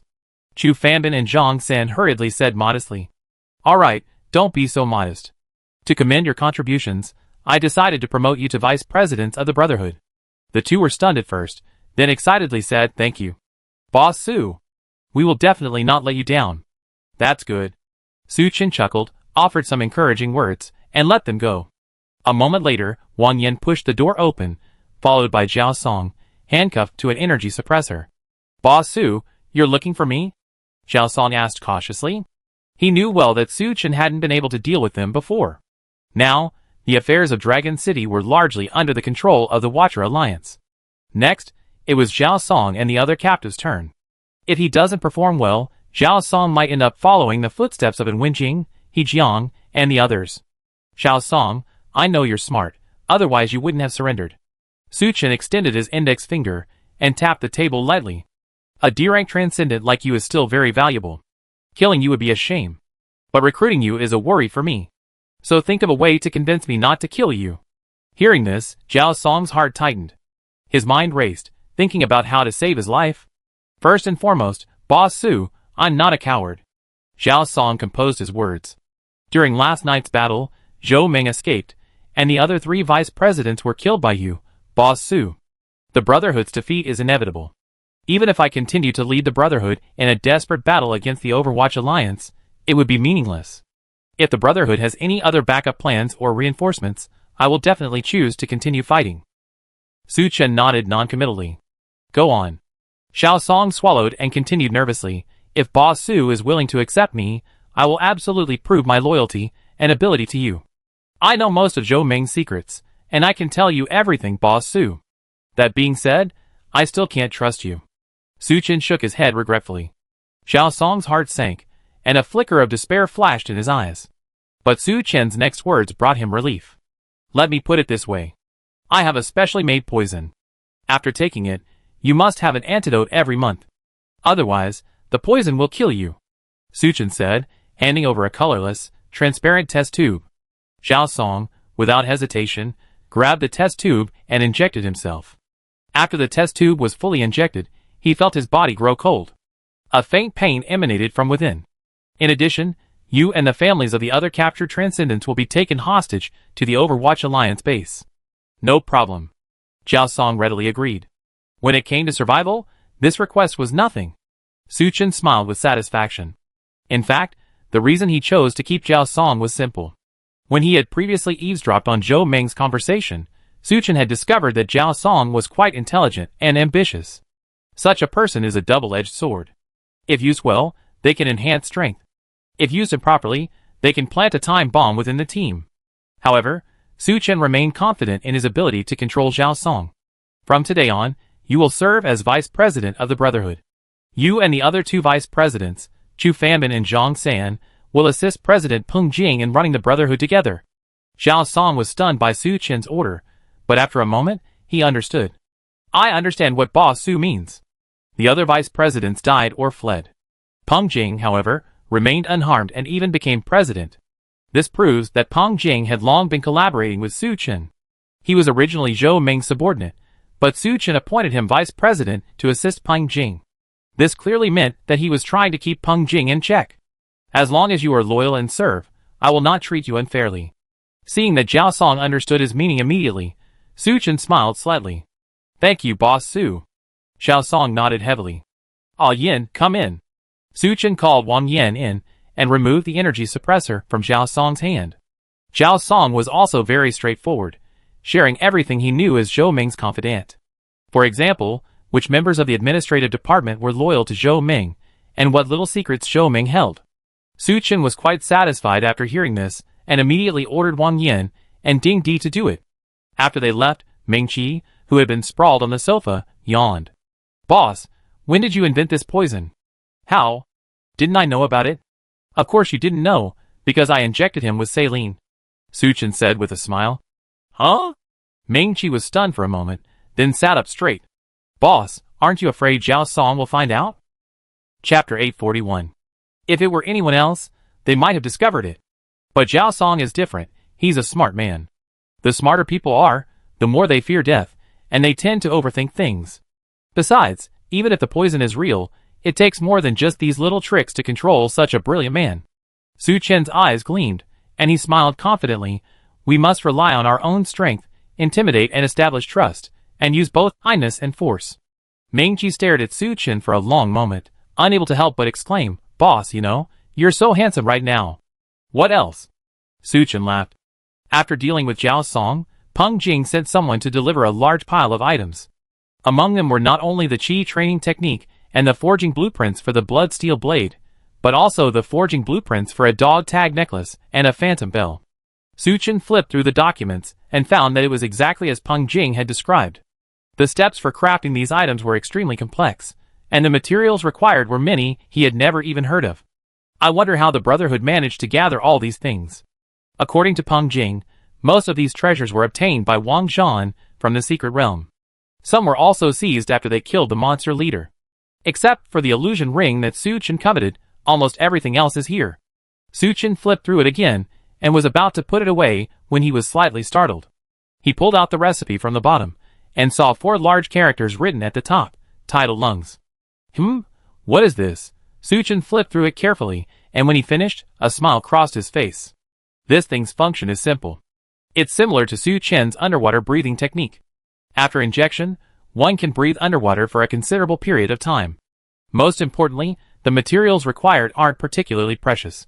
Many can be directly exchanged in Su Chen's system store. The most crucial ingredient is surprisingly the gills of a mutant great white shark. Remember, Su Chen has killed quite a few great white sharks before. This way, As long as he has enough tidal lungs, he can organize a team to explore the secrets of the seabed. Ming-Chi, go get Captain Zhao. Su Chen patted Ming-Chi's head. Ming-Chi left the office with an elegant, cat-like gait. A short while later, she returned with Zhao Man. Brother Su, what do you want to talk to me about? Zhao Man asked wearily. After taking Dragon City, not only was the armed forces insufficient, but administrative staff was also severely short-handed. Running such a massive city requires a significant amount of manpower. Su Chen's mind stirred, and he figured out how to solve this problem. I looted these from the Brotherhood's treasury. You can distribute this set of Qi training techniques to trusted brothers in the organization to enhance their combat effectiveness. Su Chen handed the Qi training techniques to Zhao Man. Just now, he had studied the Qi training techniques. He found them extremely rudimentary, barely qualifying as a yellow-level martial art. The martial arts and techniques Su Chen possessed were truly valuable. To him, the Qi training techniques were of little use. But for other evolvers, it was a different story. After all, most evolvers are penniless, possessing only one exotic crystal weapon. This is a treasure. Zhao Man took it, delighted. Also, here are the forging drawings for the blood steel blade. Go back and find Sun Jiancheng and have him forge one each for you, Luo Xiaotian, Xiang Mingming, and the others. Really? That's fantastic. Zhao Man's face lit up with excitement. During last night's battle, he witnessed the power of the blood steel blade firsthand. Having such a weapon in hand would greatly enhance one's strength. When Su Chen destroyed the two blood steel blades, Zhao Man felt a pity. Brother Su, if there's nothing else, I'd be off to my business. No, Brother Zhao, don't leave so quickly. I have something important to attend to. Su Chen then took out the formula for tidal lungs. Zhao Man took one look, and his eyes suddenly lit up. Brother Su, you mean? You're planning to explore the secret underwater realm? Yes, that's exactly what I'm planning. That would be great. The usually calm Zhao Man lost his composure today, grinning from ear to ear with excitement. After all, the rewards for successfully exploring a secret realm are quite substantial. For example, the former president of the Brotherhood, Wang Zhan. He gained a wealth of treasures by exploring a secret realm. He built a huge Brotherhood from scratch. But don't rush this. Su Chen shook his head. The rewards of a secret realm are indeed lucrative, but they also carry significant risks.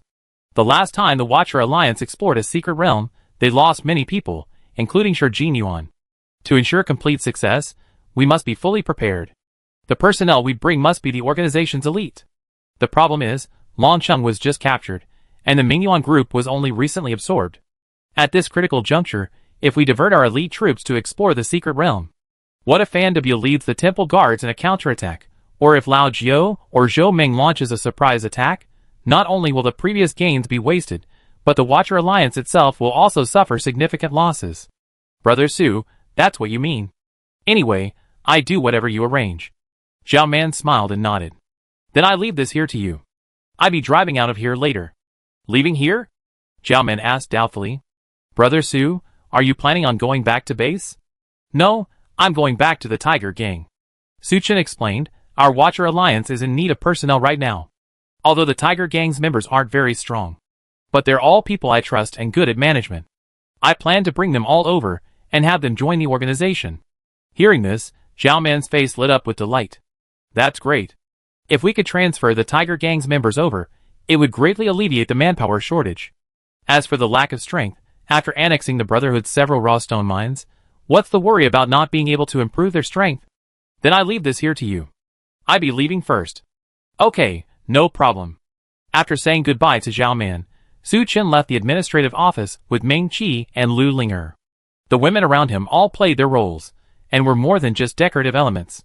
Tong Fei and Chu Mengyao, two daughters, replaced Su Chen in overseeing the operations of the Watcher Alliance. Zhou Rong and Wang Bingyan, mother and daughter, joined the base's engineering department. Xiang Mingming was the captain of the 3rd Squadron. As for Zhao Yu and Lin Yingying, they also joined the 3rd Squadron after training. As the head of the extended family, Zhou Qing held an unshakable position. Among the women, Lu Linger undoubtedly played the most important role. Chapter 842. After becoming a D-rank transcendent, Lu Linger's healing abilities skyrocketed. No matter how severe the injury, as long as the person is still breathing, she can generally heal it. In addition, even in cases like severed fingers or ears, even if the missing part can no longer be found, Lu Linger can heal it and it will grow back, This isn't the most exaggerated thing. The most exaggerated thing is that she can now use the ability called Resurrection of the Dead to revive the dead. Of course, the conditions are extremely strict. First, the person must not have been dead for more than 5 minutes. Second, the deceased's brain and heart must be intact. Even with these two requirements, Lu Linger's mental strength can only use Resurrection of the Dead once a day. But even so, her role remains significant. In recent battles, the Watcher Alliance has suffered relatively few casualties, largely thanks to Lu Linger. It's no exaggeration to say that Lu Linger is a goddess in the eyes of the Watcher members. During every battle, in addition to Bai Qianqing's personal protection of Lu Linger, Zhao Men also dispatched numerous personnel to ensure her safety. Not only because she was Su Qian's woman, but also because of her importance to the team. But this goddess, admired by countless people, was currently doing something that affected Su Qian's driving while he was at the wheel. "Boss, are you feeling comfortable?" Lu Linger raised her head and tossed her hair. A hint of charm graced her innocent face. "Linger, your skills are getting better and better." Su Qian steered, praising with a smile. "Hee, this is all thanks to the boss's good training." Lu Linger took the tissue and chuckled softly. At this moment, they had already left Xishan province. However, Su Qian did not head east, but took a southeastern national highway. "I wonder how Brother He and Brother Sun are doing." Lu Linger leaned against Su Qian's side, asking with some anticipation. Little Fatty should be able to walk and talk by now. Did Brother He and Sister Li have another child? Back in the freezing cold and snowstorm, when Su Qian and the others were still on Phoenix Mountain, Song Linfei's team was in turmoil, and Lin Yingying, along with several other women, joined Su Qian's team. One of these women, Wu Li, caught the eye of He Wang. The two married, and Wu Li later gave birth to a large, fat boy, the little fatty Lu Linger was referring to. Given Brother He's personality, you know what? There's a real possibility. Su Qian couldn't help but laugh at the mention of this. When He Wang first started dating Wu Li was so aggressive that He Wang felt a bit overwhelmed. He even came to Su Qian under the pretense of asking for advice on behalf of a friend. Su Qian was very generous and gave him a few bottles of West African dermatitis. Thankfully, He Wang later became an evolver, and with his strong physique, he no longer needed it. As Su Qian and Lu Linger talked, Normadison quickly arrived in the south of Zhongqi province, less than 100 kilometers from Shannon City. But just then, Su Qian suddenly noticed that the road ahead was blocked. A large amount of rocks and debris blocked the road completely. "Boss, this is a bit strange." Even the simple-minded Lu Linger noticed something was amiss. If it were just a simple landslide blocking the road, it would be understandable. But the problem was, besides the rocks, there was also a lot of other debris, clearly man-made. The problem was, when Su Qian left Shannon, the Tiger Gang was the only one left in the area. Even the members of the Iron Legion were taken away by Zhao Yang. Under these circumstances, the Tiger Gang had absolutely no need to block the road to the north. Su Qian sensed something amiss. But he didn't say anything. "Let's take a detour." He turned the Normadison car eastward. However, to his surprise, several major transportation routes connecting the north and Shannon City were virtually completely destroyed. Shannon City is located in a basin. With these major transportation routes blocked and destroyed, Shannon became essentially an isolated island. Su Qian became increasingly aware that something was amiss. This didn't seem like something He Wang, Sun Yuan, or Lu Jianghua would do. Luckily, Su Qian was incredibly familiar with Shannon City. He headed east until he finally found a stretch of national highway that hadn't been destroyed. Nomad followed this highway, turned west, and finally entered the basin where Shannon City lay. Unfortunately, it was already dark. Su Qian found a suitable spot and parked temporarily. "Linger, wait in the car. Minchi and I are going out for a bit." "Okay, boss. You be back sooner rather than later." Su Qian said hello to Lu Linger and rode Mingqi out of Nomad. Not far ahead lay the urban area of Shannon. Under the shroud of night, the dilapidated city seemed particularly eerie and dark. Knowing that something might have happened to the microscopic base, Su Qian didn't plan to rush over. Previously, there were still many survivors struggling to survive on their own in Shannon's urban area. Su Qian planned to find a few of them to see if he could learn anything about the Tiger Gang. Before entering the urban area, Su Qian activated the radar scan. But as he went deeper, a strange feeling crossed his mind. The scan revealed no signs of life, save for a few mutated rats and other low-level monsters. Could all the survivors in Shannon City be dead? That wasn't possible. Even in such a harsh apocalyptic environment, they hadn't perished. After searching most of the urban area, no life was found. Suchin felt he had wasted his time and decided to turn back. Just then, two small bright spots suddenly appeared on the radar map. Judging from their location, they were in the basement of a shopping mall. They must be survivors. Suchin's heart stirred, and he immediately rode Ming-Chi towards the large shopping mall. When he saw the mall, Suchin felt a sense of familiarity. He thought carefully, and when he first came to Shannon City, he entered this very Wanda Plaza. At that time, he had met security guard Li Chong in Wanda Plaza and learned about the Tiger Gang from him. What a twist! I hadn't expected to find myself here again. Suchin laughed dumbly and led Ming-Chi through the main entrance of the mall. He carried a flashlight and headed towards the basement. The two men in the basement seemed to be aware of Suchin's arrival. They retreated deeper into the basement. They stopped only when there was no place left to hide. Suchin slowly approached and knocked gently on the door. But there was no response from the person inside. Suchin had no choice but to push the door open. Whoosh! The next moment, a sharp arrow shot towards him. Chapter 843. With Suchin's current strength, such an arrow couldn't hurt him at all. He twisted his head slightly and grabbed the arrow. But to his surprise, the arrow trembled slightly in his palm. He could feel a hint of energy attached to the arrow. Before Suchin could react, several more arrows were fired at him. Suchin frowned, and milky white Do Chi enveloped his body. All the incoming arrows were blocked by Do Chi. Seeing this, the two people opposite him were stunned. Only then did Suchin pick up the lamp and observe them. The two people opposite him were ragged and unkempt, and it was obvious that survival in this apocalypse was extremely difficult. One of them was short, resembling a teenager. The person he blocked behind him was slender, and seemed to be a woman. Suchin gestured for Ming-Chi to step aside. Just as he was about to speak, a weak female voice rang out, Su. Boss Su? Suchin paused for a moment, then looked towards the woman who had spoken. You are? I'm Wu Li. The woman pulled the young man aside, and quickly walked towards Suchin. She lifted her hair so Suchin could see her better. Suchin took a closer look and saw that it was indeed He Wang's woman, Wu Li. He had just talked about Wu Li with Lu Linger earlier this morning, and he hadn't expected to run into her in the evening. Sister-in-law, why are you here? Boss Su, don't talk so much. First, do you have anything to eat? Wu Li held out her hand weakly. Judging from her appearance, she must have not eaten in a while. Suchin didn't pull out any fancy food from his storage space, but instead pulled out several cups of easily digestible treasure porridge. Wu Li took it and passed it to the boy beside her. The two of them immediately began to devour it with gusto. Watching them wolf it down, Suchin frowned.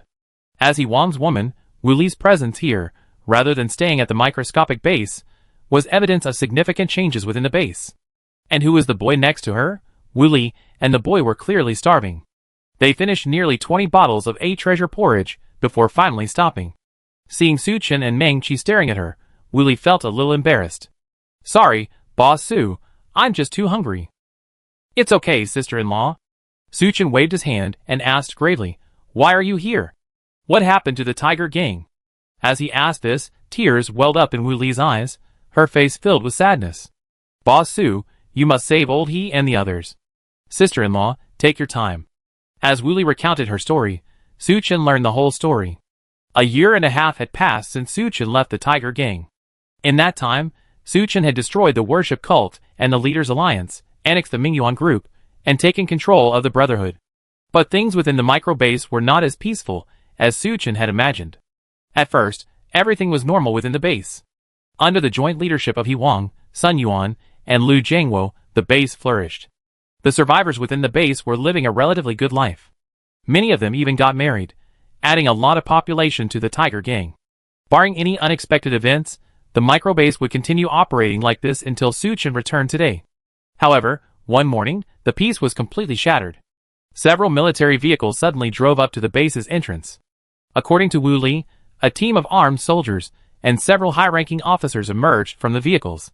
Faced with the impenetrable bunker, these men did not storm it. They contacted He Wang, Sun Yuan, and Lu Jiangwo and explained their identities.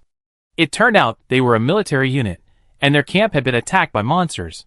Desperate, they could only flee. Luckily, someone in the group knew of an underground base in Shannon City.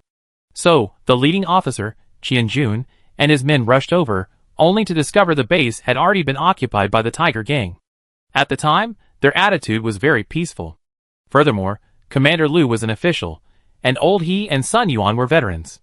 So, it was easy to trust them, and let them into the base. Of course, old He and the others didn't completely trust Qianjun and the others at first. Qianjun and his men's equipment was confiscated, and their personnel were dispersed. Qianjun didn't resist, but obediently complied. Time passed, and it had been almost 6 months since Qianjun and his team joined the Tiger Gang. At this point, He Wang, Sun Yuan, and Lu Jiangwo had all relaxed their vigilance. They even promoted Qianjun to a high-ranking position at the base. However, at this critical juncture, Qianjun rebelled. Old He risked his life to get me and my child out, while he himself returned to fight the rebels. The final outcome should be that Qianjun won and occupied the micro-base. He knew of your existence, Boss Su, and probably feared your retaliation, so he had the roads leading to the outside world blocked. He also set people to hunt me down throughout the city. But I was lucky he never caught me, but he captured all the other survivors in the city. I wanted to go north to find you, Boss Su, but I'm just a woman. The roads were blocked, and with no food, I had no choice but to hide in the city. Boss Su, please don't let Qianjun and the others go. Wu Li grabbed Su Chen's arm, pleading. What she described exactly confirmed what Su Chen had observed. I never imagined that someone would rob my home. Don't worry, sister-in-law, I will definitely not let them go. Su Chen's face was as dark as water, and his eyes gleamed dangerously. Those who knew him knew he was in a state of rage. Su Chen took a deep breath, suppressing his anger. Then he slowly said, Sister-in-law, the person next to you is... He's your eldest nephew, the little fat boy, He Chengwang. Su Chen was surprised. He's the little fat boy? How old is he now? 5. 5 years old. Looking at the fat boy, He Chengwang, who stood as tall as Wu Li, Su Chen was stunned. What child is this tall at 5 years old? Old He wanted Chengwang to become a transcendent from a young age, so he had him absorb energy crystals beforehand, Wu Li explained. I didn't expect that after absorbing them, he would grow so rapidly, and he's grown to this size now. So that's how it is. Su Chen didn't know whether to laugh or cry. Seeing Su Chen chatting happily with his mother, He Chengwang lost his earlier wariness. He hid beside Wu Li, watching Su Chen with some curiosity. Chapter 844. Su Chen felt it carefully. Wu Li before him was, at most, an F-rank power. As for He Chengwang, standing beside him, he was indeed much stronger than Wu Li, but he was only at an E-level downgrade power. With their strength, surviving in a perilous, demon-ridden apocalypse would be extremely difficult. Furthermore, the urban area of Shannon had been plundered by the Tiger Gang and other survivors, and all supplies had long been wiped out. No wonder Wu Li and He Chengwang were in such a state of distress. Chengwang, come and say hello to your Uncle Su. At Wu Li's signal, He Chengwang cautiously approached, timidly saying, Hello, Uncle Su. It was clear that despite the difficult conditions, Wu Li did her utmost to raise He Chengwang. Although He Chengwang was only 5 years old, his mind was clearly more mature than that of an 8 or 9-year-old. How pitiful are the hearts of parents. Su Chen smiled faintly. Chen Guang, can you let me see your crossbow? Okay, Uncle Su. He Chengwang obediently handed the compound crossbow to Su Chen. Su Chen took it, played with it for a moment, and realized it was just a simple compound crossbow. He raised it again, and fired an arrow at the sofa beside him. Swoosh! The crossbow arrow dove deep into the sofa. Su Chen noticed something strange. Chen Guang, why is the trajectory of your compound crossbow skewed to the left? Because I don't want others to pick up my crossbow and use it directly. He Chengwang replied in a childish voice. It's a shame you didn't join the special forces. Su Chen, feeling both amused and helpless, asked, Why was there an energy fluctuation on the arrow you shot at me just now? Can you tell me? Energy fluctuations? It's because I attach my energy to arrows, He Chengwang explained to Su Chen. Since they often couldn't find supplies, Wu Li and He Chengwang turned their attention to the monsters in the city. Unfortunately, most of the monsters were stronger than them. Hunting monsters and eating them was extremely difficult for mother and son. Until one day, He Chengwang found a crossbow in a store. Unbelievably, he learned how to attach energy to arrows, thus increasing their power. Under these circumstances, He Chengwang successfully hunted many monsters, saving himself and his mother, Wu Li, from starvation. After hearing He Chengwang's story, Su Chen was immediately intrigued. You know, even a D-rank transcendent couldn't attach energy to a weapon, unless they mastered a certain martial art. However, for He Chengwang, who had a reduced combat power of E, to actually be able to do this was truly miraculous. Is it that difficult? All you need to do is hold your breath and concentrate. He Chengwang explained his method in detail. After listening, Su Chen raised his crossbow again. Following his instructions, he fired another arrow. Hiss! The moment the crossbow arrow was released, a sharp sound rang out. At the same time, the wall before them collapsed with a loud bang. The movement startled Wu Li and He Chengwang. Su Chen lowered his crossbow, a look of surprise on his face. I hadn't expected He Chengwang's method to be so effective. Ding! Congratulations to the host for mastering the yellow level martial art, Basic Archery. It was a yellow level martial art, Basic Archery. Su Chen's eyes gleamed, and he subconsciously glanced at He Chengwang beside him. He Chengwang felt uneasy under his gaze, and involuntarily took a few steps back, hiding behind Wu Li. Boss Su, is there anything wrong? Wu Li asked cautiously. Nothing wrong, absolutely perfect. Su Chen said with a smile, I'm planning to take Chengwang as my apprentice. What do you think? He Chengwang, only 5 or 6 years old, had already mastered Huang-level martial arts and basic archery without a teacher. This proved he was a natural martial arts prodigy. Wu Li was stunned for a moment, then her face lit up with ecstasy. Great, Boss Su. Chengwang, call me teacher. Wu Li was well aware of the tremendous opportunity He Chengwang had for Su Chen to become his apprentice. Hello, teacher. He Chengwang politely saluted Su Chen. Okay, from today on, you're my student. Su Chen patted He Chengwang's head and chuckled. But let's put teaching aside for now. The most important thing right now is to find out what exactly happened in the microcosm base. And what's happening with Brother He, Brother Sun, and the others? Wu Li nodded quickly and said respectfully, I follow Boss Su's instructions. Okay, take Chengwang with you and come with me. Seeing Wu Li was about to pack her things, Su Chen quickly waved his hand. Don't take the junk, I got everything in my car. And so, Su Chen, Meng Qi, Wu Li, and He Chengwang left the Wanda Plaza basement.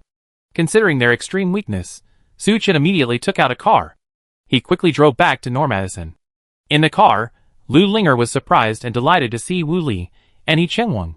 When she learned the whole story, she was also extremely indignant. Boss, Brother He and the others are good people. We can't let Qian Jun and his men go. That's for sure. Su Chen nodded slightly. However, the micro base had already fallen into Qian Jun's control, and Su Chen didn't know the whereabouts of He Wang and the others. If he rashly entered the underground base, He Wang and the others' safety might be threatened. He had to think of a comprehensive plan. Su Chen placed Wu Li and He Chengwang in Norma Decent's concubine. After so many years of wandering, mother and son could finally settle down. After a quick wash, Lu Linger prepared some delicious dishes for them. After wolfing down their food, they fell into a deep sleep.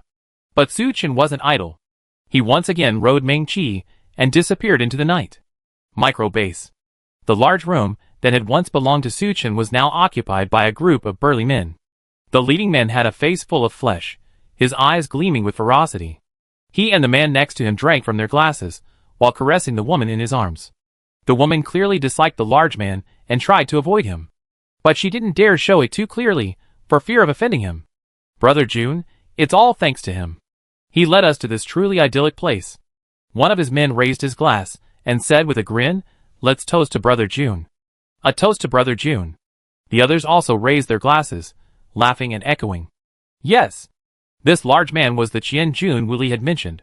Qian Jun emptied his glass and said with a smile, Actually, we have He Wang, Sun Yuan, and those fools to thank. If it weren't for them, how could we have succeeded so easily? At this, everyone burst into laughter. Chapter 845. Besides, don't they have a boss called Su something? Qian Jun groped the woman, grinning, You're leaving such a great base instead of staying here.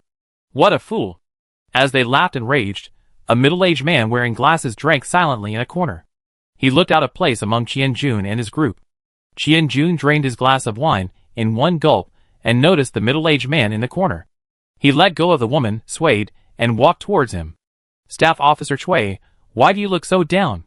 Looking at Qian Jun sitting before him, Staff Officer Cui frowned slightly. Qian Jun, don't you think you've gone too far? Hey, I really don't know where I went too far. Qian Jun swirled his glass and sneered, This is the apocalypse. The only way to be powerful is to be ruthless.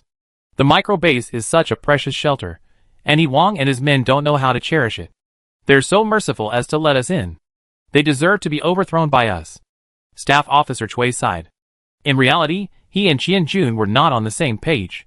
It was just that after the apocalypse, something happened in the barracks where he was stationed. Most of the soldiers inside had turned into zombies. Staff Officer Chui and his men were trapped in the barracks, unable to move. Just then, Qianjun arrived with his men. His original intention was to come to the barracks to get some weapons for self-defense during the apocalypse. By accident, Qianjun rescued Staff Officer Chui. With nowhere else to go, Staff Officer Chui joined Qianjun's team. However, Staff Officer Chui had always disliked Qianjun's actions. Later, monsters descended, and to escape them, Qianjun and his companions were forced to come to Zhongqi province. It just so happened that Staff Officer Chui had previously visited the micro base. So, he brought Qianjun and his companions with him to try their luck. The group eventually met He Wang and successfully joined the micro base. Originally, Staff Officer Chui had planned to stay safely at the base. After all, there was food and drink here, and deep underground, there was no need to worry about the harsh climate and terrifying monsters of the apocalypse. But Qianjun had a different idea. His level of evolution was far higher than He Wang, Sun Yuan, and the others. He intended to overthrow He Wang and his companions' rule and become the master of the micro base. However, Qianjun knew that he was new here. Acting without fully understanding the situation at the micro base could easily backfire, so he patiently lay low, and after figuring out the Tiger Gang situation, he launched a rebellion. In the end, Qianjun captured the micro base in one fell swoop, apprehending He Wang, Sun Yuan, and the others. Staff Officer Chui, I spared your life because we're old friends. Why are you so tactless? Qianjun slammed down his wine glass, somewhat disgruntled. I was planning to kill He Wang and his men. If you hadn't begged for mercy, I wouldn't have spared them. I've given you so much face. Why won't you give me face? Staff Officer Chui sneered. You're really impressive. You're giving me face by sending them into slavery? What's wrong with slaves? At least they're alive. Qianjun said dismissively. Okay, I won't waste my time on you. Staff Officer Chui changed the subject, sighing. Their previous leader, Su Chen, sounds like someone you're not going to mess with. Aren't you afraid he'd come back one day and settle scores with you? That guy's been gone for so long, he might be dead. Qianjun laughed heartily. Even if he's not dead, he's been hanging around with the provincial government. How could he possibly come back? Seeing his confident expression, Staff Officer Chui sighed deeply. Qianjun, have you read Journey to the West? Of course I have. What's the problem? The Monkey King was trapped under the Five-Finger Mountain for 500 years. There was a child who brought him peaches. Do you remember that? I remember, no. What are you trying to say? He only appears twice in Journey to the West. Staff Officer Chui said slowly, the great sage may not remember him, but when he does, he must be alive. Same thing. Su Chen may not remember He Wang and the others, but when he does, they must be safe. Qianjun's face darkened. Staff Officer Chui, you think too highly of Su Chen. Boss Qian, if you really despise Su Chen, why did you block all the roads leading to the north? Why do you keep sending people to capture Wu Li and her son? Staff Officer Chui asked sarcastically, it's a pity that all your actions are in vain. He drained the wine from his glass in one gulp. Then he left Qianjun and walked away. Watching Staff Officer Chui's departure, Qianjun's expression shifted from gloomy to bright. At the same time, a figure quietly emerged from the darkness of the underground river deep within the microscopic base. If not Su Chen, who else could it be? He had almost single-handedly taken over the microscopic base. Later, under his leadership, the base was expanded. So Su Chen was quite familiar with the structure here. He started from the end of the underground river, at the bottom of a larger river, and went upstream to the underground river next to the base. There were several generators installed here, and the entire base's electricity was provided by these hydroelectric generators. After climbing ashore, Su Chen first found the passage leading to the base. However, the gate to the passage was tightly closed. With Su Chen's strength, it could be easily opened. But using brute force would alert the people inside. Su Chen thought for a moment, and walked to the hydroelectric generators. He reached out and turned off several of them, making it look like they were malfunctioning. Then Su Chen hid by the gate and waited quietly. The generator is crucial to the base's power supply, and is therefore of paramount importance. If Qianjun and the others had any sense, they would have arranged for real-time monitoring. If any malfunction occurred, repairs would have been carried out promptly. As expected, within 5 minutes, the surrounding lights began to light up one after another. Then the door opened, and several engineers emerged, cursing. Why is this machine constantly breaking down? We really should have boss Qian release those guys and fix it. Su Chen lurked in the shadows, waiting for the engineers to pass before quickly entering the passageway. He knew the base intimately, easily avoiding the numerous cameras, and quickly making his way deeper into the base. Along the way, Su Chen noticed numerous signs of fighting within the base. These signs were clearly recent, likely from the time of Qian Jun and his men's rebellion. It seemed that when Qian Jun and his men launched their rebellion, He Wang, Sun Yuan, and the others must have put up a fierce resistance. Chapter 846. Although Su Chen was familiar with the Weiguan base, the base was so large that quickly finding He Wang, Sun Yuan, and the others would be extremely difficult. He pondered for a moment, and quickly rushed to the residential area. The situation was similar to that of the Watchers, the Brotherhood, and the Mingyuan group. In the Tiger Gang, the living quarters for senior and junior members were separate. The quarters for senior members were generally more comfortable and more heavily guarded. The quarters for junior members were relatively less so. When Su Chen arrived at the corridor entrance to the residential area, he found two burly men guarding it. Luckily, the two men had been dozing against the wall and hadn't noticed Su Chen's arrival. One of the men opened his sleepy eyes and glanced at the empty corridor before him. Did you feel a gust of wind just now? All right, stop talking nonsense. I'm so sleepy. The companion waved his hand. The man muttered a few words and continued to doze off. With lightning speed, Su Chen passed them and entered the residential area. Dormitories lined the corridors, one door after another.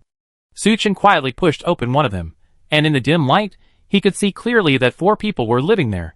Although he didn't know them, Su Chen felt they looked familiar, perhaps former members of the Tiger Gang. Wake up! Su Chen nudged one of them. What? The man jumped in surprise when he suddenly woke up and saw a dark figure appear in the dormitory. Thankfully, Su Chen covered his mouth in time. It's me, Su Chen. Boss Su? After seeing Su Chen's appearance, the man's face flashed with ecstasy, then he trembled with excitement, tears streaming uncontrollably. Calm down, wake those 3 first. Su Chen gestured for silence. The man quickly stood up and went to wake the other 3, one by one. When they saw Su Chen, they were also overwhelmed with excitement. I already know that Qian Jun and the others joined the base and launched a rebellion. Su Chen whispered, tell me the details of what happened, and the whereabouts of He Wang, Sun Yuan, and the others. Okay, Boss Su. The men quickly agreed and began to tell Su Chen their story. Since joining the Tiger Gang, Qian Jun has acted harmless. Over time, He Wang, Sun Yuan, and the others relaxed their guard. During this time, he secretly contacted his former subordinates and recruited many of those who had joined the Tiger Gang later and were less determined. This is also why Qian Jun's rebellion was successful. After taking control of the base, Qian Jun treated the Tiger Gang's veterans with extreme cruelty. He and his men enjoyed a life of luxury. But the Tiger Gang's original members were exploited and faced a difficult life. Qian Jun seems to be at E-level combat power, and his men are all at E- combat power. Brother He, Brother Sun, and the others were no match for Qian Jun and were ultimately defeated and captured. But what is certain is that Brother He and the others were not killed by Qian Jun. But we don't know where they went. Several people laughed bitterly. Do you know where the core members led by Qian Jun live? Su Chen pondered. Boss Su, your former residence has been taken over by Qian Jun. The other core members also live nearby. This grandson really knows how to enjoy life. As the leader of the Tiger Gang, Su Chen's residence is naturally extremely comfortable and exquisite. Got it. You guys go back to sleep. I take care of this. Tomorrow morning, the Tiger Gang will still be the Tiger Gang. A cold, murderous glint flashed in Su Chen's eyes, but the other 4 people in the room were incredibly relieved. Boss Su, I wish you all the best. They returned to bed, looking forward to the next day. Su Chen pushed open the door and walked out again. But this time, he didn't hide his presence, he was open and above board. 2 long, black gold swords were already in Su Chen's hands. Just then, 2 guards approached. It went without saying that they were Qian Jun's men. Upon seeing Su Chen, the 2 were stunned. Who are you? I told you so many times, you can't run around during curfew. In response to the 2 men's barking, Su Chen sneered, shut up. As soon as he finished speaking, 2 long, black gold swords flashed through the air like lightning. The 2 guards fell heavily to the ground. Su Chen walked slowly out, arriving at the corridor entrance. The 2 dozing guards heard the noise. But before they could even open their eyes, Su Chen's 2 swords swung at them, and so, Su Chen, sword in hand, marched towards Qian Jun's residence. He mercilessly slew any enemy he encountered. After countless waves of guards were slaughtered by Su Chen, the monitoring room finally noticed something was amiss. Beep beep. A sharp alarm echoed throughout the base. Qian Jun's men were awakened by the siren. They quickly dressed and, following the command from the monitoring room, charged towards Su Chen. When Su Chen arrived at a hall, he saw a dense swarm of guards blocking his path. What amused him was that some of them were armed with rifles and RPGs. "Put down your weapons, and I might consider sparing your lives," Su Chen said calmly. He was clearly alone, facing hundreds of men. Ordinarily, his words should have been met with laughter. However, the men on the other side were as if they were facing a formidable enemy, unable to laugh at all, for they sensed from Su Chen the oppressive presence of a prehistoric beast. "Attack!" The squad leader, unable to bear the pressure, immediately gave the order. Swoosh! 2 RPG rockets blasted towards Su Chen. Su Chen made no attempt to dodge. Instead, he sheathed his 2 black gold swords and thrust his hands forward. Amidst the stunned gazes of the other side, he grabbed the 2 RPGs with his bare hands and squeezed them hard. The rockets exploded with a loud bang. But as the smoke cleared, Su Chen stood there, unharmed. Everyone's pupils shrank. "You're asking for your own death." Su Chen stopped talking nonsense, unsheathed his black gold swords, and leaped into the enemy's ranks. The 2 black gold swords flew up and down, showering blood and limbs. With Su Chen's strength, dealing with these people was like a max-level expert returning to the novice village to unleash a massacre. The enemy didn't even offer a decent counterattack. They were ruthlessly harvested by Su Chen like straw. In less than 5 minutes, the ground was covered with corpses. Blood flowed freely, forming a small river. Chapter 847. Ghost. Ghost. The remaining people's faces were filled with horror. Terrified, they retreated to the rear. Just then, a flurry of footsteps echoed. Followed closely by Qian Jun, his face thick with flesh, and his trusted followers rushed over. Even though Qian Jun, a man of experience, turned pale when he saw the scene before him, which resembled a hellish scene. "Who are you?" Qian Jun stared at Su Chen, a chill running down his spine. "Interesting. You taken over my home, and you still ask who I am?" Su Chen sheathed his black gold sword and gently flicked off the blood. Are you Su Chen?" Qian Jun's pupils shrank sharply. "That's right. Are you going to surrender yourself, or wait for me to make my move?" Su Chen retorted. Looking at Su Chen, who radiated a powerful aura, Qian Jun felt a little intimidated. He hadn't expected that Su Chen would actually come back just as Chief of Staff Cui had predicted. The micro base clearly had impenetrable defenses, so how had Su Chen managed to get in so quietly? But now wasn't the time to dwell on these matters. Qian Jun took a deep breath and said fiercely to his men, "He's alone. Let's attack together." "I don't believe it." When Qian Jun and Chief of Staff Cui and the others arrived at the micro base, most of them were at E- or F+ levels. He Wang, Sun Yuan, and the others were only at F+ at best. This was why they were defeated. Later, Qian Jun and his men advanced to E and E+ levels. But the problem was, they didn't have the gene-locking reagent, so they were stuck and couldn't make any further progress. In Qian Jun's opinion, Su Chen should be the same as them, also at E+ power. The two sides had the same evolutionary level, but they had the advantage in numbers. Taking out Su Chen shouldn't be a problem. "Frog in the well." Su Chen spat out those 4 cold words, charging forward boldly. Lingshu fist, 4 consecutive punches slammed, instantly killing the 4 E-level evolvers in the lead. Swish, swish, swish. Several wind blades shot towards Su Chen. Su Chen, without even turning, unleashed several more Lingshu fists. The Lingshu fist shattered the wind blades, continuing its momentum, as it flew straight towards the wind-type psychic. The wind-type psychic couldn't dodge in time, and was also killed. Su Chen's eyes narrowed again, emitting a fiery, fierce glare. Qian Jun's men were instantly vaporized wherever his gaze reached. Several psychics still tried to resist. But how could their defensive spells possibly withstand Su Chen, a D-class warrior? In a matter of moments, Qian Jun was the only one left standing, and that was because Su Chen showed mercy. Otherwise, Qian Jun would have died too. You're a D-class transcendent?" Qian Jun was terrified. This Su Chen was a monster. Another D-class transcendent, and an evolved one, cultivating dual psychic abilities. What else? Su Chen slowly approached Qian Jun. Plop! Qian Jun fell to his knees. "Boss Su, I was blind to my true power. Please spare me. I didn't realize how powerful you were." "Alright, stop talking nonsense," Su Chen said calmly. There are only two options before you now. Either answer my questions honestly, and I give you a quick death, or resist and be severely punished, suffering torture before dying. Qianjun stared blankly at this. So he was doomed either way. Boss Su, can't you give me a chance to live? What do you think? Su Chen looked at Qianjun with a half smile. Then kill me. I won't say a word. Qianjun gritted his teeth. Excellent. Su Chen nodded, then reached out with lightning speed. Crack. Qianjun's arm was ripped off by Su Chen. Ah.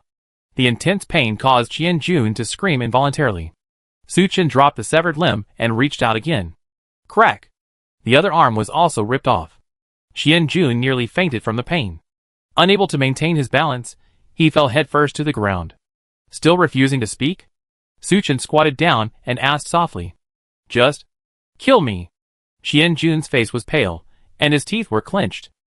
He's quite the man. Su Chen was a little surprised. Just as he was about to continue dealing with Qianjun, a sudden thought struck him, and he glanced over at a nearby distance. Come out! As soon as he finished speaking, a figure cautiously stepped out. It was Staff Officer Cui, who had come with Qianjun. Boss Su. I'm Staff Officer Cui Yuan. I'm actually on your side. Cui Yuan raised his hands and stammered.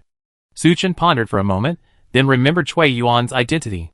He knew from Wu Li and the others that although Cui Yuan was in cahoots with Qianjun, they weren't actually on the same page. After the rebellion, it was Cui Yuan who consistently stopped Qianjun from going on a killing spree. Whether you're on my side or not depends on your performance. Su Chen stood up and stared at Cui Yuan. Where are he, Wang, Sun Yuan, and the others? Cui Yuan was about to speak when Qianjun glared at him fiercely. Shut up, don't. Before Qianjun could finish his words, Su Chen raised his leg and kicked him. He was like a roadside animal. Su Chen kicked him to death on the spot. You can speak now. Cui Yuan swallowed and hurriedly said, he, Wang, Sun Yuan, and the others were forced into slave labor by the Qianjun. Slave labor? Su Chen frowned slightly. Yes, Qianjun discovered a quarry. To mine it, and prevent he, Wang, Sun Yuan, and the others from rebellion, he said. So he drove he, Wang, Sun Yuan, and the others to the quarry, and set them there to guard it. Cui Yuan explained. I see. No wonder Qianjun and the others were able to evolve to E+E-level combat power. So they discovered a quarry. I didn't expect to find such a pleasant surprise this time back at the microscopic base. Do you know where the quarry is? Su Chen asked. Yes, it's not far from here. Hearing Cui Yuan's answer, Su Chen felt relieved for a moment. Now that he knew the location, there was no need to rush. I plan to take control of the base first. Can you help me? Of course. That's good. Su Chen nodded. He led Cui Yuan towards the monitoring room. The men in the monitoring room were terrified after witnessing Su Chen's easy dispatch of Qianjun and the others. They dared not resist and quickly surrendered. According to Su Chen's instructions, they made an announcement, urging everyone in the base to gather in the central square. The awakened Tiger Gang members were all bewildered.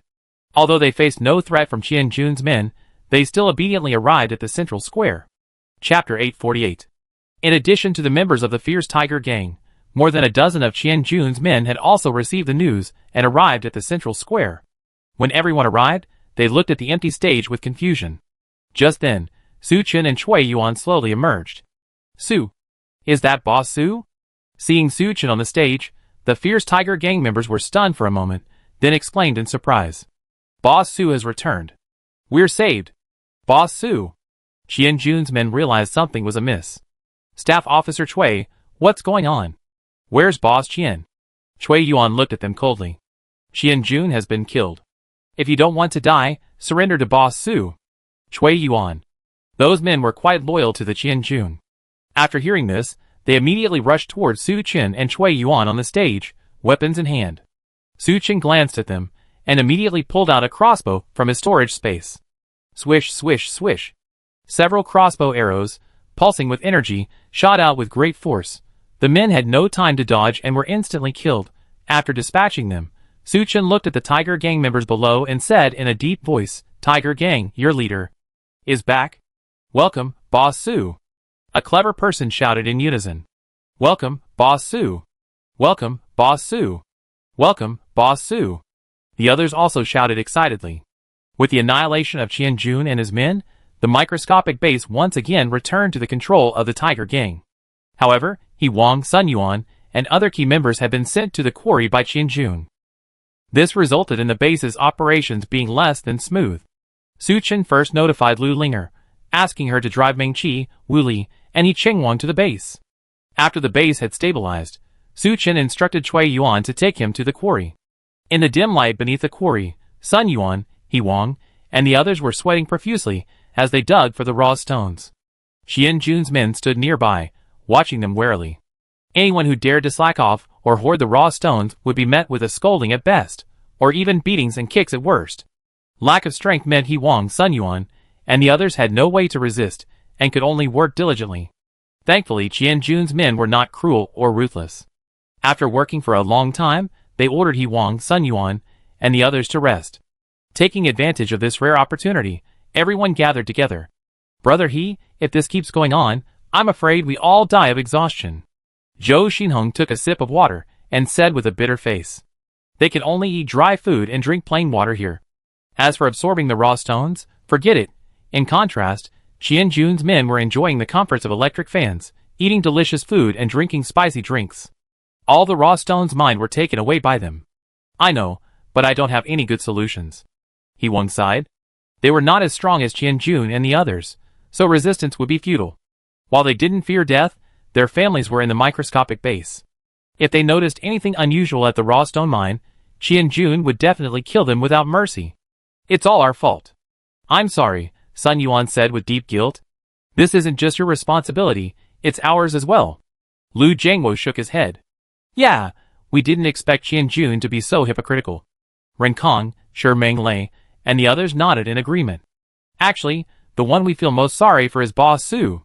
He Wang pounded the ground, self-reproachfully saying, "Boss Su left us the microscopic base, and we couldn't defend it.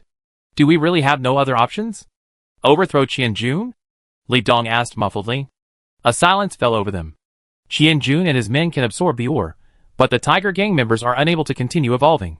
As time passes, the gang led by Qian Jun will only grow stronger. There's only one possibility. Boss Su will come back to save us. Sun Yuan smiled bitterly, but the question is, will he come back? So much time has passed, and Su Chen shows no sign of returning. Perhaps he's already sacrificed. It's very possible that everyone will die of exhaustion in this dark ore mine. I believe in Boss Su. He'd definitely come back to save us. A spark of hope ignited in Zhou Xinhong's eyes. Everyone glanced at each other and nodded. For them, Su Chen was their only hope. They couldn't help but believe him.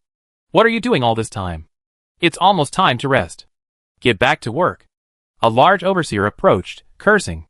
Everyone, exhausted, stood up and prepared to continue working. But just then, a scream erupted from the mine entrance. Everyone, including the supervisors, was stunned and looked towards the cave entrance. A tall figure slowly walked in from outside. Who is that?" A supervisor demanded fiercely, gripping his weapon tightly. "Here to kill you." As the words fell, the figure of the newcomer was illuminated by the lights within the mine.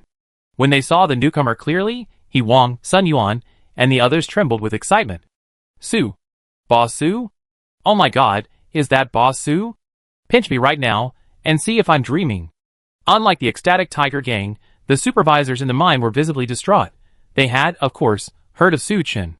Several of them were already Tiger Gang members. Su Chen raised his hand and unleashed several more crossbow arrows, easily killing several supervisors. The remaining supervisors still tried to resist. But with a core of support, He Wang, Sun Yuan, and the others, armed with hoes and pickaxes, charged forward to fight them. At the same time, Meng Qi pounced from behind Su Chen, quickly dispatching several overseers. In a short while, all the overseers were gone. After the battle, everyone gathered around Su Chen. Brother He, Brother Sun, Zhou Xinhong, Li Dong. Su Chen smiled faintly, calling out their names one by one. "Boss Su." He Wang's voice choked, his eyes welling with tears. "It's so good you're back." We're sorry," Sun Yuan said, kneeling before Su Chen. The others followed suit. "All right, we're all family. Don't be like this."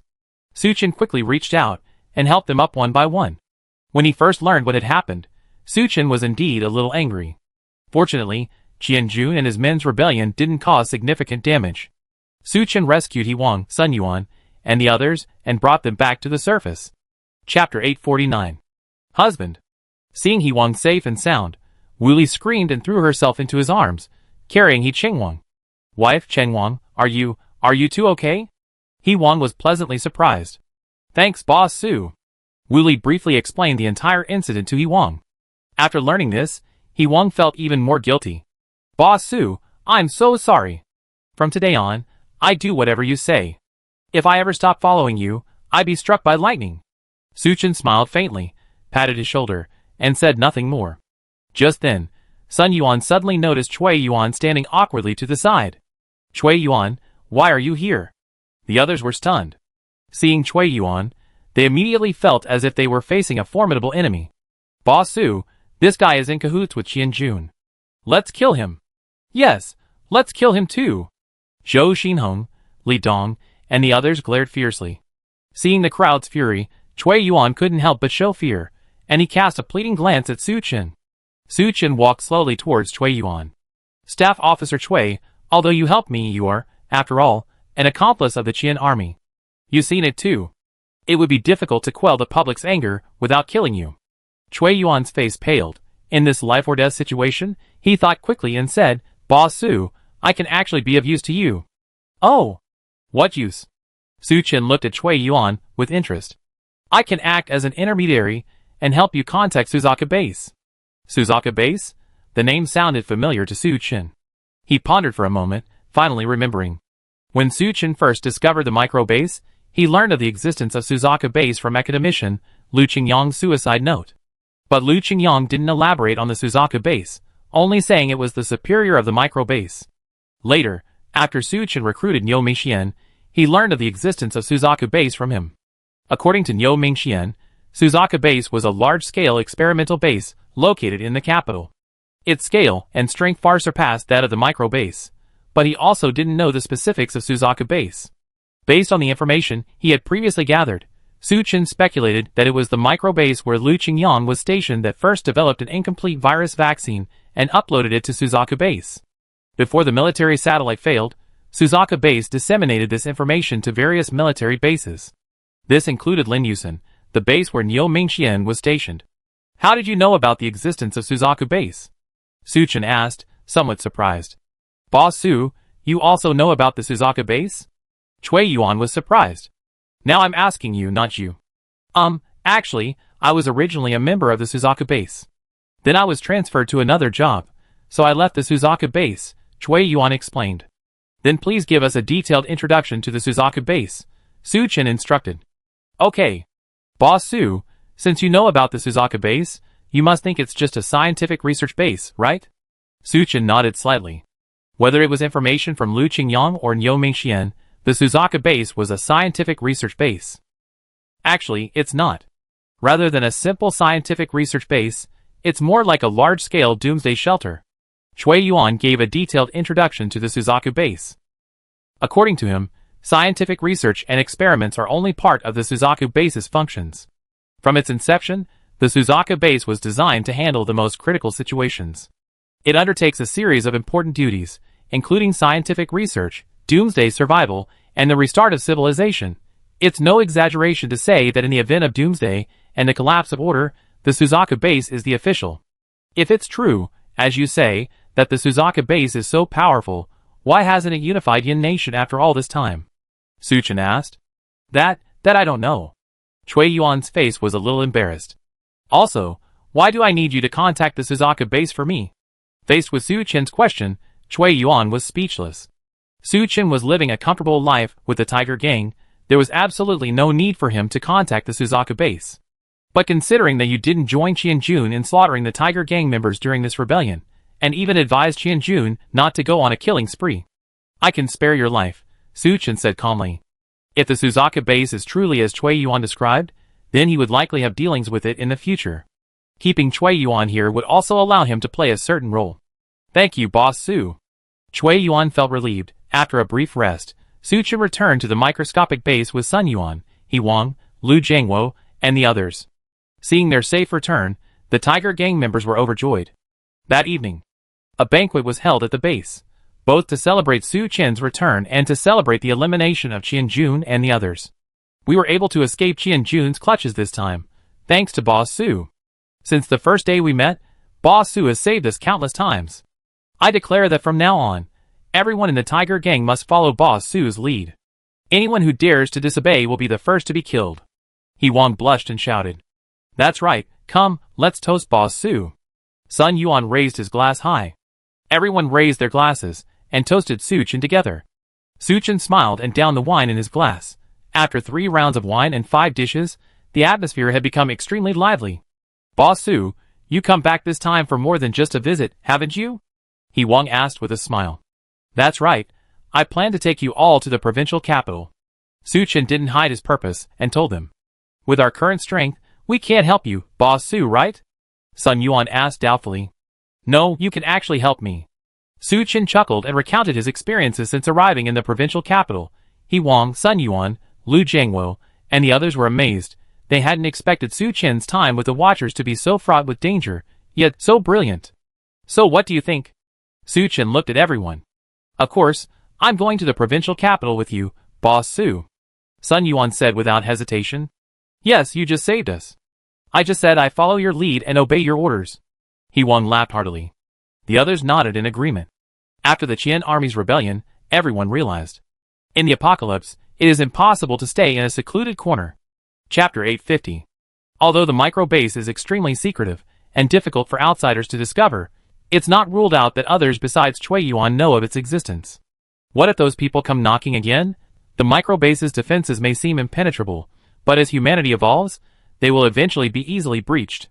For example, this time, Su Chen infiltrated the micro-base with remarkable ease. While this was due to his familiarity with the micro-base, it also demonstrates that, given the current state of human evolution, the micro-base's defenses are truly inadequate. That's good. Su Chen smiled with satisfaction. Get the base ready as soon as possible, and follow me the day after tomorrow. Okay. Everyone agreed without objection. Although he would transfer trusted individuals, like He Wang and Sun Yuan to the Watcher Alliance, Su Chen didn't intend to completely abandon the micro-base. Not only because of its unique geographical advantages, but also because of the nearby ore mines. Therefore, Su Chen left behind a large number of members to maintain the micro-base and mine the raw stone. He only took He Wang, Sun Yuan, Lu Jiangwo, and other trusted members with him. Time flew by, and it was 3 days later. Nomad Ison was the first to leave the micro-base, followed closely by a dozen other cars. The journey was uneventful, and Su Chen and his group soon returned to Yuqing. Those from the Tiger Gang, such as Su Wenwei and Jiang Yu, had already returned to the Watcher Alliance. Upon hearing of the arrival of He Wang, Sun Yuan, Lu Jiangwo, and the others, they all came out to greet them. Brother He. Commander Lu.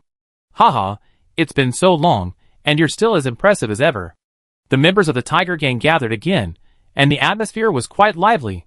Okay, let's go inside and talk. Su Chen waved his hand, inviting everyone to the conference room. After they were seated, He Wang eagerly asked, Boss Su, what are your plans for us? You will stay in the Watcher Alliance for now, and work with Mengyao Feifei, and the others to run the base. Su Chen said slowly. The loyalty of He Wang, Sun Yuan, and the others was unquestionable. But their current strength was far too weak. For the time being, they couldn't be assigned to any dangerous missions.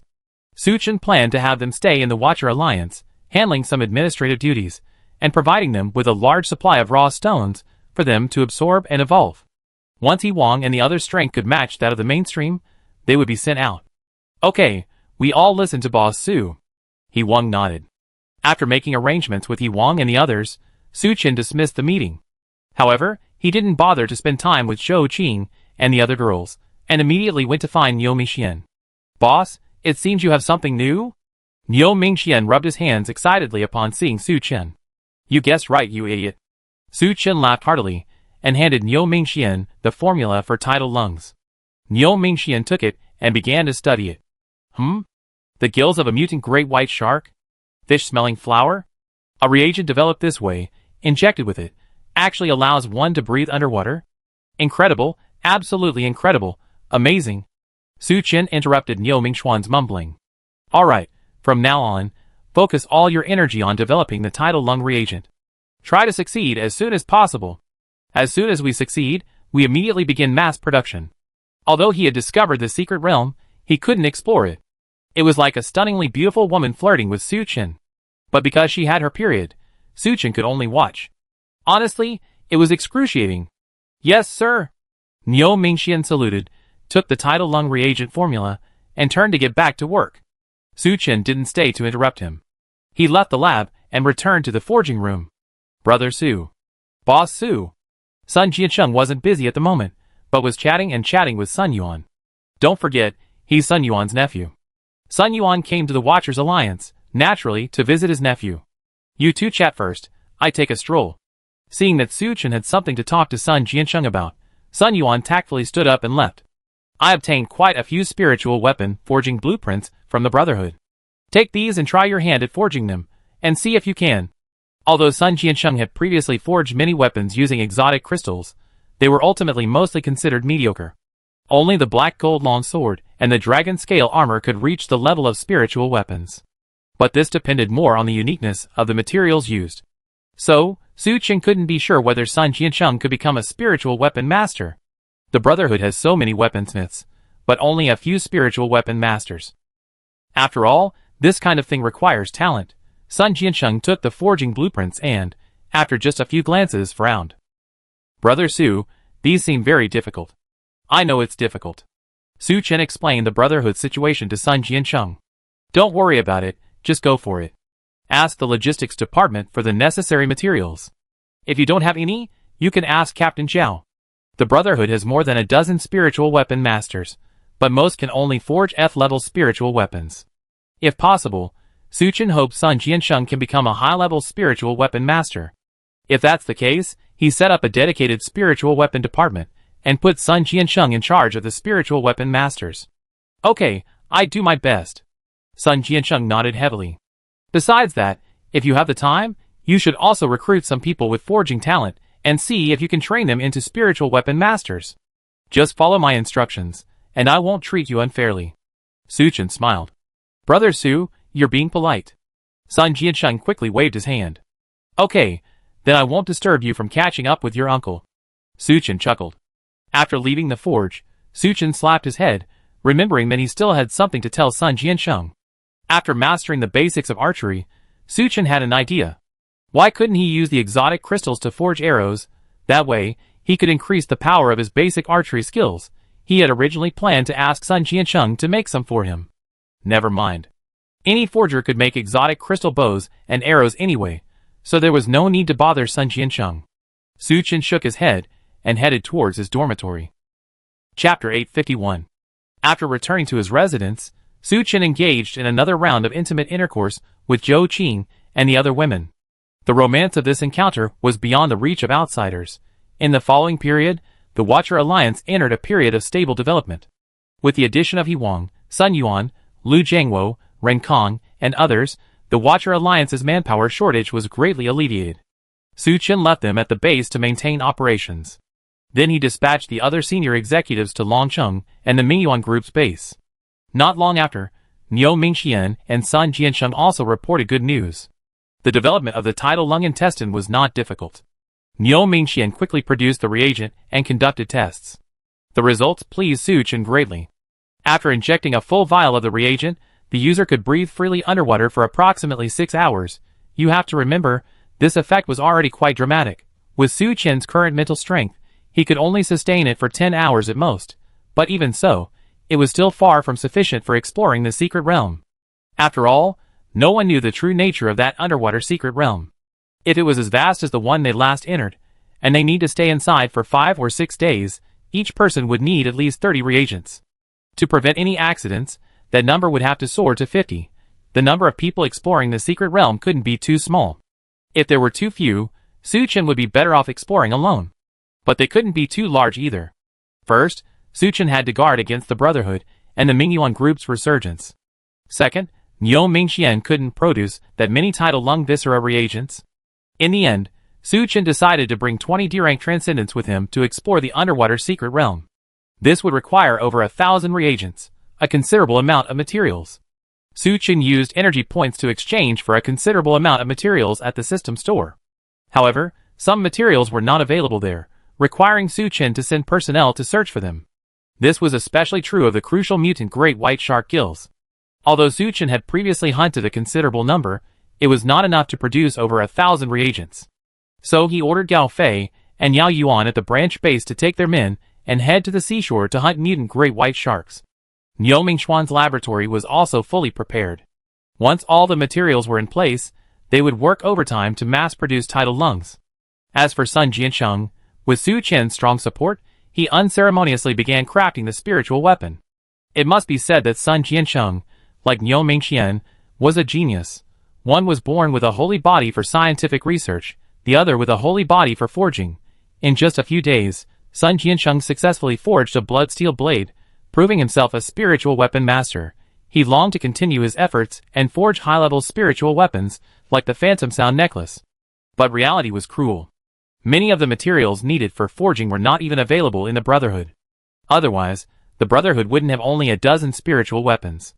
If even the Brotherhood lacked them, the Watcher Alliance would be even less so. So Sun Jiansheng had to pause his forging. But Su Chen wasn't disappointed. As long as Sun Jiansheng had the ability, that was enough.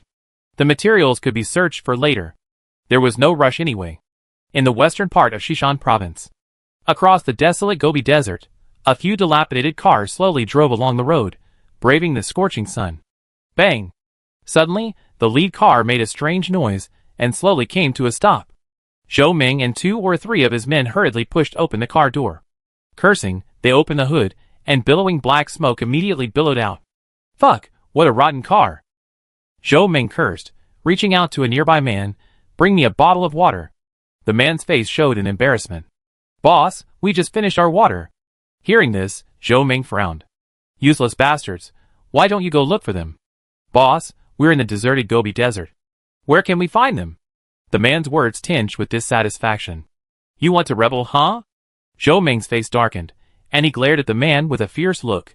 The man's heart trembled, and he forced a smile. Boss, you misunderstood. How dare I? Yeah, how dare they rebel against you, boss?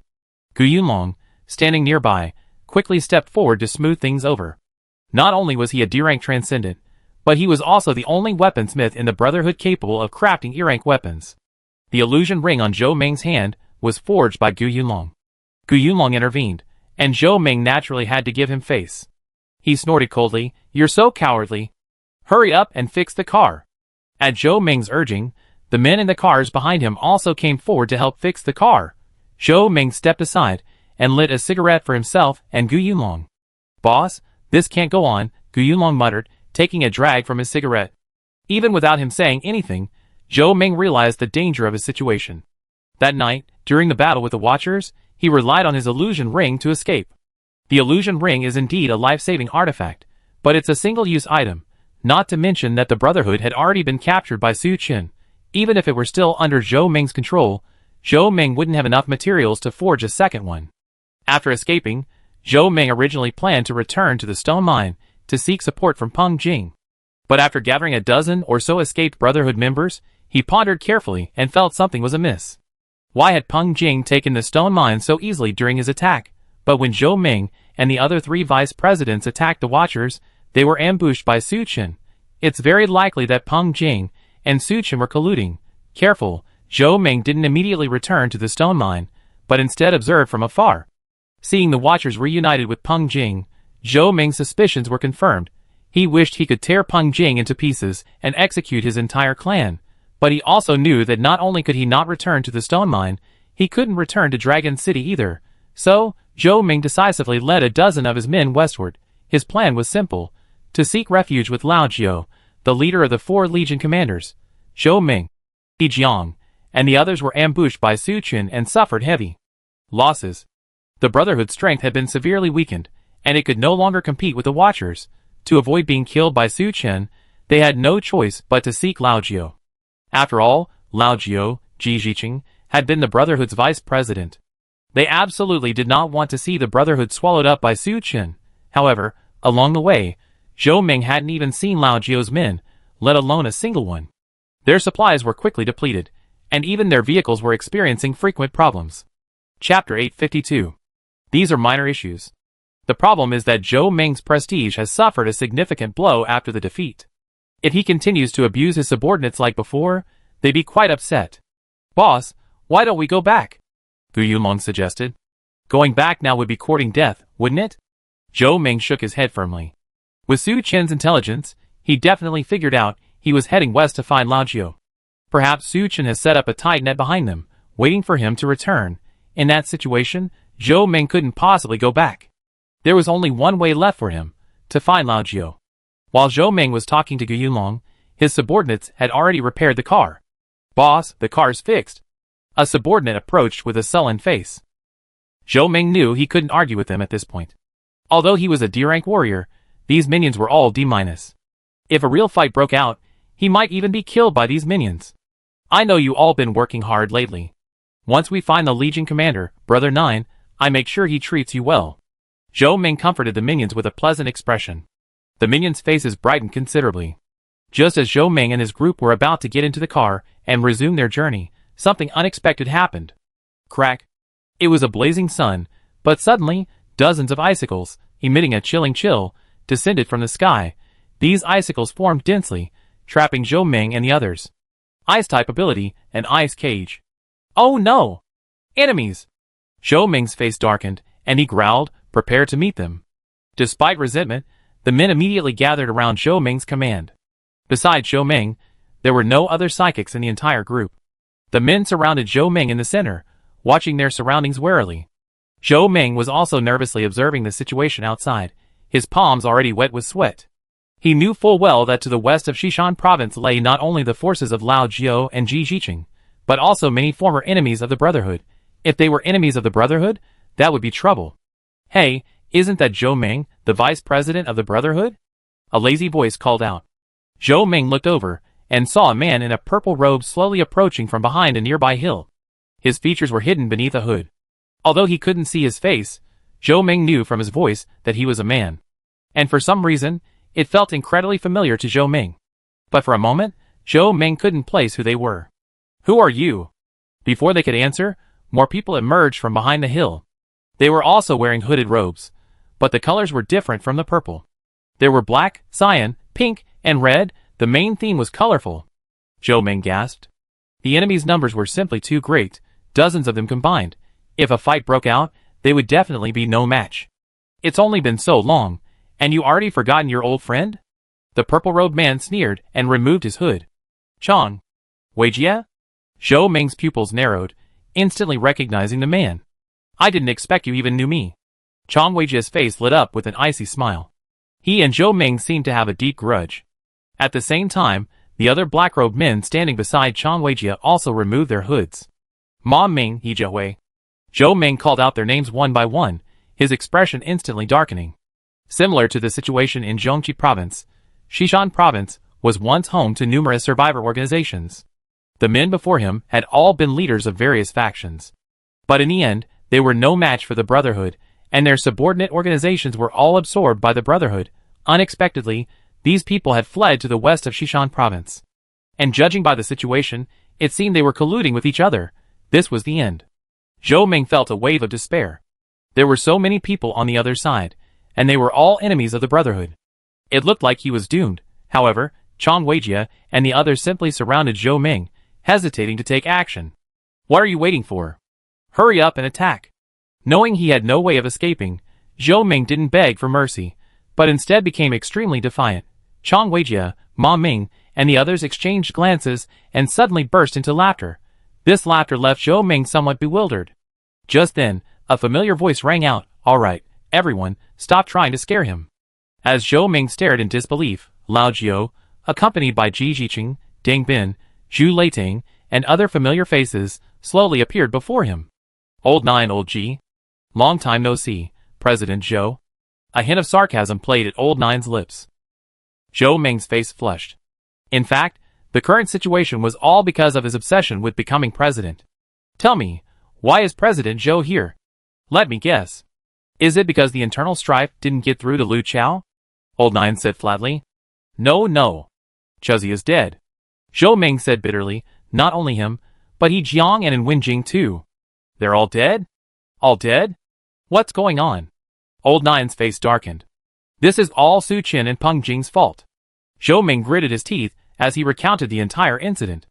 Old 9, hearing this, was also furious. Su Chen, That bastard is a piece of shit. Yes, he's a piece of shit. Zhou Ming nodded in agreement. You're no better. Old Nine pointed at Zhou Ming and hurled curses. If you hadn't insisted on becoming president, would the situation have become so dire? And that traitor Peng Jing has been flirting with Su Chen for a long time, and you actually still believed him. Zhou Ming's face turned pale, and he lowered his head, not daring to object. Old Nine vented for a while before saying to Chang Weijia, Brother Jia, remove the spell first. Chang Weijia waved his hand, and the ice cage that had trapped Zhou Ming and the others instantly vanished. Zhou Ming breathed a sigh of relief and quickly walked over to Old Nine, saying with a bitter face, Old Nine, do you have any water? Look at what you become. Old Nine waved his hand unhappily at his men. His men handed over several bottles of water, which Zhou Ming and his men quickly drank. All right, Brother Jia, let's retreat, Old Nine suggested. Chang Weijia said nothing more, but waved Ma Ming and the others away. Lao Jiao, along with Zhou Ming, Gu Yulong, and the others, followed Ma Ming and the others. Chapter 853. After downing a bottle of water, Zhou Ming felt much better. He quickened his pace and caught up with Lao Jiao. Lao Jiao, what's going on? Why are you hanging out with Chang Weijia and the others? Lao Jiao glanced at him sideways and said slowly, After all, wasn't it you who forced them to do this? Zhou Ming smiled sheepishly. It turned out that after leaving in anger, Lao Jiao and Ji Zhiqing, with their respective armies, headed west. They soon encountered Chang Weijia, and the two sides even engaged in several fierce battles. But the environment in western Xishan province was far harsher than elsewhere. After the apocalypse, this area, due to its higher terrain, was not flooded. However, earthquakes were frequent, forming a continuous chain of volcanoes. The weather was extremely harsh, with no rain year-round and extreme drought. Additionally, countless ferocious monsters roamed the mountains. To better survive, Lao Jiao finally sat down with Chang Weijia and the others for negotiations, forming an alliance. So that's what happened. Zhou Ming suddenly realized something, and his eyes instinctively glanced at Chang Weijia, who was not far away. Chang Weijia turned and looked at Zhou Ming with a half-smile. Old Zhou, how did you use my research when you stole it? Zhou Ming's face suddenly flushed with embarrassment, unsure how to respond. Back then, he, Chang Weijia, and Lu Chao were all powerful factions. They had a good relationship. But to obtain Chang Weijia's research, he and Lu Chao secretly contacted the Brotherhood and launched a surprise attack on Chang Weijia. In the end, Chang Weijia's faction was overthrown, and he was forced to flee. His research results also fell into the hands of Zhou Ming and Lu Chao. The combined power Zhou Ming and Lu Chao used during their last battle against Su Chen was invented by Chang Weijia. Of course, that's all in the past. For Old Nine's sake, I can let it go, Chang Weijia said calmly. But if you dare do that again, don't blame me for being rude. Yes, yes, yes. Zhou Ming nodded quickly. The group quickly reached the parking lot, climbed in, and drove on. Zhou Ming and Old Nine shared the car, and Old Nine explained the current situation of forces in the area. To escape the Brotherhood's pursuit, Chang Weijia had to flee to the western part of Xishan province. Although the climate was harsh, there were still many people. Relying on his own strength, Chang Weijia gathered other survivors and formed an organization called Lingshu Cave.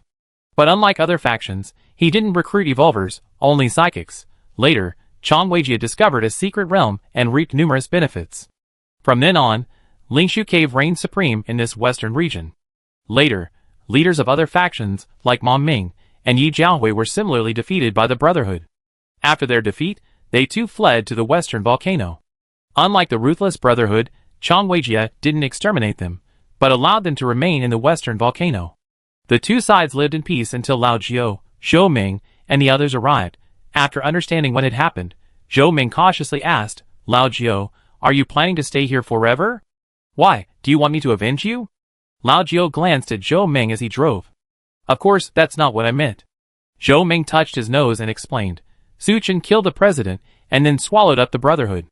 We can't just sit back and watch him act so arrogantly. Just then, the car turned off the highway and drove along a country road, quickly arriving at the foot of a large mountain. At the foot of the mountain lay a cave. After driving inside, Zhou Ming discovered a hidden world within. It seemed as if an Earth-based psychic had modified the cave. At the entrance to the cave lay a large open space, lined with rows of cars. Further inside, a spacious passageway was lit on both sides by candle-like lights. Flanking the passageway were numerous smaller openings, resembling dwellings. After parking the car, Lao Jiao led Zhou Ming and the others to a larger stone cave. Inside, there were stones resembling tables and chairs. Lao Jiao invited Zhou Ming to sit down.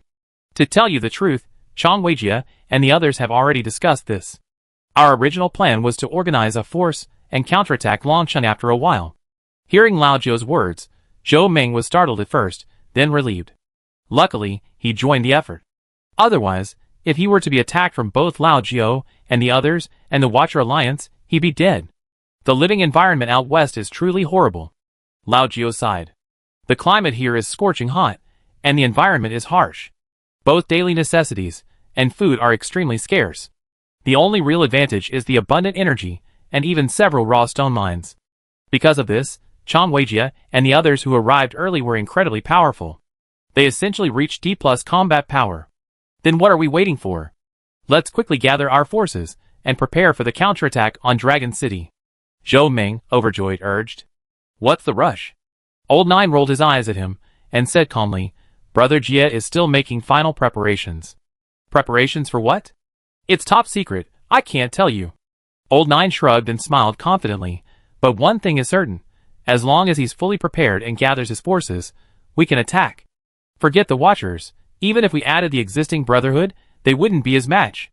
Hearing this, Zhou Ming was a little skeptical. But then he thought, Chang Weijie is incredibly intelligent. He even figured out the ability to combine forces. Perhaps he actually has some powerful backup plan. Although Zhou Ming was extremely curious, he also knew. Given his status, Old Nine would never tell him. Well, then I hope Brother Jie can prepare quickly. In the wilderness of Zhongqi province, Su Chen sat cross-legged on the edge of a cliff, his chi-gathering technique fully activated. He was like a whirlpool in the water, continuously absorbing the surrounding energy into his body. An unknown amount of time passed before Su Chen opened his eyes and exhaled. He glanced at the system panel and saw that the progress bar for the next enhancement had reached 99%.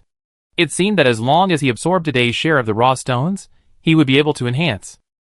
Master, you're done practicing.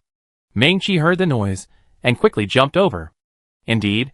Su Chen smiled slightly and tossed a few raw stones over. Ming Qi leaped up with all her might, scooping up all the raw stones in midair. Thank you, Master. All right, protect me for a while I absorb the raw stones, Su Chen instructed with a smile. Chapter 854. Su Chen again withdrew a large quantity of raw stones from the storage space. He gripped a piece of raw stone in his hands and closed his eyes again. In just a moment, he had completely absorbed the energy within the raw stones. Su Chen dropped 2 energy-free gray stones and picked up 2 more. He worked tirelessly until he reached the daily limit for raw stones. Looking at the progress bar, which had already reached 100%, Su Chen silently chanted, "Strengthen." The familiar warmth flowed through his body. After the warmth faded, Su Chen's physical and mental strength had greatly improved. This was already his second strengthening. After the next strengthening, he would be able to evolve to D+ combat power. Even D-level combat power alone was so formidable these days. I wonder what C-level combat power would be like? A glance at the system panel revealed that after the upgrade, there were still nearly 40,000 energy points left. At the beginning of the apocalypse, this would have been a tremendous fortune. Unfortunately, it's useless to Su Chen right now. He thought for a moment and chose to upgrade the system. Ding, RV system level upgraded to level 12. Su Chen casually flipped through the system and found that this upgrade didn't bring any significant changes. Only a number of new redemption options had been added to the system store. Fire-type supernatural power resistance reagent recipe. Water-type supernatural power resistance reagent recipe. Wind-type supernatural power resistance actual recipe. Su Chen carefully read the detailed instructions. Prepare the reagent according to the recipe and, after injection, it will increase resistance to the corresponding supernatural power. Besides a few formulas for resistance to supernatural powers, there are several other reagents. But they're mostly auxiliary. They're somewhat useful to Su Chen, but not much. If the opportunity arises, it's still necessary to prepare some. That way, they'd be handy in a critical moment. Su Chen stood up, stretched, and waved to Ming Qi, who was not far away. Ming Qi quickly jumped over, lowering her massive body before Su Chen. After Su Chen got in, Ming Qi leaped up and rushed towards Normadison, not far away. Not only had Su Chen's strength increased, but Ming Qi had also rapidly evolved to D-level combat power. After returning to Normadison, Suchin drove back to the base. As soon as he entered the base, Tong Fei and Chu Mengyao approached him, their slender waists swaying. "Boss." The two of them, one on each side, approached Suchin. Suchin, naturally, was unceremonious, embracing them both in his arms. "Anything else to report? The Watcher Alliance is currently short-staffed. People like Xiaoman, Luo Xiaotian, and Su Wenwei have been sent to Xishan province to oversee Longcheng. Gao Fei serves as the leader of the branch base, and Zheng Hui has also been assigned there. With them are their respective squadrons. Now, only Xiang Mingming's squadron remains at the base. Thankfully, the timely reinforcements from Sun Yuan, He Wang, and others prevented the base from coming to a standstill." After listening to the two women's reports, Suchin nodded slightly. "Longcheng and the branch bases should have compiled all the data, right?" "Yes, boss." Tong Fei produced a document and read, "Excluding the microscopic base, the other three bases have a total of 297 D-rank transcendents. Among them, there are 9 D-plus class warriors, 108 D-class warriors, and 180 D- class warriors. After absorbing the elite from the Mingyuan group and the Brotherhood, the Watcher Alliance's D-class transcendence has reached nearly 300. While many of them are still not fully trustworthy, Suchin believes that with time, they can be fully integrated. While they can't currently match the Zhu Sanctuary, they shouldn't have any trouble dealing with the other survivor forces. Furthermore, the Watcher Alliance is continuously producing gene lock reagents, and more D-class transcendents will be added in the future. In the future, even if the Zhu Sanctuary truly attacks, the Watcher Alliance will be able to fight." "Where's the tidal lung reagent?" Suchin asked again. "I sent someone to ask Niu Gong this morning. They already produced over 700, but we're still a third short. But the necessary materials are already in place. We'd be able to produce enough reagents by tomorrow morning at the latest." Chu Mengyao replied. "Is that so? That's great." Suchin's heart skipped a beat. As long as the reagents are ready, we can enter the underwater secret realm and explore. He should also consider who to bring with him. Generally speaking, secret realms involve both risk and reward. The people Suchin chooses must be not only capable but also loyal. People like He Wang, Sun Yuan, and Ren Kong, while loyal enough, are still far from their true strength. After following Suchin to the Watcher Alliance, He Wang and the others' evolutionary speed has greatly increased thanks to the raw stones he provided. In just a few days, they had evolved from F+ to E rank. But no matter how fast they progressed, it was impossible to evolve directly to D rank in such a short time. It seemed he still had to rely on people like Xiaoman and Luo Xiaotian. Suchin pondered for a moment, and a rough selection came to mind. Xiaoman was the strongest, but he had to stay in Dragon City to guard against a Brotherhood counterattack. Suchin included Luo Xiaotian, Xiang Mingming, Zhao Yu, Lin Yingying, and Lu Ling on the list. In addition, Meng Qi, Wang Xinyu, Dang Han, and others were also included. Especially Ding Di. Even though he could breathe underwater, free conversation was impossible. His mind connection could be of great use. The list of 20 people was quickly finalized. Suchin instructed Tong Fei to notify those on the list to gather at the base before noon tomorrow. Time flew by, and it was noon the next day. Luo Xiaotian and the others had already gathered in the base's conference room. "I called you here today to assign you an important mission." Suchin paused, then continued in a deep voice. "Not long ago, I discovered a secret realm in Dongpan province. I plan to take you inside to explore. The underwater secret realm was a top secret within the Watcher Alliance. Besides Suchin and Xiaoman, few knew about it. The crowd was stunned at first, then their faces lit up with ecstasy. Everyone knew that the secret realm held countless treasures. Suchin noticed their expressions and immediately poured cold water on them. "Don't be too excited yet. The entrance to this secret realm is on the seabed, and it's likely filled with seawater." Everyone looked at each other in bewilderment. If that were true, how could they even explore this underwater secret realm? Chapter 855. I had Niu Gong's laboratory produce 1,000 tidal lung reagents. After injection, this reagent allows the user to breathe underwater for approximately 6 hours. Each person will receive 50 reagents, which translates to 12 days underwater. In other words, we must explore the secret realm and leave within 12 days. Otherwise, we drown. Suchin said calmly. Although he spoke lightly, everyone sensed the danger. The previous times, they had explored the secret realm in less than 10 days. But this time was different. After all, they were on the seabed. The situation under the sea was far more complex than on land, and none of them had ever been there. If anything went wrong, it would be troublesome. Of course, All this is just speculation. Perhaps there's land instead of seawater in the secret realm. That's also possible. Suchin glanced at his watch. I give you 5 minutes to consider this. If you're afraid, you can withdraw now. As soon as he finished speaking, Luo Xiaoyan laughed. Boss, you look down on us too much. As long as you lead us, no matter how dangerous it is, we're not afraid. Yes, just do it. Anyone who is scared is a jerk. The others nodded in agreement. Although the underwater secret realm is extremely dangerous, high risk brings high reward. Everyone understood the principle that the stronger the waves, the more valuable the fish. Especially with Suchin leading the team, the risk is greatly reduced. Thus, none of the people Suchin selected were willing to withdraw. That's good. Suchin nodded with satisfaction. Let's get going now. Everyone followed Suchin out of the meeting room and boarded the bus parked outside. The bus departed the Overwatch Alliance and headed east. Suchin and his group drove at full speed without stopping. As night fell, they arrived at the beach. A fishing boat was docked there, and several figures were waiting. Seeing the bus pull up, the men came over. Upon closer inspection, they saw Gao Fei, Yao Yuan, and others, the leaders of the branch base. They had prepared a boat by the sea, following Suchin's instructions. Boss Su. Suchin nodded slightly. Boss Gao, thank you for your hard work. Not at all. Gao Fei waved his hand and smiled. Since you're here, Boss Su, we withdraw. Suchin didn't specify what the boat was for when he gave the instructions. Gao Fei was also very tactful and offered to leave.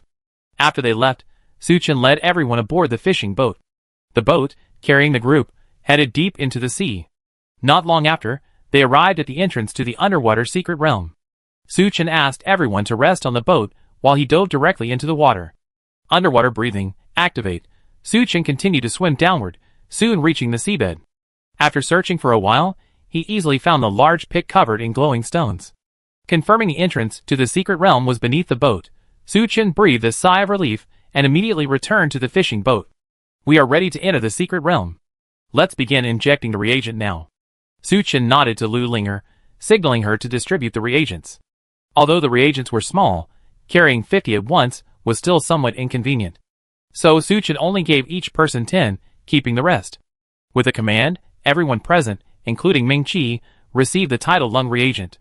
Ding Di also took this opportunity to use his mind link to connect everyone. Splash. Suchin jumped into the sea first, and the others followed him. Splash. Splash. Splash.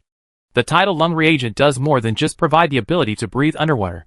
It also allows the user to move freely in the water. While not as freely as on land, it's more than enough. After a brief period of adjustment, everyone quickly became familiar with the sea. Follow me. Suchin commanded the others through his mind. He waved his cold light stick as he dove deeper into the seabed. Everyone hurriedly followed him, fearing they would be left behind. The group soon reached the entrance to the secret realm. Looking at the vast pit before them, and the light curtain at its center, everyone's faces showed a mixture of surprise and joy. Go! Suchin gestured and swam toward the light curtain. Before entering the light curtain, he summoned an ice shield to protect himself. Then he took a deep breath and passed through the light curtain. After a brief moment of dizziness, Suchin's vision brightened. The seabed beyond the light curtain, far from the surface, was extremely dark. If it weren't for the glowing stones near the deep pit, almost nothing would be visible.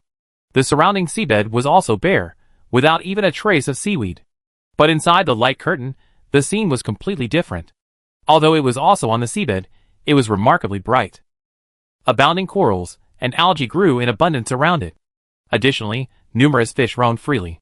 His suspicions were correct. This secret underwater realm was awash with seawater. Suchin breathed a sigh of relief. Fortunately, he had prepared sufficient underwater reagents. Just then, the others passed through the light curtain and appeared behind him. As they gazed at the magnificent scene before them, they were all stunned. After all, most people would never reach such a depth and witness such a spectacular and rare sight in their lifetime. All right, everyone, stop standing there and get moving. It was only when Suchin called out that everyone came to their senses. Suchin glanced behind him.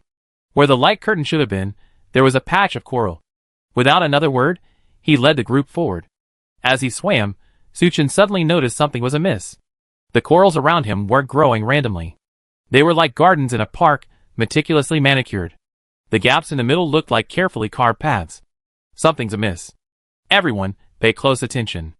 After Suchin finished speaking, he paused. He wasn't communicating through a telepathic connection, but rather speaking subconsciously. Sound is difficult to transmit underwater, but his voice somehow carried through and was heard by others. Huh? You can talk here? Incredible. The secret realm is truly mysterious. Suchin sighed, continued to call out to everyone, and swam forward. Just then, he suddenly noticed a great plant growing among the corals ahead. Chapter 856. Upon closer inspection, Suchin discovered that the great plant resembled a tree trunk. Its surface was a pristine gray with a faint silver shimmer. Amid the colorful coral, it looked particularly strange. This was black ironwood? Suchin recognized the plant and was startled. Black ironwood was truly magical and rare. Although it was a plant, it was incredibly hard. After tempering it with fire, it yielded a metal-like substance that could be used to forge weapons. Spiritual weapons, like the blood-steel blade, were primarily made of exotic crystals and black ironwood. But black ironwood was incredibly rare. Otherwise, the Brotherhood wouldn't have forged only 2 blood-steel blades.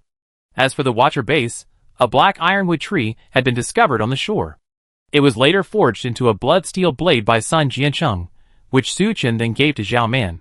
Suchin hadn't expected to find a black ironwood tree in the secret underwater realm. He reached out without hesitation and pulled it out. Luo Xiaotian, Wang Yin, and the others who followed behind were also surprised upon seeing the black ironwood tree. How could there be a black ironwood tree here? Could it be that the black ironwood tree lives in the water? Suchin nodded slightly. It's very possible. We always thought it grew on the shore, but now it seems it actually grows in the water. That's what I was thinking. After all this effort, we haven't found many black ironwood trees. Luo Xiaotian suddenly realized. Look around and see if you can find any other black ironwood trees. Suchin gave the order. They immediately dispersed, searching the coral rocks with Suchin as their center. After a while, people began to cry out in surprise. Boss Su, I have a piece of black ironwood.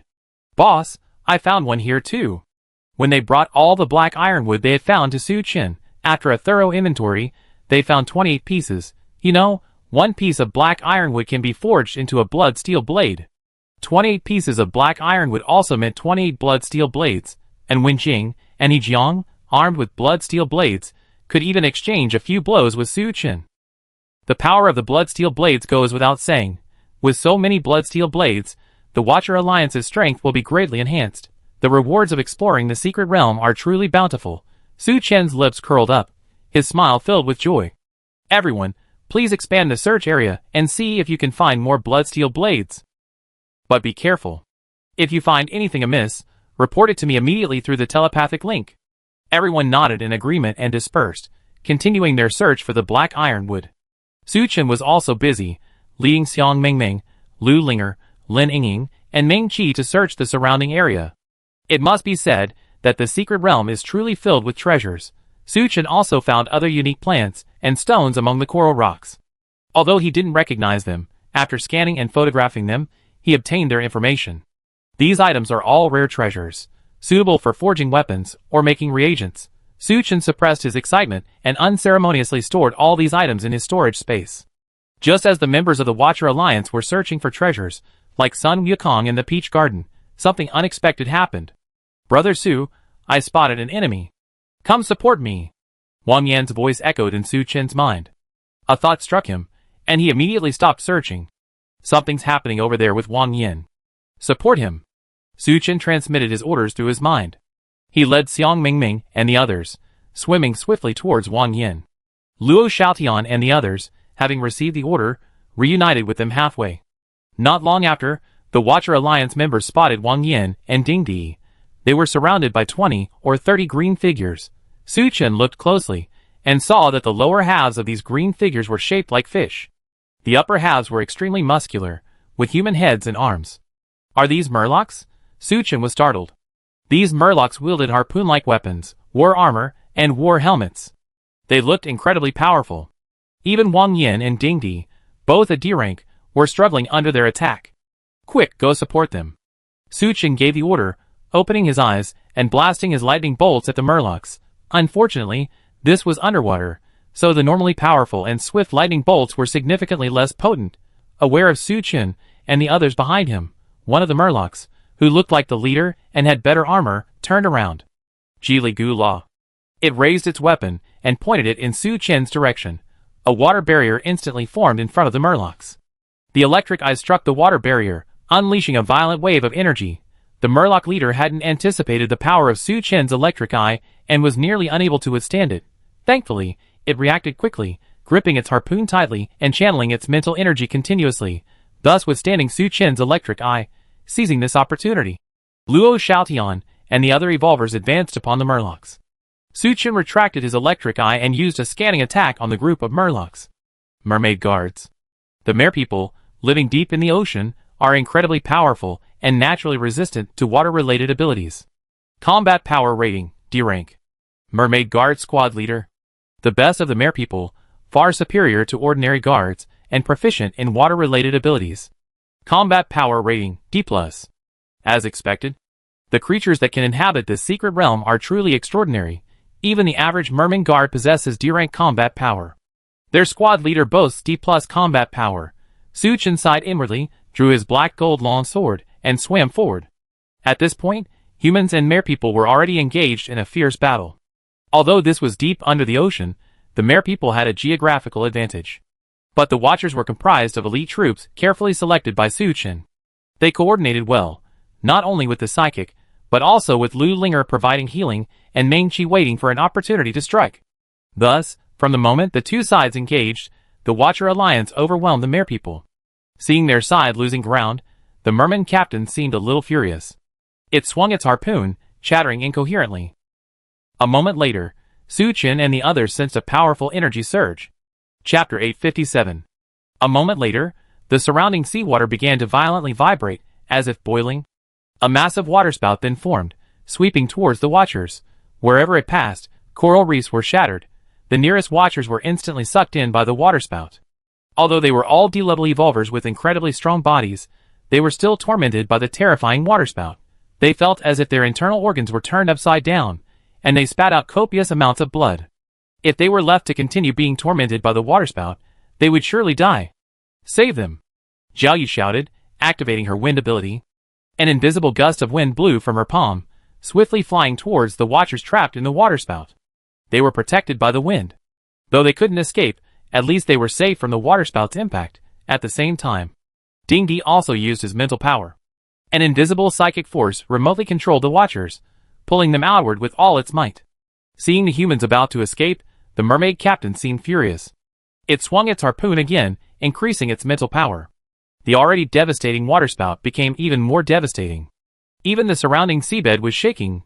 Ding Di's mental power was instantly interrupted. He groaned, and a trickle of blood flowed from his nose. On the other side, Zhao Yu gritted her teeth, struggling to maintain her supernatural power. As for the other Watchers, they could only retreat quickly, away from the growing waterspout. Su Chen frowned, retreating instead of advancing, charging headfirst into the waterspout. The moment he entered the waterspout, a massive force surged from all sides, tearing at him furiously. Fortunately, Su Chen had summoned ice and lightning shields to protect him. Relying on his powerful physique, he managed to escape the waterspout before his protective abilities crumbled, arriving in front of the mermaid captain. The mermaid captain was taken aback by Su Chen's sudden appearance. He had never expected someone to escape the waterspout. In the blink of an eye, Su Chen's black gold blade had already struck him. Thankfully, the mermaid captain was also quite powerful. Facing certain death, he suspended his powers and quickly raised his harpoon. Dang! With a crisp sound, the immense impact caused the surrounding water to ripple violently. As the mermaid captain ceased releasing his powers, his trapped companions also escaped successfully. Su Chen missed his first strike, then struck twice in quick succession. The black gold longsword, imbued with fighting spirit, was fiercely powerful.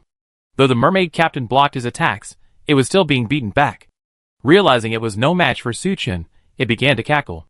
Hearing the captain's cries for help, the nearby mermaids rushed to its aid. Naturally, the Watchers refused to watch Su Chen fight alone, and once again engaged the mermaids in battle. Su Chen and his companions relied on the tidal lung reagent to breathe underwater. Every second of delay increased the risk. So, Su Chen didn't intend to waste any more time. Infinite slashing steel flash. First strike, second strike. 2 consecutive strikes slammed fiercely into the captain's harpoon. Not only was the captain unable to steady himself, but the harpoon in his hand also fell to the seabed. Fear crossed its face as Su Chen swung the third and fourth strikes. Splash. The captain waved his hands, gathering the surrounding seawater, forming layer after layer of water shields in front of him. However, the layers of defense he had summoned seemed so fragile before the infinite slashing steel flash. The black gold long sword easily shattered the water shields, transforming them into countless seawater as it struck the captain. Crack! The captain was cleanly bisected. His blood and internal organs instantly spread out. Seeing the captain killed, the mermaids present were suddenly filled with panic. They let out a series of chirping cries and swam away without looking back. Suchin had no intention of pursuing the mermaids, but instead slowly sheathed his black gold sword. "Boss, you're amazing." Lin Yingying swam over to Suchin and couldn't help but praise him. "That's basic stunts, boss." Mengqi, standing nearby, also offered his compliments. Suchin chuckled and glanced at the nearby watchers. It must be said that these mermaids are quite powerful. In the previous battle, many of their companions were injured. Lu Linger approached them, treating each of them individually. "Old Ding, take your men and clean up the battlefield. We need to hurry and prepare to leave. Ah Yin, keep a close watch on the surroundings to prevent those mermaids from returning." Suchin ordered. "Yes."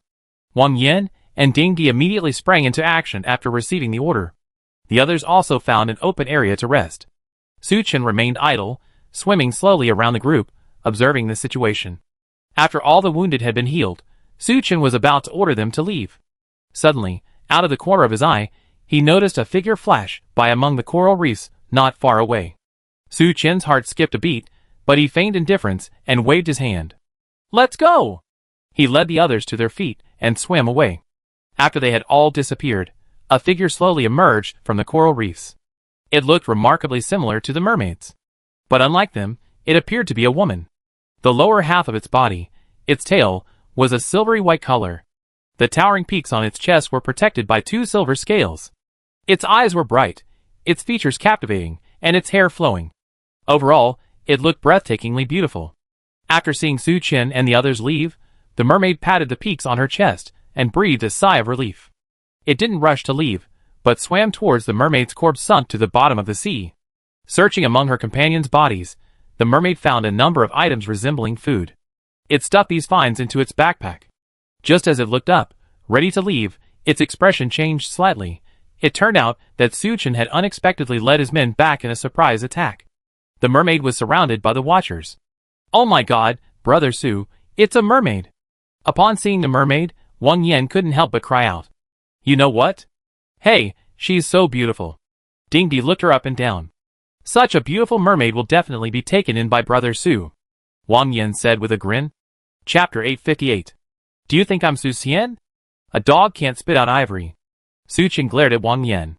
Although he had a few more women around him, it was all due to mutual attraction. The mermaid before him was absolutely stunning. Not to mention the other beauties around Suchin. Even before the apocalypse, those celebrities couldn't compare to the mermaid's beauty. If one were to choose, it would definitely be considered the most beautiful face in the world. It's a pity that its lower body is a fishtail otherwise. Ahem, how could he have such thoughts? Wang Yen must have influenced him. Suchin calmed himself and began to consider how to deal with the mermaid. Judging from her actions just now, the mermaid didn't seem to be in league with the merman. Just then, the mermaid suddenly parted her red lips and spoke a few words to Suchin. Her voice wasn't as harsh as the merman's before, but rather quite melodious, like music. Unfortunately, no matter how beautiful it sounded, Suchin couldn't understand it. "Brother Su, what is it saying?" Wang Yen asked doubtfully. "Do you think I understand?" Suchin rolled his eyes. Suddenly, he remembered that there seemed to be something in his system store that could be used. Suchin hurriedly opened the system store. Speech of all things. After injection, you can designate a creature and gain the ability to communicate with it. Energy required for redemption, 10,000 points. This was the redemption option added after Suchin's last upgrade. At the time, he had thought it was rather useless. After all, it only required 10,000 points to redeem once, and it could only communicate with one creature. I didn't expect it to work so quickly. Suchin didn't think twice, and simply chose to exchange. He took out the All Things Language potion and injected himself with it. "Please select the creature you wish to communicate with," the system prompted coldly. Suchin used his mind to select the mermaid before him. A moment later, he could sense an obscure language emerging from his mind. "Who are you?" A string of beautiful words emanated from Su Chen's mouth. The creatures present were all stunned. No, Boss Su, when did you learn to speak the language of mermaids? The mermaid across from him also opened her mouth slightly, her pretty face filled with disbelief. After a moment's pause, she hurriedly said, I am Lu Guang from the Merman clan. What kind of creatures are you? And why are you here? We are humans. Humans? A flicker of confusion crossed Lu Guang's face, as if she had never heard of the existence of humans. Su Chen frowned. Where is this place? This is Atlantis, a world beneath the sea. Interesting, has the legendary underwater kingdom appeared? Su Chen stared at Lu Guang and continued, do you know where there's a white light curtain nearby that looks like a portal? Portal, white light curtain. No, I don't know. Lu Guang shook his head. Generally speaking, secret realms aren't sealed off. After entering, there must be an exit. The first time Su Chen entered the secret realm, the entrance was also the exit. But after he and his men left, the secret realm quickly merged with the real world, and the monsters within poured out in large numbers. The second time they entered the secret realm, the entrance disappeared. If Su Chen and his companions wanted to leave, they would have to pass through 3 layers of the secret realm before finding the final exit. Based on past experience, this underwater secret realm should also contain another portal. To leave, they had to find that portal. Looking at Lu Guang's bewildered expression, Su Chen felt a little disappointed. After all, finding the exit portal was the most important priority. Otherwise, even if they found more black ironwood, it would be useless. By then, not only would the other watchers, but even he himself would drown at the bottom of the sea. Su Chen paused for a moment, then asked, who are those mermaids? Why are you and them here? They are mermaid soldiers, probably on patrol here. Lu Guang explained, I came to the wild to see if I could find some wild fruit.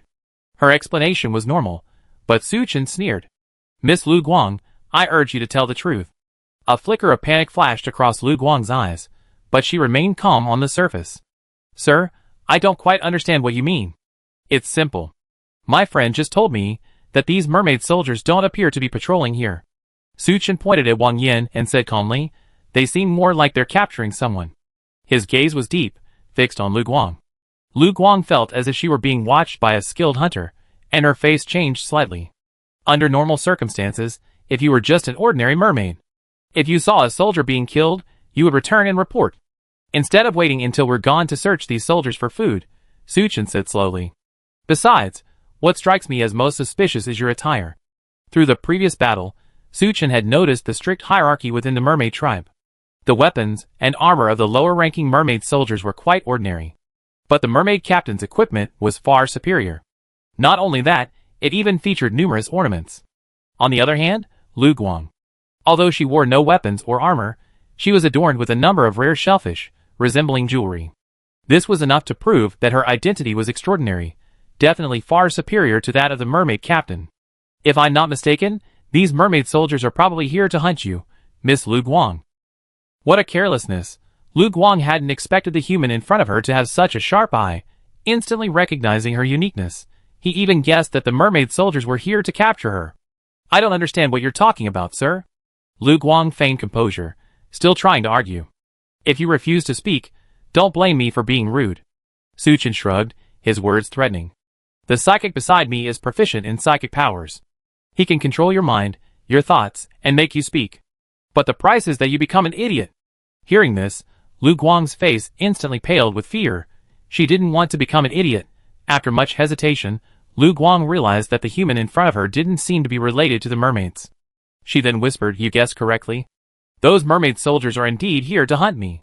I am Lu Guang, the spirit princess of the mermaid clan. Su Chen raised an eyebrow. Spirit princess? Chapter 859. The kingdom of Atlantis boasts tens of thousands of races. The largest and most powerful of these are undoubtedly the mermaids. They control the kingdom of Atlantis and maintain its operations. Within the mermaids are 2 other races, the royal family and the spirits. The royal family is all male, and all kings have been chosen from the royal family. In contrast, the spirits are all female, and are generally married to members of the royal family. The most attractive and outstanding spirits will marry the king as princesses. After listening to Lu Guang's introduction to the mermaids, Su Chen couldn't help but laugh. Let me guess. Did you run away because you didn't want to marry the king? Those mermaid soldiers are here to capture you and marry you. Lu Guang looked at Su Chen in surprise. How did you know that? Nonsense. I read countless online novels with plots like yours. After learning of Lu Guang's situation, Su Chen immediately lost interest. His sole purpose here was to search for rare treasures, and then safely depart with the members of the Watcher Alliance. As for the royal family and the spirit race, sorry, he wasn't interested. Alright, Princess Lu Guang, I wish you all the best. Su Chen waved to Wang Yan and the others and swam away with them. Looking at Su Chen and the others, Lu Guang was stunned. No, why aren't you following the script? According to the legend she read, at this critical juncture, Su Chen should have stepped forward and helped her defeat the king. Then, because he's so handsome and so brave, I marry him. Why did Su Chen just turn around and leave? Wait a minute. Lu Guang, swaying her tail, quickly caught up to Su Chen. Can you help me escape pursuit? Help you? What's the benefit? Su Chen asked. Lu Guang was stunned for a moment, then hurriedly said, I just saw you collecting black ironwood, right? Yes, what's wrong? I can provide you with a large amount of black ironwood and other treasures. Su Chen didn't rush to agree.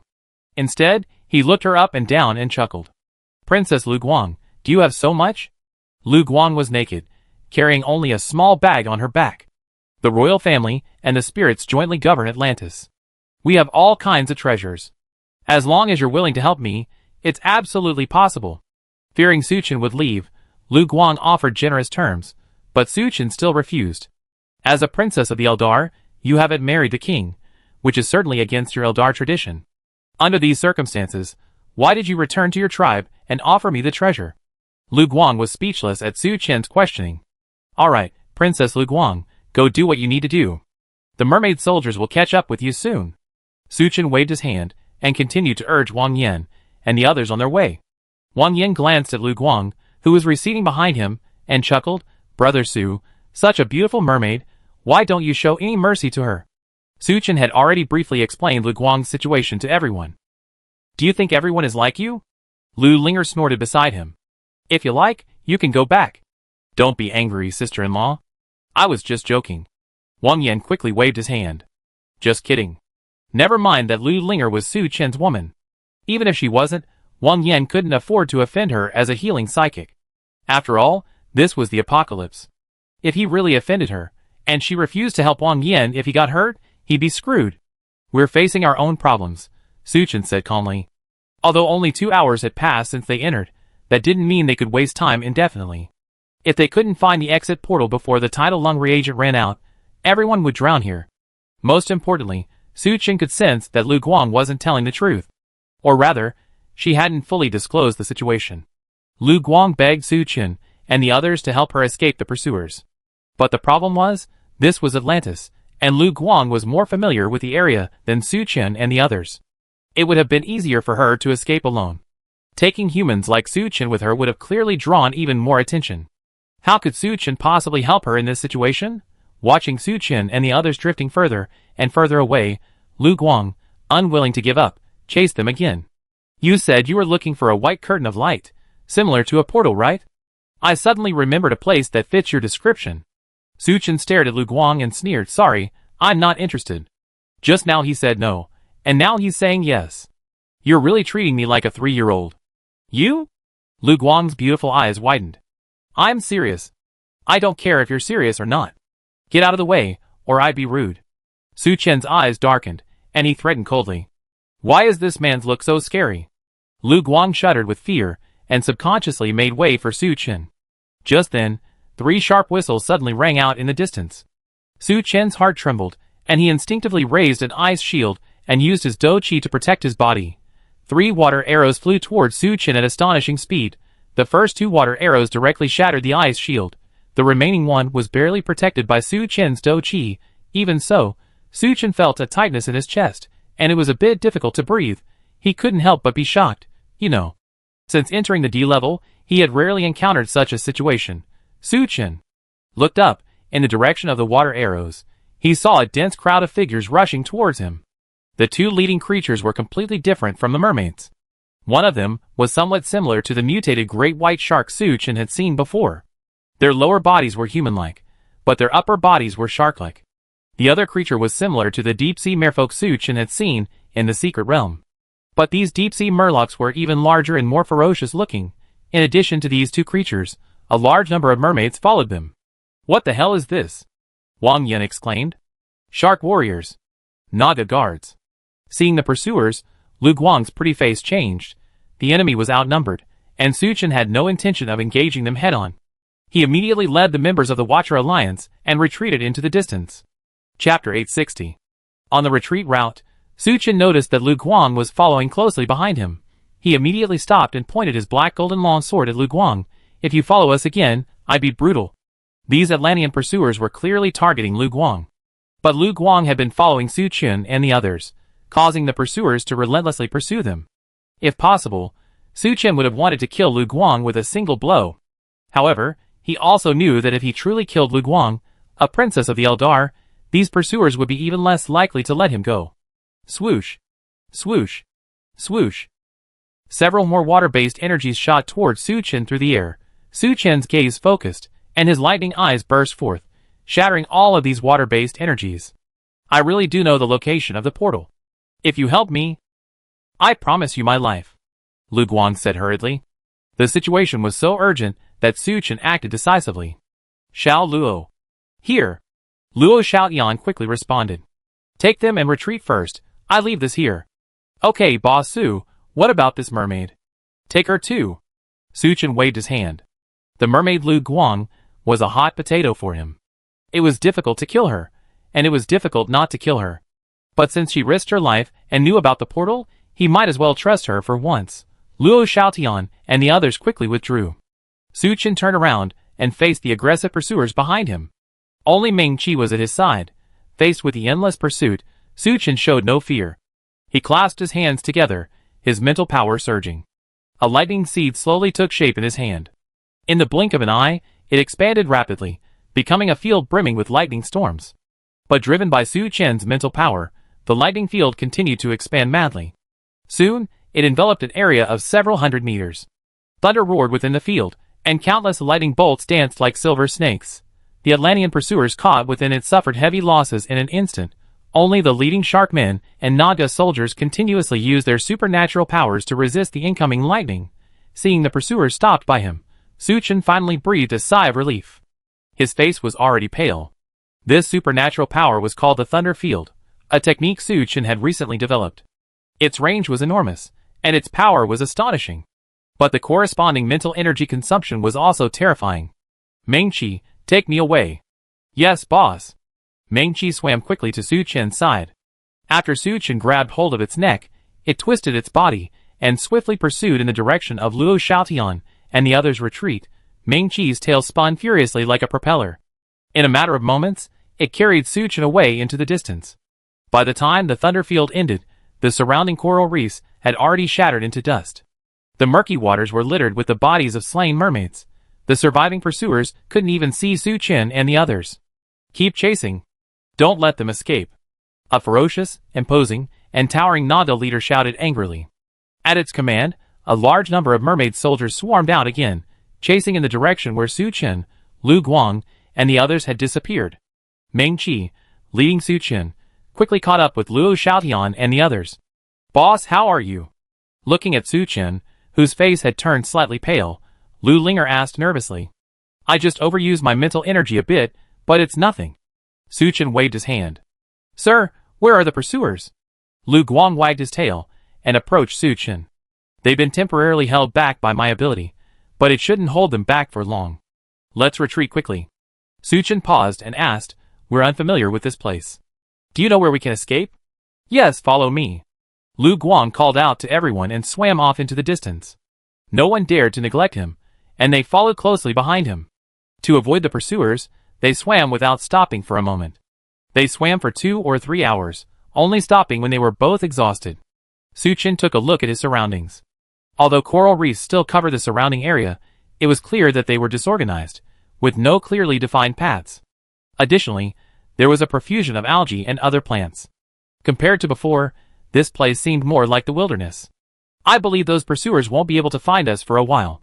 Lu Guang breathed a sigh of relief. But the next moment, her expression turned tense. Because Su Chen held the long, black gold sword at her neck. Princess Lu Guang, do you know? You irritated me, Su Chen said flatly. I'm sorry, sir. Lu Guang hurriedly apologized to Su Chen, putting on a pitiful expression. I was just trying to escape them. It had to be said that she was truly pitiful at that moment. If it had been any other man, she might have lost control. Unfortunately, she met Su Chen, a man with a heart as hard as a knife. Okay, put that on. Su Chen remained unmoved, coldly saying, now tell me everything honestly. Otherwise, I kill you immediately. Lu Guang could sense the murderous intent in Su Chen's words.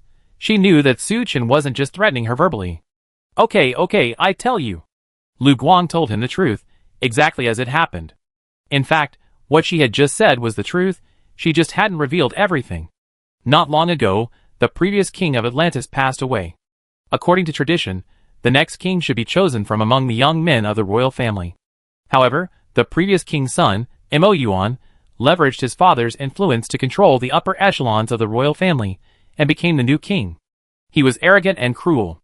But fear of his power kept many from accepting his wrath. As an elf princess, Lu Guang was unwilling to marry Mo Yuan. So, she fled the royal city before the wedding.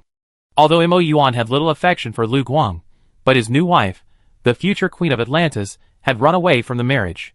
This made Mo Yuan feel extremely humiliated. Furious, he immediately ordered Lu Guang's arrest. He hadn't expected this to be linked to the coup in Atlantis. Su Chen frowned. You said you knew where the portal was? Yes, if I'm not mistaken, that's where you're looking. Lu Guang nodded. Chapter 861. Then tell me, where is that place? Su Chen continued. I can't tell you right away. Lu Guang pursed her red lips and said seriously, unless you can get me to Jinyuan Pass. Jinyuan Pass? Where is that?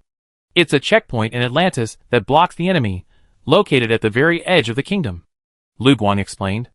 Do you still have enemies? Yes. Just outside the territory of Atlantis lies a vast underwater volcano. Here live underwater creatures called the Lava Tribe. Unlike the mermaids, who have evolved towards humans, these Lava Tribe members retain their primitive form. Due to their harsh living environment, the Lava Tribe members frequently launch attacks on Atlantis. To defend against enemy invasions, Atlantis built a checkpoint called Jinyuan Pass. Stationed within the pass are elite mermaid soldiers, commanded by a general named Yin Yu. He, too, came from a royal family, possessing both high moral character and immense strength. Yin Yu was Lu Guang's uncle, and she planned to ask Yin Yu to stop Mo Yuan. No, Princess Lu Guang, am I being too generous? Su Chen's expression grew increasingly cold. If it weren't for the portal, he would have killed Lu Guang long ago, and wouldn't have bothered to talk until now. Lu Guang, on the other hand, repeatedly challenged Su Chen's limits. I once saw the portal you described in an ancient book, but I can't remember its exact location. As long as you find that ancient book, you can find the portal you're looking for. Lu Guang hurriedly spoke. Su Chen raised an eyebrow, his expression temporarily softening. Where is that ancient book now? In the royal city. Su Chen almost laughed out loud. From what Lu Guang implied, after sending her to Jinyuan Pass, he would have to wait for Yin Yu to mobilize his army and overthrow Mo Yuan before he could find the ancient book in the royal city. Not to mention whether Yin Yu could defeat Mo Yuan. Even if he could, he might not be able to wait. Are you kidding me? Sir, I assure you, what I say is absolutely true. Lu Guang added. Su Chen's expression shifted from gloomy to bright. After a moment's hesitation, he turned around and explained the situation to Luo Xiaoyan and the others. Brother Su, I don't think this girl is lying. Wang Yin interrupted. Come on, your values are based on appearance, right? Ding Di rolled his eyes. Bullshit, I'm just expressing my opinion. Alright, stop arguing, both of you. Luo Xiaoyan quickly stopped Wang Yin and Ding Di from bickering, turning to look at Su Chen. Boss Su, even if Princess Liu Guang wasn't lying, Yin Yu quickly overthrew Mo Yuan, invaded the royal city, and helped us obtain the ancient tome. But that doesn't mean the records in the ancient tome are true. Su Chen nodded slightly. You're saying exactly what I'm worried about. Even if there weren't any ancient tome and the portal couldn't be found, if there was enough time, Su Chen wouldn't mind helping Princess Liu Guang overthrow Mo Yuan's rule. After all, she said the royal family had many treasures. If they succeeded, he'd be considered a successor. It wouldn't be unreasonable to pick any of the benefits, right? But for Su Chen and the others, time was the most problematic issue. Send Lu Guang to Jinyuan Pass and persuade Yin Yu to raise an army to overthrow Mo Yuan and attack the royal city. Find the ancient book, and then follow the instructions to locate the portal. 12 days simply wouldn't be enough to complete this series of operations. Su Chen pondered for a moment, then turned back to Lu Guang and said calmly, Princess Lu Guang, I'm sorry, I don't have that much time, so I apologize. I intend to return you to Imo Yuan. Compared to Lu Guang's request, Su Chen felt it would be more convenient to capture her and give her to Imo Yuan in exchange for the ancient book. He waved his hand, signaling Wang Yan and the others to come forward and capture Lu Guang. Looking at Su Chen and the others surrounding him, Lu Guang panicked. Wait a moment. Which ancient book is it? And where is it? Only I know. If you really capture her and give her to Imo Yuan, I won't tell you even if you kill me. Su Chen's face turned cold again. Are you threatening me? No, how dare I threaten you? I just hope we can reach a consensus. Su Chen felt a headache. Although he could kill Lu Guang directly, that would also mean the end of the clues to the teleportation array. If he had deigned to use mind control, he could certainly obtain the information from the ancient book. But Lu Guang would be an idiot. He had handed an idiot to Imo Yuan. Who knows what Imo Yuan would do? For a moment, Su Chen was at a loss as to what to do. He had never imagined that he would be controlled by a mermaid. Sir, I am sincerely cooperating with you. I have no other intentions. As long as you're willing to help me, we can discuss everything else. Imo Yuan is a rebellious man. Making a deal with him would only do you harm and no good. Or if you have any difficulties, you can tell me. Perhaps we can help each other. Lu Guang looked at Su Chen, her beautiful eyes filled with sincerity. Seeing her humble attitude, Su Chen didn't want to be pretentious. Okay, to be honest, we're not from the sea. We're from the land. Land? Lu Guang's eyes were filled with confusion. Don't you know about land? No. Lu Guang had been in the sea since birth. Then didn't you try to swim to the surface? Su Chen pointed overhead. We did, but there was a barrier at the top that prevented us from reaching the surface. Lu Guang explained. I see. No wonder she didn't know about land. Su Chen spent a moment explaining the land to Lu Guang and his situation. Lu Guang suddenly understood. I understand. So you must find the portal and leave here before the potion runs out. Su Chen nodded slightly. If you have a way to resolve our predicament, not only can I send you to Jinyuan Pass, but I even help you overthrow Imo Yuan. Honestly, I don't have any ideas. Lu Guang wore a distressed expression. But my uncle Yin Yu is knowledgeable and might have an idea. Su Chen stroked his chin and pondered. How far is it from here to Jinyuan Pass? According to your human time, it would take at least 5 days. 5 days. That would require nearly half of the tidal lung reagent to be used. If Yin Yu couldn't find a solution, then he and his group would be practically doomed. But other than this route, all others were blocked. What should we do? Chapter 862. Su Chen was about to say something when he felt his throat tighten and a vague sense of breathlessness. He knew this was a sign that the tidal lung reagent was about to lose its effect. From entering the secret realm to defeating the mermaid soldiers and discovering Lu Guang, it had taken over 2 hours. The previous journey had cost him another 3 hours, and that was when the tidal lung reagent's effect would expire. Su Chen didn't bother talking to Lu Guang. He turned to Luo Xiaotian and the others and said, inject the reagent. Several people were also experiencing difficulty breathing. Without hesitation, they immediately took out the reagent and injected themselves. After the tidal lung reagent injection, the previous throat tightness and difficulty breathing disappeared instantly. Su Chen took a few breaths and looked at the group. This mermaid princess just told me. He gave them a brief account of the situation. To be honest, I don't have any good ideas right now. So everyone can discuss the right thing to do. Su Chen isn't a dictator. Everything must be done his way. When necessary, he still needs to gather everyone together for discussion. Everyone looked at each other in bewilderment. The atmosphere fell silent for a moment. Finally, Luo Xiaotian broke the silence. Boss Su, even you don't have a solution, so how can we possibly have one? Why don't we just follow your lead? You saved us so many times. Wang Yan smiled and nodded in agreement. Yes, as long as you lead, Brother Su, I definitely follow. That's right, I follow too. Boss, you make the decision. Even if I end up drowning, I die with you. Everyone chatted at once. The point was clear. Let Su Chen make the decision, and they wouldn't complain. Seeing their trust in him, Su Chen smiled with relief. All right, then I won't be polite. He turned and approached Lu Guang. Princess Lu Guang. Well, have you guys agreed? Lu Guang looked at Su Chen nervously. We agreed. We're willing to escort you to Jinyuan Pass. That's great. Lu Guang couldn't help but smile at that. Don't be too happy yet. I haven't made the offer yet. Su Chen said slowly. After we get to Jinyuan Pass, You must first ask your Uncle Yin Yu to find a way for us to breathe underwater. No problem. Then you have to pay a portion of the reward you promised. Don't tell me there's no treasure in Jinyuan Pass, right? That's fine. There's still plenty of supplies there. Lu Guang nodded in agreement. After we truly overthrow Mo Yuan, I'd be able to choose from the treasures in the palace. Su Chen made a bold request. That? I'm afraid it's a bit difficult. Lu Guang explained, those items belong to the royal family. I can't let you choose endlessly. How about this? You can choose 5 items, and we can discuss the quantity for each. What do you think? Su Chen thought for a moment and nodded. Okay, no problem. Atlantis has tens of thousands of soldiers. To put it another way, the Sharkmen and Nagas who had just pursued them were already at D+ combat power. According to Lu Guang, there are even more powerful warriors above the Sharkmen and Nagas. Su Chen and his group's role is actually quite limited. Su Chen was already quite content to obtain 5 treasures, plus some extra black ironwood. Deal then. Lu Guang extended her fair hand towards Su Chen. Su Chen also extended his hand, shaking hers. With both sides reaching an agreement, the tension between them eased as it had been earlier. By the way, I don't know your name yet, Lu Guang said with a smile. My name is Su Chen. Su Chen, right? Okay, I take note.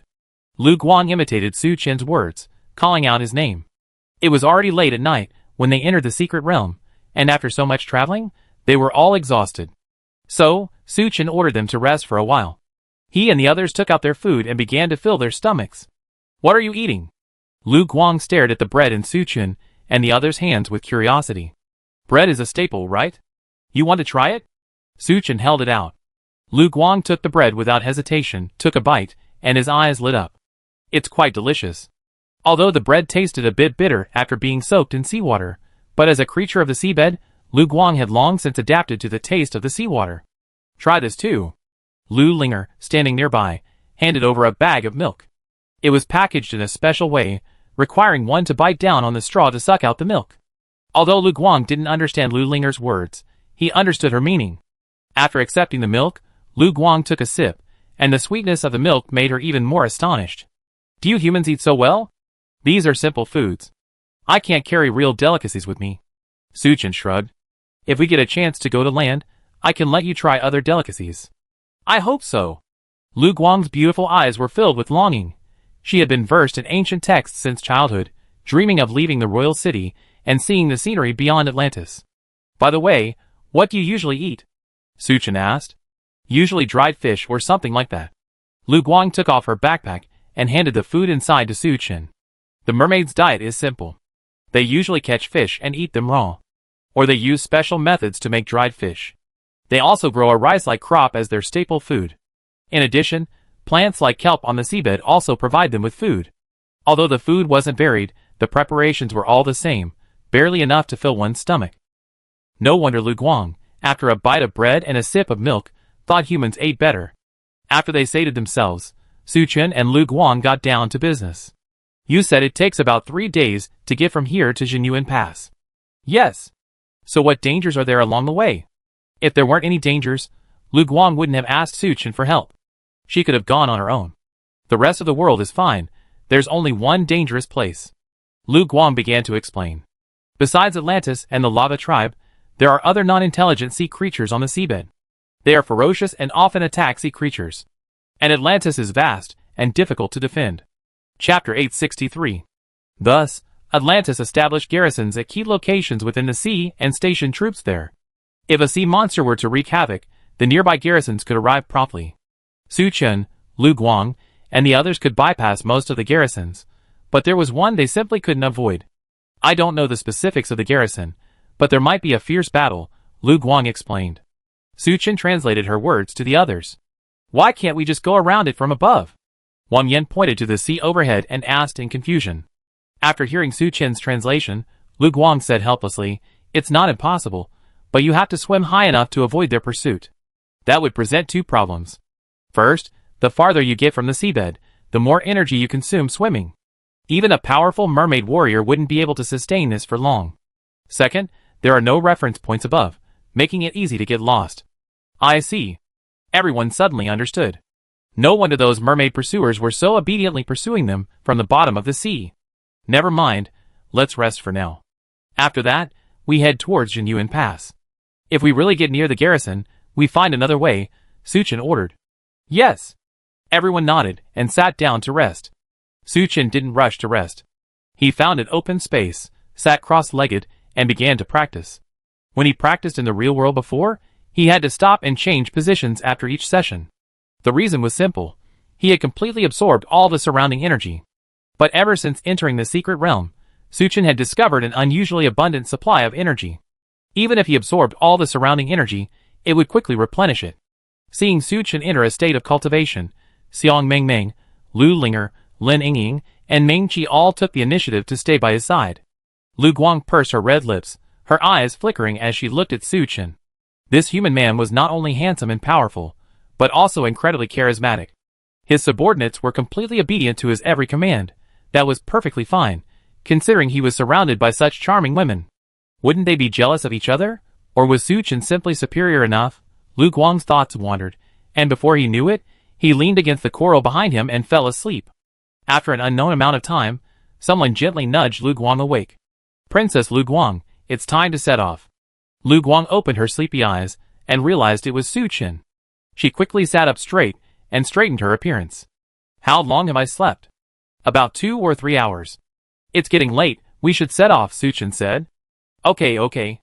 Lu Guang stood up and found Luo Xiaotian and the others already prepared and waiting for her. She felt a little embarrassed. The group quickly set off.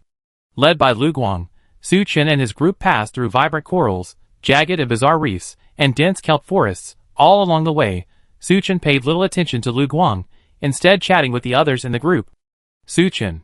Lu Guang called out. What's wrong, Princess Lu Guang? Suchin looked at her in confusion. Don't call me princess anymore. Just call me Lu Guang. Lu Guang paused. Since you learned our mermaid language, you should also be able to help me learn your human language, right? Suchin smiled. Why, you want to learn our human language? Yes, I'm a studious person, and want to encounter more unknown things. Lu Guang looked at Suchin eagerly. Suchin didn't rush to agree, but pondered. The all-things speech potion wasn't cheap, costing 10,000 energy points per bottle. Although at Suchin's current training speed, 10,000 energy points would only take 2 or 3 days. But he didn't want to give it away for nothing. Besides, if Lu Guang couldn't understand human language, Suchin would be able to communicate with the team members more easily. Seeing Suchin's hesitation, Lu Guang seemed to have guessed his intention. I trade this with you. She pulled a small dagger from her backpack. At first glance, the dagger looked like an ornament, inlaid with a variety of exquisite gems and shellfish. But Suchin sensed that its material was something extraordinary. This dagger is made of xianjin, extremely sharp, Lu Guang introduced. Suchin's eyes lit up. He was well aware of the power of weapons made of xianjin. It was the infusion of xianjin that made his 2 long swords so powerful and indestructible. I had never expected this dagger to be made entirely of xianjin. No problem. Suchin swiftly took the dagger, exchanged it for the all-things speech potion at the system store, and handed it to Lu Guang. Under Suchin's guidance, Lu Guang injected himself with the agent. After a moment, she looked at Suchin and accurately called out his name, Suchin? Then she looked at the others, hello. Maybe it was due to the structure of his throat, but even when speaking human language, Lu Guang's voice was incredibly beautiful. Hello too. Lin Yingying and Lu Linger approached Lu Guang and chatted with her. Their words were filled with inquiries, wanting to know how Lu Guang maintained her skin. As for Xiang Mengmeng, she was even more extreme. She was already arm in arm with Lu Guang, acting extremely intimately. Although she realized something was amiss, seeing that Xiang Mengmeng was of the same sex, Lu Guang didn't think much of it. Simply naive, she had no idea there were such people as lesbians. After a short rest, the group continued on their journey. En route, Suchin and the others replenished their tidal lung reagent. The group arrived at a fork in the road. Lu Guang glanced around and turned, saying, Suchin, I go ahead and check the situation and see which way we should go. I go with you. One shouldn't have the intention to harm others, but one must always be on guard. Even if Lu Guang had no reason to harm them, Suchin couldn't bear to leave her alone. If they were pursued and captured, they would be in dire straits. Lost in the wilderness, there would be no one to cry out for help. There was no other way but to wait for death. Okay. Lu Guang waved his tail and swam forward side by side with Suchin. Will you leave here after you find the portal? I think so, but only if you find a lot of treasures. Su Chen smiled. If you leave, can you take me with you? Lu Guang looked at Su Chen expectantly. Su Chen was slightly taken aback. He hadn't expected Lu Guang to have such an idea. It's not impossible, but the question is, will you still be able to breathe when you get to the shore? Chapter 864. I forgot about that. A thoughtful expression crossed Lu Guang's fair face. She rolled her eyes, looking at Su Chen expectantly. Boss Su, you're so capable, you can surely come up with a solution, right? Su Chen spread his hands. I'm not omnipotent. I really can't do this. A flash of disappointment crossed Lu Guang's face. But she quickly recovered. Never mind. We see when the time comes. Maybe I can figure it out. The two swam forward while chatting. At that moment, Su Chen's heart suddenly shook. Before Lu Guang could react, he grabbed her. Caught off guard, Lu Guang slammed directly into Su Chen's arms. Having never been so close to a man before, she was stunned. After a moment of stunned silence, she desperately pushed Su Chen. You're taking advantage of me. Don't move, Su Chen said in a deep voice. Sensing something strange in his voice, Lu Guang paused and turned to look behind her. Her expression suddenly changed, and she gasped. They saw a dense swarm of creatures approaching them. These creatures resembled the electric eels found on the seabed, their bodies radiating a blue light and flashing with occasional electric sparks. Their blue eyes stared greedily at Su Chen and the others, as if they had spotted delicious prey. Su Chen sensed a dangerous aura. He didn't dare use the taunting scan. What is this thing? Su Chen asked in a low voice. We call it the Thunder Eel. It's not very powerful. By your standards, it's probably only D level, and it can use lightning abilities. But there are too many of them. Their combined power is undoubtedly no less powerful than that of a D+. Lu Guang pulled Su Chen back, slowly retreating. But these lightning eels seemed unwilling to let Su Chen and his companions go, following closely behind them. Suddenly, Lu Guang, unnoticed, struck a nearby coral reef. Splash. Although the sound was gentle, it seemed to signal the lightning eels to attack. Zizz. Dazzling sparks erupted from their bodies, forming countless dancing electric snakes that flew towards Su Chen and the others. Because water conducts electricity, Su Chen could even wait for the snakes to approach. He already felt a tingling sensation. Water wheel wall! Lu Guang cried out, and the surrounding water swirled rapidly, encircling her and Su Chen. All the lightning snakes fired by the lightning eels were blocked by the current. I've forgotten that, though Lu Guang wasn't particularly skilled in combat as a princess, she was still a D-rank water-based esper. Go! Lu Guang maintained the water wheel wall as she and Su Chen retreated quickly. Seeing they were about to escape, the thunder eels grew anxious. The sparks from their bodies grew brighter, and the electric snakes they fired grew more powerful. The coral reef surrounding Su Chen and Lu Guang were shattered by the snakes. A cloud of dust obscured the sky and enveloped them, but the thunder eels refused to let them go, hurling one snake after another at them. Under this frenzied attack, Lu Guang's protective abilities were instantly shattered. Looking at the snakes flying towards her, Lu Guang had no time to dodge, her face filled with despair. At this critical moment, a figure flashed before her. The lightning snakes all descended upon his glowing white form. At that moment, in Lu Guang's eyes, Su Chen's figure seemed so majestic. Although his Do-Chi protected him, blocking dozens of incoming lightning snakes, Su Chen still felt a slight tingling sensation throughout his body. He didn't dare to be careless. He used his ice and lightning abilities in succession, summoning two barriers to protect himself and Lu Guang. Only after completing this did Su Chen breathe a sigh of relief. Thank you, Su Chen, Lu Guang said gratefully. Su Chen waved his hand, signaling her not to thank him. After such a long attack, they hadn't been able to kill Su Chen and the other two. The lightning eels went a little crazy. They swarmed over, unleashing all their lightning upon them. Seeing such terrifying lightning power, even Su Chen, a lightning-type esper, paled slightly. No wonder Lu Guang said that these lightning eels, gathered together, were comparable to a D+ strength. In Su Chen's opinion, this was more than just D+ strength, practically reaching C tier. Su Chen, leave me alone. Let's go! Lu Guang said resolutely, as if he had thought something through. Su Chen looked at Lu Guang with a questioning look on his face. With your strength, leaving alone is definitely no problem. Bringing me along would only be a burden. You? Leave. Lu Guang nudged Su Chen. You're overthinking it. I won't abandon you. Right now, Lu Guang was the only clue to finding the portal to leave. How could Su Chen abandon her? But if you stay, we both die. Lu Guang looked at Su Chen seriously. I don't want you to sacrifice yourself for me. Su Chen was absolutely certain. This mermaid princess must have read too many romance novels like this, right? If faced with a life or death situation, Su Chen would undoubtedly abandon Lu Guang and flee without hesitation. These lightning eels were certainly powerful, but it wasn't a life or death situation. Do you have a way to save us? When he didn't say anything, Lu Guang asked curiously. Of course. Don't forget, we're not the only two of us. Su Chen said, feeling both amused and helpless. There was such a commotion here, and they hadn't returned yet. Luo Xiaotian and the others would surely come over to take a look. And sure enough, the swarm of electric eels surrounding Su Chen and the others suddenly erupted in a commotion. More than a dozen lightning eels were cleaved in two. The seawater was instantly dyed red with blood. Brother Su, how are you guys? Wang Yan's loud voice rang out. It's not a big deal. Let's attack together, Su Chen said, standing up. Ice Storm, Ice Arrow. Considering the Thunder Eel's lightning attribute, Su Chen used all his ice-based abilities.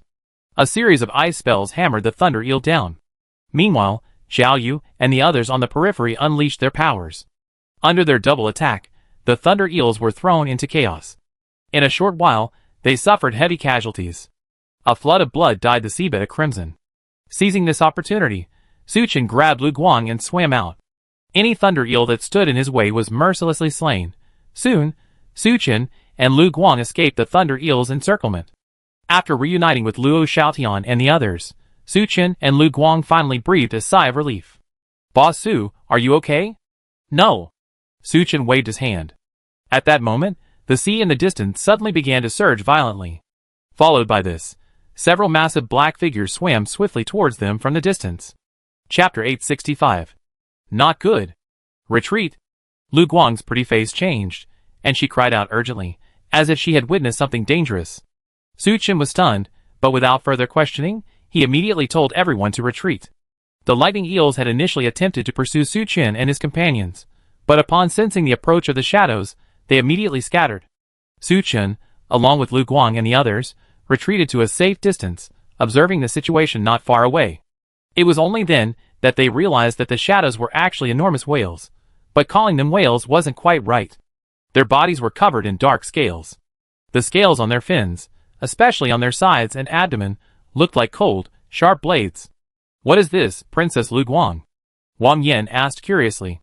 It's called the black shark whale, one of the most formidable sea monsters in the ocean. Lu Guang, hiding behind the sand coral, said with lingering fear, even the strongest warriors of my tribe wouldn't dare face a black shark whale. It's said that the black shark whale is the descendant of Leviathan, the king of sea monsters, and Leviathan has dragon blood. So their fighting power is quite astonishing. If I'm not mistaken, they're probably attracted by the scent of the electric eel's blood. As Lu Guang explained, the black shark whales began their slaughter of the electric eels. With a fierce swipe of their tails, the black shark whale's immense momentum toppled a large number of the eels. Then, they opened their mouths, revealing maws like black holes. Electric eels, conscious and unconscious, were mercilessly sucked in by the black shark whales. In just a minute, the densely packed tens of thousands of electric eels were completely devoured by the black shark whales. But for the black shark whales' enormous bodies, such a small number of electric eels was barely enough to fill their gaps. Still unsatisfied, they cast their indifferent green eyes around, seeking any further food. Thankfully, Su Chen and the others, guided by Lu Guang, had hidden in time and avoided detection. After finding no further food, the black shark whales swung their massive bodies and slowly departed. The oppressive feeling only faded after they vanished into the deep sea. The crowd finally relaxed. Wow, these black shark whales must be at C- strength, Wang Yan exclaimed. Forget C-, even sea-level strength isn't out of the question. Luo Xiaotian was also somewhat apprehensive. Su Chen estimated that only if he used the seventh strike of his Wujizhan Gang Shan, Infinite/Steel Flash, could he possibly kill this black shark whale, but the other black sharks could easily take him out. This secret realm is truly fraught with danger. Luckily, I had Lu Guang as my guide, otherwise, I wouldn't know how they died. Lu Guang, do you know how to proceed? Su Chen asked. Since there are lightning eels here, that means sea monsters are a frequent sight nearby. Lu Guang said slowly, then the kingdom must have a guard post. Once we find the guard post, we can reach Jinyu and pass from there. Su Chen nodded slightly. So next, we need to find the guard post, right? Yes. Lu Guang nodded. Okay, everyone, spread out and search the area for the garrison, Su Chen instructed. According to Lu Guang, garrisons typically have a watchtower for observing the surrounding sea. Below the watchtower is the military camp. Thus, the garrison's location was easy to find. For safety's sake, Su Chen waited a moment longer, ensuring the black shark whale was well clear of the area before letting everyone disperse. A short while later, Wang Yan relayed the good news to Su Chen via telepathic link. Brother Su, I found the garrison's location. Su Chen immediately urged everyone to move closer to Wang Yan. They hid behind a small coral hillock, observing the garrison not far away. As Lu Guang had said, the most striking feature of the garrison was the watchtower. Below, there were houses of varying sizes, resembling the igloos of the Eskimos. Su Chen could clearly see a large number of mermaid soldiers within the camp. In addition, there were several shark warriors and Naga guards. This garrison's strength wasn't particularly strong, but their numbers were considerable. In a head-on confrontation, Su Chen and his men might win, but it would undoubtedly come at a heavy price.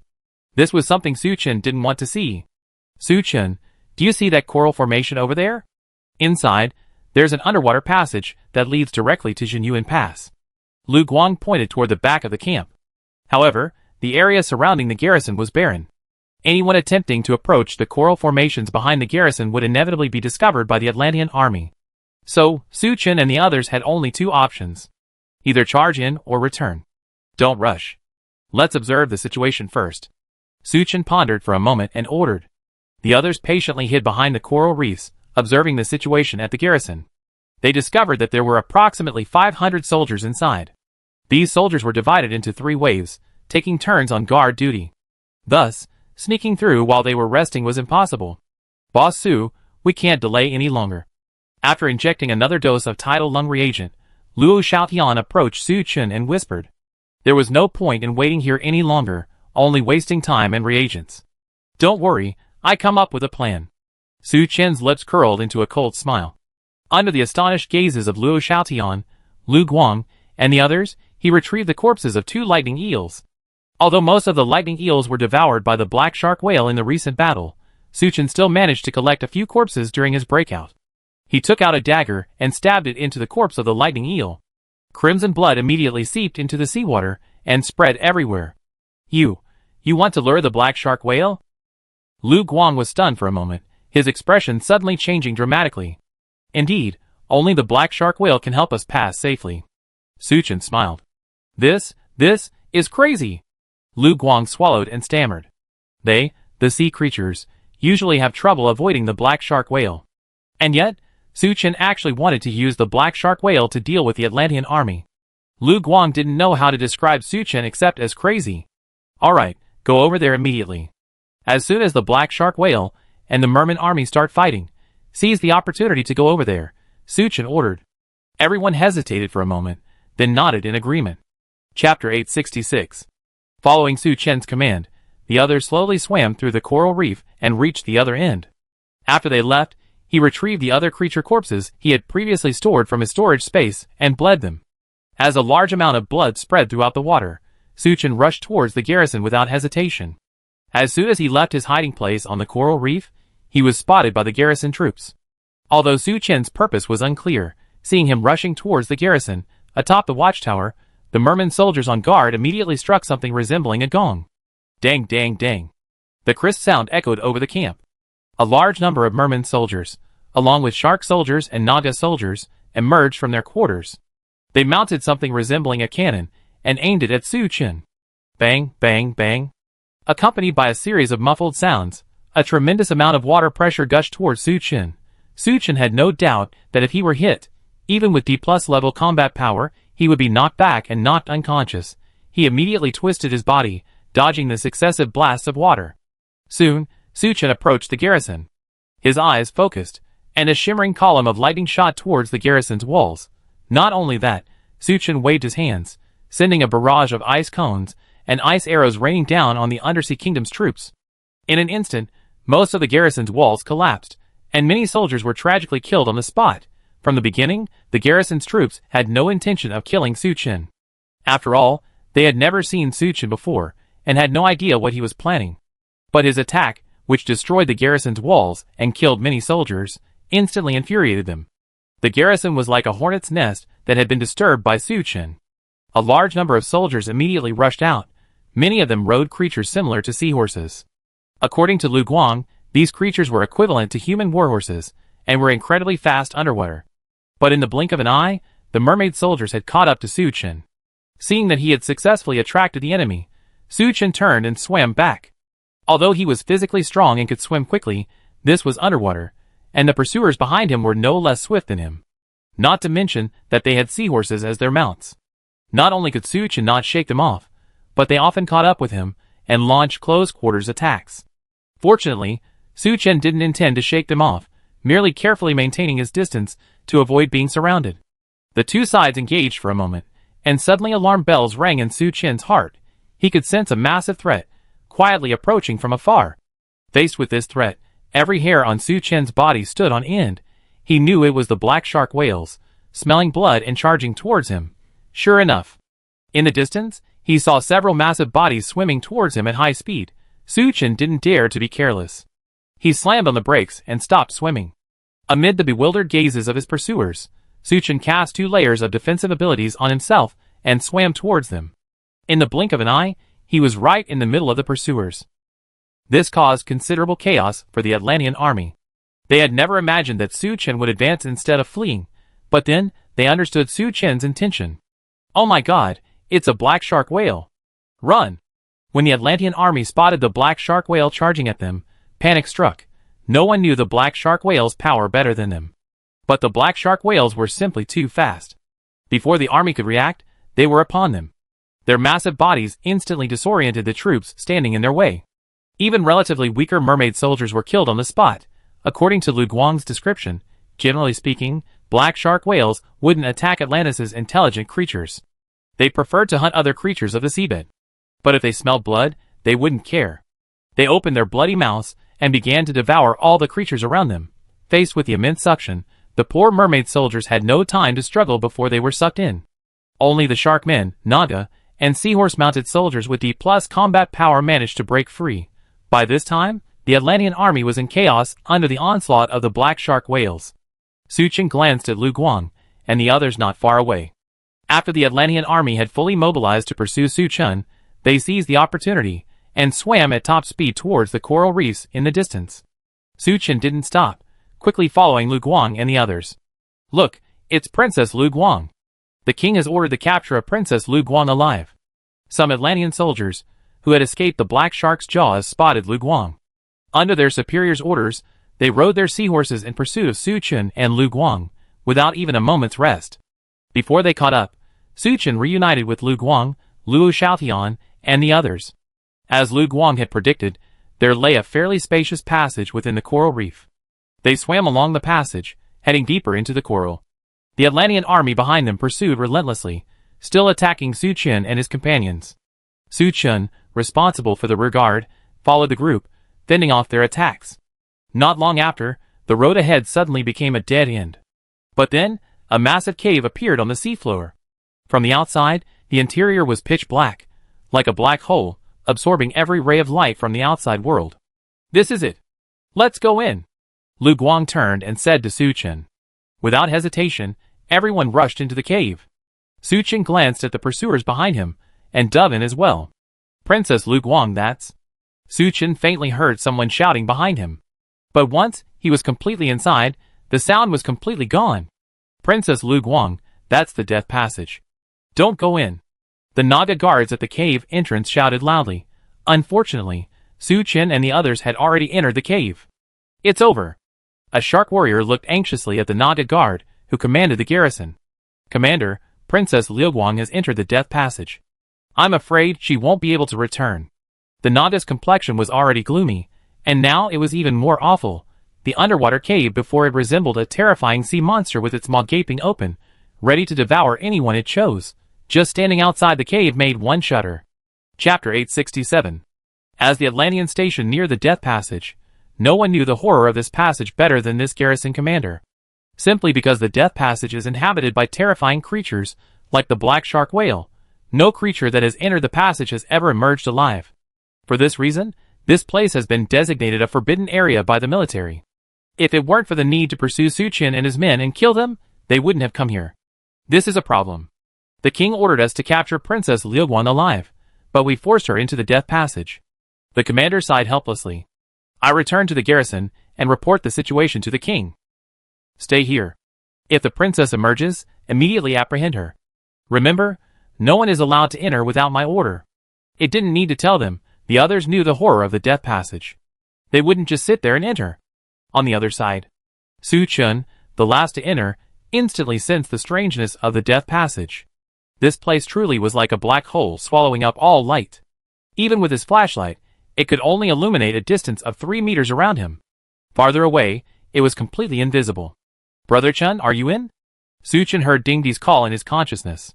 He could clearly sense Ding Di's nervousness and anxiety. I'm in, everyone relax. Su Chun used his mind to soothe everyone. How are you all?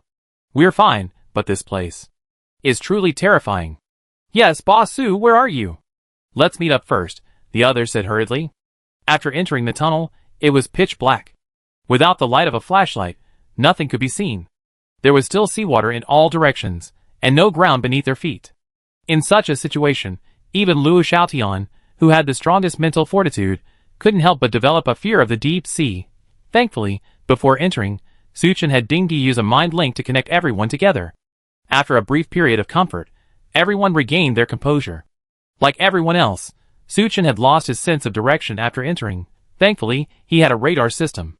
Using it, he spotted Luo Xiaotian, Lu Guang, and the others scattered not far ahead. Although they were scattered within a few dozen meters, due to the conditions in the tunnel, they couldn't see each other at all. Su Chun swam over quickly and gathered everyone together. Only after gathering together did the anxiety and fear in everyone's hearts ease considerably. Lu Guang, do you know the specific details of this passage? Su Chun asked in his mind. Not really. I just saw it on the map. Going from here to Jinyuan Pass would cut the travel time in half at least, Lu Guang replied. My princess, you truly led the way. Su Chun couldn't help but sigh inwardly. When he had just used the radar to scan, he had clearly seen a large, bright spot swimming below. Judging from its radar feed, it might be a black shark whale. No wonder the Atlantean army stopped at the cave entrance, afraid to enter. It's definitely dangerous down there. The situation in here is very strange. Everyone must be vigilant, Su Chun said solemnly. If possible, try not to speak, but communicate through telepathy. Roger. Roger. Everyone echoed. To prevent anyone from getting lost, Su Chun took out his climbing rope and tied everyone to it one by one. Then he swam alone at the front of the group. The others followed behind him. Considering the darkness here, even flashlights wouldn't be of much use. So Su Chun forbade the use of flashlights, relying solely on radar scanning as he slowly swam forward. It must be said, this underwater passage was truly terrifying. As they advanced, Su Chun could clearly sense that they were sinking deeper and deeper into the earth. The passage's scope was expanding, until, in the end, Su Chun's radar couldn't even detect its boundaries, you know? After continuous upgrades, Su Chun's radar scanning range reached as high as 5 kilometers. Not only that, the pressure on the seabed was also increasing. Thankfully, they were all transcendents, so the pressure was nothing to them. It was the psychological pressure that made their nerves tense. Even Su Chun, who had always been mentally strong, felt a little nervous and uneasy. After all, the environment they were in was too dark and depressing. Boss Su, it's time to inject the reagent, Luo Xiaotian reminded Su Chun through his consciousness. Okay, everyone, get your injections, Su Chun instructed. After refilling the reagents, everyone continued their descent. After an unknown amount of time, Su Chun finally felt the passageway shift from slanting downward to running parallel and forward. He breathed a sigh of relief. If they hadn't reached the bottom yet, he would have been tempted to give up. Su Chun led everyone and began swimming forward. They were now at the deepest point of the ocean. It was almost barren, devoid of any plant life. And strangely, no fish were to be seen. Even in the Mariana Trench, the deepest part of the earth, there are still many creatures. It was just too bizarre. Su Chun suppressed his thoughts and continued his advance with everyone. The rest of the journey, though stressful, was uneventful and even somewhat boring. Time slipped by minute. In this dark, sunless seabed, everyone had lost track of time. They relied solely on their injections of the tidal lung reagent to gauge how long they had been there. Each person received 19 doses of the reagent. In other words, minus the 3 doses previously injected, they had already been in this tunnel for over 4 days. During this time, Su-chin detected numerous large, bright spots swimming past their heads. Fortunately, they were all safe. After injecting the 20th dose, Su-chin suddenly detected that the tunnel ahead was tilting upward. His spirits lifted. It looked like they were finally getting out of this damn tunnel. Just as Su-chin and his companions began to swim upward, something strange happened. The radar detected a large number of enormous creatures swimming back and forth above them. Could they be a school of black shark whales? Su-chin was startled. The number of black shark whales was simply too great. Even 10 Su-chins wouldn't be able to deal with them. Su-chin had no choice but to abandon his ascent and continue swimming forward with everyone else. Chapter 868. Su-chin led the group forward for a while. After ensuring there were no more black sharks or whales overhead, he led them upstream. The rest of the journey was still depressing and boring. Thankfully, Wang Yan occasionally told everyone a few jokes through his consciousness, which prevented them from going crazy. As they continued to ascend, the pressure from the sea water gradually decreased. This made everyone's moods and physical conditions much better. Based on the surrounding pressure and the distance they had traveled, Su-chin estimated that it would take only a few hours to exit the passage. "Hold on, everyone. We're almost out." Hearing these words, everyone's spirits lifted, but at this moment, something unexpected happened. The radar clearly showed two bright spots appearing above their heads. Suddenly, Su-chin stopped swimming. Just as he was considering whether to change direction, something even more shocking happened. Suddenly more bright spots appeared from all directions. There were dozens of these bright spots in total. Su-chin and the others were right in the middle of them. This was going to be fun. They were completely surrounded by them. Before Su-chin could figure out how to react, the bright spots around them were rapidly closing in. In a minute or two, Su-chin and the others would collide with them. There are a large number of creatures approaching. Hurry and escape upwards.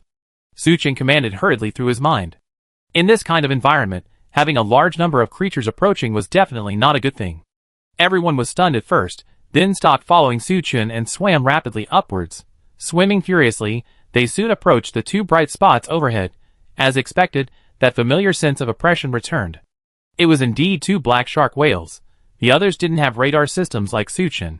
They had to turn on their flashlights to illuminate the area. When they saw the two massive black shark whales above, everyone was stunned. Even Su-chin was stunned. This wasn't their first encounter with black shark whales, so naturally, the surprise wasn't just the sight of them. The two black shark whales were tangled together. They didn't seem to be fighting, but more like some kind of reproduction. The two black shark whales, in close contact, were startled by the sudden appearance of humans and the bright lights. As if caught in bed, they quickly separated. After a brief moment of shock, they realized something was amiss. The two black shark whales opened their bloody mouths and roared in anger. But their roars were ultrasonic. Although inaudible to human ears, they made everyone feel as if their heads were being pricked by needles. To top it all off, one of the black shark whales, which appeared to be a male, actually charged towards Su-chin and his companions. "Don't just stand there. Run!" Su-chin's low growl shook everyone out of their shock. Everyone swam desperately upward, trying to escape the black shark whale's pursuit. But the black shark whale swam incredibly fast, and in the blink of an eye, it was right in front of them. Chain of wind blades. Thunderous fury. Zhao Yu and several other psychics immediately mobilized their mental energy and launched an attack on the black shark whale. However, the black shark whale's body was covered in thick, dense scales. The supernatural power on these scales had no effect at all. Seeing the black shark whale about to collide with them, Su-chin attacked boldly. Ice 1,000 miles. His mental energy surged, freezing the seawater surrounding the black shark whale. While it couldn't harm the black shark whale, it restricted its movement. Seizing this opportunity, everyone quickly swam upwards. Seeing these tiny figures dare to attack it in this way, the black shark whale instantly went berserk. It twisted its massive body, and with a few consecutive blows, it shattered the frozen seawater around it. Then it opened its bloody mouth towards Su-chin and his companions. Su-chin and his companions felt a powerful suction pulling them forward. Not only were they unable to continue swimming upward, they were being sucked slowly downwards, towards the black shark's maw. If this continued, everyone would be sucked in. As Su-chin pondered how to escape, Lu Guang, at the very end of the group, seemed unable to withstand the black shark's suction. She sank several meters, now less than 10 meters from the black shark's maw. "Save me!" Lu Guang screamed in her mind, but in this situation, whoever saved her would die. A flicker of deep despair flashed in her beautiful eyes. At this critical moment, Su-chin gave up resisting the suction. His body, too, sank rapidly. Just as Su Chen approached Lu Guang, he suddenly grabbed her and swung her upwards. With his help, Lu Guang managed to escape, falling into the abyss.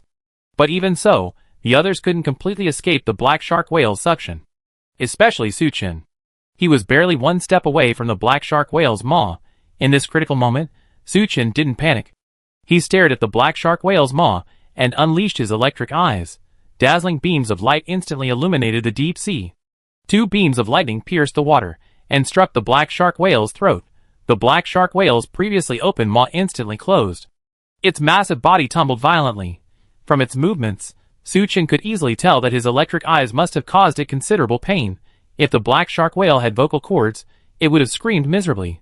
Without the suction of the abyss's maw, the others immediately swam upwards. Su Chen, who was at the back of the group, didn't dare to delay and quickly caught up. After all, there were so many black shark whales around. However, how could a black shark whale, having suffered such a great loss, let Su Chen go?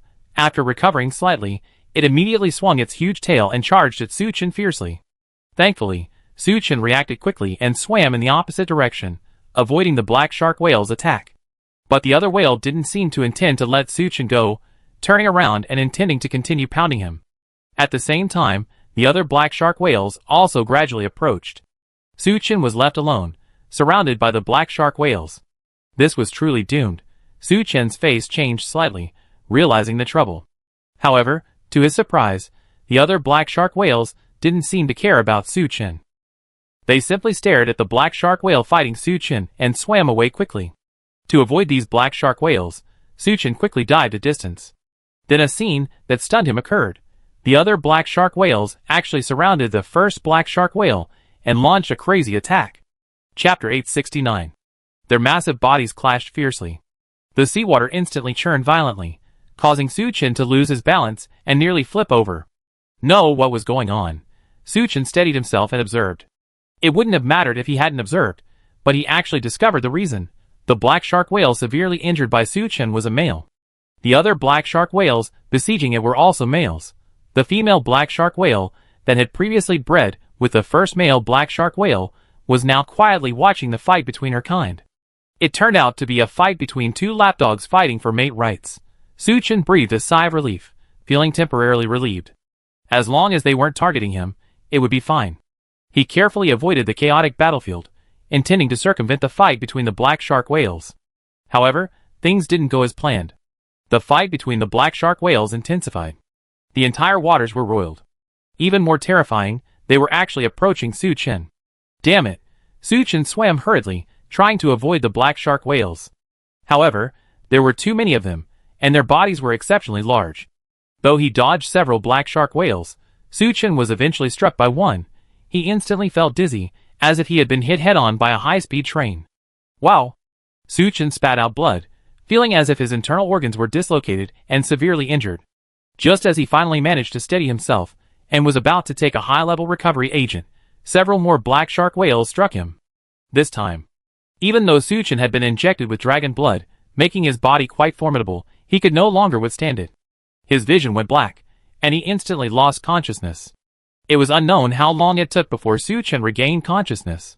He blinked, realizing he was seemingly lying on the seafloor, the soft soil beneath him. Su Chen forced himself to sit up. It had to be said that the black shark whale's body was truly too formidable. After being struck repeatedly, even after so much time had passed, Su Chen felt as if his entire body was falling apart. He pulled a flashlight from his storage space and scanned his surroundings. The surroundings were desolate, and even the radar map showed no sign of anything. From the pressure exerted by the seawater, Su Chen could sense that he was even lower than the passage they had previously swam through. He frowned and began to try to call his teammates through the telepathic link. But he didn't know if it was because the spell had worn off, or if Ding Di had encountered danger and was no longer alive. Su Chen's calls received no response. At this moment, even Su Chen, no matter how formidable he was, couldn't help but feel a slight sense of nervousness. He took a deep breath, calming himself. Since he had been knocked unconscious by the black shark whale, he must have been falling downwards, eventually sinking to the bottom of the ocean. As long as he kept swimming upwards, he could probably escape. Thinking of this, Su Chen no longer hesitated and began to swim upwards. However, after swimming for a while, his expression changed slightly. Because the radar system scanned, There was a thick layer of rock above him. Could it be that while he was falling, he had returned to the depths of the tunnel? Suchin thought this as he changed direction and swam straight ahead. Time ticked by. Logically, even if Suchin had fallen deeper into the tunnel again, after swimming for so long, the tunnel should have tilted upward. But to his surprise, the tunnel remained straight ahead. Something was wrong. He shouldn't be in the same tunnel anymore. Perhaps he had fallen deeper. A chill ran through Suchin's heart. Now, there were only two paths before him: continue forward or return to the original path. He pondered for a moment, and decided to head back. But just as Suchin turned his head, flashlight in hand, he noticed a faint light ahead. Suchin immediately turned off the flashlight and peered over. As expected, he was not mistaken. There was a light far ahead. It was just too faint, having been obscured by the flashlight's glare. If Suchin hadn't been so sharp-eyed, he would have overlooked it. But after seeing the light, Suchin wasn't excited. Instead, he became even more wary. Just kidding. The sudden appearance of light in a place like this, deep under the sea, must be a strange thing. Suchin's first reaction was to immediately move away from the light. But then he thought he was trapped here. The light might be the entrance to the cave. And he was in a secret realm. According to common sense, if that light brought danger, it must also bring rich rewards. Thinking of this, Suchin slowly swam towards the light. Only when he got closer did he realize that the so-called light was actually emitted by something resembling a torch. It hung diagonally on the rock face, a strange stone embedded in its top. The light emanated from the stone. What surprised Suchin even more was the countless torches ahead. They formed a long straight line, as if guiding Suchin's direction. Suchin followed the torches, swimming forward. Not long after, the rock face above him suddenly disappeared, and Suchin emerged into a vaster expanse of water. Observing his surroundings, he discovered that he seemed to have arrived at a cylindrical water cave. The surrounding rock walls were covered in dense clusters of torches, illuminating the area with an intense brightness. Suchin also noticed that, in addition to the torches, the rock walls seemed to have numerous patterns.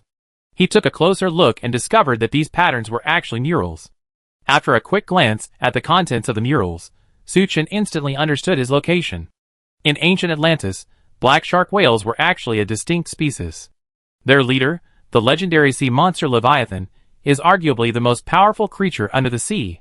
The creatures of Atlantis were constantly hunted by the black shark whales. As a last resort, the king sought help from another dragon-like creature. The dragon eventually intervened and helped Atlantis defeat the Leviathan. However, Leviathan was too powerful. Even the dragon could not slay it.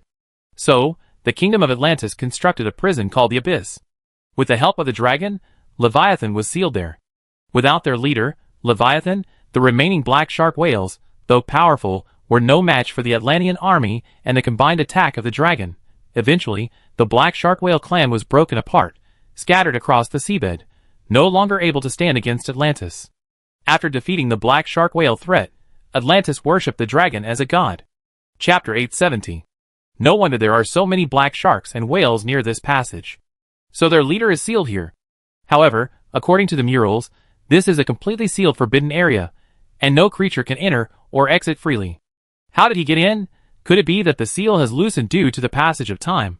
But that's not the most important thing. The most important thing is the content described in the murals true or false? Suchin felt that this was unlikely. If it were false, would the kingdom of Atlantis have gone to such great lengths to build such an underwater prison? But if it were true, then the so-called sea monster Leviathan. Where is it? As if sensing Suchin's doubts, the next moment, a surge of water rushed in from below. Even Suchin was thrown into the water by the powerful impact. After he steadied himself, he realized that an extremely large black shadow had appeared below him.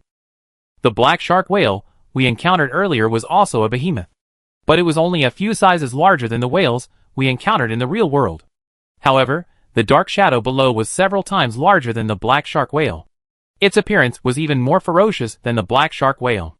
In addition to scales, its entire body was covered in sharp spikes. The two fangs jutting out of its massive mouth were particularly terrifying. As soon as it appeared, Suchin felt an immense pressure. His heartbeat even accelerated, and his hands trembled slightly. It was definitely the sea monster Leviathan. Otherwise, Suchin's body wouldn't have instinctively reacted with fear. You know? Even when facing the dragon before, Suchin had never done this. If ordinary black shark whales have a C- combat power, then Leviathan is at least C+. Should I run away? Just as this thought crossed Su Chen's mind, he saw Leviathan's sun-green eyes fixed on him. Huh? Human? Leviathan's mouth opened slightly, releasing a deafening roar. Su Chen was dizzy, and even more astonished. Not only was he surprised that Leviathan could speak. Even more astonished was that it recognized him. Lu Guang, as an Eldar princess, had read extensively in ancient texts and possessed a wealth of knowledge. She didn't even know humans existed, but Leviathan did. It's been so long since I've seen humans. How many years? 1,000 years? Or 2,000? Leviathan muttered to itself. Su Chen endured its sonic assault, his confusion growing. According to Leviathan, it had seen humans before. But here in Atlantis, there were no humans. Have you seen humans? Where are they? Su Chen asked, suppressing his discomfort. That was a long time ago. The earliest Atlantis wasn't an underwater kingdom, but a land kingdom. But for various reasons, the continental plate sank. The original inhabitants eventually evolved into sea creatures. Leviathan seemed to have not spoken in a while, and enthusiastically explained to Su Chen. So you're not from Atlantis. Tell me, where are you from? I come from another world, through a portal. Su Chen gave a brief introduction. Another world? A portal? Interesting, very interesting. Leviathan laughed. Then, human, why are you here? I'm not quite sure. Su Chen told Leviathan what happened before he lost consciousness. I see. Leviathan suddenly realized and laughed. I didn't expect my descendants to still be alive after all these years. Well, if I'm not mistaken, it's probably because the reptilians from Atlantis built a prison that wasn't very solid. After so long, the prison has become loose. You were knocked unconscious and fell through a crack here. Leviathan's explanation was similar to Su Chen's previous speculation. Well then, Your Excellency Leviathan, how do I leave here? Su Chen asked with feigned respect. Is it shameful to grovel before a truly powerful sea monster? Not at all. It's simple. Just return the way you came. Then I won't disturb Lord Leviathan's rest. Su Chen bowed and turned to leave. Don't be impatient. Leviathan spoke to stop Su Chen, then waved his arm like Finn. An invisible wall of water blocked Su Chen's path. Su Chen's heart sank, realizing that this sea monster wasn't so easy to deal with. Please give your orders, Lord Leviathan. The truth is, as you know, I've been imprisoned here for a long time. Leviathan sighed, his tone rather dejected. I was young and naive before, but all these years in prison have worn down my edges. I need your help to leave here. Even the venerable Lord Leviathan can't leave here. How can a mere human like me possibly help you? Su Chen quickly waved his hand in defiance. You must be kidding. The kingdom of Atlantis went to such great lengths to seal Leviathan here, so they must have their reasons. Su Chen wouldn't do it unless it was absolutely necessary. As for Leviathan's words, Su Chen didn't believe them. Do you know why I'm trapped here? Leviathan's voice was a little low. I don't know. Su Chen was also a little puzzled. With Leviathan's strength, the underwater prison built by Atlantis shouldn't be able to hold it. Look! Leviathan flipped over in the water. Although it was carefully controlling itself, Su Chen was still staggered by the strong current. But Su Chen did notice that Leviathan's tail was tied with a chain. The other end of this chain leads all the way to the deepest depths. Shouldn't a chain like this be able to restrain you, my lord? If it were just an ordinary chain, how could it possibly restrain me? Leviathan's voice was filled with anger. But that despicable dragon has placed some kind of restriction on the other end of the chain. If I break that restriction, I won't be able to escape from here. So I need you to help me break that restriction. Su Chen didn't respond immediately, but fell silent. Seeing this, Leviathan let out a dull laugh. If you refuse, not only will I not let you go, I eat you. But if you help me, I absolutely won't harm you. Faced with Leviathan's threat, Su Chen couldn't help but frown slightly. A sea monster as powerful as Leviathan didn't need to deceive himself. Chapter 871. I might as well release it. That way, I'd be safe. Although the kingdom of Atlantis faces a potential catastrophe, but honestly, what does it have to do with Su Chen? He came here to plunder treasures. He already obtained a considerable amount of black ironwood and other materials. If he could find the portal, he could leave immediately. Thinking of this, Su Chen nodded slightly. Lord Leviathan, I'm willing to help you. That's great. Leviathan laughed heartily. Then go down now, and find the end of the chain. There's an orb there. If I break it, I can break free from the chains. Su Chen nodded and, following Leviathan's instructions, swam downwards. He reached the chain and was surprised to find a faint blue light emanating from it. Even more surprisingly, This blue light struck Su-Chen as somewhat familiar. Without a second thought, he continued diving down along the chain. It wasn't long before Su-Chen reached the bottom. There was a stone platform here, and the other end of the chain was tied to it. Inlaid on the platform was a round bead, emitting bursts of blue light. The blue light on the chain was emitted by the bead. Su-Chen was just about to step forward and shatter the orb as Leviathan had instructed, but just then, he noticed that around the platform, corpses of all sizes were scattered. Su-Chen swam over quickly and examined them carefully. Based on the shape of the corpses, Su-Chen judged that they must be residents of Atlantis. So, before Su-Chen, many Atlanteans had arrived at this prison, and the corpses were scattered around this stone platform. It looked like they, like him, had intended to shatter the orb and help Leviathan escape. Then the question arose, why had they failed and instead perished here? Su-Chen was filled with doubts. He glanced at the stone platform not far away. It was likely that there were other restrictions placed on it. If any creature approached or attempted to destroy the orb, the restrictions would be triggered, triggering a counterattack. This Leviathan wasn't telling me the truth. After Su-Chen thought it through, he couldn't help but curse inwardly. Since it wasn't telling the truth, it was very likely it would kill him after escaping. What should he do? As Su-Chen pondered, Leviathan's voice echoed overhead. Why haven't you taken action yet? Su-Chen looked up and saw that it was Leviathan swimming down. He steeled himself and pointed at the corpses on the seabed. Leviathan, what's wrong with these creatures? They're just trash, Leviathan said nonchalantly. This stone platform is well defended. If you're not strong enough, you'd be killed if you approach too close. But human, you're different. You can definitely help me escape. Stop messing with me. Su-Chen cursed Leviathan inwardly, but then froze. Because Leviathan's tone was so resolute, Su-Chen didn't sense any brainwashing. Instead, he genuinely believed he could help him. Human, stop wasting your time, or I devour you. Leviathan threatened. You bastard, if I had the power, I'd steam you to death, Su-Chen cursed inwardly. Since his rebirth, when had he ever been threatened like this? But with his strength far inferior to Leviathan's, Su-Chen could only bite the bullet and approach the stone platform. The moment he stepped onto the platform, Leviathan became noticeably excited. It murmured to itself, yes, that's it. I guessed right. Human, quickly break that orb. Su-Chen slowly walked to the center of the stone platform. He could clearly see that the surface surrounding the orb was engraved with various ancient and mysterious patterns. At a glance, it was clear that it contained powerful force. Su-Chen took a deep breath, first applying ice shields and lightning shields, then drawing his black gold long sword. Just as he was about to strike down and destroy the orb, it seemed to sense something was amiss. It vibrated hummingly, flashing a dazzling blue light. Before Su-Chen could react, a blue light emerged from the orb and rushed towards him with lightning speed. Because of the close distance and the blue light's speed, Su-Chen had no time to dodge. Even more alarmingly, his own defenses were completely ineffective against the blue light. The blue light pierced directly into Su-Chen's body. He stood there, motionless, as if petrified. Human, what's wrong with you? Answer me. Leviathan growled at Su-Chen. But Su-Chen remained motionless, which made Leviathan quite nervous. It swam back and forth, its huge eyes fixed on Su-Chen. After a moment, Su-Chen finally raised his head. He looked at Leviathan with a cold smile. Leviathan, you're using me. What do you mean by that? Leviathan looked at Su-Chen, somewhat bewildered. That blue light just now was a message left by Chi, Su-Chen said calmly. Hearing the name Chi, Leviathan was startled. A message left by Chi?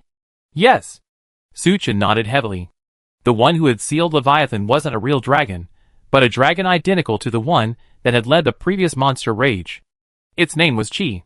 But the dragon in the monster rage wasn't powerful, it was merely a juvenile. This was why Su-Chen was able to slay it. However, Chi was different. It was a mature dragon, extremely powerful. But Leviathan was too tenacious, and it simply couldn't be killed. So Chi ordered the construction of this underwater prison, setting up restrictions to imprison Leviathan at the bottom. The stone platform at the bottom indeed contained a counterattack restriction. Anyone approaching would be mercilessly killed by the orb. The reason Su-Chen remained unharmed was simple. He had been injected with dragon blood reagent, making him a dragon. The restrictions Chi had set up naturally had no effect on Su-Chen. However, Chi also considered the possibility of a dragon member approaching the stone platform and left a message. This message would be transmitted to anyone who detected a dragon member. The blue light just now was the message Chi left. Su-Chen learned the general truth of the matter from the message, and he also received a warning. Due to the hatred between Qi and Leviathan, Leviathan would certainly not let Suchin go after he escaped. Chapter 872. Now that you know the truth, there's nothing to hide. Leviathan let out a sinister laugh. Yes, I'm using you. After the seal was loosened, many creatures from the outside world began to enter this underwater prison. But they were all so useless. Never mind breaking the orb, they couldn't even get close to the stone platform before being killed by the restrictions set by that Qi. And I felt it the moment you entered. Because the aura you exude is exactly the same as Qi's. I originally wanted to kill you, but then I thought, you and that Qi. If it's from the same clan, maybe they could help me escape. My suspicion turned out to be true. You can actually climb onto that stone platform. I won't waste any more time talking to you. Just help me break the barrier, and I spare your life. Otherwise, I can't escape, and you die here. Seeing that Suchin knew the truth, Leviathan immediately threatened Suchin. Suchin sneered, "You've been sealed for so many years, your strength must have declined significantly, right? You still want to kill me? Haha, although my strength has been weakened by the seal, I can easily deal with you." Leviathan laughed wildly. Suchin's expression shifted. Now, he had only two choices. Either trust Leviathan and help it break the seal, or he had to completely break with it and kill it. But Leviathan had just been deceiving him. Could he trust the promise of a sea monster? Then, there was only one path before Suchin. Destroy Leviathan. Based on the information left by Qi, Suchin learned that the seal would greatly weaken Leviathan's strength. If he were to truly face it, he would not be without strength. Thinking of this, Suchin smiled faintly. You want me to help you? No way. You're courting death. Leviathan flew into a rage. Its massive body immediately charged towards Suchin.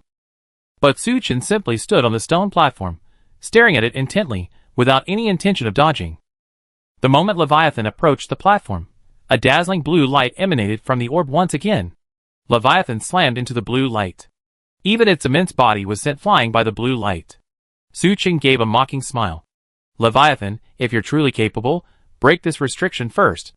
The restrictions set by Qi weren't just for other creatures, but for Leviathan as well. If Leviathan approached, it would be mercilessly slammed back. Roar! Leviathan let out a deafening roar, echoing throughout the seabed. It turned back, glaring fiercely at Suchin. I'm watching you. If you got what it takes, stay on this stone platform forever. Suchin snorted coldly, ignoring Leviathan and sitting down cross-legged. With Qi's restrictions in place, he wouldn't have to worry about Leviathan threatening him for the time being. But Suchin also knew he couldn't stay here forever. Luckily, he was less than 1/5 of the way to his next enhancement. Qi condensation technique activated. Suchin activated the Qi condensation technique with all his might. His entire body was like a black hole, absorbing the surrounding energy. This sudden change startled Leviathan, who then scoffed, "Are you practicing? Don't be ridiculous. That's not the way to cram for exams. Even if you evolve to rank C now, you can't be my opponent." Suchin closed his eyes tightly, pretending to ignore Leviathan's mockery. A vast amount of energy was continuously absorbed into his body. Watching Suchin continue practicing, Leviathan found it meaningless. But it wasn't willing to let Suchin go. So it floated aside, staring intently at him. Time passed minute by minute. After an unknown amount of time, Suchin noticed difficulty breathing. He quickly stopped practicing and injected himself with tidal lung reagent. After the injection, Suchin continued practicing. He didn't stop until he had completely absorbed all the energy in the surrounding sea. A glance at the energy level on the system panel revealed it was still a bit short of reaching the required level. Suchin pulled out the raw stones he had previously stored and continued absorbing energy. Not long after, he finally accumulated enough energy for the required level of strengthening, and without hesitation, he chose to strengthen his body. Ding! Host's physical level has been successfully strengthened, and his combat power has increased. Current combat power rating, D+. Unlike D- or D, reaching D+ power allowed Suchin to be more sensitive to external spiritual energy. Even more amazingly, he could sense the energy crystal in his abdomen. Not only that, with a single thought, the energy crystal could actually release a small amount of energy. These energies could flow throughout Suchin's body at his will. Where the energy flowed, it became warm, seemingly healing. Suchin could also feel those areas becoming extremely hardened, and their power increased. This feeling was similar to the Do Qi that Suchin practiced. However, these energies were far too weak, and their effects were far inferior to Do Qi. Su Chen exhaled a breath of turbid air and slowly stood up. Leviathan, standing across from him, seemed to be dozing off, but upon hearing Su Chen's movement, he immediately opened his eyes. Boy, have you finished your training? Yes, thank you, Lord Leviathan, for protecting me. Su Chen said with a hint of sarcasm. Fuck you. Leviathan cursed. Now that you've finished your training, why don't you just die? TSK, TSK, TSK. You're the greatest sea monster, Leviathan. How can you be so uncultured? Su Chen shook his head and sighed. I finished my training, so you're the one who should die. You? Stop making me laugh. Leviathan cursed. Su Chen's face darkened. He unceremoniously took out the berserk reagent and injected himself with it. As the powerful berserk reagent was injected into his body, Su Chen felt his strength surge even further. He glanced at the system panel, his brows furrowing slightly.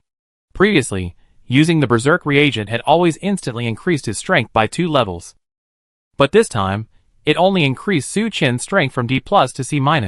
It seemed that as his level increased, the berserk reagent's effect became less pronounced. What's going on? How can you evolve continuously? Sensing the difference in Su Chen's aura, Leviathan's eyes were filled with doubt. Leviathan could still accept Su Chen's first evolution. After all, this kid had been sitting there cultivating for a long time. Chapter 873. But the second power boost was a bit too much for Leviathan to handle. How could it evolve continuously? Prepare to die? Due to the time limit imposed by the berserker agent, Su Chen didn't intend to waste time. He sneered, his hands dropped, and 2 long, black gold swords appeared in his hands. Then, with a leap of the clouds, he escaped the stone platform and charged directly at Leviathan. Just in time. Seeing Su Chen dare to attack, Leviathan was stunned for a moment, then let out a sinister laugh. It was a bloodthirsty sea monster, and it had previously suppressed its nature in front of Su Chen only to escape. Now that Su Chen refused to cooperate, it would surely torture him to death. If I can't defeat Qi, how could I defeat you? Leviathan shook its massive body, like a heavy truck out of control, and slammed into Su Chen. The moment it jumped out, Su Chen had already performed a scan on Leviathan. Ding! Leviathan, leader of the Black Shark Whale clan, a legendary sea monster. Evil by nature, immensely powerful, roaming the world's waters. Masters various water-based abilities, and possesses extremely strong resistance to them. But now sealed, its power is greatly reduced. Combat power rating, C+. As expected of a legendary, terrifying sea monster, even after being sealed, it still possesses C+ combat power. In its prime, wouldn't it have been B-rank combat power? Though surprised by Leviathan's strength, Su Chen wasn't intimidated. Leviathan's strength was indeed formidable, but his own strength was also quite impressive. Thousands of miles of ice. Su Chen's surging mental power poured out, freezing the surrounding sea into a blanket of ice. The Leviathan, charging towards him, instantly slowed. But its powerful inertia still caused it to shatter a large amount of ice, continuing to crash towards Su Chen. Su Chen took advantage of this opportunity and leaped suddenly. By the time the Leviathan reached him, Su Chen had already leaped above it. The Leviathan roared dully, swaying its body, attempting to continue its charge towards Su Chen. Before, the ice Su Chen had summoned would naturally have been incapable of restraining the Leviathan. However, after Su Chen reached rank C, while still lagging behind the Leviathan, he could still somewhat restrict its movement. Infinite slashing steel flash. First strike, second strike. Su Chen, intent on a swift victory, immediately used infinite slashing steel flash. 2 consecutive strikes struck Leviathan directly on the forehead. Unfortunately, its thick scales blocked both of the infinite slash's steel flashes. Though unharmed, the naturally proud Leviathan felt humiliated. How could he, a mighty sea monster, allow a tiny human like Su Chen to attack him like this? Accompanied by the Leviathan's deafening roar, a massive wave of water swept out from it. The frozen seawater was instantly shattered. Thankfully, Su Chen's physical condition had reached a new level. Swept by the waves, he merely swayed. Then, raising his black gold long sword, he lunged at the Leviathan again. The third strike. The fourth strike. Faced with Su Chen's incoming long swords, the Leviathan displayed clear disdain. It chose to use the hardest scales on its forehead to block Su Chen's 2 strikes. Then, its massive body twisted with extraordinary agility, its enormous tail carrying a fierce momentum, slamming down on Su Chen. Su Chen knew that even if he had reached C rank, with his current physical condition, a blow from Leviathan would have cost him half his life, if not his life. He didn't resist, but instead, using the waves, leapt forward with a cloud-timbering leap, dodging Leviathan's attack once again. Infinite slash, steel flash. The fifth strike. It was completely different from the previous ones. After all, its power far exceeded the combined power of the previous ones. A gigantic, blade-like shadow emerged from the black gold longsword, descending upon Leviathan with unstoppable momentum. Sensing the momentum of Su Chen's attack, Leviathan was startled. Its eyes, no longer careless as before, became solemn. The power of this strike was enough to damage it. Although it was only a minor scratch, like a superficial cut, it was a real wound. I had underestimated this human, Leviathan roared, and the surrounding water rapidly gathered. This water was highly compressed, forming layer after layer of water barriers, protecting it. Just as it completed its defense, Su Chen's blade-like shadow descended. 1 layer. 2 layers. 3 layers. The blade-like shadow continuously shattered the water barriers. But the layers of water barriers were constantly consuming the blade-like shadow's power. By the time the fifth blade-like shadow had shattered all the water barriers, its power had been reduced to 1/10 of what it was. It landed on Leviathan and silently vanished into thin air. Before Leviathan could even breathe a sigh of relief, Su Chen raised another black gold longsword.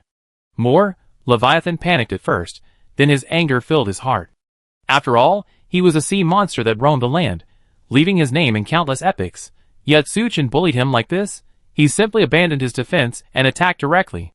I want to see whether your swordsmanship is superior, or mine, Leviathan roared again, and the seawater began to churn violently. As before, the water quickly gathered and was continuously compressed. But this time, it didn't form a water barrier, but rather 3-inch-long water blades. However, unlike the usual water blades, these blades glowed with a rainbow of colors. There were thousands of them, all floating in front of Leviathan. Following Leviathan's command, they flew towards Su Chen with lightning speed, but by this time, Su Chen had also completed his 6th strike. Compared to the 5th strike, the 6th strike was noticeably more imposing. The blade-like shadow it condensed was nearly water-like. As it descended, the surrounding seawater was actually parted by the blade's energy. Thousands of water blades collided head-on with the blade-like shadow. They crashed down like raindrops, then transformed into tiny specks of water vapor and vanished. It was clear. These water blades were no match for Wujizhan Dongshan's 6th strike. Seeing the blade-like shadow falling towards him, Leviathan panicked. He once again condensed the surrounding seawater, transforming it into waves that crashed into the blade-like shadow. However, in the face of the blade-like shadow, it was futile. The blade-like shadow finally destroyed all the waves and landed heavily on Leviathan's head. Leviathan's vision went dark, and he felt a sharp pain. Chapter 874. The intense pain caused Leviathan to involuntarily tumble violently in the sea. The seawater simmered, stirring violently, and the soil beneath was stirred up. For a moment, visibility on the seabed became extremely poor. Su Chen gasped for breath. The last time he unleashed the 6th strike of the infinite steel flash, he was still at E rank. It was thanks to the injection of the violent agent that he had finally killed the dragon. But the consequences were severe. His entire body felt like it was falling apart, and he passed out instantly. He remained unconscious for 3 days and 3 nights before regaining consciousness. It took another 2 days of rest before he fully recovered. But after reaching C rank, Su Chen's strength increased again.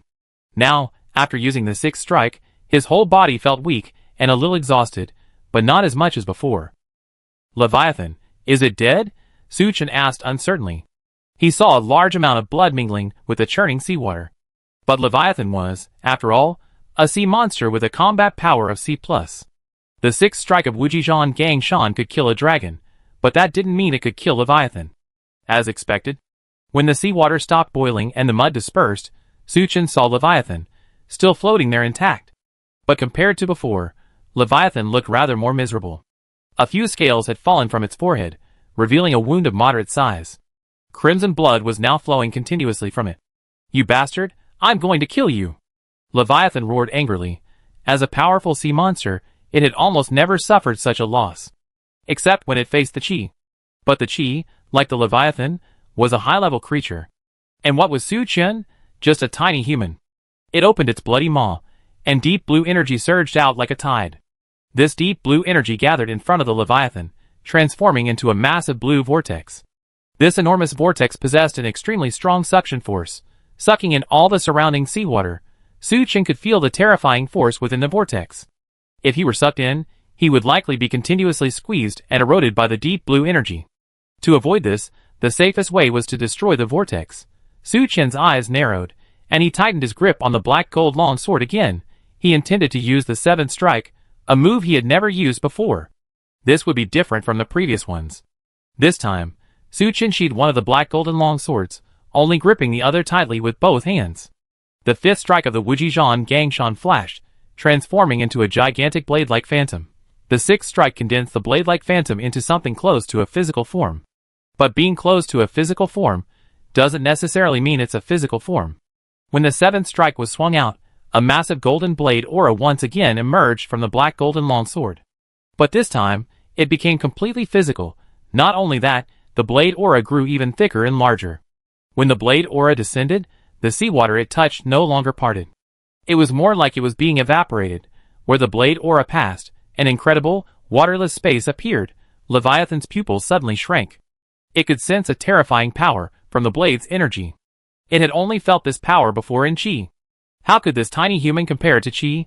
The golden blade's energy descended upon the blue vortex. In a split second, the vortex was shattered, and the blue energy dispersed in all directions. The golden blade's momentum continued unabated, striking Leviathan. After piercing through Leviathan's body, it transformed into tiny specks of golden light and dissipated. The power of the seventh blade far surpassed the fifth and sixth combined. But it also placed a tremendous strain on Su Chen. From the elbow downward, all flesh and blood vanished, leaving only the eerie whiteness of bones. He was exhausted, his eyes unfocused. But with his last breath, he stared intently at Leviathan. Did it work? The Leviathan floated there quietly, as if nothing had happened. But a moment later, its massive body split in two, slowly sinking to the bottom of the sea. A surge of blood, mixed with internal organs, poured into the water. Su Chen finally felt relieved, closed his eyes, and lost consciousness. But before he completely lost consciousness, Su Chen managed to hold his body together and use the underwater breathing skill. He didn't know how long he slept before the feeling of suffocation woke him. Had he been unconscious for 2 days? Su Chen weakly took out the tidal lung reagent and took a dose. During the fierce battle with the Leviathan, his mental energy hadn't been greatly depleted. At the rate at which water breathing consumed mental energy, it was enough for Su Chen to use for 2 days straight. But now his mental energy had been completely depleted, meaning at least a day and a half had passed. Su Chen lay on the muddy seabed. Leviathan's corpse lay not far in front of him. Thanks to his powerful self-regeneration talent, flesh had already grown back on Su Chen's hands. But his depleted body hadn't fully recovered. Su Chen discarded the empty tidal lung reagent and took out a bottle of advanced recovery reagent, injecting himself with it. After doing all this, he fell into a deep sleep again. Su Chen was awakened again by the feeling of suffocation. He hurriedly injected himself with tidal lung reagent and advanced recovery reagent again. But this time, despite still being exhausted, Su Chen chose not to continue his sleep. Since killing Leviathan, he had already woken up several times. In total, Su Chen had been separated from Luo Xiaotian, Xiang Mingming, and the others for almost 4 days. In other words, at least 9.5 days had passed since Su Chen and his group entered the secret realm. This time, each person was only given 50 reagents to explore the secret underwater realm, enough for only 12.5 days underwater. If Su Chen had delayed any longer, Luo Xiaotian and the others would have surely perished. Thankfully, after a few days of rest, although still very weak, Su Chen was able to barely hold himself together and leave. But before leaving, he came to Leviathan's corpse. Although long dead, Leviathan still exuded a heavy, oppressive aura. Su Chen couldn't help but feel a sense of relief. He was able to slay Leviathan not only because of the violent reagents, but also because of the seals and restrictions set by the Jiaolong Qi. This greatly restricted Leviathan, weakening its power. Otherwise, Leviathan's magical power would have killed Su Chen outright. Su Chen spent considerable effort to find Leviathan's energy crystal core and store it in his storage space. Chapter 875. Just as Su Chen was about to collect Leviathan's corpse, he suddenly noticed a spike on Leviathan's back, glowing blue. Compared to the others, this one wasn't as long, but it was incredibly thick, somewhat resembling an animal's horn. Su Chen swam over and reached out. He had initially thought it would take considerable effort to extract the horn. But to his surprise, with just a gentle tug, the horn fell away. Looking at this unusual horn in his hand, Su Chen was somewhat amazed. Scanning and testing. Horn of the Abyssal Sea. Derived from the legendary sea monster Leviathan. Once possessed, not only can you breathe freely underwater, but you can also move freely without restrictions. Furthermore, it can be activated through energy, emitting powerful spiritual waves.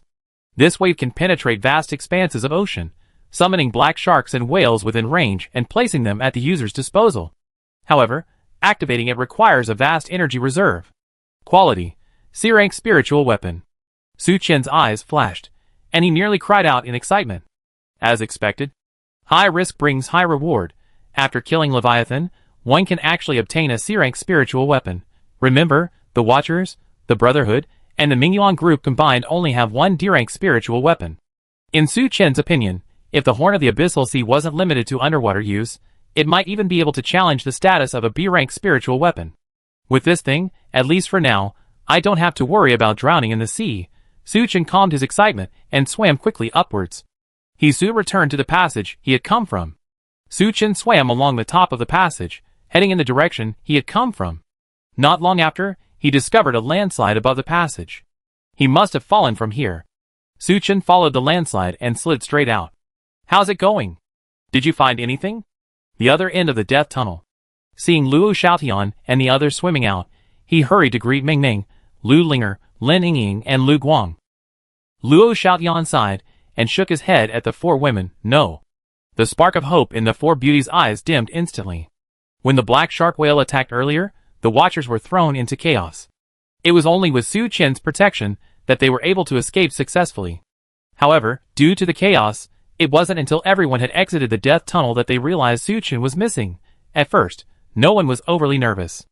After all, Su Qian had always been an invincible figure in their minds. But even after the effects of the mind chains wore off, Ding Di hadn't been able to contact Su Qian. At this point, everyone panicked. Su Qian was their leader. Without him, they would never leave this place. After a brief discussion, Luo Xiaotian temporarily took over command. Considering that this place was not far from Jinyuan Pass, he sent Lu Guang to Jinyuan Pass first to seek help from his uncle Yanyu. Luo Xiaotian stayed with the others, continuing to search the passage for any trace of Su Qian. 5 days had already passed in a flash. During this time, Yanyu had dispatched a force of several hundred mermaids to aid them in their search for Su Qian. But the result was cruel. Forget finding Su Qian, they didn't even find a single clue. What was even more surprising was that, not only did they not find Su Qian, they also didn't encounter the numerous black shark whales they had encountered earlier. Alas, this is the famous Death Pass. We haven't seen Su Qian in all these days. I'm afraid he's in grave danger. Princess, we must return. You must know that Jinyuan Pass is under attack from the lava tribe. The speaker was Yen Yu's adjutant Yichen. He wasn't a mermaid, but a shark. After hearing his words, Lu Guang remained silent, looking at Lin Yingying and the others. It's all my fault. If it weren't for me, we wouldn't be traveling through the Death Pass and wouldn't be in danger.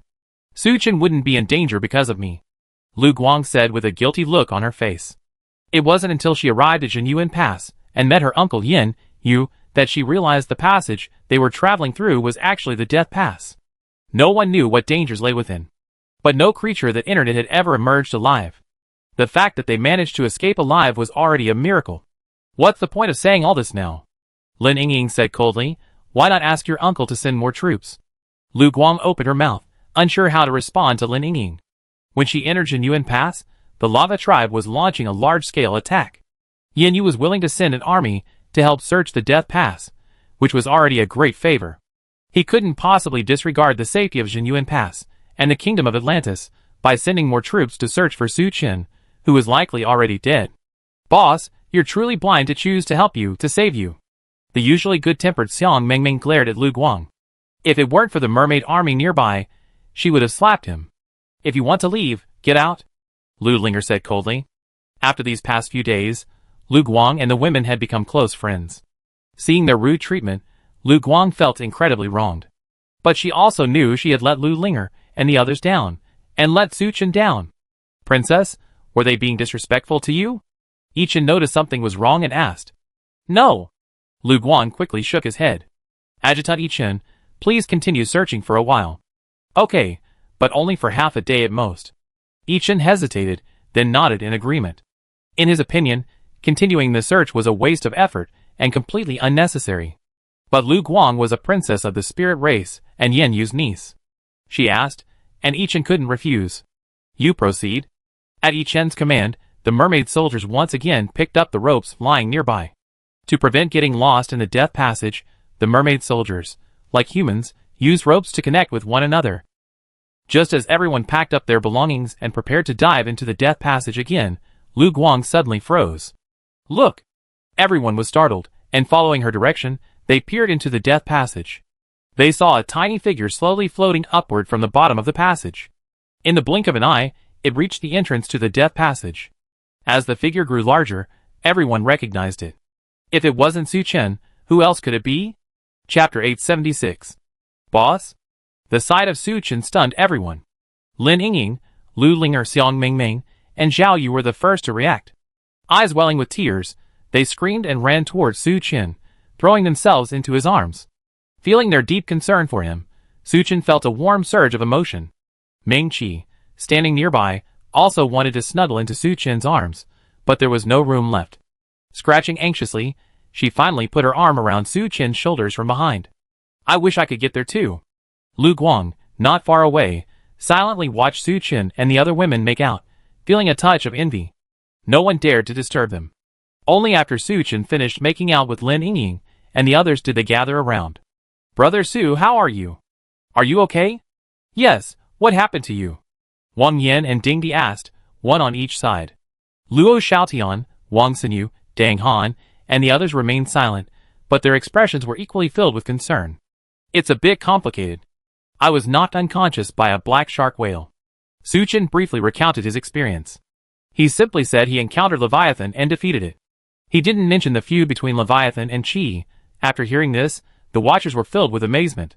You actually killed Leviathan? Lu Guang's eyes widened, a bit incredulous. Princess, what did this human say? Seeing Lu Guang's incredulous expression, Yichen couldn't help but ask. He encountered Leviathan in the death passage. Lu Guang repeated Su Chen's words to Yichen. Yichen was startled at first, then sneered. This human is bragging a bit too much. The citizens of Atlantis had almost all heard the rumors about the sea monster Leviathan. Legend has it that in ancient times, Leviathan wreaked havoc on the underwater kingdom. The citizens of Atlantis suffered terribly. To combat Leviathan, the king summoned the Atlantean guardian deity, who finally subdued it. But the people of Atlantis treated these rumors as either after-dinner conversation or to scare children. No one believed the sea monster Leviathan was real. In Yichen's opinion, Su Chen was merely lucky to have survived for a few days in the death passage. How could they possibly encounter the legendary sea monster Leviathan? Even if they did, with Su Chen's strength, there was no way he could defeat it. Hearing Yichen's questioning voice, Su Chen glanced at him. This is my uncle's adjutant. He doesn't mean anything. Su Chen, don't take it personally. Lu Guang hurriedly explained. Considering that the other party had brought an army to rescue him, Su Chen didn't bother with Yichen. Seeing this, Yichen's disdain for Su Chen grew even stronger. It was only because he considered Lu Guang's high regard for Su Chen that he kept silent. Lu Guang breathed a sigh of relief and hurriedly said, Since you escaped safely, let's head to Jinyuan Pass first. Su Chen nodded and called for everyone to prepare to depart. Yichen led the mermaid army at the front of the group. Su Chen, Lu Guang, Lin Yingying, and the others followed behind them. You're truly amazing. You know, my uncle told me no one has ever made it deep into the death passage and emerged alive. Lu Guang couldn't help but sigh. It was true. The death passage was quite complex. If one wasn't careful, one could easily get lost. Not to mention, there were swarms of black sharks and whales within.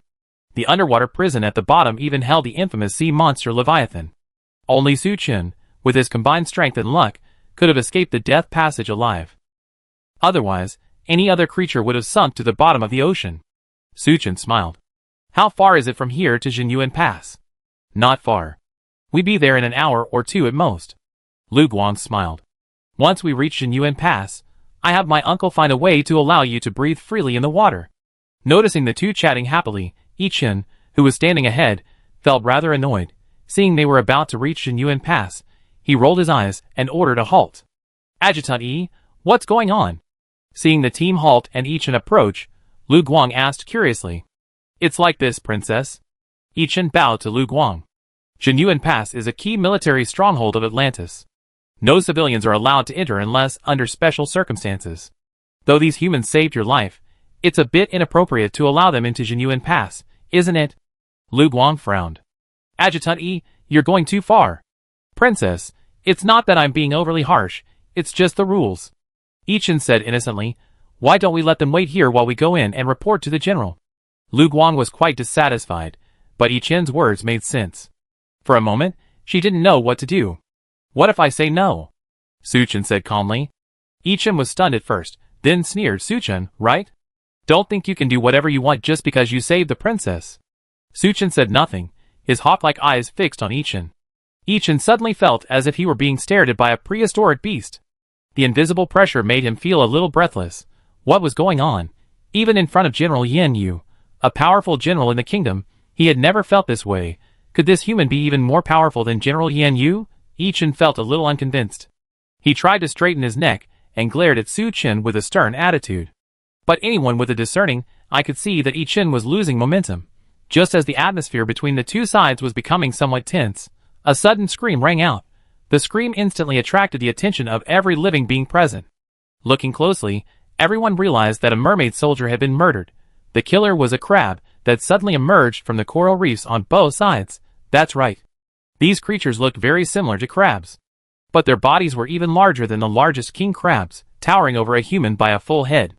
The crab legs grew long and powerful, supporting their massive bodies. The claws, once wielded by the claws, became as flexible as hands, wielding various weapons. Their entire bodies were a deep crimson, and from time to time, red magma flowed from the cracks in their armor like shells. Lava Tribe. Lu Guang muttered, how did Lava Tribe soldiers appear here? Without time to ponder, Yichen waved his hand, fight. With his command, the mermaid army and the Lava Tribe crab soldiers engaged in a fierce battle. Chapter 877. Suchen had fought against the mermaid army before, and knew they were formidable. In his view, the mermaids had the advantage in numbers, and should have been able to outmaneuver the Lava Tribe's crab soldiers. However, to his surprise, the crab soldiers were even stronger than the mermaids. They could fight 1 against 3, even 4, and still hold their own. Seeing the situation becoming increasingly tense, Yichen's expression darkened. He gripped his spear tightly, and charged at one of the crab soldiers. Suchen raised an eyebrow. He could sense a slight fluctuation of energy from the tip of Yichen's weapon. Judging from this, Yichen must be at the peak of D+. Otherwise, he wouldn't be able to wield energy so freely.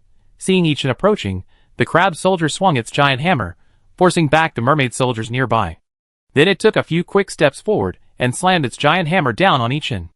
Yichen didn't retreat. Instead, he roared and charged forward to meet the giant hammer. His muscles bulged, unleashing immense strength, as he used his spear to block the crab soldier's blow. The crab soldier seemed caught off guard by Yichen's strength. Before it could react, Yichen thrust upward, pushing the giant hammer back. Then he raised his spear and stabbed it fiercely into the crab soldier's chest. The crab soldier had no time to retract the giant hammer, and was forced to use his shell to block Yichen's attack. Yichen's strength was truly formidable. He struck the crab soldier's shell with his spear. Though he failed to penetrate, the immense force sent the crab soldier reeling back several steps, landing on his butt. Seizing this opportunity, Yichen quickly pressed forward. Before the crab soldier could react, he penetrated the crack in its shell, and pierced its chest with his spear. The crab soldier let out a scream, its legs thrashing wildly for a few moments before it died. Seeing their leader dispatch a crab soldier so easily, the merman soldiers couldn't help but cheer. Well done, Lieutenant E. Even Lu Guang couldn't help but applaud Yichen. Yichen felt a smug feeling in his heart, and just as he was about to give Suchen a provocative look, he suddenly sensed something was amiss. A massive impact struck. Yichen was sent flying, landing heavily on the ground. Thankfully, he reacted quickly, shielding his back with energy and avoiding serious injury. Yichen struggled to raise his head and look at his attacker. The attacker was also a Lava Clan creature. Its appearance was like an enlarged lobster. The lowest of the Lava Clan races were the crab soldiers currently engaged in combat with the mermen. The one above them was the shrimp general before him. Unexpectedly, there was a shrimp general among these crab soldiers. Yichen frowned. But the next moment, his pupils shrank. Because another shrimp general had appeared from the side. Yichen's heart sank. If there was only one shrimp general, he could easily defeat him. But with two, it would be a bit more difficult. The two shrimp generals didn't rush forward. They brandished their steel forks, and two invisible energies emanated. The eyes of those crab soldiers affected by this energy instantly turned red. Not only did their movements become faster, but their strength also increased significantly. The mermaid soldiers, who had previously been evenly matched with them, suddenly retreated. After all this, the two shrimp generals charged at Ichin. They formed a double team, one on each side. Ichin didn't dare to be careless and quickly swung his spear, engaging the two enemies. Both shrimp generals were D+ strength, and in a one-on-one fight, they were no match for Ichin. But with their simultaneous attacks, Ichin struggled. Though he desperately defended and counterattacked, he was still at a disadvantage. Dang! A steel fork struck Ichin hard. Even though his armor protected his vitals, the immense force still sent Ichin flying. He struggled to his feet, spitting out a mouthful of blood. Seeing his side falling behind, Lu Guang became anxious. Su Chen, can you help them? Su Chen was somewhat annoyed with Ichin's arrogance. However, he still needed Yin Yu's help to find a way for Luo Xiaotian and the others to breathe underwater. The princess asked, how could I refuse? Su Chen smiled faintly. Xiao Luo, let's help them. Yes. Luo Xiaotian immediately called the others forward to assist the mermaid soldiers. With the humans' help, the mermaid soldiers were barely holding on. Even on the other side, the injured Ichin had barely time to catch his breath before two shrimp generals attacked again. As soon as Ichin blocked the attack of one shrimp, the other attacked from behind. My life is over. As soon as this thought flashed through Ichin's mind, he heard the lobster behind him scream. It was Su Chen who had attacked. Just as the lobster attacked Ichin from behind, Su Chen attacked it with lightning speed. The lobster's hard shell was nothing compared to the black gold long sword. The black gold long sword, imbued with fighting spirit, easily pierced the lobster's shell and slashed into the prawn general's body. The remaining prawn general was horrified at the sight of its companion's tragic death. After a moment's hesitation, it let out a series of strange cries, and then, without a backward glance, fled. The crab soldiers also didn't hesitate, quickly following the prawn general in retreat. Su Chen, still not fully recovered, had no intention of pursuing. The mermaid soldiers had suffered heavy losses in the previous battle, so Ichin naturally didn't want to pursue them. After the lava tribe retreated, Ichin hesitated for a moment, then walked up to Su Chen and whispered, "Thank you. Adjutant Yi, can I enter Jinyuan Pass now?" Su Chen asked with a half-smile. Ichin felt a sudden embarrassment. If he were human, his face would have flushed red by now. Of course I can. After briefly cleaning up the battlefield, everyone continued on their journey. Ichin's hostility was less intense than before. Strange. How could the lava tribe appear here? Lu Guang asked in confusion. This matter is extremely urgent and important. Report to the general immediately upon your return, Ichin said solemnly. Su Chen couldn't help but laugh. When two armies are engaged, it's normal for the enemy to move around to the rear. Lu Guang shook his head slightly. Jinyuan Pass isn't what you imagine. You know once you get there. Su Chen smiled and said nothing more. After a while, the coral reefs ahead suddenly vanished. The crowd's view suddenly opened up, revealing a towering, majestic city. Su Chen understood why Lu Guang and Ichin were so surprised by the lava tribe's presence in the rear. Chapter 878. In the minds of humans like Su Chen, so-called cities, especially checkpoints, are generally built in strategic locations to better keep the enemy out. Jinyuan Pass was indeed constructed in this manner. But the difference is that it was built on a massive volcano.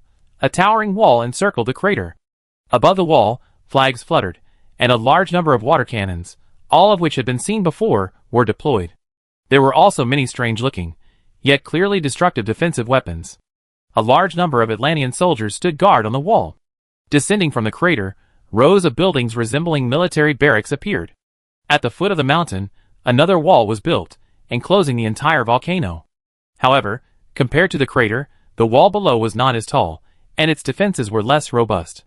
Seeing the surprised expressions of Su Chen and the others, Ichin couldn't help but feel a little proud. Little did he know that Su Chen and the others were simply surprised by seeing a city built around the crater for the first time. If these mermaids had seen the pre-apocalyptic demon city, they would probably be stunned. The lava tribe lives inside the crater. Lu Guang introduced them to Su Chen and the others. According to ancient records, the original lava tribe, like the people of Atlantis, were normal sea creatures. Later, they attempted to invade Atlantis, and a fierce battle ensued. Ultimately, the lava tribe was defeated and driven into the volcano before them. The living environment within the volcano is extremely harsh. Fortunately, the lava tribe's adaptability was remarkable, and they ultimately survived the volcano. But unwilling to accept defeat, the lava tribe periodically launched counterattacks against Atlantis. To better counter these attacks, the Undersea Kingdom built the Jinyuan Pass around the volcano and deployed elite troops to guard it. Since the construction of Jinyuan Pass, the lava tribe have never breached the volcano again. This is why Lu Guang and Yichen were so surprised upon seeing the lava tribe soldiers. After Lu Guang's explanation, everyone suddenly understood.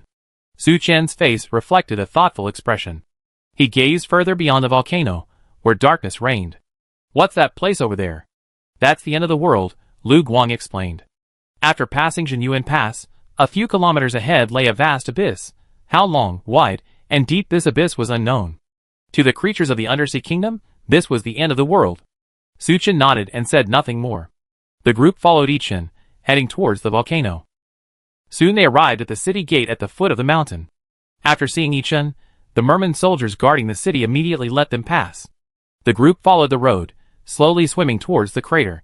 The closer they got to the crater, the tighter the security became. Thankfully, with Yichen leading the group, Su Chen and the others were able to pass unhindered. When they reached the crater, they discovered a tall, majestic palace built outside the city walls. Yichen led Su Chen and his group inside. In the main hall, a merman clad in exquisite armor sat. His face was handsome, yet a hint of age could be seen. A gleam of brilliance shone in his eyes, as he gazed at Su Chen and the others. From the aura emanating from him, Su Chen was certain that this person was a C-rank expert. Yes.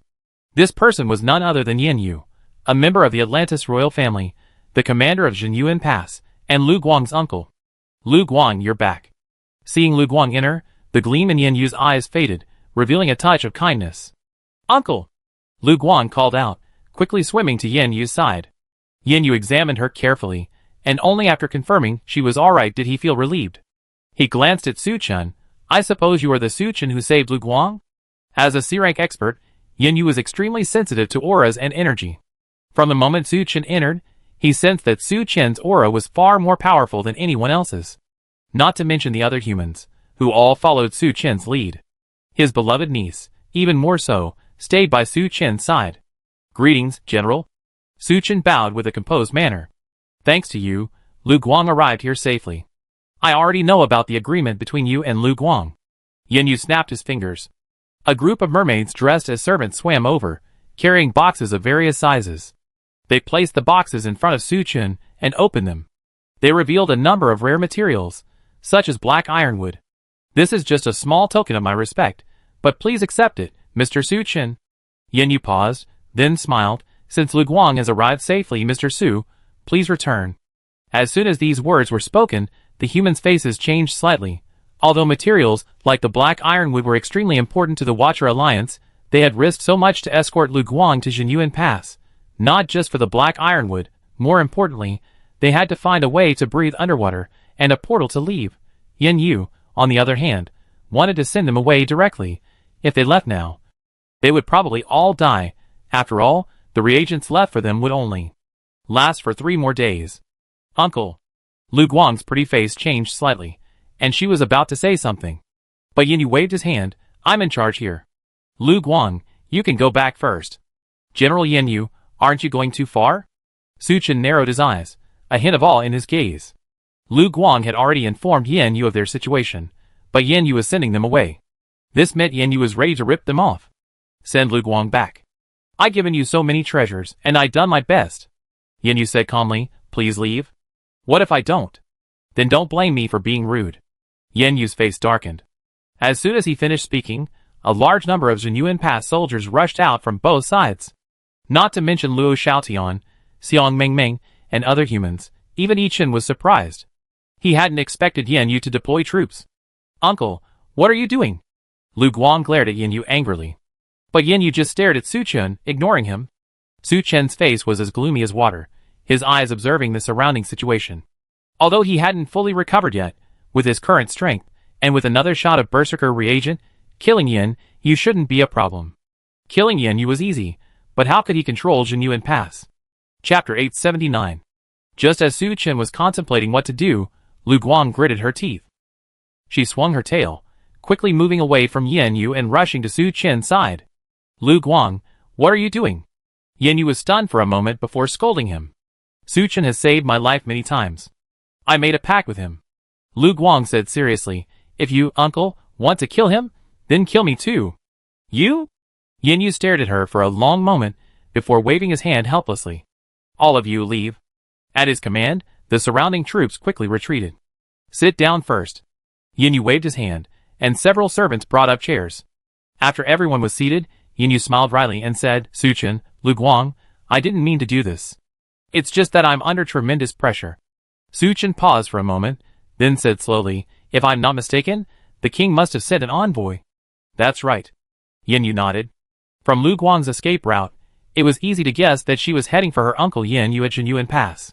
So Mo Yuan sent an envoy to meet Yin Yu. However, the envoy didn't take the death pass, so his arrival time was a few days later than Lu Guang's. Not long after Lu Guang left Jinyuan Pass with Yi Chen to fetch reinforcements, Mo Yuan's envoy arrived. Mo Yuan demanded that Yin Yu submit to the king and hand over Lu Guang, along with Su Chen and the others who had killed the merman soldiers. Lu Guang, I really want to refuse Mo Yuan. Yin Yu sighed, but you have to understand that Mo Yuan has already taken control of the situation. The army he commands is dozens of times larger than Jinyuan Pass. Not to mention, Jinyuan Pass's supplies depend entirely on the kingdom. If I don't obey Mo Yuan's orders, even if he doesn't attack, as long as the supply is cut off, Jinyuan Pass will be out of ammunition and food within 3 months. Although Yin Yu also disliked Mo Yuan's character, he was under his thumb and had no other options. Yin Yu deliberately drove Su Chen and the others away, but in reality, he was saving them from falling into Mo Yuan's hands. Is there no other way? Lu Guang said helplessly. No. Yin Yu shook his head, his face heavy. Mo Yuan is willing to negotiate with me because Jinyuan Pass is extremely important, and he's worried about the lava tribe's attack. Otherwise, he'd probably have his army on the march by now. And compared to Mo Yuan, the lava tribe is the most troublesome. Every few years, after accumulating sufficient strength, the lava tribe launches a counterattack against Atlantis. Calculating the time, it's time for the lava tribe's counterattack again. Jinyuan Pass has been under immense pressure lately, and Yin Yu even considered requesting support from the kingdom. Under these circumstances, he simply couldn't spare any manpower to help Lu Guang overthrow Mo Yuan's rule. Hearing this, Lu Guang fell silent. Although she deeply disliked Mo Yuan and didn't want to marry him, she also knew that the stability of Atlantis was more important than her own happiness. If she had a choice, she wouldn't risk releasing the Lava Clan and raising an army against Mo Yuan. Su Chen, I was a bit rude just now, Yin Yu said apologetically. You can stay here for a while. I find a way to allow you to breathe underwater over the next few days. But after these few days, you must leave here. I'm doing this for your own good. Su Chen nodded slightly. Since there was no other solution, we could only take it one step at a time. Yin Yu beckoned a servant, telling him to take Su Chen and the others downstairs to rest. As a key military base, Yin Yu's accommodations were simple, but sufficient for everyone to rest. After settling in, everyone gathered in Su Chen's room to discuss countermeasures. This Yin Yu, he really doesn't recognize anyone once he pulls up his pants. Wang Yang complained somewhat dissatisfiedly. If you can't speak, don't speak. No one thinks you're mute. Ding Di glared at him angrily, then looked at Su Chen. Brother Chen, I actually think Yin Yu did nothing wrong. Yes, he's in a difficult position too. Luo Xiaoyan nodded in agreement. I understand what you're saying. From Yin Yu's perspective, Su Chen could understand his actions. If it were Su Chen, he would have captured them all and handed them over to Mo Yuan long ago. Yin Yu was quite generous by letting them go. So what do we do now, Brother Su? Wang Yan scratched his hair, somewhat annoyed. The others also turned their gazes to Su Chen. Su Chen remained silent, stroking his chin in thought. Based on his recent interactions with Lu Guang, it seemed clear what Lu Guang had said was true. The ancient book recording the location of the portal is in the royal city. To obtain the ancient book, they must journey to the royal city. The problem was, humans like them stood out prominently among the sea creatures. Even if they reached the royal city, they would be discovered by the Atlantean army. Finding the ancient tome is nearly impossible, so, ultimately, we still need the help of Yin Yu and Lu Guang, especially Yin Yu, who controls the Jinyuan Pass army. But if we want Yin Yu to intervene, we have to help him resolve the threat from the lava tribe. But more than that, the most crucial issue is breathing underwater. As they were talking, the door opened. It was Lu Guang. Su Chen, I'm so sorry. Lu Guang felt incredibly guilty. At first, she and Su Chen had been talking peacefully, but it turned out she was too naive, and so many things had happened in between. It's no use saying sorry now. Helping us resolve the underwater breathing issue is the most important thing, Suchin said softly. Don't worry about that. My uncle has already ordered all the sorcerers in Jinyuan Pass to gather. Unlike the human world, many creatures in Atlantis practice dual cultivation of evolved and psychic. But among them, there is a profession called the sorcerer. It's somewhat similar to ancient wizards, responsible for concocting various medicines. Some are used to cure illnesses, others to enhance strength. That's good. Suchin breathed a sigh of relief. After a brief chat, everyone returned to their rooms to rest. Due to the threat of death, no one had slept for more than a few hours before waking up. Led by Lu Guang, they returned to the main hall. In the magnificent underwater palace, besides Yenyu and Yi Chen, there were also some strangely clad mermaids and shark men. Suchin, you're here. Yenyu greeted Suchin, pointing to the creatures within the hall. They are all wizards from Jinyuan Pass, proficient in refining various medicines. He paused, then looked at the wizards with a dignified expression. I called you here today to have you refine a medicine. Chapter 880. General, please give us your orders. We will do our best. The sorcerer said respectfully. These people are not from our seabed. They cannot breathe underwater for long periods. We need you to create the appropriate potion. Yenyu explained the general situation to them. The sorcerers were a little confused. For underwater creatures like them, breathing underwater was instinctive. They had never imagined that there were creatures that couldn't breathe underwater. The sorcerers gathered together and murmured for a while. Then, a sharkman who looked like the leader stepped forward. It said helplessly, General, please forgive our incompetence. We simply can't think of anything. Yenyu was quite dissatisfied with its answer. If you can't come up with a solution, then chop off your heads. Yenyu was easygoing in front of Suchin because of Lu Guang. But after all, he was a general with unparalleled strength guarding a region. Naturally, he wouldn't be in a good mood facing these sorcerers. The shamans trembled with fear. General, calm down, General, calm down. The shark shaman begged, would you mind if I could speak with this human gentleman for a moment and ask for details? Okay, go ahead. Yenyu nodded. The shark shaman swam over to Suchin and asked respectfully, Human, how did you breathe underwater? I once obtained a formula. According to the formula, I made a reagent that allows you to breathe underwater. Suchin wrote down the formula for the tidal lung reagent. The shark shaman took one look and a look of surprise crossed his face. How could this be possible? It's illogical. It's utterly illogical. Sir, wait a moment. The shark wizard, holding the formula, gathered with the other wizards and engaged in a chattering conversation. Suchin listened for a moment, perhaps understanding why the wizards were so surprised. To them, the tidal lung formula was truly exquisite, giving them a sense of sudden enlightenment, a sense of opening up a new world. The only pity was that the resulting reagent was so useless. The wizards discussed for a moment, and the shark wizard swam back to Suchin and Yenyu. It bowed respectfully again, General, Human, after our research, we should be able to create a reagent with the same effect. But we need time. Yenyu's face darkened. Everything else is negotiable except time. He knew, of course, that what Suchin and the others lacked most was time. Please rest assured, General. We worked tirelessly and figure it out within 3 days. The shark man said tremblingly. That's about right. Yenyu smiled with satisfaction and looked at Suchin. Now you can rest assured. Thank you, General. Suchin breathed a sigh of relief.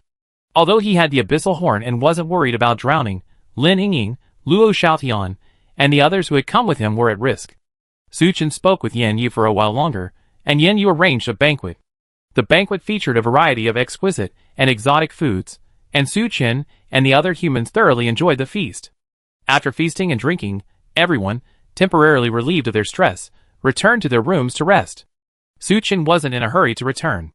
After all, he might not see a city as magnificent as Jinyuan Pass, built on the crater of an underwater volcano, again in his lifetime. He let Lin Yingying and the other girls go back to rest, and he, along with Meng Qi, began to wander around Jinyuan Pass. Yenyu had already revealed Suchin's identity, so the soldiers guarding the pass didn't bother to stop him. Suchin stood at the edge of the city wall, gazing down at the crater. This massive submarine volcano wasn't hollow, as Suchin had imagined. Instead, it formed an inverted triangle, extending downward. At the bottom, roiling lava could be vaguely seen, but Suchin saw no lava tribe creatures. Lava tribes generally live within the magma, unless they organize to counterattack. Otherwise, they're invisible. Lu Guang's voice echoed from the side. Suchin looked up, and saw Lu Guang slowly swimming towards him. Why didn't you take a break? I was just wandering around because I had nothing better to do. Suchin shrugged. Seeing Lu Guang, Ming-Chi excitedly swam over and circled him. After spending the past few days together, Lu Guang and Ming-Chi had become quite close. Lu Guang stroked Ming-Chi's head, his beautiful eyes fixed on Suchin. Thank you for saving me these past few times. You're welcome. Suchin waved his hand. His reason for helping Lu Guang was, after all, simply an exchange of interests. But now, it seemed Lu Guang was interested in him. Don't worry, I give you that ancient book and help you find the portal, Lu Guang said seriously. Suchin raised an eyebrow, sensing the hidden meaning in Lu Guang's words. Are you planning to marry Mo Yuan? No choice, for the sake of overall stability.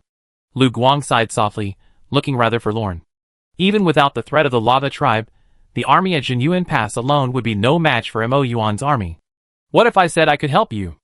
A complex expression flashed across Lu Guang's beautiful eyes, and she shook her head. That's impossible. If Suchin wanted to help Lu Guang, he would first have to resolve the threat posed by the lava tribe. The lava tribe was Atlantis' most ferocious and powerful enemy. Every counterattack they launched resulted in heavy losses for Atlantis. Even if they could defeat the lava tribe, they would still have to face Mo Yuan's massive army. This was practically impossible, unless Suchin could summon the patron saint of Atlantis. I'm best at turning the impossible into the possible. Suchin smiled faintly, not explaining further. With the abyssal horn in his hand, he could command a vast army of black shark whales. Don't underestimate the black shark whale's mere C-rank strength, seemingly comparable to Yin Yu's. But its C-rank combat power could withstand an entire army. If there were tens of thousands of black shark whales, not to mention the lava tribe, even the Atlantean army combined, they wouldn't be a match for Suchin. Seeing Suchin's confidence, Lu Guang couldn't help but feel hopeful. Although their interactions had been brief, she knew Suchin wasn't one to boast. Since Suchin said it was possible, there was a high probability he could help her. As long as you're willing to help me, I can. Promise you anything. Lu Guang said, a shy expression on her face. But Suchin, staring down at the face below, didn't notice. I hope you can provide me with Atlantis military technology afterward. Chapter 881. After learning more about Atlantis, Suchin discovered that, although their technological level wasn't very high, their research into magic, psychic powers, and other supernatural abilities far surpassed humans. For example, the Atlantean army often used water cannons. Suchin had originally assumed they were powered by something like gunpowder. But after getting closer, he realized he was wrong. The water cannons were powered by raw stone, launching attacks through the complex runes on the barrel. Several other defensive weapons worked on similar principles. If we could harness these, we could greatly enhance the Watcher Alliance's strength. Lu Guang looked at Suchin speechlessly. Had Suchin not noticed his sincere intentions? I can't agree to this right away. I need my uncle's approval. Okay, then tell him. We continue the discussion after the tidal lung reagent is successfully developed. Suchin smiled. Okay. Lu Guang nodded slightly. After the two discussed these matters, there was no other topic. For a moment, the atmosphere was both awkward and somewhat ambiguous. Suchin. Lu Guang called Suchin's name, just as she was about to discuss some of her thoughts with him. But Suchin's face turned serious, and he stared at her and said those shouldn't be your people, right? Lu Guang was stunned, and followed the direction of Suchin's finger, looking down at the volcano below. When she saw the dense red dots climbing up the volcano's interior toward the city wall, her pretty face changed. Oh no! It's the lava tribe's counterattack. At the same time, the soldiers defending the city also noticed the lava tribe's movements and immediately sounded the alarm. The shrill sirens instantly echoed above Jinyuan Pass. Bang, bang, bang. The mermaid soldiers, manning water cannons and other weapons, launched a fierce attack on the lava tribe below. The other soldiers also emerged from their tents and quickly swam to the city walls. Uncle! Lu Guang called out from a distance.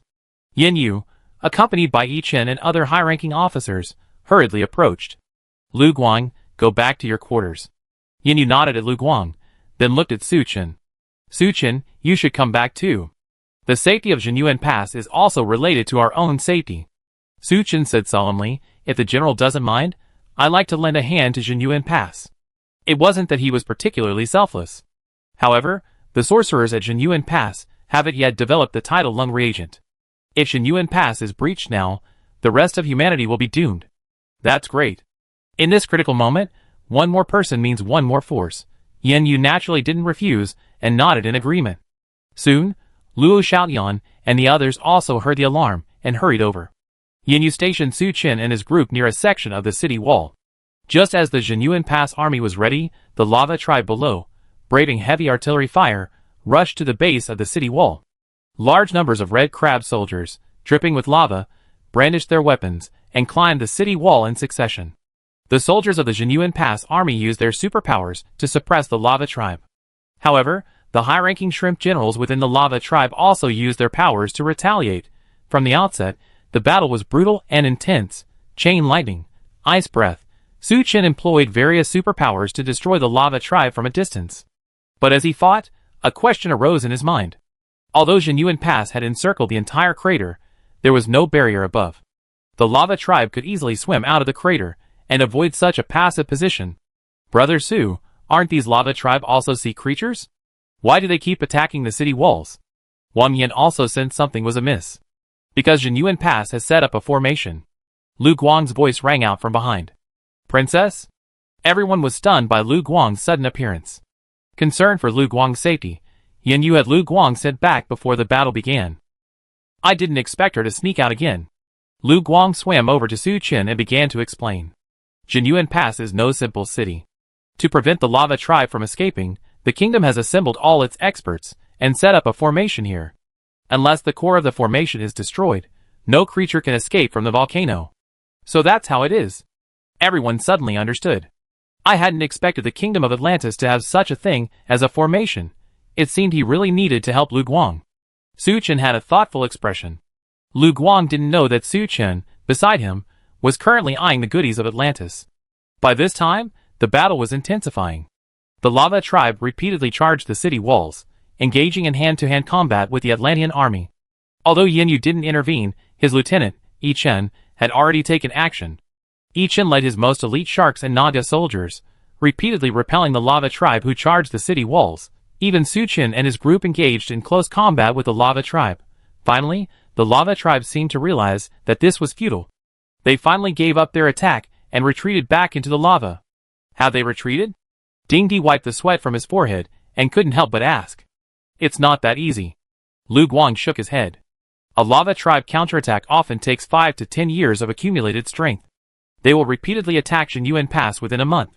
They won't stop until their accumulated strength is exhausted. As they were talking, Yin Yu swam over with Yi Chen and the others. Lu Guang. Yin Yu's face darkened, a hint of dissatisfaction. Didn't I tell you to stay in your room? Why are you out? Everyone's fighting the lava tribe on the front lines. I can't hide away alone. Lu Guang spoke with a righteous air. But Yin Yu, familiar with her character and strength, knew full well that she was coming for Su Qin. Yin Yu sighed helplessly. Come with me. Su Qin, please come too. Su Qin didn't think twice and followed Lu Guang, Yin Yu, and Yi Chen into the palace. As soon as they sat down, Yin Yu said solemnly, this time the lava tribe's counterattack is unlike any before, extremely fierce and intense. This is only the first attack, and we already suffered heavy losses. If they come 2 more times, I'm afraid Jinyuan Pass will fall. So I plan to ask Mo Yuan for help. Chapter 882. Lu Guang's expression changed slightly upon hearing Yin Yu's words. Yin Yu asking Mo Yuan for help would be tantamount to compromising with him, which meant Yin Yu had to surrender himself. Lu Guang, what do you think? Yin Yu asked softly. I don't have any objections. Lu Guang said bitterly. She knew in her heart that this was the most appropriate course of action under the current circumstances. Ultimately, it was her own fault. If she hadn't fled to Jinyuan Pass, Yin Yu wouldn't have had to deal with such a dilemma. That's good. Yin Yu nodded, and just as he was about to raise his hand to call his men, he heard Su Qin slowly say, General, wait a moment. Yin Yu looked at Su Qin in surprise. What's wrong? What if I said I could help you? You? Yin Yu was a bit amused. I know you mean well, but a situation like this can't be changed by just 1 or 2 people. Please rest assured, General. When I said I could help you, I wasn't exaggerating. Su Qin said calmly, unless you and Lu Guang both think it's unnecessary. Mo Yuan was arrogant, self-indulgent, and cruel. He ascended the throne by relying on his powerful military force to destroy the traditions of Atlantis. If given a choice, Yin Yu and Lu Guang would definitely not bow to Mo Yuan. Do you have any plans to overthrow Mo Yuan? Yin Yu asked softly. Before we discuss these matters, let's discuss the terms. Su Chen smiled and changed the subject.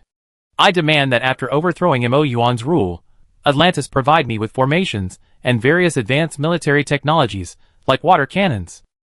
Yin Yu's expression shifted from gloomy to bright. Advanced military technology and formations. These were Atlantis' most crucial secrets. Unless absolutely necessary, they would never be revealed to outsiders. Uncle, Su Chen isn't from the Undersea Kingdom, and will definitely leave. Even if he mastered these technologies, he wouldn't pose any threat to us, Lu Guang advised. Okay, I promise. Yin Yu nodded heavily. But we must become allies and help each other. No problem. Su Chen readily agreed. Then you should tell me how to overthrow Mo Yuan, right? Yin Yu said gravely. Well, there's no rush. After all, our most urgent task is to repel the lava tribe. Su Chen chuckled and turned the conversation back to the lava tribe. Do you have any good ideas? Yi Chen couldn't help but ask.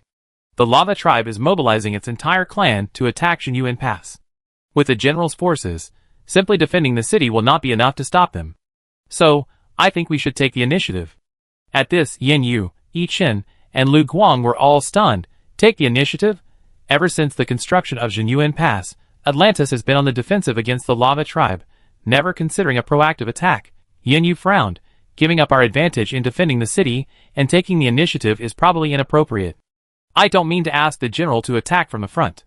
Not from the front? The three were even more confused. Su Chen chuckled. You should remember the lava tribe army we encountered on the way to Jinyuan Pass? Of course.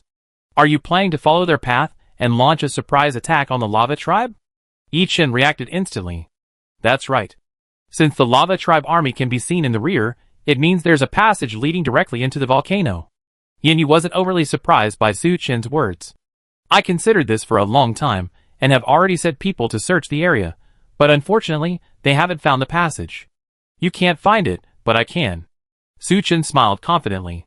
He had a radar scanner, giving him a very clear understanding of the surrounding terrain.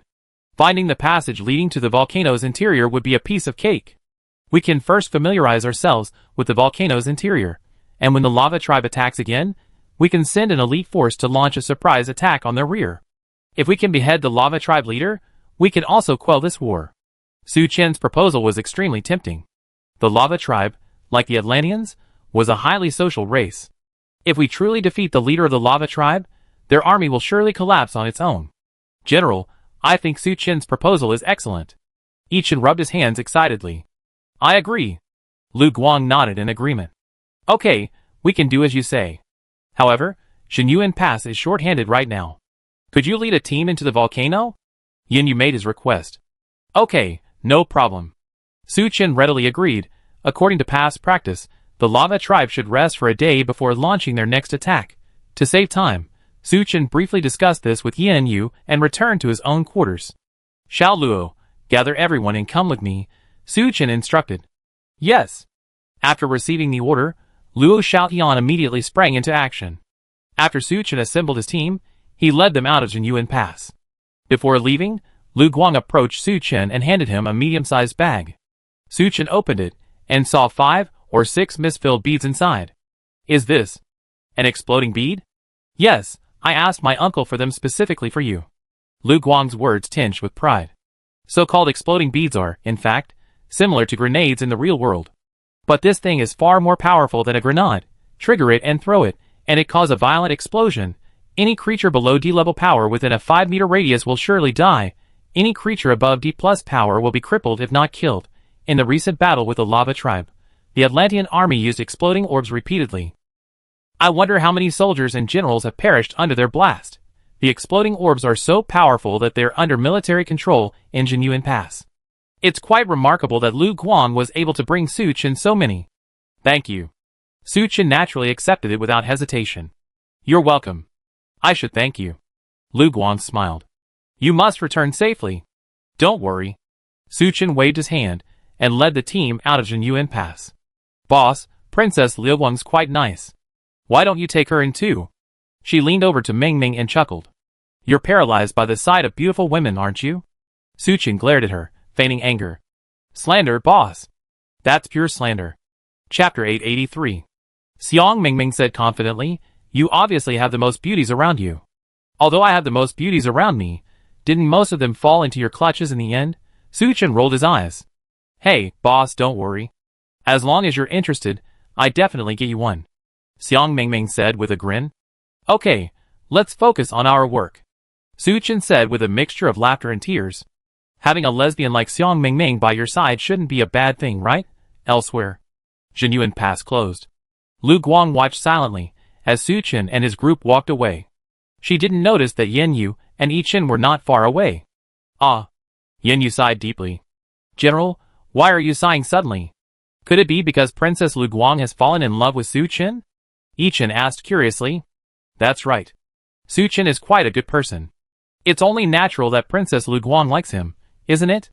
Yin Yu waved his hand, beckoning Yi Chen towards the palace. You're right, but have you ever considered that humans and mermaids have different paths? Suchin will have to leave here sooner or later. Okay, even without considering that.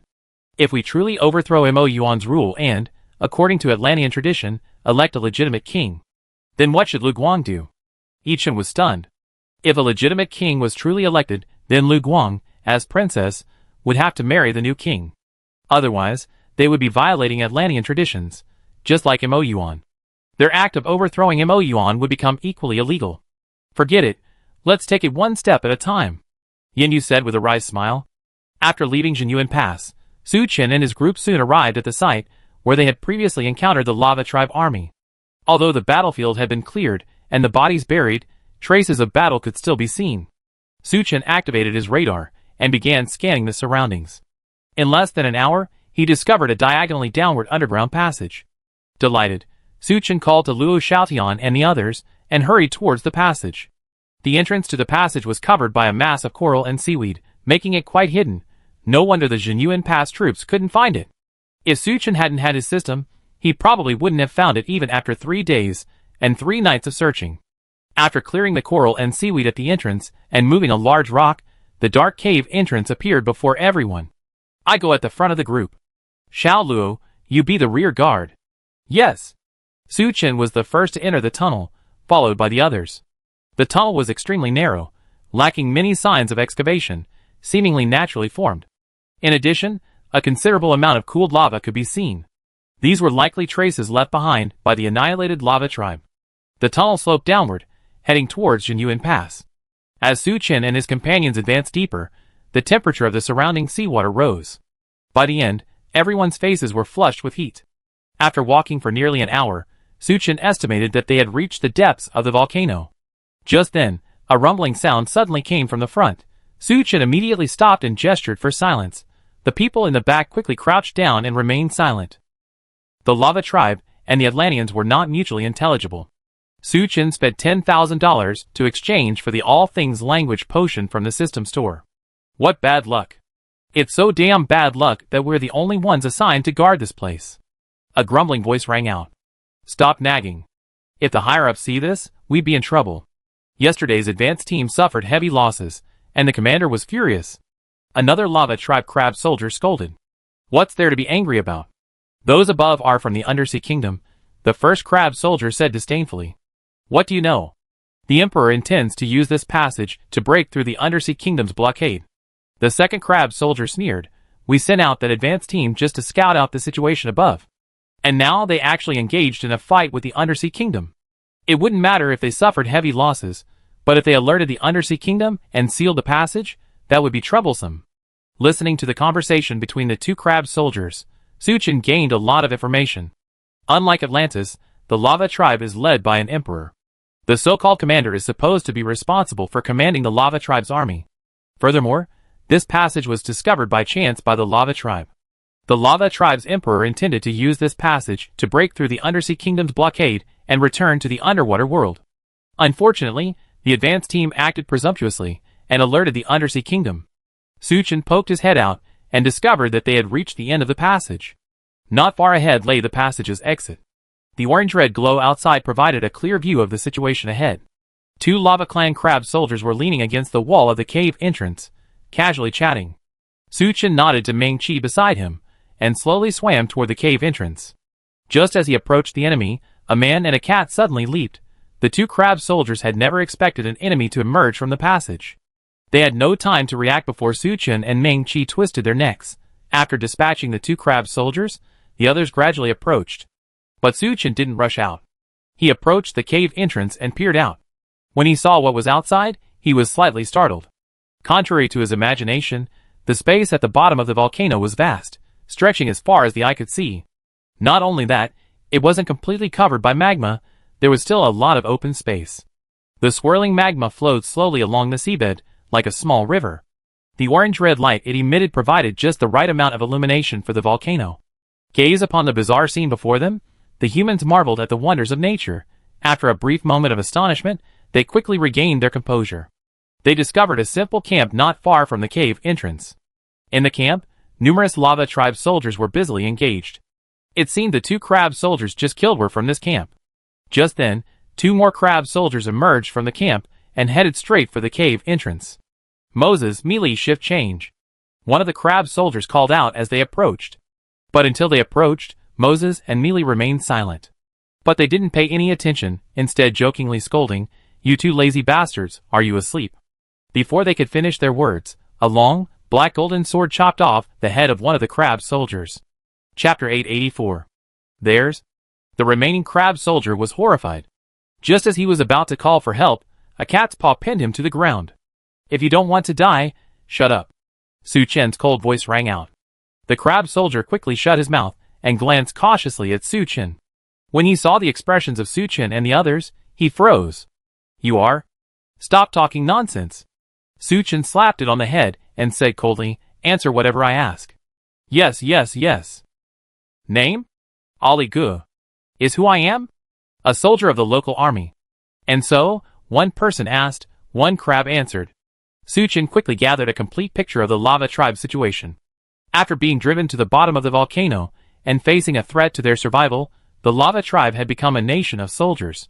This time, the entire lava tribe was mobilized for the counterattack against Atlantis, numbering at least 200,000 to 300,000 men. These armies were arrayed on the plain not far away. The previous advance team, after suffering heavy losses in their encounter with Su Chen and his men, fled back to the volcano. Upon learning of this, the commander was both shocked and furious. He quickly transferred Olich's small force to guard the passage. If the Atlantean army came down the passage, they would be discovered in time. "Thank you." Su Chen finished speaking, and with a swift movement of his sword, he beheaded Olich. He brushed the blood off his sword and said gravely, "Prepare for battle." After preparing themselves, the group followed Su Chen out of the cave entrance, heading straight for the nearby lava tribe camp. Because of his possession of the abyssal horn, Su Chen's speed was significantly faster than the others. Only when he reached them did the lava tribe soldiers in the camp finally react. Enemy attack. A crab soldier had just shouted the alarm. The black gold long sword, enveloped in white dough chi, descended upon its head. Crack! The black gold long sword easily shattered the crab shell, bisecting it. After slaying a crab soldier, Su Chen, without hesitation, charged directly into the camp. Hearing the commotion, the crab soldiers rushed out of their tents. However, the one who greeted them was the Grim Reaper Su Chen. According to Aoli Gay, there were over 30 people in the camp. By the time Luo Xiaotian and the others rushed into the camp, the corpses of the crab soldiers were lying in a mess. "Brother Su is awesome again." Wang Yan couldn't help but exclaim in admiration. "You know, these crab soldiers are stronger than the mermaid soldiers." Yet, in front of Su Chen, they were as easy as cutting melons and vegetables. Just then, the crab soldiers' squad leader, a shrimp general, swam over. Gaze upon the devastation before him. He was filled with shock and fear. Though unaware of Su Chen and the others' origins, the shrimp general understood that he should prioritize reporting this to his superiors. Without hesitation, he turned, grabbed a red seahorse, and attempted to flee. The seahorse was incredibly fast, and the shrimp general, riding it, had covered hundreds of meters in the blink of an eye. But how could Su Chen possibly give it a chance to escape? Paralyzing lightning. Su Chen raised his sword and unleashed a bolt of lightning, swiftly sweeping across the water toward the shrimp general. Sensing the movement behind him, the shrimp general, riding on the seahorse, jumped in surprise. But he didn't panic. Instead, he immediately mobilized his mental energy, gathering the surrounding seawater and forming a water shield behind him. The paralyzing lightning struck the water shield and then dissipated into nothingness. The shrimp general breathed a sigh of relief. However, it had no idea that Su Chen's target wasn't actually it. The moment the paralyzing lightning struck the water shield, Suchin also used his electric eyes. Two thick bolts of electricity directly pierced the red seahorse beneath the shrimp general. Two large holes were shot through the red seahorse, killing it instantly.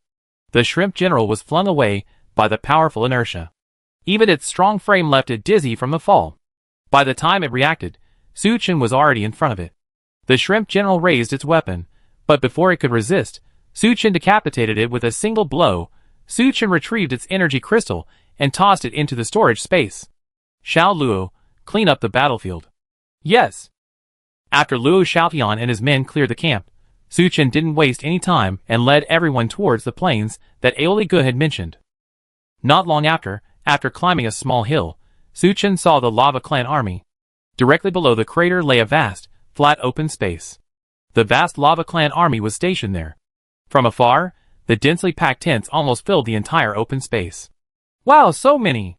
Wang Yan was surprised. As Suchin observed, there was sudden movement in the Lava Clan camp across the way. A large number of Lava Clan creatures emerged from their tents. After forming their corresponding formations, they began to swim towards the crater overhead. For a moment, countless Lava Clan figures floated in the waters within the volcano. Boss Su, the Lava Clan have launched an attack.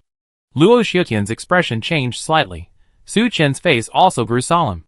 Compared to the last attack, the Lava Clan had clearly deployed a greater force this time. It was clear they intended to seize Jinyuan Pass in one fell swoop. Wait for me here. Suchin didn't dare delay. With these words, he turned and hurriedly swam back in the direction they had come from. The others were nowhere near as fast as Suchin, so he had to make the journey himself. Following the passage he had come from, Suchin quickly returned to the outside of the volcano. By the time he returned to Jinyuan Pass, the battle between Atlantis and the Lava Clan had already reached a fever pitch. The Lava Clan creatures seemed to be in a state of utter frenzy, fearlessly attacking the defenses of Jinyuan Pass. Due to their sheer numbers, Jinyuan Pass's defenses had already been compromised. Not only had Ichin been eliminated early, but even Yen Yu, the general guarding the pass, was guarding the walls with a detachment of his personal guards. Whenever danger arose, he would rush forward immediately. General. Yen Yu slashed down two crab soldiers with a single blow. Hearing someone calling him, he looked up. Suchin? Yen Yu paused, then hurriedly asked, how's it going? Have you found the passage? We found the passage. It's indeed inside the same volcano. Suchin quickly explained the situation. It's just difficult to navigate. A large force can't get through. General, can you send an elite squad with me to attack the Lava Tribe's rear? Yen Yu was delighted at first, but then became troubled. The battle at Jinyuan Pass was currently tense, and he simply couldn't spare too many troops. He hesitated for a moment, then shouted, Ichin. At the general's call, his adjutant, Ichin, quickly disengaged from the battle and swam over. Chapter 885. General, what's wrong? Ichin asked breathlessly. Suchin has already scouted the route. Yen Yu briefly explained the situation and ordered, you must immediately take the reserve troops and follow Suchin to launch a surprise attack on the Lava Tribe. But if I bring the reserve troops, General? Ichin hesitated. When two armies go to war, they always retain a reserve force. This reserve force is arguably the strongest in the army. Unless absolutely necessary, when all else is at an end, the reserve force will not be deployed. This is an order, Yen Yu said solemnly. Ichin opened his mouth, then said nothing more, nodding his head. The war was urgent, and Ichin dared not delay. He immediately summoned the 300-man reserve force. Suchin, I'm counting on you. Yen Yu bowed solemnly to Suchin. General, rest assured. I will fulfill my mission, Suchin said seriously. Yen Yu pulled out a bag and handed it to Suchin. Here are the last of the exploding orbs. Take them. Suchin accepted them without hesitation and raced to leave Jinyuan Pass with the reserve team. The reserve team consisted primarily of shark men and Naga warriors. Occasionally, there were one or two mermaids, each exuding a powerful aura. The group quickly returned to the passage and followed it into the volcano. Having entered so suddenly, Ichin and the other sea creatures were still somewhat unaccustomed to the temperature. However, they were strong and managed to endure it. Suchin, hurry and lead us through. Ichin knew full well that Jinyuan Pass above was facing immense pressure. The sooner we reach the Lava Tribe camp, the sooner we can relieve Yen Yu's pressure. Suchin, Ichin, and the others swam toward the base of the crater. Not long after, the Lava Tribe camp reappeared before them. Yi Chen's expression was serious as he observed the situation before him. He observed it for a moment, then pointed to the center of the camp. If I'm not mistaken, that should be the Lava Tribe Emperor's tent. We can charge straight in. Killing their emperor will halt their attack. Su Chen studied it carefully for a moment, then finally nodded in agreement. The Lava Tribe had already deployed its entire army, leaving only a small number of troops behind. This was a once-in-a-lifetime opportunity. After finalizing their decision, Su Chen and the others sprang into action. They rushed from their hiding spot on the hillside and headed straight for the largest and most luxurious tent in the camp. But before they could get close, they were spotted by the surrounding Lava Tribe soldiers. Ding ding ding! Lava Tribe soldiers struck something resembling a gong, sounding a warning to those around them. Inside the Lava Tribe Emperor's tent, a red mermaid, remarkably similar to the Atlantean royal family, sat upright within the tent. It was the Lava Tribe Emperor Xuesen. Next to Xuesen stood a turtle-like creature. Prime Minister Turtle, if we attack with such force, we suffer heavy losses. Why didn't you consider that passage? Xuesen asked expressionlessly. Your Majesty, calm down. Prime Minister Turtle shook his head respectfully. That passage is extremely narrow. The army simply can't deploy. And the Atlanteans have already discovered us. They definitely deploy troops up there, waiting for us to fall into their trap. Hearing Prime Minister Turtle's explanation, Xuesen's expression softened. Your Majesty, you're overthinking it. Based on the last round of attacks, it's clear that Jinyuan Pass's defenses are extremely weak. How could they possibly be capable of sending another army down to attack? Even if they could, there are still many guards in the camp, not to mention your Majesty's unrivaled strength. After hearing Prime Minister Turtle's words, Xuesen grew increasingly satisfied. But at that moment, a sudden alarm blared, followed by a shrimp general. He hurried into the tent. Your Majesty, this is bad. The Atlantean army is heading towards the camp. Prime Minister Turtle's face changed. He hadn't expected the Emperor's prediction to be so true. However, as the Emperor, Xuesen wasn't surprised. The corners of his mouth even curled up, revealing a bloodthirsty smile. Interesting. Come with me out for a look. Xuesen waved to the attendants beside him. The attendants quickly carried the gleaming golden armor and donned it for Xuesen. Once fully dressed, Xuesen, along with Prime Minister Turtle and his entourage, swam out of the tent. At this point, Su Chen, Yi Chen, and the others had already rushed into the military camp. You have to know that those who stayed behind to protect Xuesen were the elite of the Lava Tribe. While Yi Chen and the reserve troops were formidable, they still struggled against these elite troops. Before long, they were surrounded. Strange, what are those things? Xuesen pointed at Su Chen. I don't know either. Prime Minister Turtle stared at them for a moment, then shook his head. Interesting. Pass the word down. Capture those creatures alive. Xuesen gave the order. At the same time, Su Chen noticed Xuesen. There was no way around it. He looked different from the average Lava Tribe creature, and was clad in golden armor. Yi Chen. That guy must be the Emperor. Su Chen shouted, help me fight my way out. I take him down. Alright. Yi Chen, without hesitation, immediately raised his massive hammer and furiously attacked the Lava Tribe crab soldiers ahead. After all, he was a peak D+ powerhouse, and under his fierce attack, the crab soldiers were forced to retreat. This gave Su Chen an opportunity. Like the most agile fish, he spawned through the layers of encirclement and rushed toward Xuesen.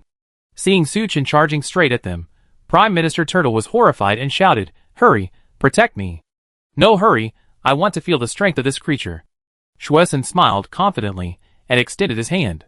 The guards beside him quickly placed a sharp trident in Xuesen's palm. Su Chen brandished his black gold long sword as he sped toward Xuesen.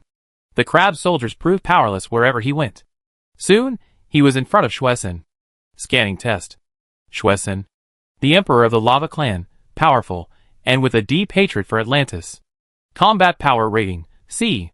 Su Chen hadn't expected this Lava Clan Emperor, Xuesen, to possess C-level combat power, but despite his surprise, he still had to fight.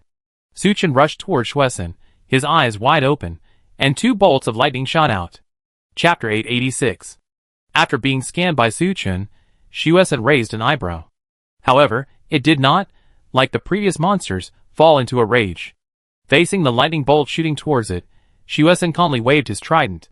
The surrounding seawater rapidly churned, forming a barrier that protected Xuesen. Zzzz. The lightning bolt slammed fiercely into the barrier. In an instant, the barrier began to tremble violently, Shuesen's brow furrowed slightly. It had not expected Su Chen to possess such impressive strength. The trident waved again, drawing the surrounding seawater towards the barrier. The barrier, which was about to shatter, finally stabilized, but at this moment, Su Chen had already arrived in front of Shuesen, wielding both black gold long swords. The black gold long sword split the seawater and fell directly on Shuesen. Shuesen calmly raised his trident to block Su Chen's attack. Su Chen's other black gold longsword slashed diagonally towards Shuesen. Shuesen also seemed to possess considerable combat experience. With a powerful effort, he deflected the first black gold longsword. The trident thrust downward, blocking the second black gold longsword. Shuesen easily parried both attacks. Su Chen wasn't surprised. After all, he was the emperor of the lava tribe, a creature with sea-level combat power. Compared to the trident, the black gold longsword's attack range was too short. If he increased his distance, Su Chen would inevitably be at a disadvantage. So, instead of retreating, he swung his two black gold longswords, continuing his furious assault on Shuesen. However, Su Chen's attacks were merely ordinary. Shuesen wielded his weapon relentlessly, blocking Su Chen's attacks one by one. It must be said that his skills were still extremely formidable. The massive trident, in its hands, was no different from a nimble dagger. Seeing his repeated attacks yield no results, Su Chen's face darkened. Absolute zero. The sea temperature around them plummeted. Although not frozen, Shuesen's movement speed had significantly decreased. Battle Chi. Su Chen's mind stirred, and energy erupted from his abdomen. White battle chi enveloped the black gold longsword. He raised the black gold longsword once again, and thrust it toward Shuesen. Interesting. Even after his agility was reduced, Shuesen remained unfazed. He let out a low growl, his originally red complexion becoming even more vibrant. Followed by this, red energy emanated from his surroundings. The effects of absolute zero were instantly negated. Not only that, as Shuesen's weapon danced, this ball of red energy quickly condensed into a fire dragon, charging headlong at Su Chen. Su Chen was forced to halt his attack on Shuesen, and slashed at the fire dragon with his black gold longsword. Boom! The fire dragon was shattered by Su Chen's single strike, exploding on the spot. The blazing flame energy instantly enveloped Su Chen. Dead? Shuesen held his trident at an angle in one hand, gazing at the churning waters. A moment later, the water stabilized, and Su Chen's figure reappeared. Luckily you're not dead, otherwise, that would have been too boring. Shuesen laughed heartily. You talk too much nonsense, Su Chen said calmly. Luckily, he had used his Do Chi to protect himself in time, otherwise, he might have been seriously injured by the fire dragon's power. You actually know the language of the lava tribe? Shuesen looked at Su Chen with interest. How about this? Lay down your weapons and surrender now. I can keep you by my side and use you wisely. Su Chen didn't respond, but simply gripped his weapon tightly, his heart filled with fighting spirit. Okay, then wait until I defeat you. Shuesen laughed heartily. After the previous test, Su Chen had basically figured out Shuesen's situation. What surprised him was that Shuesen could harness both water and fire energies simultaneously. Water and fire energies naturally conflict. It seemed the lava tribe had gained considerable benefits after retreating to the volcano. Even so, Su Chen was confident he could defeat Shuesen. After all, even legendary sea monsters like Leviathan had fallen at its hands. Even though Shuesen was only one level lower than Leviathan, Leviathan was still a legendary sea monster. It was only due to the chi's restriction that its strength was reduced. But overall, it was still 2 levels stronger than Shuesen. This time, Shuesen launched the first attack. It swirled its trident relentlessly. With each rotation, a water bolt swiftly flew towards Su Chen. Although water bolts were merely the most basic water-based spells, when used by a C-rank expert like Shuesen, their power rivaled that of a D+ Esper. Su Chen didn't confront Shuesen head-on, but instead swam continuously in the seawater to avoid the water bolts. Thanks to his abyssal horn, he was also quite fast, easily dodging countless water bolts. Soon, Su Chen approached Shuesen, his black gold longsword slashing left and right like a venomous snake. Shuesen extended his trident and summoned fire energy again, forming a shield in front of him. Su Chen's 2 attacks were blocked by Shuesen. Before he could launch a follow-up attack, Shuesen's fishtail suddenly swung upwards from below. Because of its immense speed, Su Chen had no time to dodge and was directly struck by the tail. Bang! Su Chen was flung backwards, falling back more than 10 meters before stabilizing himself. He felt a sharp pain in his chest, a sweet taste in his throat, and couldn't help but spit out a mouthful of blood, If it weren't for the dragon scale armor he was wearing, it would have absorbed most of the force. Otherwise, this blow would have broken Su Chen's chest bones. You still have some strength. Xuesen waved the trident in his hand and laughed. It's a pity there aren't many. As I said, there's still time to surrender. The turtle prime minister beside him clapped his hands and laughed. Your majesty is mighty. Su Chen turned his head to see Luo Xiaotian and Yi Chen behind him, already locked in a fierce battle. It seemed he couldn't delay any longer. Su Chen didn't hesitate, taking out the high-level recovery reagent and injecting himself. After his injuries healed, he once again grasped the black gold longsword and lunged forward. You're asking for your own death. Xuesen, somewhat impatient, raised his trident and lunged at Su Chen. Su Chen ducked to avoid the trident and counterattacked with 2 strikes. Infinite/Steel Flash. First strike, second strike. Fire energy gushed from Xuesen's body, converging in front of him. He easily blocked the 2 strikes. If that's all you have, you can't kill me. Xuesen shrugged. Su Chen remained silent, swinging his black gold sword again. The third strike, the fourth. As these 2 strikes came, Xuesen's expression changed slightly. Compared to the previous 2, the power of these 2 strikes was clearly doubled. Chapter 887. This time, Xuesen didn't dare to be careless. He raised his trident and charged towards Su Chen. Dang! Dang! 2 muffled thuds echoed as the black gold longsword slammed heavily against the trident. The invisible impact force rapidly spread in all directions. The turtle prime minister, who was closest to the battlefield, was instantly knocked over several times. Not only that, Xuesen's body swayed several times. His pupils shrank slightly, and a flicker of concern flashed across his eyes. I can't let him off any longer. This creature is extraordinary. Thinking of this, Xuesen roared, his body suddenly expanding as he quickly lunged towards Su Chen. However, Su Chen's 5th and 6th strikes had already struck simultaneously. Before this, with Su Chen's strength, he had to use the 5th and 6th strikes of the Wuji/Steel Flash separately. But after the fierce battle with Leviathan, his control and understanding of the Wujizhan Gangshan technique had further improved. He could now wield the 5th and 6th blades simultaneously. Watching the 2 nearly tangible blade shadows slashing towards him, Xuesen could no longer maintain his composure. His expression changed drastically, and he quickly retracted his trident. With his mind racing, cyan water energy and red fire energy converged on the trident. Xuesen swung his sword once more. The 2 energies intertwined, forming a massive barrier. Break it! Su Chen roared, and 2 massive blade shadows descended upon the barrier. Boom! A violent explosion echoed from within the volcano. The terrifying force of the impact rapidly spread in all directions. Even Luo Xiaotian, Yi Chen, and the others, as well as the lava tribe, who were some distance away, were blown away by the immense force. Even the Undersea Kingdom and lava tribe armies, engaged in battle above the crater, were startled by the explosions within. They instinctively stopped fighting and looked downward. Could it be a volcanic eruption? Lu Guang speculated. Although her strength was modest, the situation was critical, so she threw herself into the fray. I don't know. I feel like Su Chen and the others created it. Yin Yu shook his head, seizing the opportunity to chop down several more crab generals. After a brief moment of daze, both sides resumed their battle.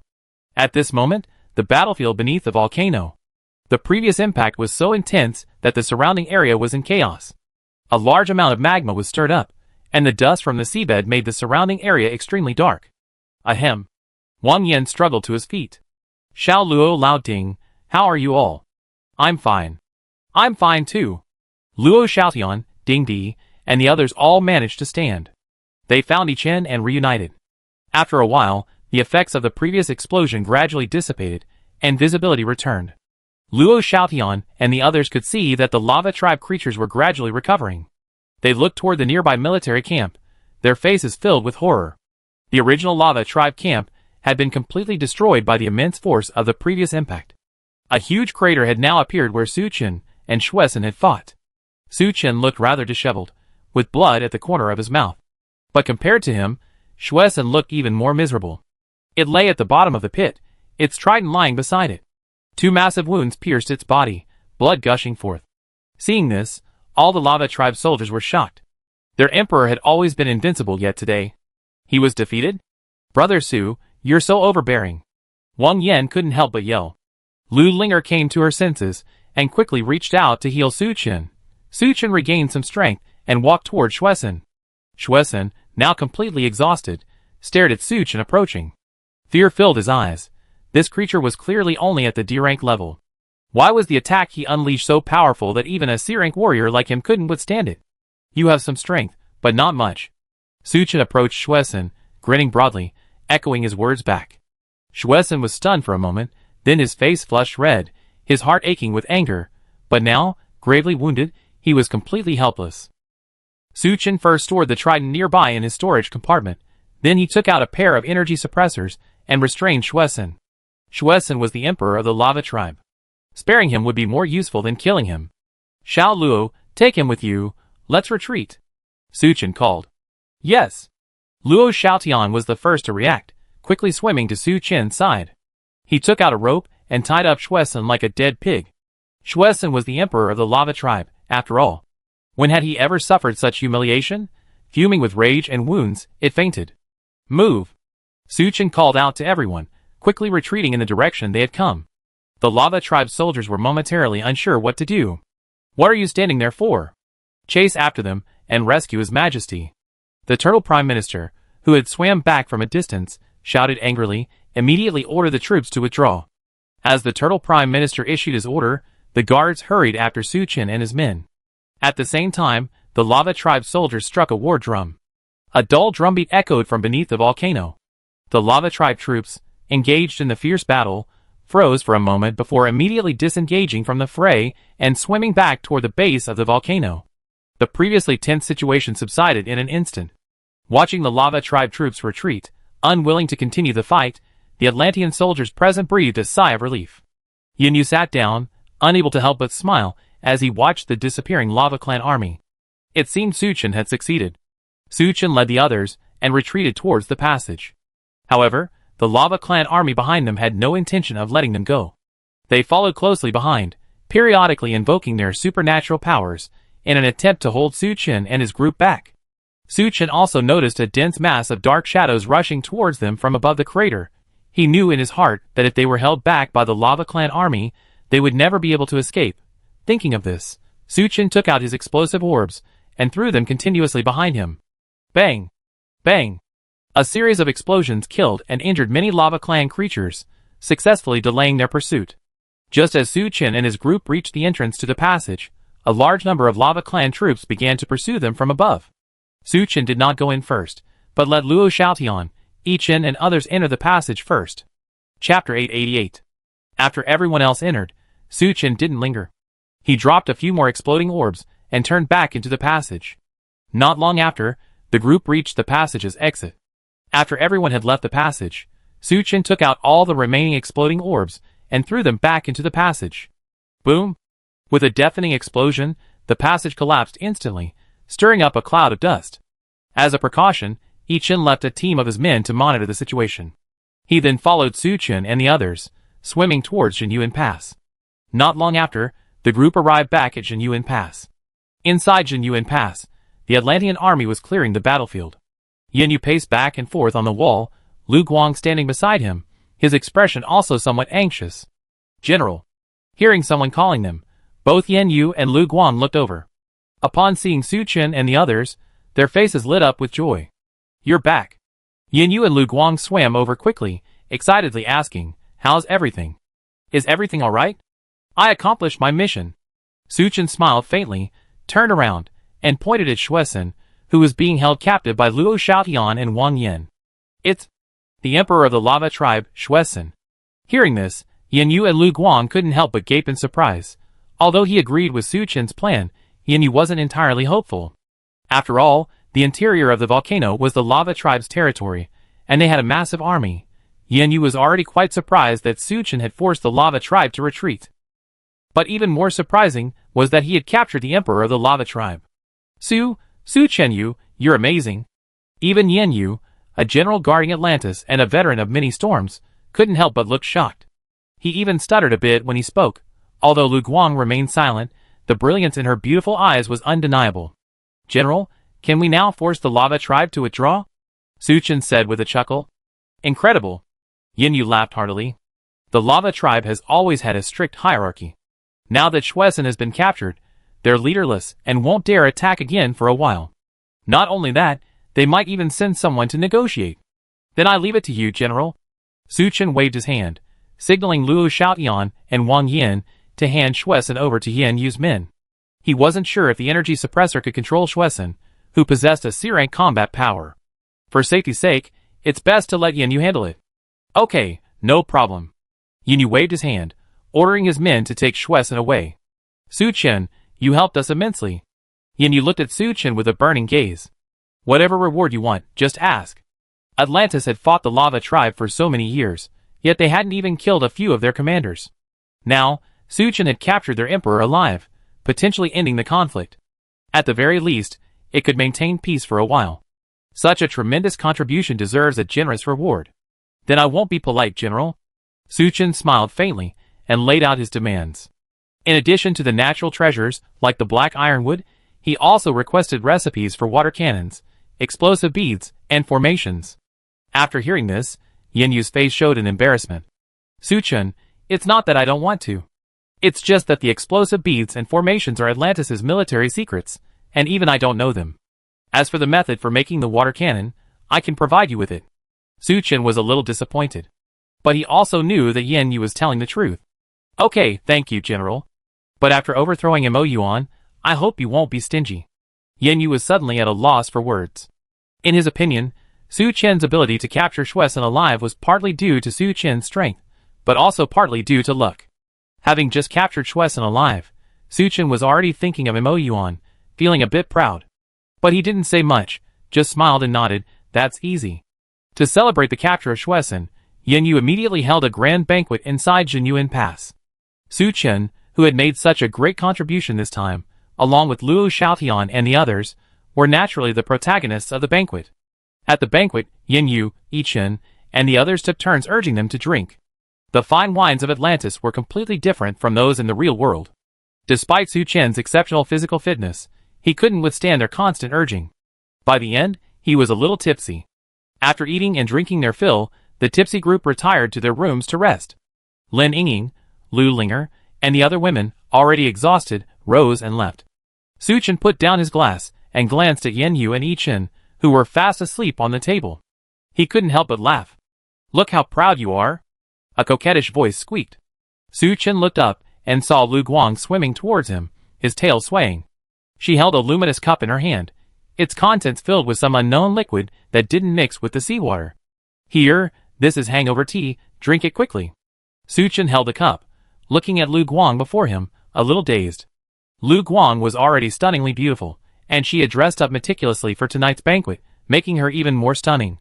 She had also had a few drinks at the banquet earlier. Beyond her aloof and elegant demeanor, she seemed especially alluring. Seeing Su Chen staring intently at her, Lu Guang wasn't annoyed, but rather felt a sweet, nervous tinge. Silly, what are you looking at? She lowered her head and said coquettishly. Su Chen tossed the luminous cup aside and leaned in front of Lu Guang. Of course I'm looking at you, beautiful woman. His breath on her cheek made her panic instantly, unsure what to do with her hands. Seeing this, Su Chen, a seasoned prodigy, reached out without hesitation and grasped Lu Guang's slender waist. Lu Guang's delicate body tensed. Is he going to kiss me? Should I resist? Will he get angry if I resist? But if I don't, won't I seem careless? Just as Lu Guang was lost in thought, Su Chen lowered his head and kissed her. Lu Guang finally decided to ignore it. She closed her eyes, awaiting Su Chen's kiss. But just then, a violent cough erupted from the side. The two, about to make out, were startled awake. It was Yin Yu, who had been soundly asleep, who had suddenly turned over and started coughing. Lu Guang, waking from her dream, quickly pushed Su Chen away. This Yin Yu, really? Su Chen glared at Yin Yu, a wave of regret filling his eyes. I almost got a taste of what it's like to be a mermaid. Chapter 889. Lu Guang saw the regretful look on Su Chen's face, and thought he was angry. She quickly reached out, grasped Su Chen's arm, and whispered, It's not appropriate now. Once Mo Yuan is overthrown, you can do whatever you want, okay? Okay, no problem. Su Chen laughed and squeezed Lu Guang's hand. Lu Guang's face flushed instantly. After bidding farewell to Lu Guang, Su Chen returned to his room. Lin Yingying and the other girls were already fast asleep. Only Ming Qi, having heard his voice, rose to greet him. Ming Chi circled Su Chen and muttered, "Boss, you smell like Miss Lu Guang. You're really meddling in other people's business." Su Chen reached out and tapped Ming Chi on the head. He sat down in a chair and pulled out a blueprint from his storage space. This was the water cannon blueprint Yin Yu had given Su Chen. Although Yin Yu had made many markings on the blueprint, it was still somewhat obscure. But Su Chen could still make out the general idea. It was probably about using materials like black ironwood to make the cannon barrel, then engraving runes on it. Even if it was successfully manufactured, it could be used after being placed in the original stone. Unfortunately, the water cannon could only be used in water. However, if used properly, it should still be effective. And with Niu Gong and Sun Jianqing's abilities, perhaps they could apply their knowledge to develop an air cannon. Su Chen put away the blueprints, went to bed, and, embracing Lu Linger and Lin Yingying, fell asleep.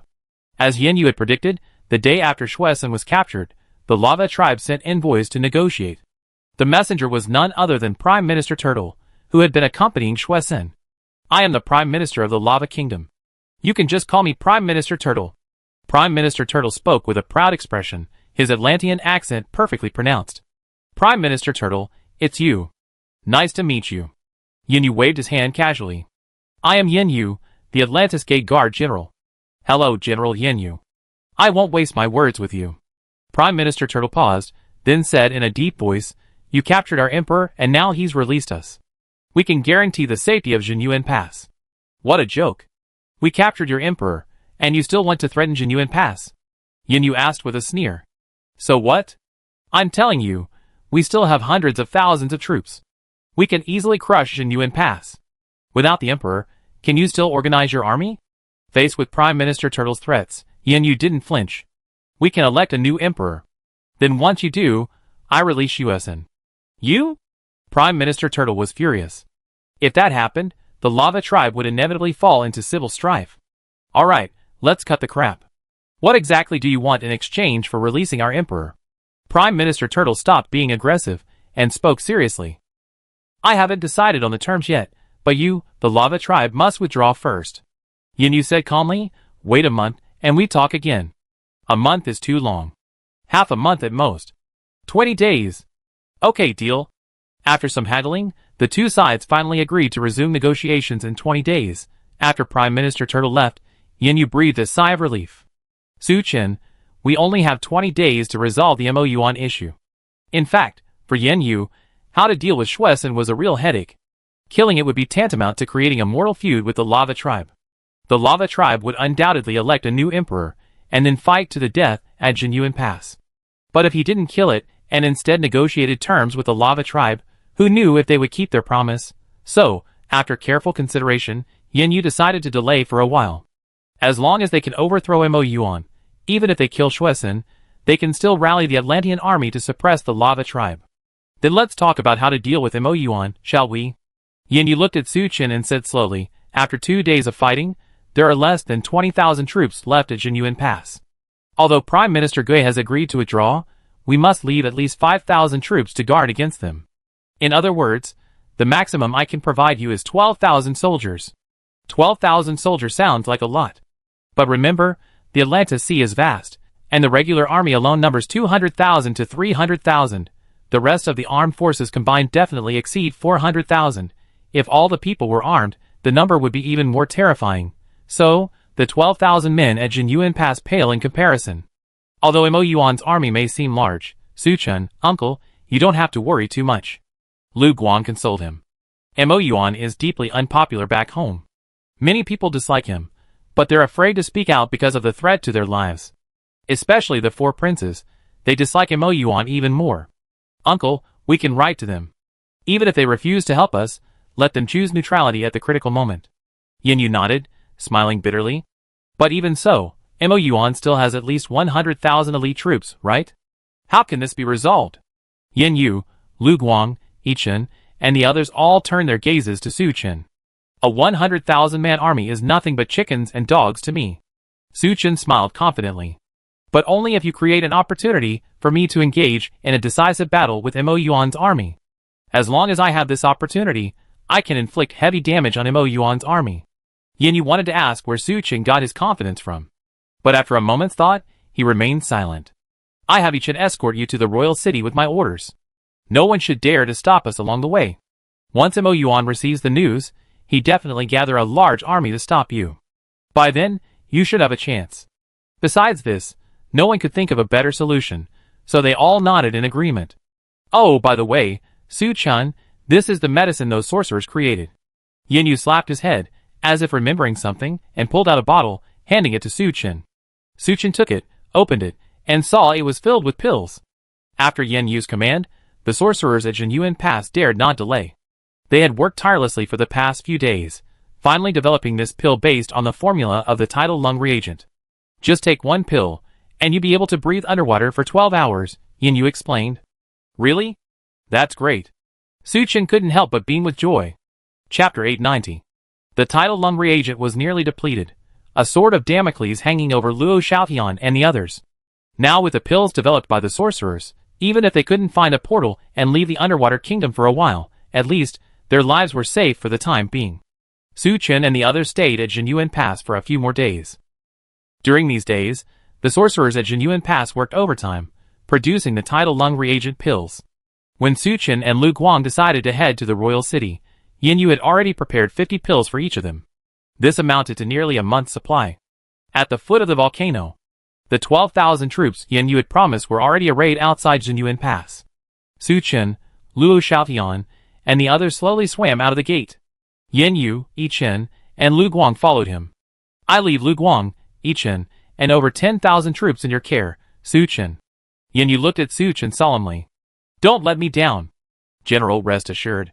I will do my best, and will not let you down. Su-chan said with equal seriousness. Jinyuan Pass had less than 20,000 troops, and Yin Yu had already committed over half of them. This shows how much he trusted Su-chan. Yin Yu nodded and looked back at Lu Guang. He said nothing more, simply patting Lu Guang on the shoulder. Let's go! Su-chan bowed to Yin Yu, then, along with Lu Guang, Yi Chen, Luo Xiaotian, and the others, stood up and left Jinyuan Pass. The Jinyuan Pass army, numbering over 10,000, followed them, heading towards the royal city. Watching the army gradually recede, Yin Yu sighed softly. I hope I'm not mistaken. This mount is quite interesting. Wang Yan stroked the seahorse beneath him, saying with some curiosity. Having lived in the underwater kingdom for so long, Su-chan and the others were already quite familiar with the habits of its creatures. For example, the seahorse beneath them was no different from a horse on land. The inhabitants of Atlantis used seahorses as mounts or to pull carts. In addition to the reins, the seahorse also had a saddle-like harness. To ride smoothly, one had to tie themselves to the seahorse.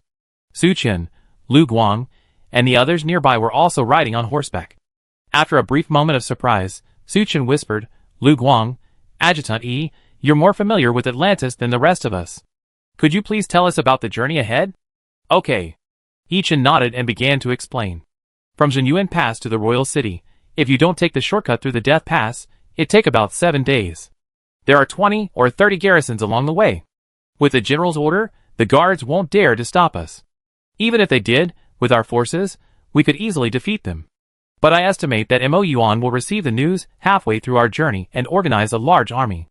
If I'm not mistaken, the final decisive battle will probably take place outside the royal city. The undersea kingdom, after all, is unlike the land. There are no such things as pass or city walls here. After Mo Yuan received the news that Su-chan, Lu Guang, and the others were leading their troops in rebellion, even if he quickly organized his army, it would still take several days. By this time, Su-chan and his men had almost reached the royal city. If Mo Yuan had any sense, he would have relied on the royal city to resist the troops from Jinyuan Pass. If that's the case, great. Su-chan sneered. He longed for Mo Yuan to engage him in a decisive battle. Su-chan, although I trust you deeply, I still have to remind you. Even with such a tight deadline, Mo Yuan can still muster an army of 200,000. Yi Chen hesitated, then kindly reminded him. Don't worry, I got it. Su-chan waved his hand. The rest of the journey was just as Yi Chen had predicted.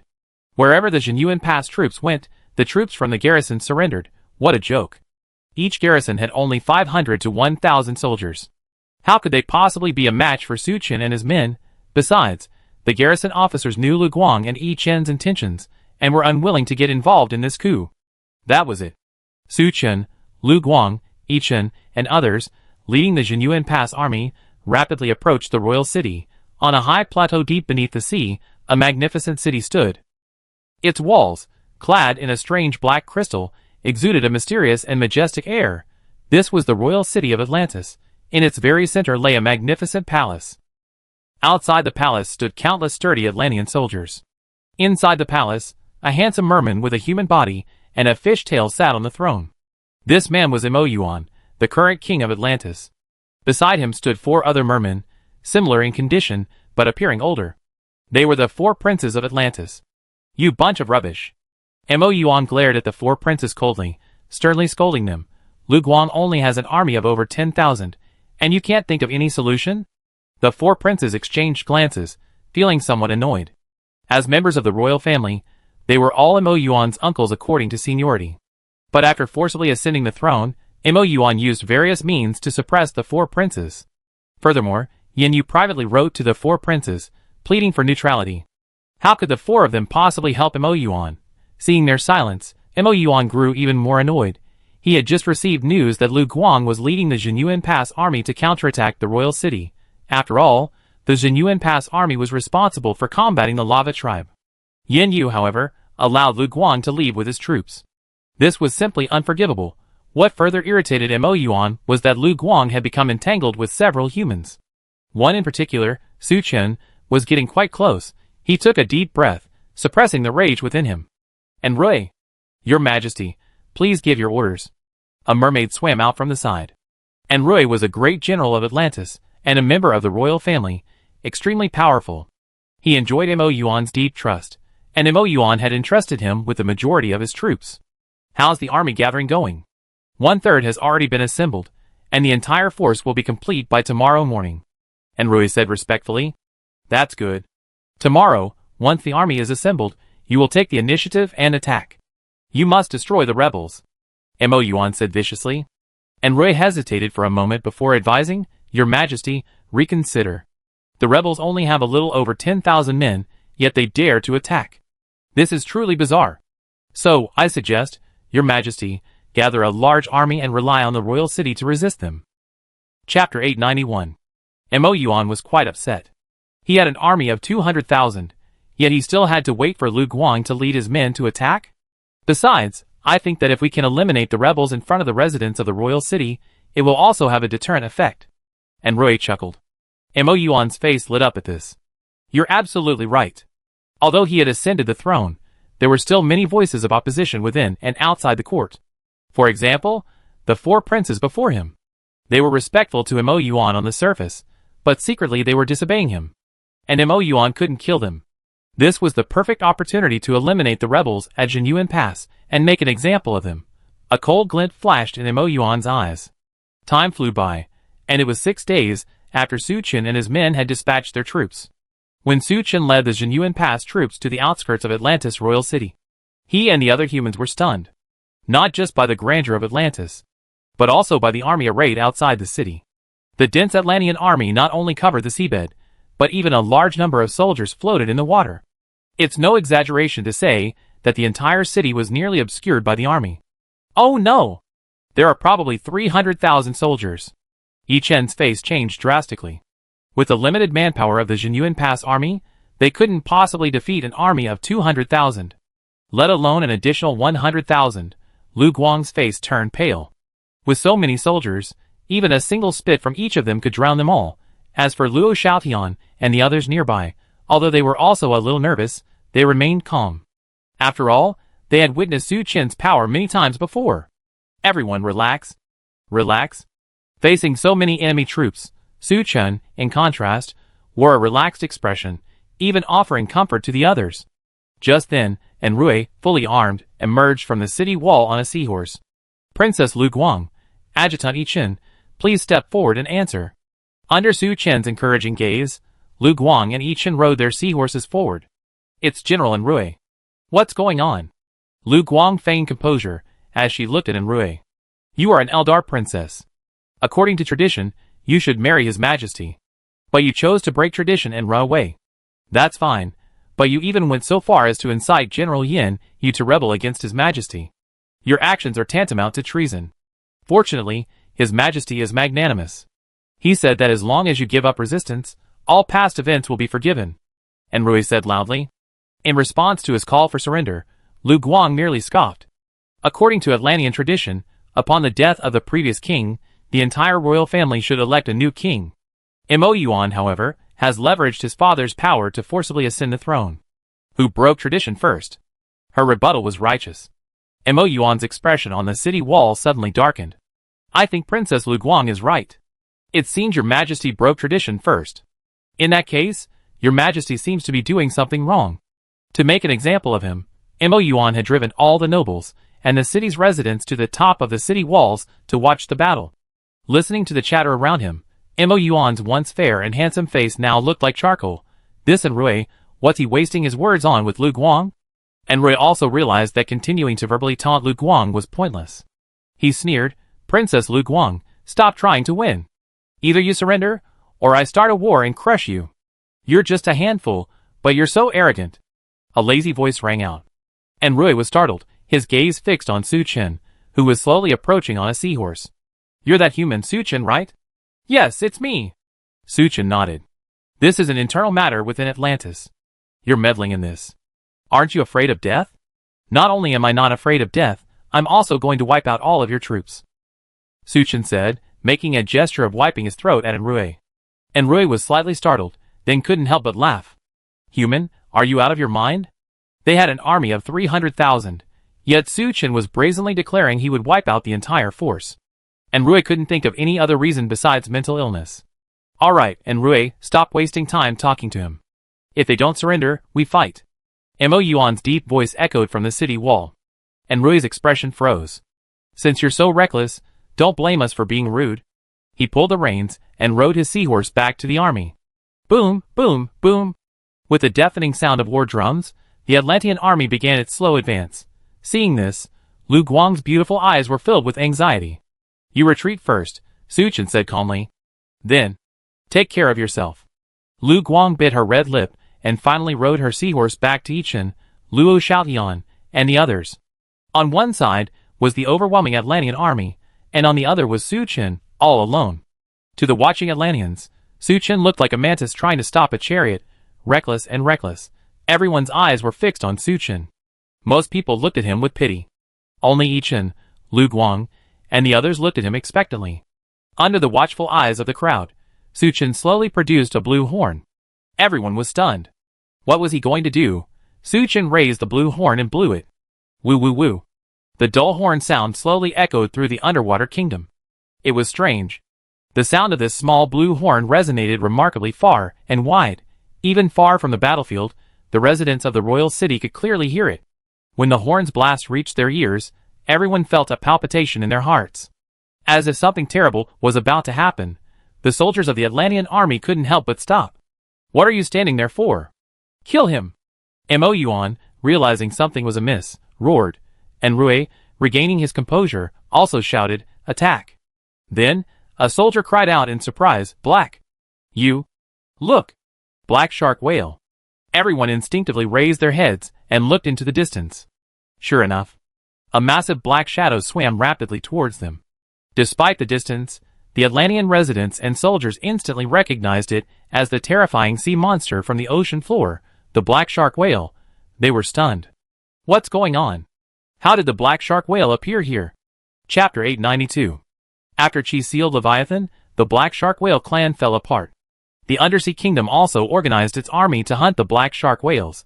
Although the black shark whales were extremely powerful, they were no match for the Undersea Kingdom's superior numbers. Furthermore, Atlantis possessed a wealth of advanced military technology. The isolated black shark whales were gradually slain by the Undersea Kingdom. They were not foolish. Realizing they were no match for Atlantis, they retreated away from the Atlantean settlements. Now, the black shark whale's range is mostly confined to remote areas like Jinyuan Pass. They occasionally raid Atlantean settlements, but never dare to venture into the vicinity of the royal city. And yet, today, a black shark whale actually charged.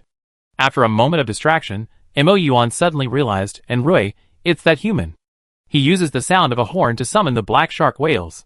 After hearing Mo Yuan's loud warning, Enrui finally realized what was happening. He immediately dispatched a force to encircle and annihilate the black shark whale. The remaining troops charged directly at Su Chen. A sneer curled across Su Chen's lips. He yanked the reins and retreated, the horn blaring continuously as he retreated. Before the Atlantean army could, they surrounded the black shark whale. A second one appeared in the distance, and then a third. More and more black shark whales swam toward the royal city from all directions, including Mo, the Atlantean nobles, the city residents, and the soldiers outside. All of them had expressions of utter dismay. The black shark whale's power was known to everyone in Atlantis. Even a small group of elite soldiers would be annihilated if confronted by a black shark whale.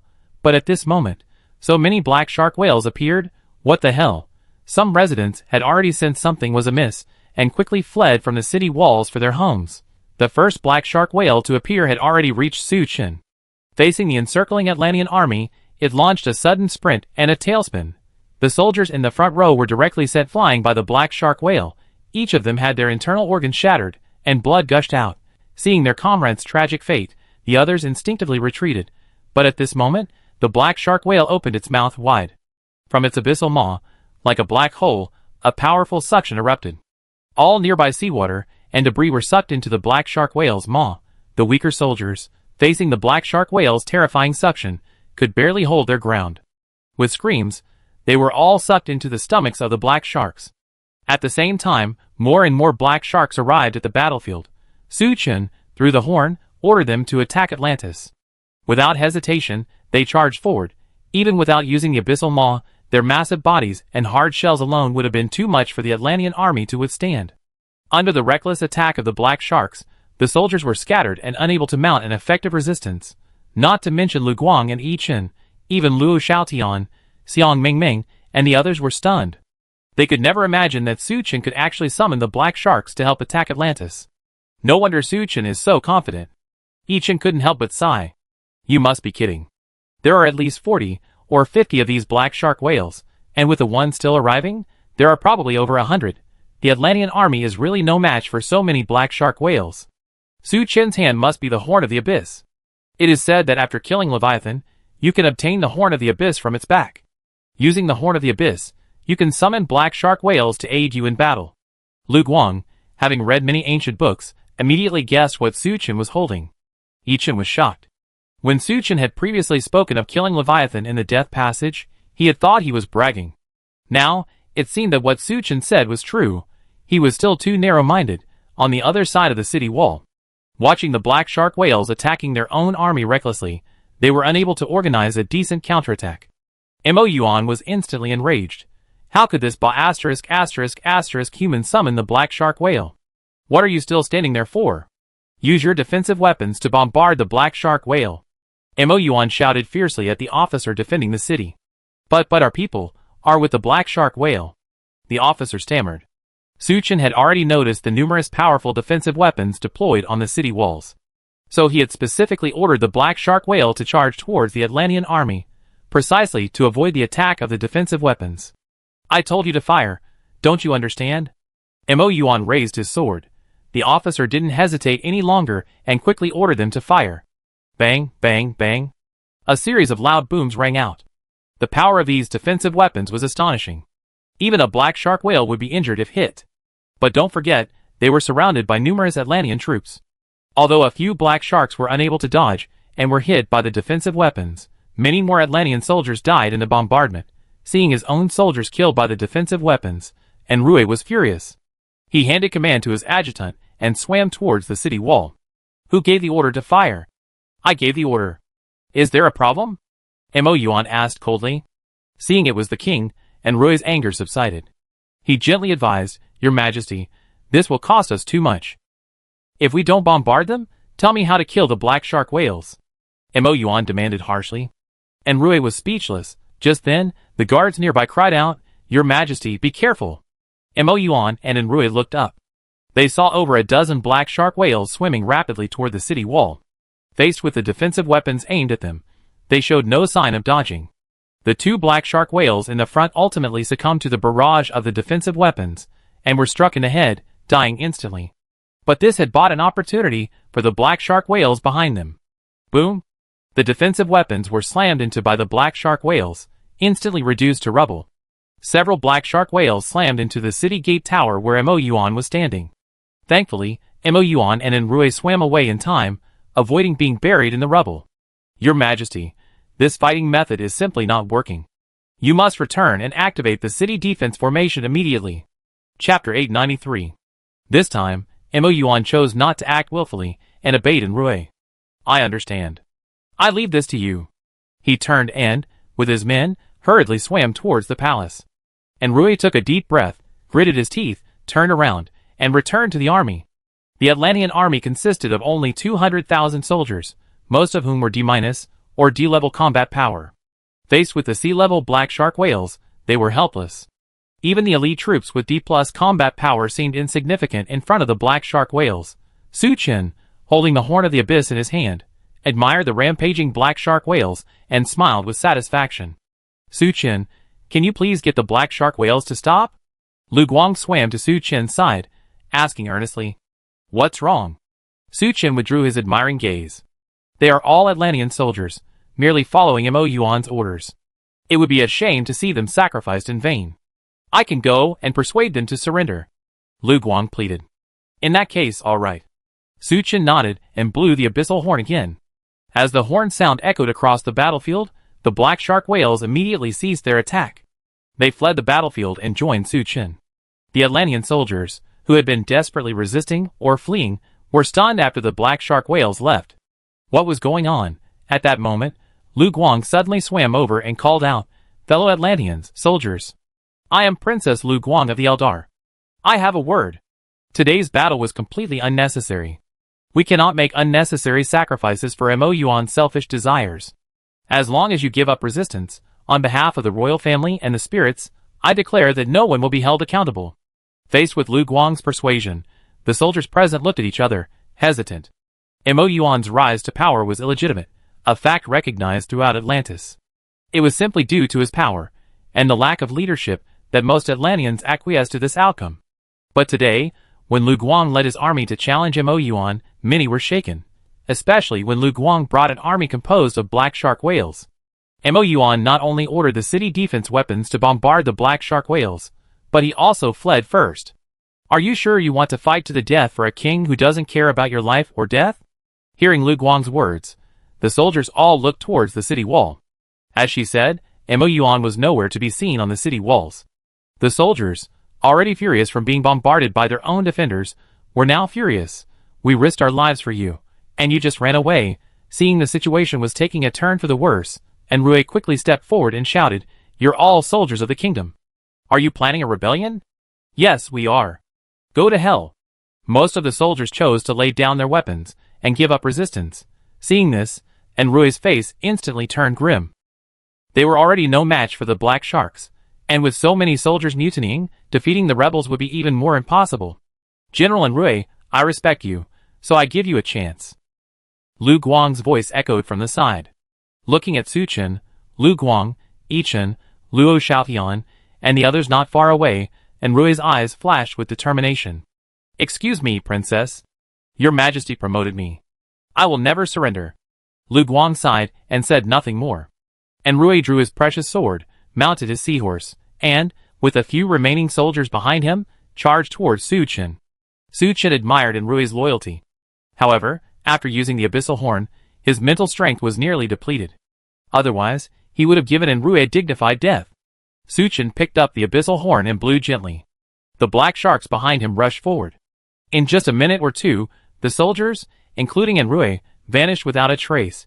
After dealing with Enrui and the others, no one remained to stop Su Chen, Lu Guang, and the others. Su Chen took out a high-level recovery reagent and took a dose himself. After his mental strength had slightly recovered, he nodded to Lu Guang and Yichen, Let's go. Let's enter the city. Just as everyone was about to enter the royal city, a buzzing sound was heard. Everyone was stunned for a moment, their gazes turning towards the royal city. A dazzling silver light rose from the direction of the palace. After reaching a certain height, the silver light spread outward. Eventually, it transformed into a massive spherical barrier, enveloping the entire royal city. This is? Su Chen asked doubtfully. This is a city defense formation. Lu Guang said with some surprise. It's said to have been set up when the royal city was built. Once the formation is activated, no living creature can enter or exit. There are only two ways to destroy it, either a brute force attack from the outside, which is nearly impossible, or destroy its core from the inside. A city defense formation? Atlantis actually has such a treasure. If he could master it, wouldn't he need to worry about sneak attacks from other forces in the future? Su Chen looked at the city defense formation with envy. As if reading his thoughts, Lu Guang beside him hurriedly said, the method for constructing a city defense formation has long been lost. Even this city defense formation hasn't been used in a long time. Mo Yuan was forced into a corner today, otherwise, he wouldn't have used it. Hearing this, Su Chen couldn't help but feel a little regretful. Wang Yan approached the city defense formation and gently tapped on the silver barrier. The silver barrier was as hard as glass. Wang Yan raised his weapon and slammed it down. Bang! After a loud bang, the silver barrier remained intact. Instead, Wang Yan was flung back by the immense recoil. Ah Yan, are you okay? Ding Di swam over and helped Wang Yan up. No. I'm fine. This damn city defense formation. Wang Yan muttered in frustration. So what should we do now? Su Chen looked at Lu Guang. We can only wait. Lu Guang smiled bitterly. Once the city defense formation is activated, it's basically impossible to break in. But don't worry, even if Mo Yuan chooses to stay in the city, the others in the city can't stay hidden forever. Especially those 4 princes. They definitely seized this opportunity. Chapter 894. So, all we can do now is wait patiently? Su Chen asked. Yes. Lu Guang nodded slightly. Alright then. Su Chen shrugged. But he wasn't about to give up. He blew the abyssal horn again, sending the black shark whales crashing into the city's protective formation. Even with nearly 100 black shark whales charging in, the silver barrier didn't even tremble. This shows just how sturdy it is. No wonder Atlantis used it as a last resort. I figured it would take at least C+ combat power to break through the silver barrier, right? Su Chen speculated, and temporarily gave up the idea of attacking. Using the abyssal horn required immense mental energy. Su Chen had almost exhausted his mental energy after just a few moments of blowing. If it weren't for the energy storage rune, it would have been completely depleted long ago. Using this time, Su Chen sat cross-legged and began to recover his mental energy. But Lu Guang and Yi Chen, standing nearby, were not idle. In the name of Her Royal Highness the Princess and General Yan Yu, respectively, they recruited the entire Atlantean army that had given up resistance. This way, even if Su Chen stopped mobilizing the black shark whales, they still had the advantage in terms of manpower. Next, they had to patiently wait for changes in the royal city. In the palace, Mo Yuan stared blankly at the guard. What did you say? Your Majesty? The guard lowered his head, not daring to look directly at Mo Yuan. General Enrui was killed by the rebels, and the remaining troops have surrendered. What? These bastards. These worthless people. Mo Yuan's eyes blazed red as he grabbed items from the table and threw them around. The guards, startled, hurried out of the palace. Mo Yuan vented his anger for a moment before leaning weakly against the throne. He couldn't fathom how he, with an army of 200,000 or 300,000 men, could be defeated so easily. How could the human named Su Chen summon so many black sharks and whales? Could he be the legendary Leviathan? After calming down, Mo Yuan began to consider his options. He only had a few thousand soldiers now. No way he could stand against Su Chen. Although the city defense formation was indestructible, it couldn't last indefinitely. Each moment of maintenance consumed a vast amount of raw stones. With the kingdom's reserves, it could only last a day at most. At this point, he could only call upon the guardian deity. A flash of madness flashed in Mo Yuan's eyes. Just then, several sharp shouts suddenly rang out from outside. Who are you? Stop! Ah! After a series of screams, chaotic footsteps could be heard from outside the palace. When Mo Yuan looked up, he saw 4 princes, accompanied by a group of soldiers, charging straight into the palace. For princes, what do you mean by this? Mo Yuan stared at them coldly. The 4, unfazed, responded with a cold sneer. Nothing. Mo Yuan, you have destroyed the traditions of Atlantis and brought the kingdom to this state. We urge you to surrender immediately and abdicate. As Lu Guang had predicted, seeing Mo Yuan's defeat, they were forced to activate the city's defense formation. The 4 princes realized their chance to overthrow Mo Yuan had arrived. So they organized an army and attacked the palace. Even if they couldn't kill Mo Yuan, they could simply disable the city's protective formation and let Su Chen, Lu Guang, and the others in. Just you 4 old bastards? Mo Yuan sneered, twirling a ring on his finger. This ring, passed down from successive kings, not only symbolized the king's status, but also enhanced his power. Would you like to give it a try? The four princes gripped their weapons tightly and advanced on Mo Yuan. If fighting alone, Mo Yuan wouldn't be afraid of the four princes. But if he were to fight one against four, he'd be a bit overwhelmed. After a moment's hesitation, Mo Yuan reached out and pressed the throne's armrest. Click! A flash of blue light flashed as the mechanism activated. The four princes saw nothing but a flash of light before their eyes, and when they came to their senses, Mo Yuan had vanished without a trace. They were stunned. He just escaped like that? Alas! What a pity! Forget all that for now. Go and disable the city defense formation and let Princess Liuguang and the others in. After a brief discussion, the four princes headed for the small room behind the palace. As they removed the stone blocks of the city defense formation, the silver pillar of light that had pierced the sky instantly vanished. At the same time, the silver shield shrouding the royal city also gradually dissipated. Seeing this, Su Chen, Liuguang, and the others outside the city realized something had happened. Without hesitation, they led their troops into the royal city. The residents of the royal city had taken refuge in their houses, not daring to come out. Su Chen and his group successfully entered the palace. After meeting with the four princes, they understood the whole story. What a shame! If only we could capture Mo Yuan, Yichen said with regret. Although they had captured the royal city, Mo Yuan was still the king in name only, especially since he still possessed the ring that symbolized his royal status. If Mo Yuan escaped and the troops from the various garrisons were gathered, it would still cause a great deal of trouble. I don't think Mo Yuan is fleeing. Lu Guang looked at the empty throne. What do the four princes think? Our opinion is similar to yours. One of the princes nodded slightly. According to our speculation, he must have sought the help of a guardian spirit. Guardian spirit? The other Atlanteans present were all stunned. It wasn't like they hadn't heard stories about guardian spirits. But they generally regarded them as legends. Su Chen's heart stirred. He remembered the information he had obtained about the Qi in the underwater prison. If memory serves me correctly, after helping Atlantis seal the Leviathan, Qi was worshipped as a guardian deity by the creatures of Atlantis. Could the guardian deity they're referring to be Qi? Actually, guardian deities do exist, and only the kings of each generation and the four princes know of them. The four princes exchanged glances and slowly revealed the secret. Their account echoed what Su Chen had witnessed in the underwater prison. In ancient times, Leviathan led a swarm of black sharks and whales, wreaking havoc on Atlantis. To quell the devastation they unleashed, Atlantis requested the intervention of the guardian deity. After resolving the Leviathan crisis, the guardian deity quietly protected Atlantis. Each king passed down a decree that the guardian deity could be called upon for assistance in any critical situation. However, the guardian deity's intervention required a significant amount of Atlantis' resources. Unless absolutely necessary, Atlantis rarely requested the guardian deity's help. Chapter 895. Over the years, the guardian god has only taken action twice, aside from the Leviathan incident. The last time was thousands of years ago. For this reason, the inhabitants of the kingdom of Atlantis consider the guardian god a mere legend. The four princes' statements confirmed Su Chen's suspicions. The guardian god of Atlantis is the dragon Qi, the one who sealed Leviathan and left a message in the underwater prison. So, Mo Yuan sought the guardian god's help? Yichen asked skeptically, after all these years, does the guardian god still exist? Su Chen curled his lips. Even Leviathan is still alive, and even more powerful than it. How could the Qi that sealed it be dead? I don't know, but it should be alive. One prince said with a wry smile, if Mo Yuan truly manages to summon the guardian god, then we won't be his match.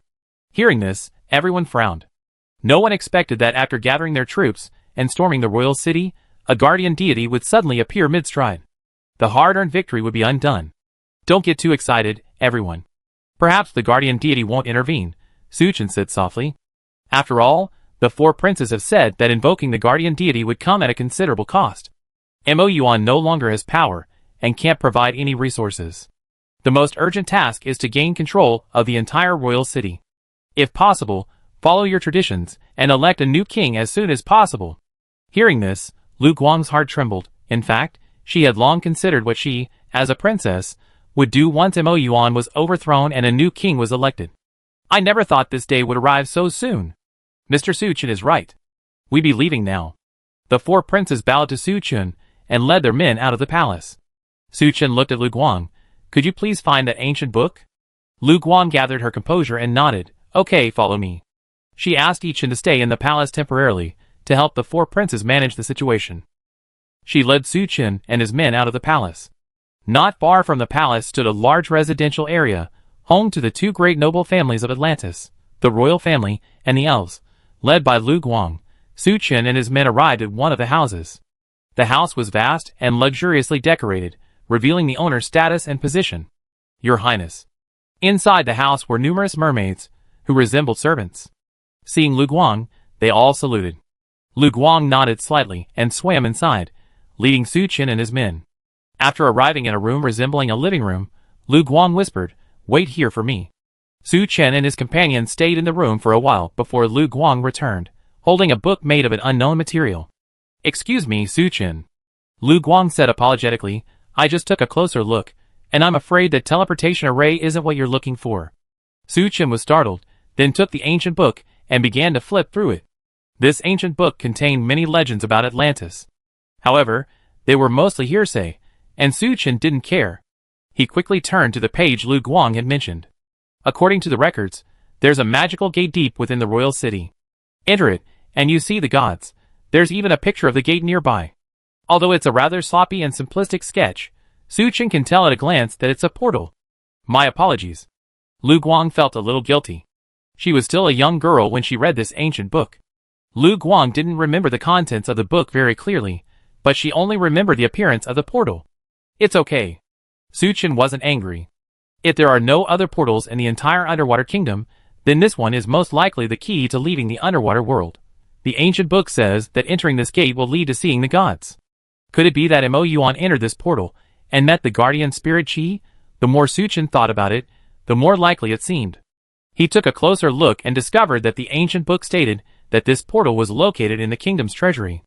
Only at midnight, when approaching, can the mechanism be triggered and this portal revealed. Suchin glanced at the time and saw it was still more than 10 hours away. Considering it was still early, Lu Guang asked Suchin and the others to rest in her residence. Not long after, the four princes arrived. Mo Yuan had fled, and most of the troops had surrendered to Lu Guang and Yixin. The entire royal city was easily taken over by them. According to the prior agreement, Atlantis was required to provide Suchin with everything he requested. Though somewhat reluctant, the four princes gritted their teeth and endured. Not to mention Lu Guang's control of the majority of the army, the mere fact that Suchin could summon a school of black sharks and whales made them dare not refuse.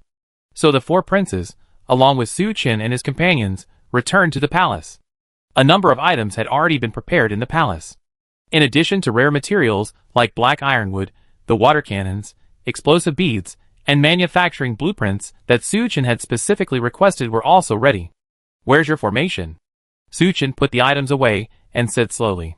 "I'm so sorry, our formation has actually been lost a long time ago," one of the princes asked cautiously. "Are you kidding me?" Suchin narrowed his eyes, a gleam of brilliance passing through his eyes. And with them came a heavy sense of oppression. The four princes couldn't help but feel secretly alarmed. They were all C- power, and Suchin was only D+ power. Why did he feel so oppressive? They quickly suppressed their nervousness and explained to Suchin. Setting up a formation requires a large number of rare materials, many of which are difficult to find even in the undersea kingdom. Furthermore, operating the formation requires countless raw stones. Because of this, over time, the formations were almost completely lost. To be honest, we have the last remaining record of a formation here. A prince carefully held out an ancient book. Suchin took it without hesitation, only to see a few large characters written on the cover. Demon Sealing Formation. Suchin flipped through a few pages and found the contents extremely obscure and difficult to understand. Just a casual glance made him feel dizzy. Suchin quickly closed the book, sighing inwardly. It's so obscure, no wonder the formations were lost. Alright, I take this. Suchin put the Demon Sealing Formation into his pocket. The four princes were distressed, but they could do nothing about it. After sending them away, Suchin did not leave the palace. Instead, he waited quietly with Lu Guang, Luo Xiaoyan, and the others. Chapter 896. Compared to the land, the underwater kingdom lies deep in the ocean. Sunlight doesn't reach here, making it difficult to distinguish between day and night. However, a special pearl grows here. It seems to sense the sun, retracting its light during daytime. When night falls, it emits a faint white glow. Thus, Atlantis used this pearl as a standard to distinguish day from night. When the pearls inlaid on the palace walls lit up, Suchin knew night had arrived. He waited for a while, and when he figured it was about time, he led everyone to the vault. As the palace's vault, it housed a vast amount of gold, silver, and jewelry. But Suchin wasn't interested in these things, and went straight to the farthest corner. Hanging on the wall was something resembling a torch, topped with a pearl for illumination. Suchin continued to wait until midnight. He stepped forward and, following the instructions in the ancient text, gently turned the pillar of fire. Crack! A moment later, the wall where the torches were located could be heard activating a mechanism. Followed by this, a secret passage, barely wide enough for one person, appeared on the wall. Everyone, be careful. Suchin nodded slightly to the group behind him, then, after applying lightning and ice shields, led the way inside. The passage seemed unremarkable. Not far into the tunnel, a light appeared ahead. Suchin swam towards it, and found himself in a cellar-like area. The light was coming from the very same portal described in the ancient text. When everyone followed Suchin into the cellar, and saw the portal before them, they were all overjoyed.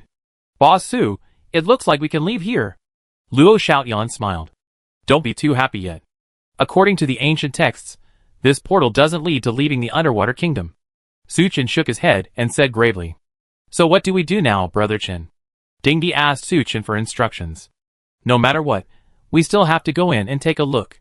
Suchin looked at Lu Guang. Don't follow us in. Stay here. Although somewhat reluctant, Lu Guang knew that following Suchin would only be a burden. Then, you must be careful. Suchin nodded slightly and looked at the others. Everyone get ready. Yes. Everyone responded in unison.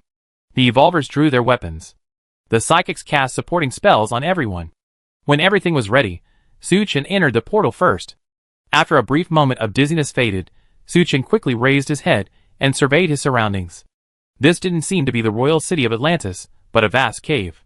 The cave was dimly lit, allowing Suchin to barely see the empty space save for a single figure with its back to him. He peered closely, and saw it was Imo Yuan. Swish, swish, swish. Another sound came from behind Suchin. It was Luo Xiaotian, Xiang Mingming, and the others, who had teleported over. When they saw Imo Yuan, they were startled at first, then quickly took their positions. However, to Suchin's surprise, Imo Yuan simply turned his back to him and made no move, as if completely unaware of Suchin and the others' arrival. Brother Su, what should we do? Wang Yan whispered. Suchin thought for a moment, then raised his hand and sent out a bolt of lightning, intending to test Imo Yuan. The lightning quickly shot towards Imo Yuan, and just as it was about to fall, a blue light suddenly appeared from Imo Yuan's body, scattering the lightning. What was going on? Everyone looked at each other in bewilderment. No need to waste your energy. A veiled voice suddenly rang out, echoing through the cave. The sound was like the resounding sound of a great bell, causing some to ache. But even more than the throbbing eardrums, everyone was astonished to find that the other person was speaking Yangue. Brother Chen, you look. Ding Di suddenly stopped Suchin, pointing his finger overhead. His expression was one of surprise, and his words were halting, as if he had witnessed something horrifying. Following his pointing, Suchin and the others looked up. In the boundless darkness above, two lights, like enormous lanterns, suddenly lit up and slowly approached. As they drew closer, Suchin and the others realized they were no lanterns at all, but a pair of enormous eyes. The owner of these eyes was a massive dragon. His. Everyone present was startled, their hands and feet freezing cold. Not just because they were frightened, but also because of the dragon's might emanating from the dragon. But Suchin was an exception. After all, he had been injected with dragon blood reagent, so he possessed dragon blood and possessed dragon might. Thus, the dragon's might could not suppress him at all. If I'm not mistaken, you're the Suchin Imo Yuan mentioned. Why do you have the aura of our dragon clan? The Jialong's gaze fixed on Suchin. Suchin looked at him fearlessly, smiling faintly. He didn't answer, but instead asked, if I'm not mistaken, you're the Qi who sealed Leviathan, right? Qi? A complex expression flashed across the Jialong's eyes, and then he smiled. Yes, I am Qi. But it's been years since anyone has called me by that name. His earlier assumption had proven correct. Suchin calmed himself and said slowly, yes, I am the Suchin Imo Yuan was talking about. As for the dragon aura, I once killed a land dragon and a dragon turtle and injected their blood into my body. I see. Qi curled his lips, a look of disdain on his face. Although land dragons and dragon turtles are of low rank, they are still members of the dragon clan. Since you survived the injection of their blood, you can still be considered a member of my dragon clan. Come on, you sound so noble. Suchin disagreed. Dragons are inherently lustful, and have mated with all sorts of creatures. Thus, many creatures in the world possess dragon blood. To put it bluntly, we're all hybrids, so how can you be noble? Of course, Suchin only complained inwardly, not daring to speak aloud. I heard from Mo Yuan that you can blow the horn to command the black shark whale. And considering that the restrictions I set earlier have loosened. So you killed Leviathan and obtained its abyssal horn? Chi asked softly. That's right. Suchin nodded and told Chi about his accidental entry into the underwater prison. As expected of a member of my dragon clan. Chi laughed heartily at this. Chapter 897. You know, I tried my best to kill that Leviathan, but I couldn't. I never thought it would die at the hands of a human with dragon blood. What a twist of fate. Chi sighed, then asked, Atlantis is a sealed world. How did you get here? A sealed world? Suchin looked at Chi in amazement. Indeed. Chi's dragon head lowered slightly, and he told Suchin an untold story. In fact, Atlantis was once a continent on Earth. Creatures like the mermaids, shark men, and Naga were also originally human. But somehow, Atlantis suddenly sank to the bottom of the ocean. That's not all, but it was sealed by a mysterious force, completely cutting off contact with the outside world. As for Chi, he was also a real loser. It was originally a dragon cultivating within the Yin kingdom. After reaching a plateau in its strength, Chi chose to travel the world, hoping to achieve a breakthrough. When passing through Atlantis, it was trapped underwater along with the sinking continent. This is why Chi is fluent in the Yin kingdom language. To survive underwater, the original humans on the mainland eventually evolved into various creatures, including mermaids, shark men, and Naga. Trapped in the underwater world along with Atlantis, and Chi were the sea monster Leviathan, and a school of black shark whales. When Leviathan led the black shark whales and wreaked havoc on the underwater world, respecting the Atlantean creatures, who were once human, Chi chose to help them. Finally, he sealed Leviathan and became the guardian of Atlantis. So that's how it is. Suchin and the others suddenly understood. They hadn't expected Chi's origins to be so complicated. To be honest, we also arrived here via teleportation array, Suchin explained. Teleportation array? Where is it? Take me there. Hearing this, Chi's tone grew anxious. Trapped in this underwater world for thousands of years, it had long been eager to escape. The teleportation array disappeared after we entered. Suchin shrugged. We came to you, Lord Guardian, to find a way out of here. Chi's eyes dimmed instantly. It said listlessly, if I could leave here, I would have left long ago. Everyone looked at each other in surprise. Even a powerful dragon like this couldn't leave here. Are they going to be trapped here forever? Never mind. Regardless, it's fate that you, with dragon blood, have come here to meet me. Chi perked up and chuckled. In that case, as your elder, I owe you a gift. From now on, you are the king of Atlantis. Me? Suchin pointed at himself, laughing and saying, I'm not a member of the royal family. Royalty bullshit. Chi snorted disdainfully. I'm the patron saint of Atlantis. If I say they're royal, then they're royal. If I say they're bullshit, then they're bullshit. Chi glanced at Mo Yuan, standing beside him, and gently released a beam of blue light, striking him. Mo Yuan seemed to have been restrained by Chi. Although he could hear and see, he couldn't move or speak. As the blue light fell upon Mo Yuan, he returned to normal. Lord Guardian, it was this human who led the rebels to capture the royal city. Kill him now. Mo Yuan had no idea what Chi and Suchin had discussed, but even a quick guess suggested it wouldn't be in his favor. So, after regaining his composure, he immediately knelt before Chi and pleaded. Shut up, boy. Chi spoke coldly in Atlantean. From today on, he is the new king of Atlantis. Huh? Mo Yuan was stunned. No, Lord Guardian, You? How could you help him? Are you telling me what to do? A flash of cold murderous intent flashed in Chi's eyes. The next moment, it opened its mouth and spurted out a ball of blue light. As the king of Atlantis, Mo Yuan possessed at least C-rank combat power. But he had no time to dodge before he was struck by the blue light. When the blue light dissipated, Mo Yuan vanished as well, leaving behind only the ring that symbolized his kingship. You're asking for your own death. Chi snorted coldly, its dragon claws flicking lightly. The ring floated up and flew in front of Suchin. Take it, and you will be the new king. Suchin reached out and grasped the ring. The ring was a sky blue, with a ferocious dragon carved around the outer ring. Scan. Sky blue dragon ring. A gift from the Jialong Qi channeling energy into it can enhance its quality and power. Quality, B-rank spiritual artifact. Suchin's heart suddenly began to beat wildly, B-rank spiritual artifact. Oh my goodness, this is far superior to the Leviathan's abyssal horn.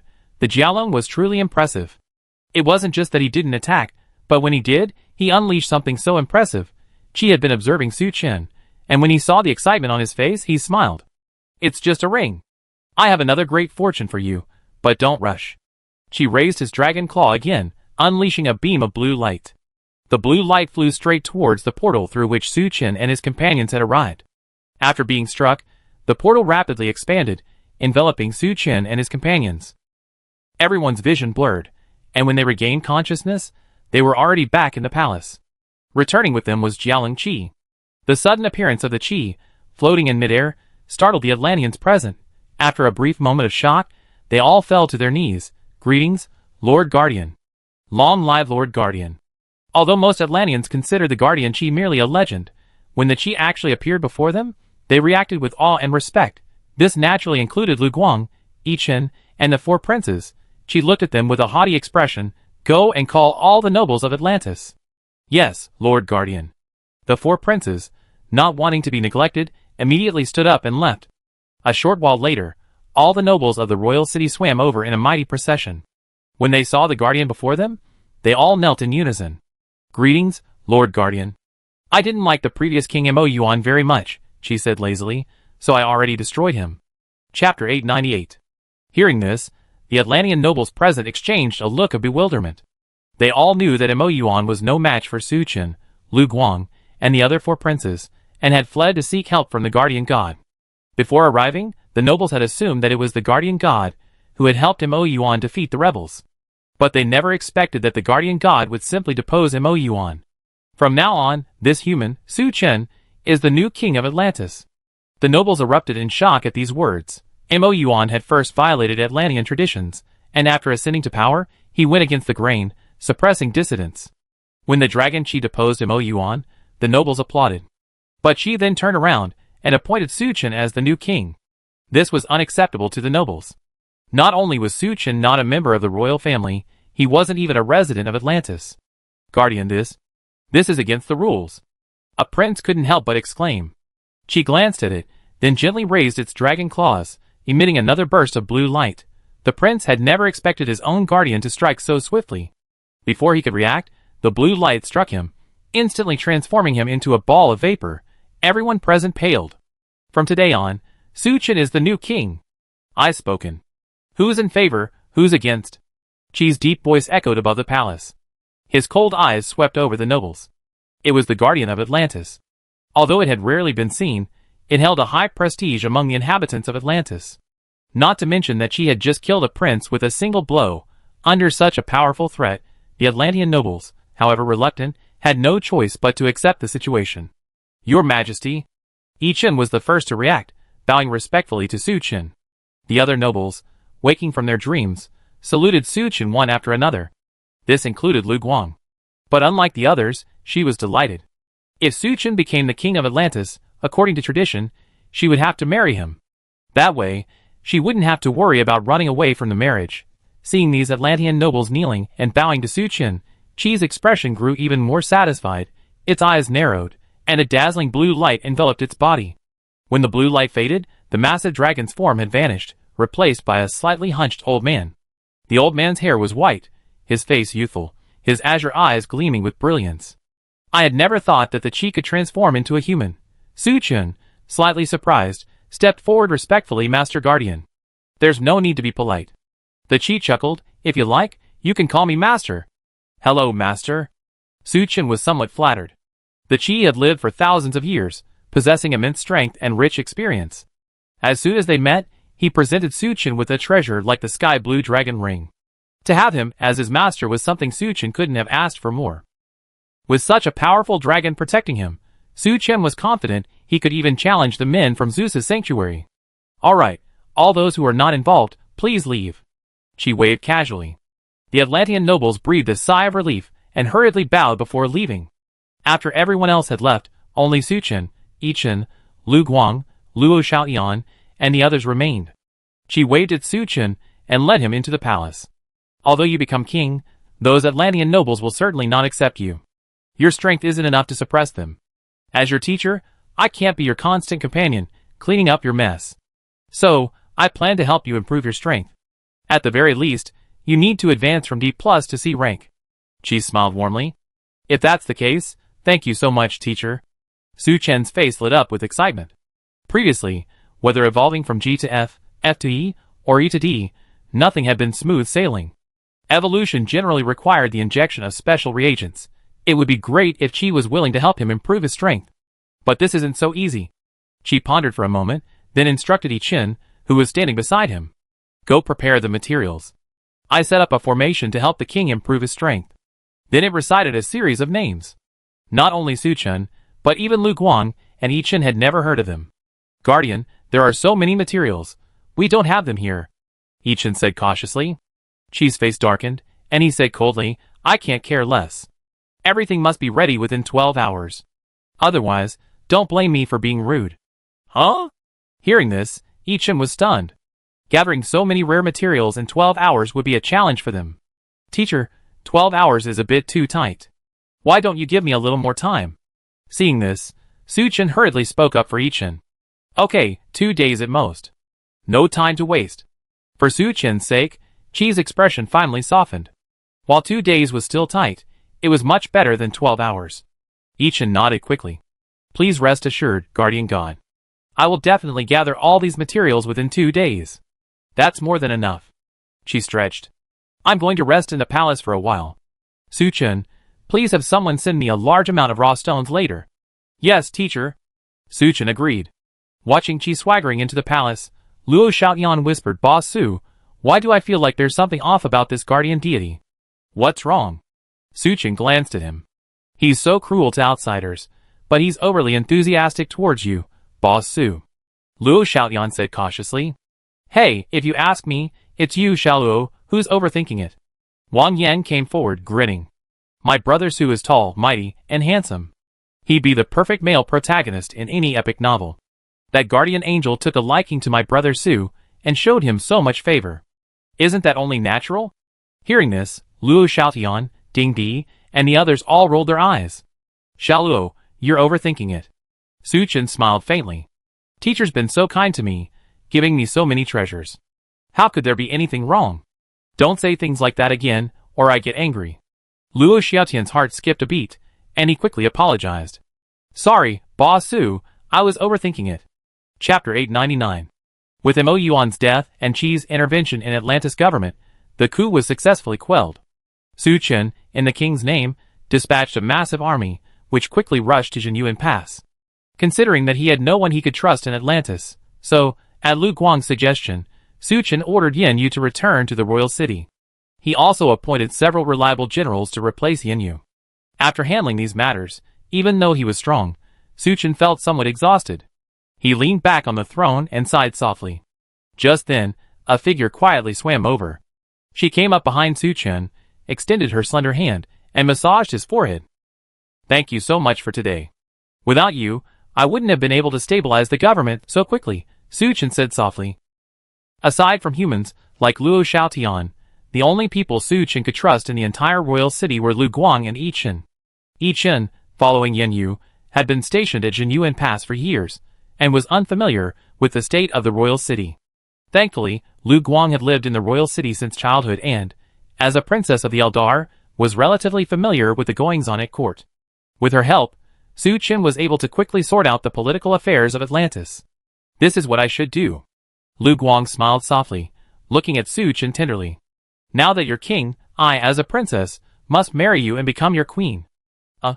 Su Chen paused for a moment, then remembered this. Seeing his expression, Lu Guang's red lips pursed slightly. Why, you're not happy? Don't be fooled by the fact that Su Chen is surrounded by stunning beauties. But Lu Guang's beauty is no less impressive than theirs. With her initiative, Su Chen naturally welcomes it, but since one of them is human and the other a merman, there's no way they can be together. Of course I love to, but we're not of the same race. And one day, I have to leave this place. What will you do then? Su Chen looked at Lu Guang. I once read an ancient book that said it well. Love transcends race. Lu Guang met Su Chen's gaze and said firmly, if you leave here, I go with you. Didn't you say that blue star is ocean water too? I could live in the ocean. Whenever you miss me, you can come find me. Faced with such a passionate and bold confession from Lu Guang, how could Su Chen refuse? He reached out, embraced her soft body, and kissed her alluring red lips. That kiss was like thunder and lightning, igniting a fire in the earth. It was unknown how long it took, until Lu Guang was breathless, before Su Chen finally let her go. Do you like it? Su Chen smirked. Lu Guang felt as if all her strength had been drained from her, and she slumped limply into Su Chen's arms. Hearing this, she whimpered, Your Majesty, how annoying. Su Chen laughed heartily, then said seriously, You should know that I have many women around me. Don't worry, Your Majesty. Lu Guang reached out her jade finger, pressing Su Chen's lips, and said affectionately, As long as I can be by your side, I'm content. Besides, I'm on pretty good terms with Linger and the other sisters. That's good. Su Chen smiled, and just as he was about to continue making out with Lu Guang, he heard a loud voice from outside. Brother Su, Brother Su. Following him, Wang Yan swam in rashly. When he saw the two people making out on the throne, he was stunned for a moment, then quickly covered his eyes. I didn't see anything. Wang Yan quickly turned around and swam out. All right, get out. Su Chen released the blushing Lu Guang from his arms, and scolded her with a smile. Wang Yan swam back in with a cheeky face. Hello, Brother Su, hello, sister-in-law. His words of sister-in-law made Lu Guang's heart light up. Your Majesty, you guys chat. I be back first. Lu Guang greeted Wang Yan and swam away. What's the matter? Su Chen asked lazily. I already prepared the raw stones you asked me to prepare, and sent them to the Lord Guardian. Besides, there's news from Adjutant Yichen. He's already gathered 2/3 of the materials the Lord Guardian needs. We're diligently searching for the rest. Most of the materials she needs are quite rare. Thankfully, Atlantis is vast and rich in resources, and there are many sorcerers within the royal city. Yichen, despite immense effort, managed to find quite a few. That's good. Su Chen nodded with satisfaction. Once the materials are prepared, she can set up the formation to help him evolve to rank C. The two chatted for a few more moments, and Wang Yan turned and left. Su Chen sat alone on the throne, lost in thought. They had been here for over 20 days, since they entered Atlantis. Su Chen had no idea what was happening in the real world. If Zhou Ming, who had escaped, gathered Lao Jiao and the others to launch a counterattack, Zhao Mondang was unsure if he could withstand it. What if Fan Debu also led his men back from the zoo sanctuary? That would be troublesome. He couldn't stay here any longer. But the problem was, even she didn't know how to leave. So what should he do? Su Chen pondered for a long time, but came to no avail, so he simply stopped thinking. Suddenly, he remembered the demon sealing array he had obtained, and the sky blue dragon ring Qi had given him. Su Chen pulled out the ancient book on the demon sealing array again. This time, he didn't flip through it, but instead used a scan. Array detected, demon sealing array. Would you like to learn it? Learn. Su Chen chose yes without hesitation. Ding! Host has mastered the formation, the demon sealing formation. Su Chen opened the system panel and found a new option, formation. There was only a single demon sealing formation at the back. Demon sealing formation. Once deployed, this formation blocks all incoming spells and supernatural powers, but it cannot prevent enemies from entering. Su Chen's eyes flashed. From the description, it seemed that simply deploying the formation would grant immunity to spells and supernatural powers. No wonder it's called the demon sealing formation. What a treasure. But as he continued reading, his face darkened. To set up a demon sealing formation, a vast amount of materials was required. The most basic of these was tens of thousands of raw stones. Additionally, the blood and bones of various monsters, as well as rare natural treasures, were required. To set up a larger demon sealing formation, the materials required increased exponentially. No wonder Atlantis, with its vast resources, hadn't deployed many formations, and even lost them. Chapter 900. However, after careful study, Su Chen discovered that the materials needed for the demon sealing array were relatively easy to find compared to the materials she specifically requested. It was just that the quantities required for materials, like raw stones, monster bones, and blood were too great. Luckily, Su Chen had accumulated a considerable fortune. Plus, he was now the king of Atlantis. Taking something from the treasury wasn't too much, right? Satisfied, Su Chen began to study the sky blue dragon ring Qi had given him. Ever since receiving it, he still hadn't figured out what the sky blue dragon ring could do. According to the system's instructions, energy could be injected into it, thereby enhancing its quality and power. Su Chen's mind moved, and he channeled a stream of energy from his energy crystal core into the sky blue dragon ring. The next moment, the sky blue dragon ring glowed with a soft blue light. Another stream of energy flowed out, returning to Su Chen's body. Compared to the energy Su Chen had already injected, this energy was undoubtedly much less. To use a somewhat inappropriate analogy, Su Chen injected 100 points of energy into the sky blue dragon ring, but the ring only pushed back 50. Though the quantity decreased, the quality remained the same. Instead, it significantly increased. Su Chen could sense that the energy pushed back by the sky blue dragon ring was far purer than his own. It's no exaggeration to say that the power contained within it was 3 times Su Chen's own energy. A B-rank spiritual weapon, indeed, is truly powerful. Su Chen, delighted, no longer hesitated. He began to mobilize the energy crystal with all his might, continuously channeling the energy within his body into the sky blue dragon ring.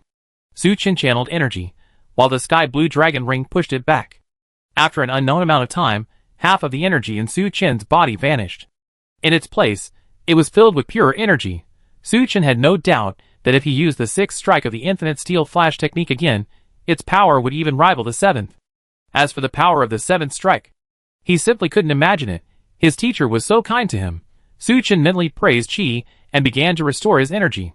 After his energy was restored, he continued to transfer it into the sky blue dragon ring. After repeating this process several times, Su Chen had completely replaced the energy in his energy crystal with pure energy. By the time he finished, it was already the next morning. Su Chen had just stood up and stretched when he saw Wang Yin running in excitedly.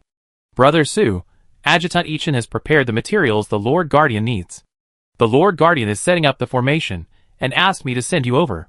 "So soon?" Su Chen nodded slightly. "Okay, let's go together." The two swam outside and soon arrived at a square within the palace. The Qi, transformed into an old man, was seen floating directly above the square. Lu Guang, Yichen, Luo Xiaoyan, and the others were stationed around the square. "Your Majesty, you're here." Seeing Su Chen arrive, Lu Guang's beautiful eyes flashed with joy. Then, as if remembering yesterday's intimacy, she lowered her head shyly. Su Chen greeted everyone in turn and looked at the Qi in midair. The materials Yichen had prepared for Qi were already being put to use. She had arranged several special purple stones in different positions. They had also painted strange patterns on them, with an unknown red pigment. Qi's preparation seemed to have reached the final stage. The blue robe he wore suddenly danced without a breeze. "Hey!" Qi growled, his hands forming seals. The red color in the nearby wooden barrel, as if summoned, suddenly flew out. Following Qi's fingers, it spread across the square floor. Soon, Qi stopped his movements and slowly approached Su Chen. "Teacher." Su Chen bowed respectfully to Qi. Qi's face revealed an unconcealable look of fatigue. "Alas, master, I'm old. Even setting up such a small spirit awakening formation is such a struggle. As the saying goes, an old horse in the stable still aspires to run 1,000 miles. Teacher, don't be sad." Su Chen quickly flattered him. "Thank you for your hard work today, master. I will definitely repay you in the future. I am very grateful that you have such a heart."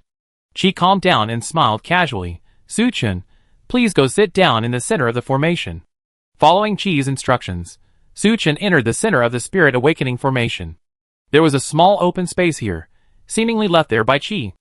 After Su Chen sat down cross-legged, Qi said solemnly to the crowd, "No matter what happens, you are not allowed to enter the formation without permission. If you encounter any danger, I will not care about you." Everyone's heart sank, and they nodded in agreement. Watching Qi turn and swim towards Su Chen, they all stepped back. Qi approached Su Chen and sat down behind him. "Good disciple, let me first explain the spiritual awakening formation to you. The biggest difference between D-level and C-level lies in spiritual awareness." This was the first time Su Chen had heard the term spiritual awareness. He didn't dare to be careless, and listened carefully to Qi's explanation. "You are now at D+ combat power. You should be able to sense the energy crystals in your body and mobilize the energy within them. But your spiritual awareness is far from sufficient. So the energy you can mobilize at any one time is not much." After hearing Qi's words, Su Chen nodded in agreement. The energy crystals in his body held energy equivalent to that of the Yangtze River. But the energy he could mobilize at any one time was only a branch of the Yangtze River. When you possess a sufficiently strong spiritual awareness, you will not only be able to freely utilize energy, but will also enhance your sensitivity to external energy and accelerate your energy absorption. Furthermore, when you evolve to C+ combat power, you will be able to release energy through your spiritual awareness, thereby harming the enemy. The formation I have set up is called the Spirit Awakening Formation. As the name suggests, it awakens your spiritual awareness. As long as you awaken your spiritual awareness, you could evolve to sea level. After Chi finished speaking, he took a slight breath. It seemed that setting up the Spirit Awakening Formation had consumed too much of Chi's energy. After I activate the Spirit Awakening Formation, no matter what happens, hold your ground and don't move. Especially as the Spirit Awakening Formation is about to end, that's the most critical moment. If anything goes wrong, not only will the Spirit Awakening fail, but you might even be unable to evolve to rank C again in your lifetime. Chi's tone was stern as he spoke these words.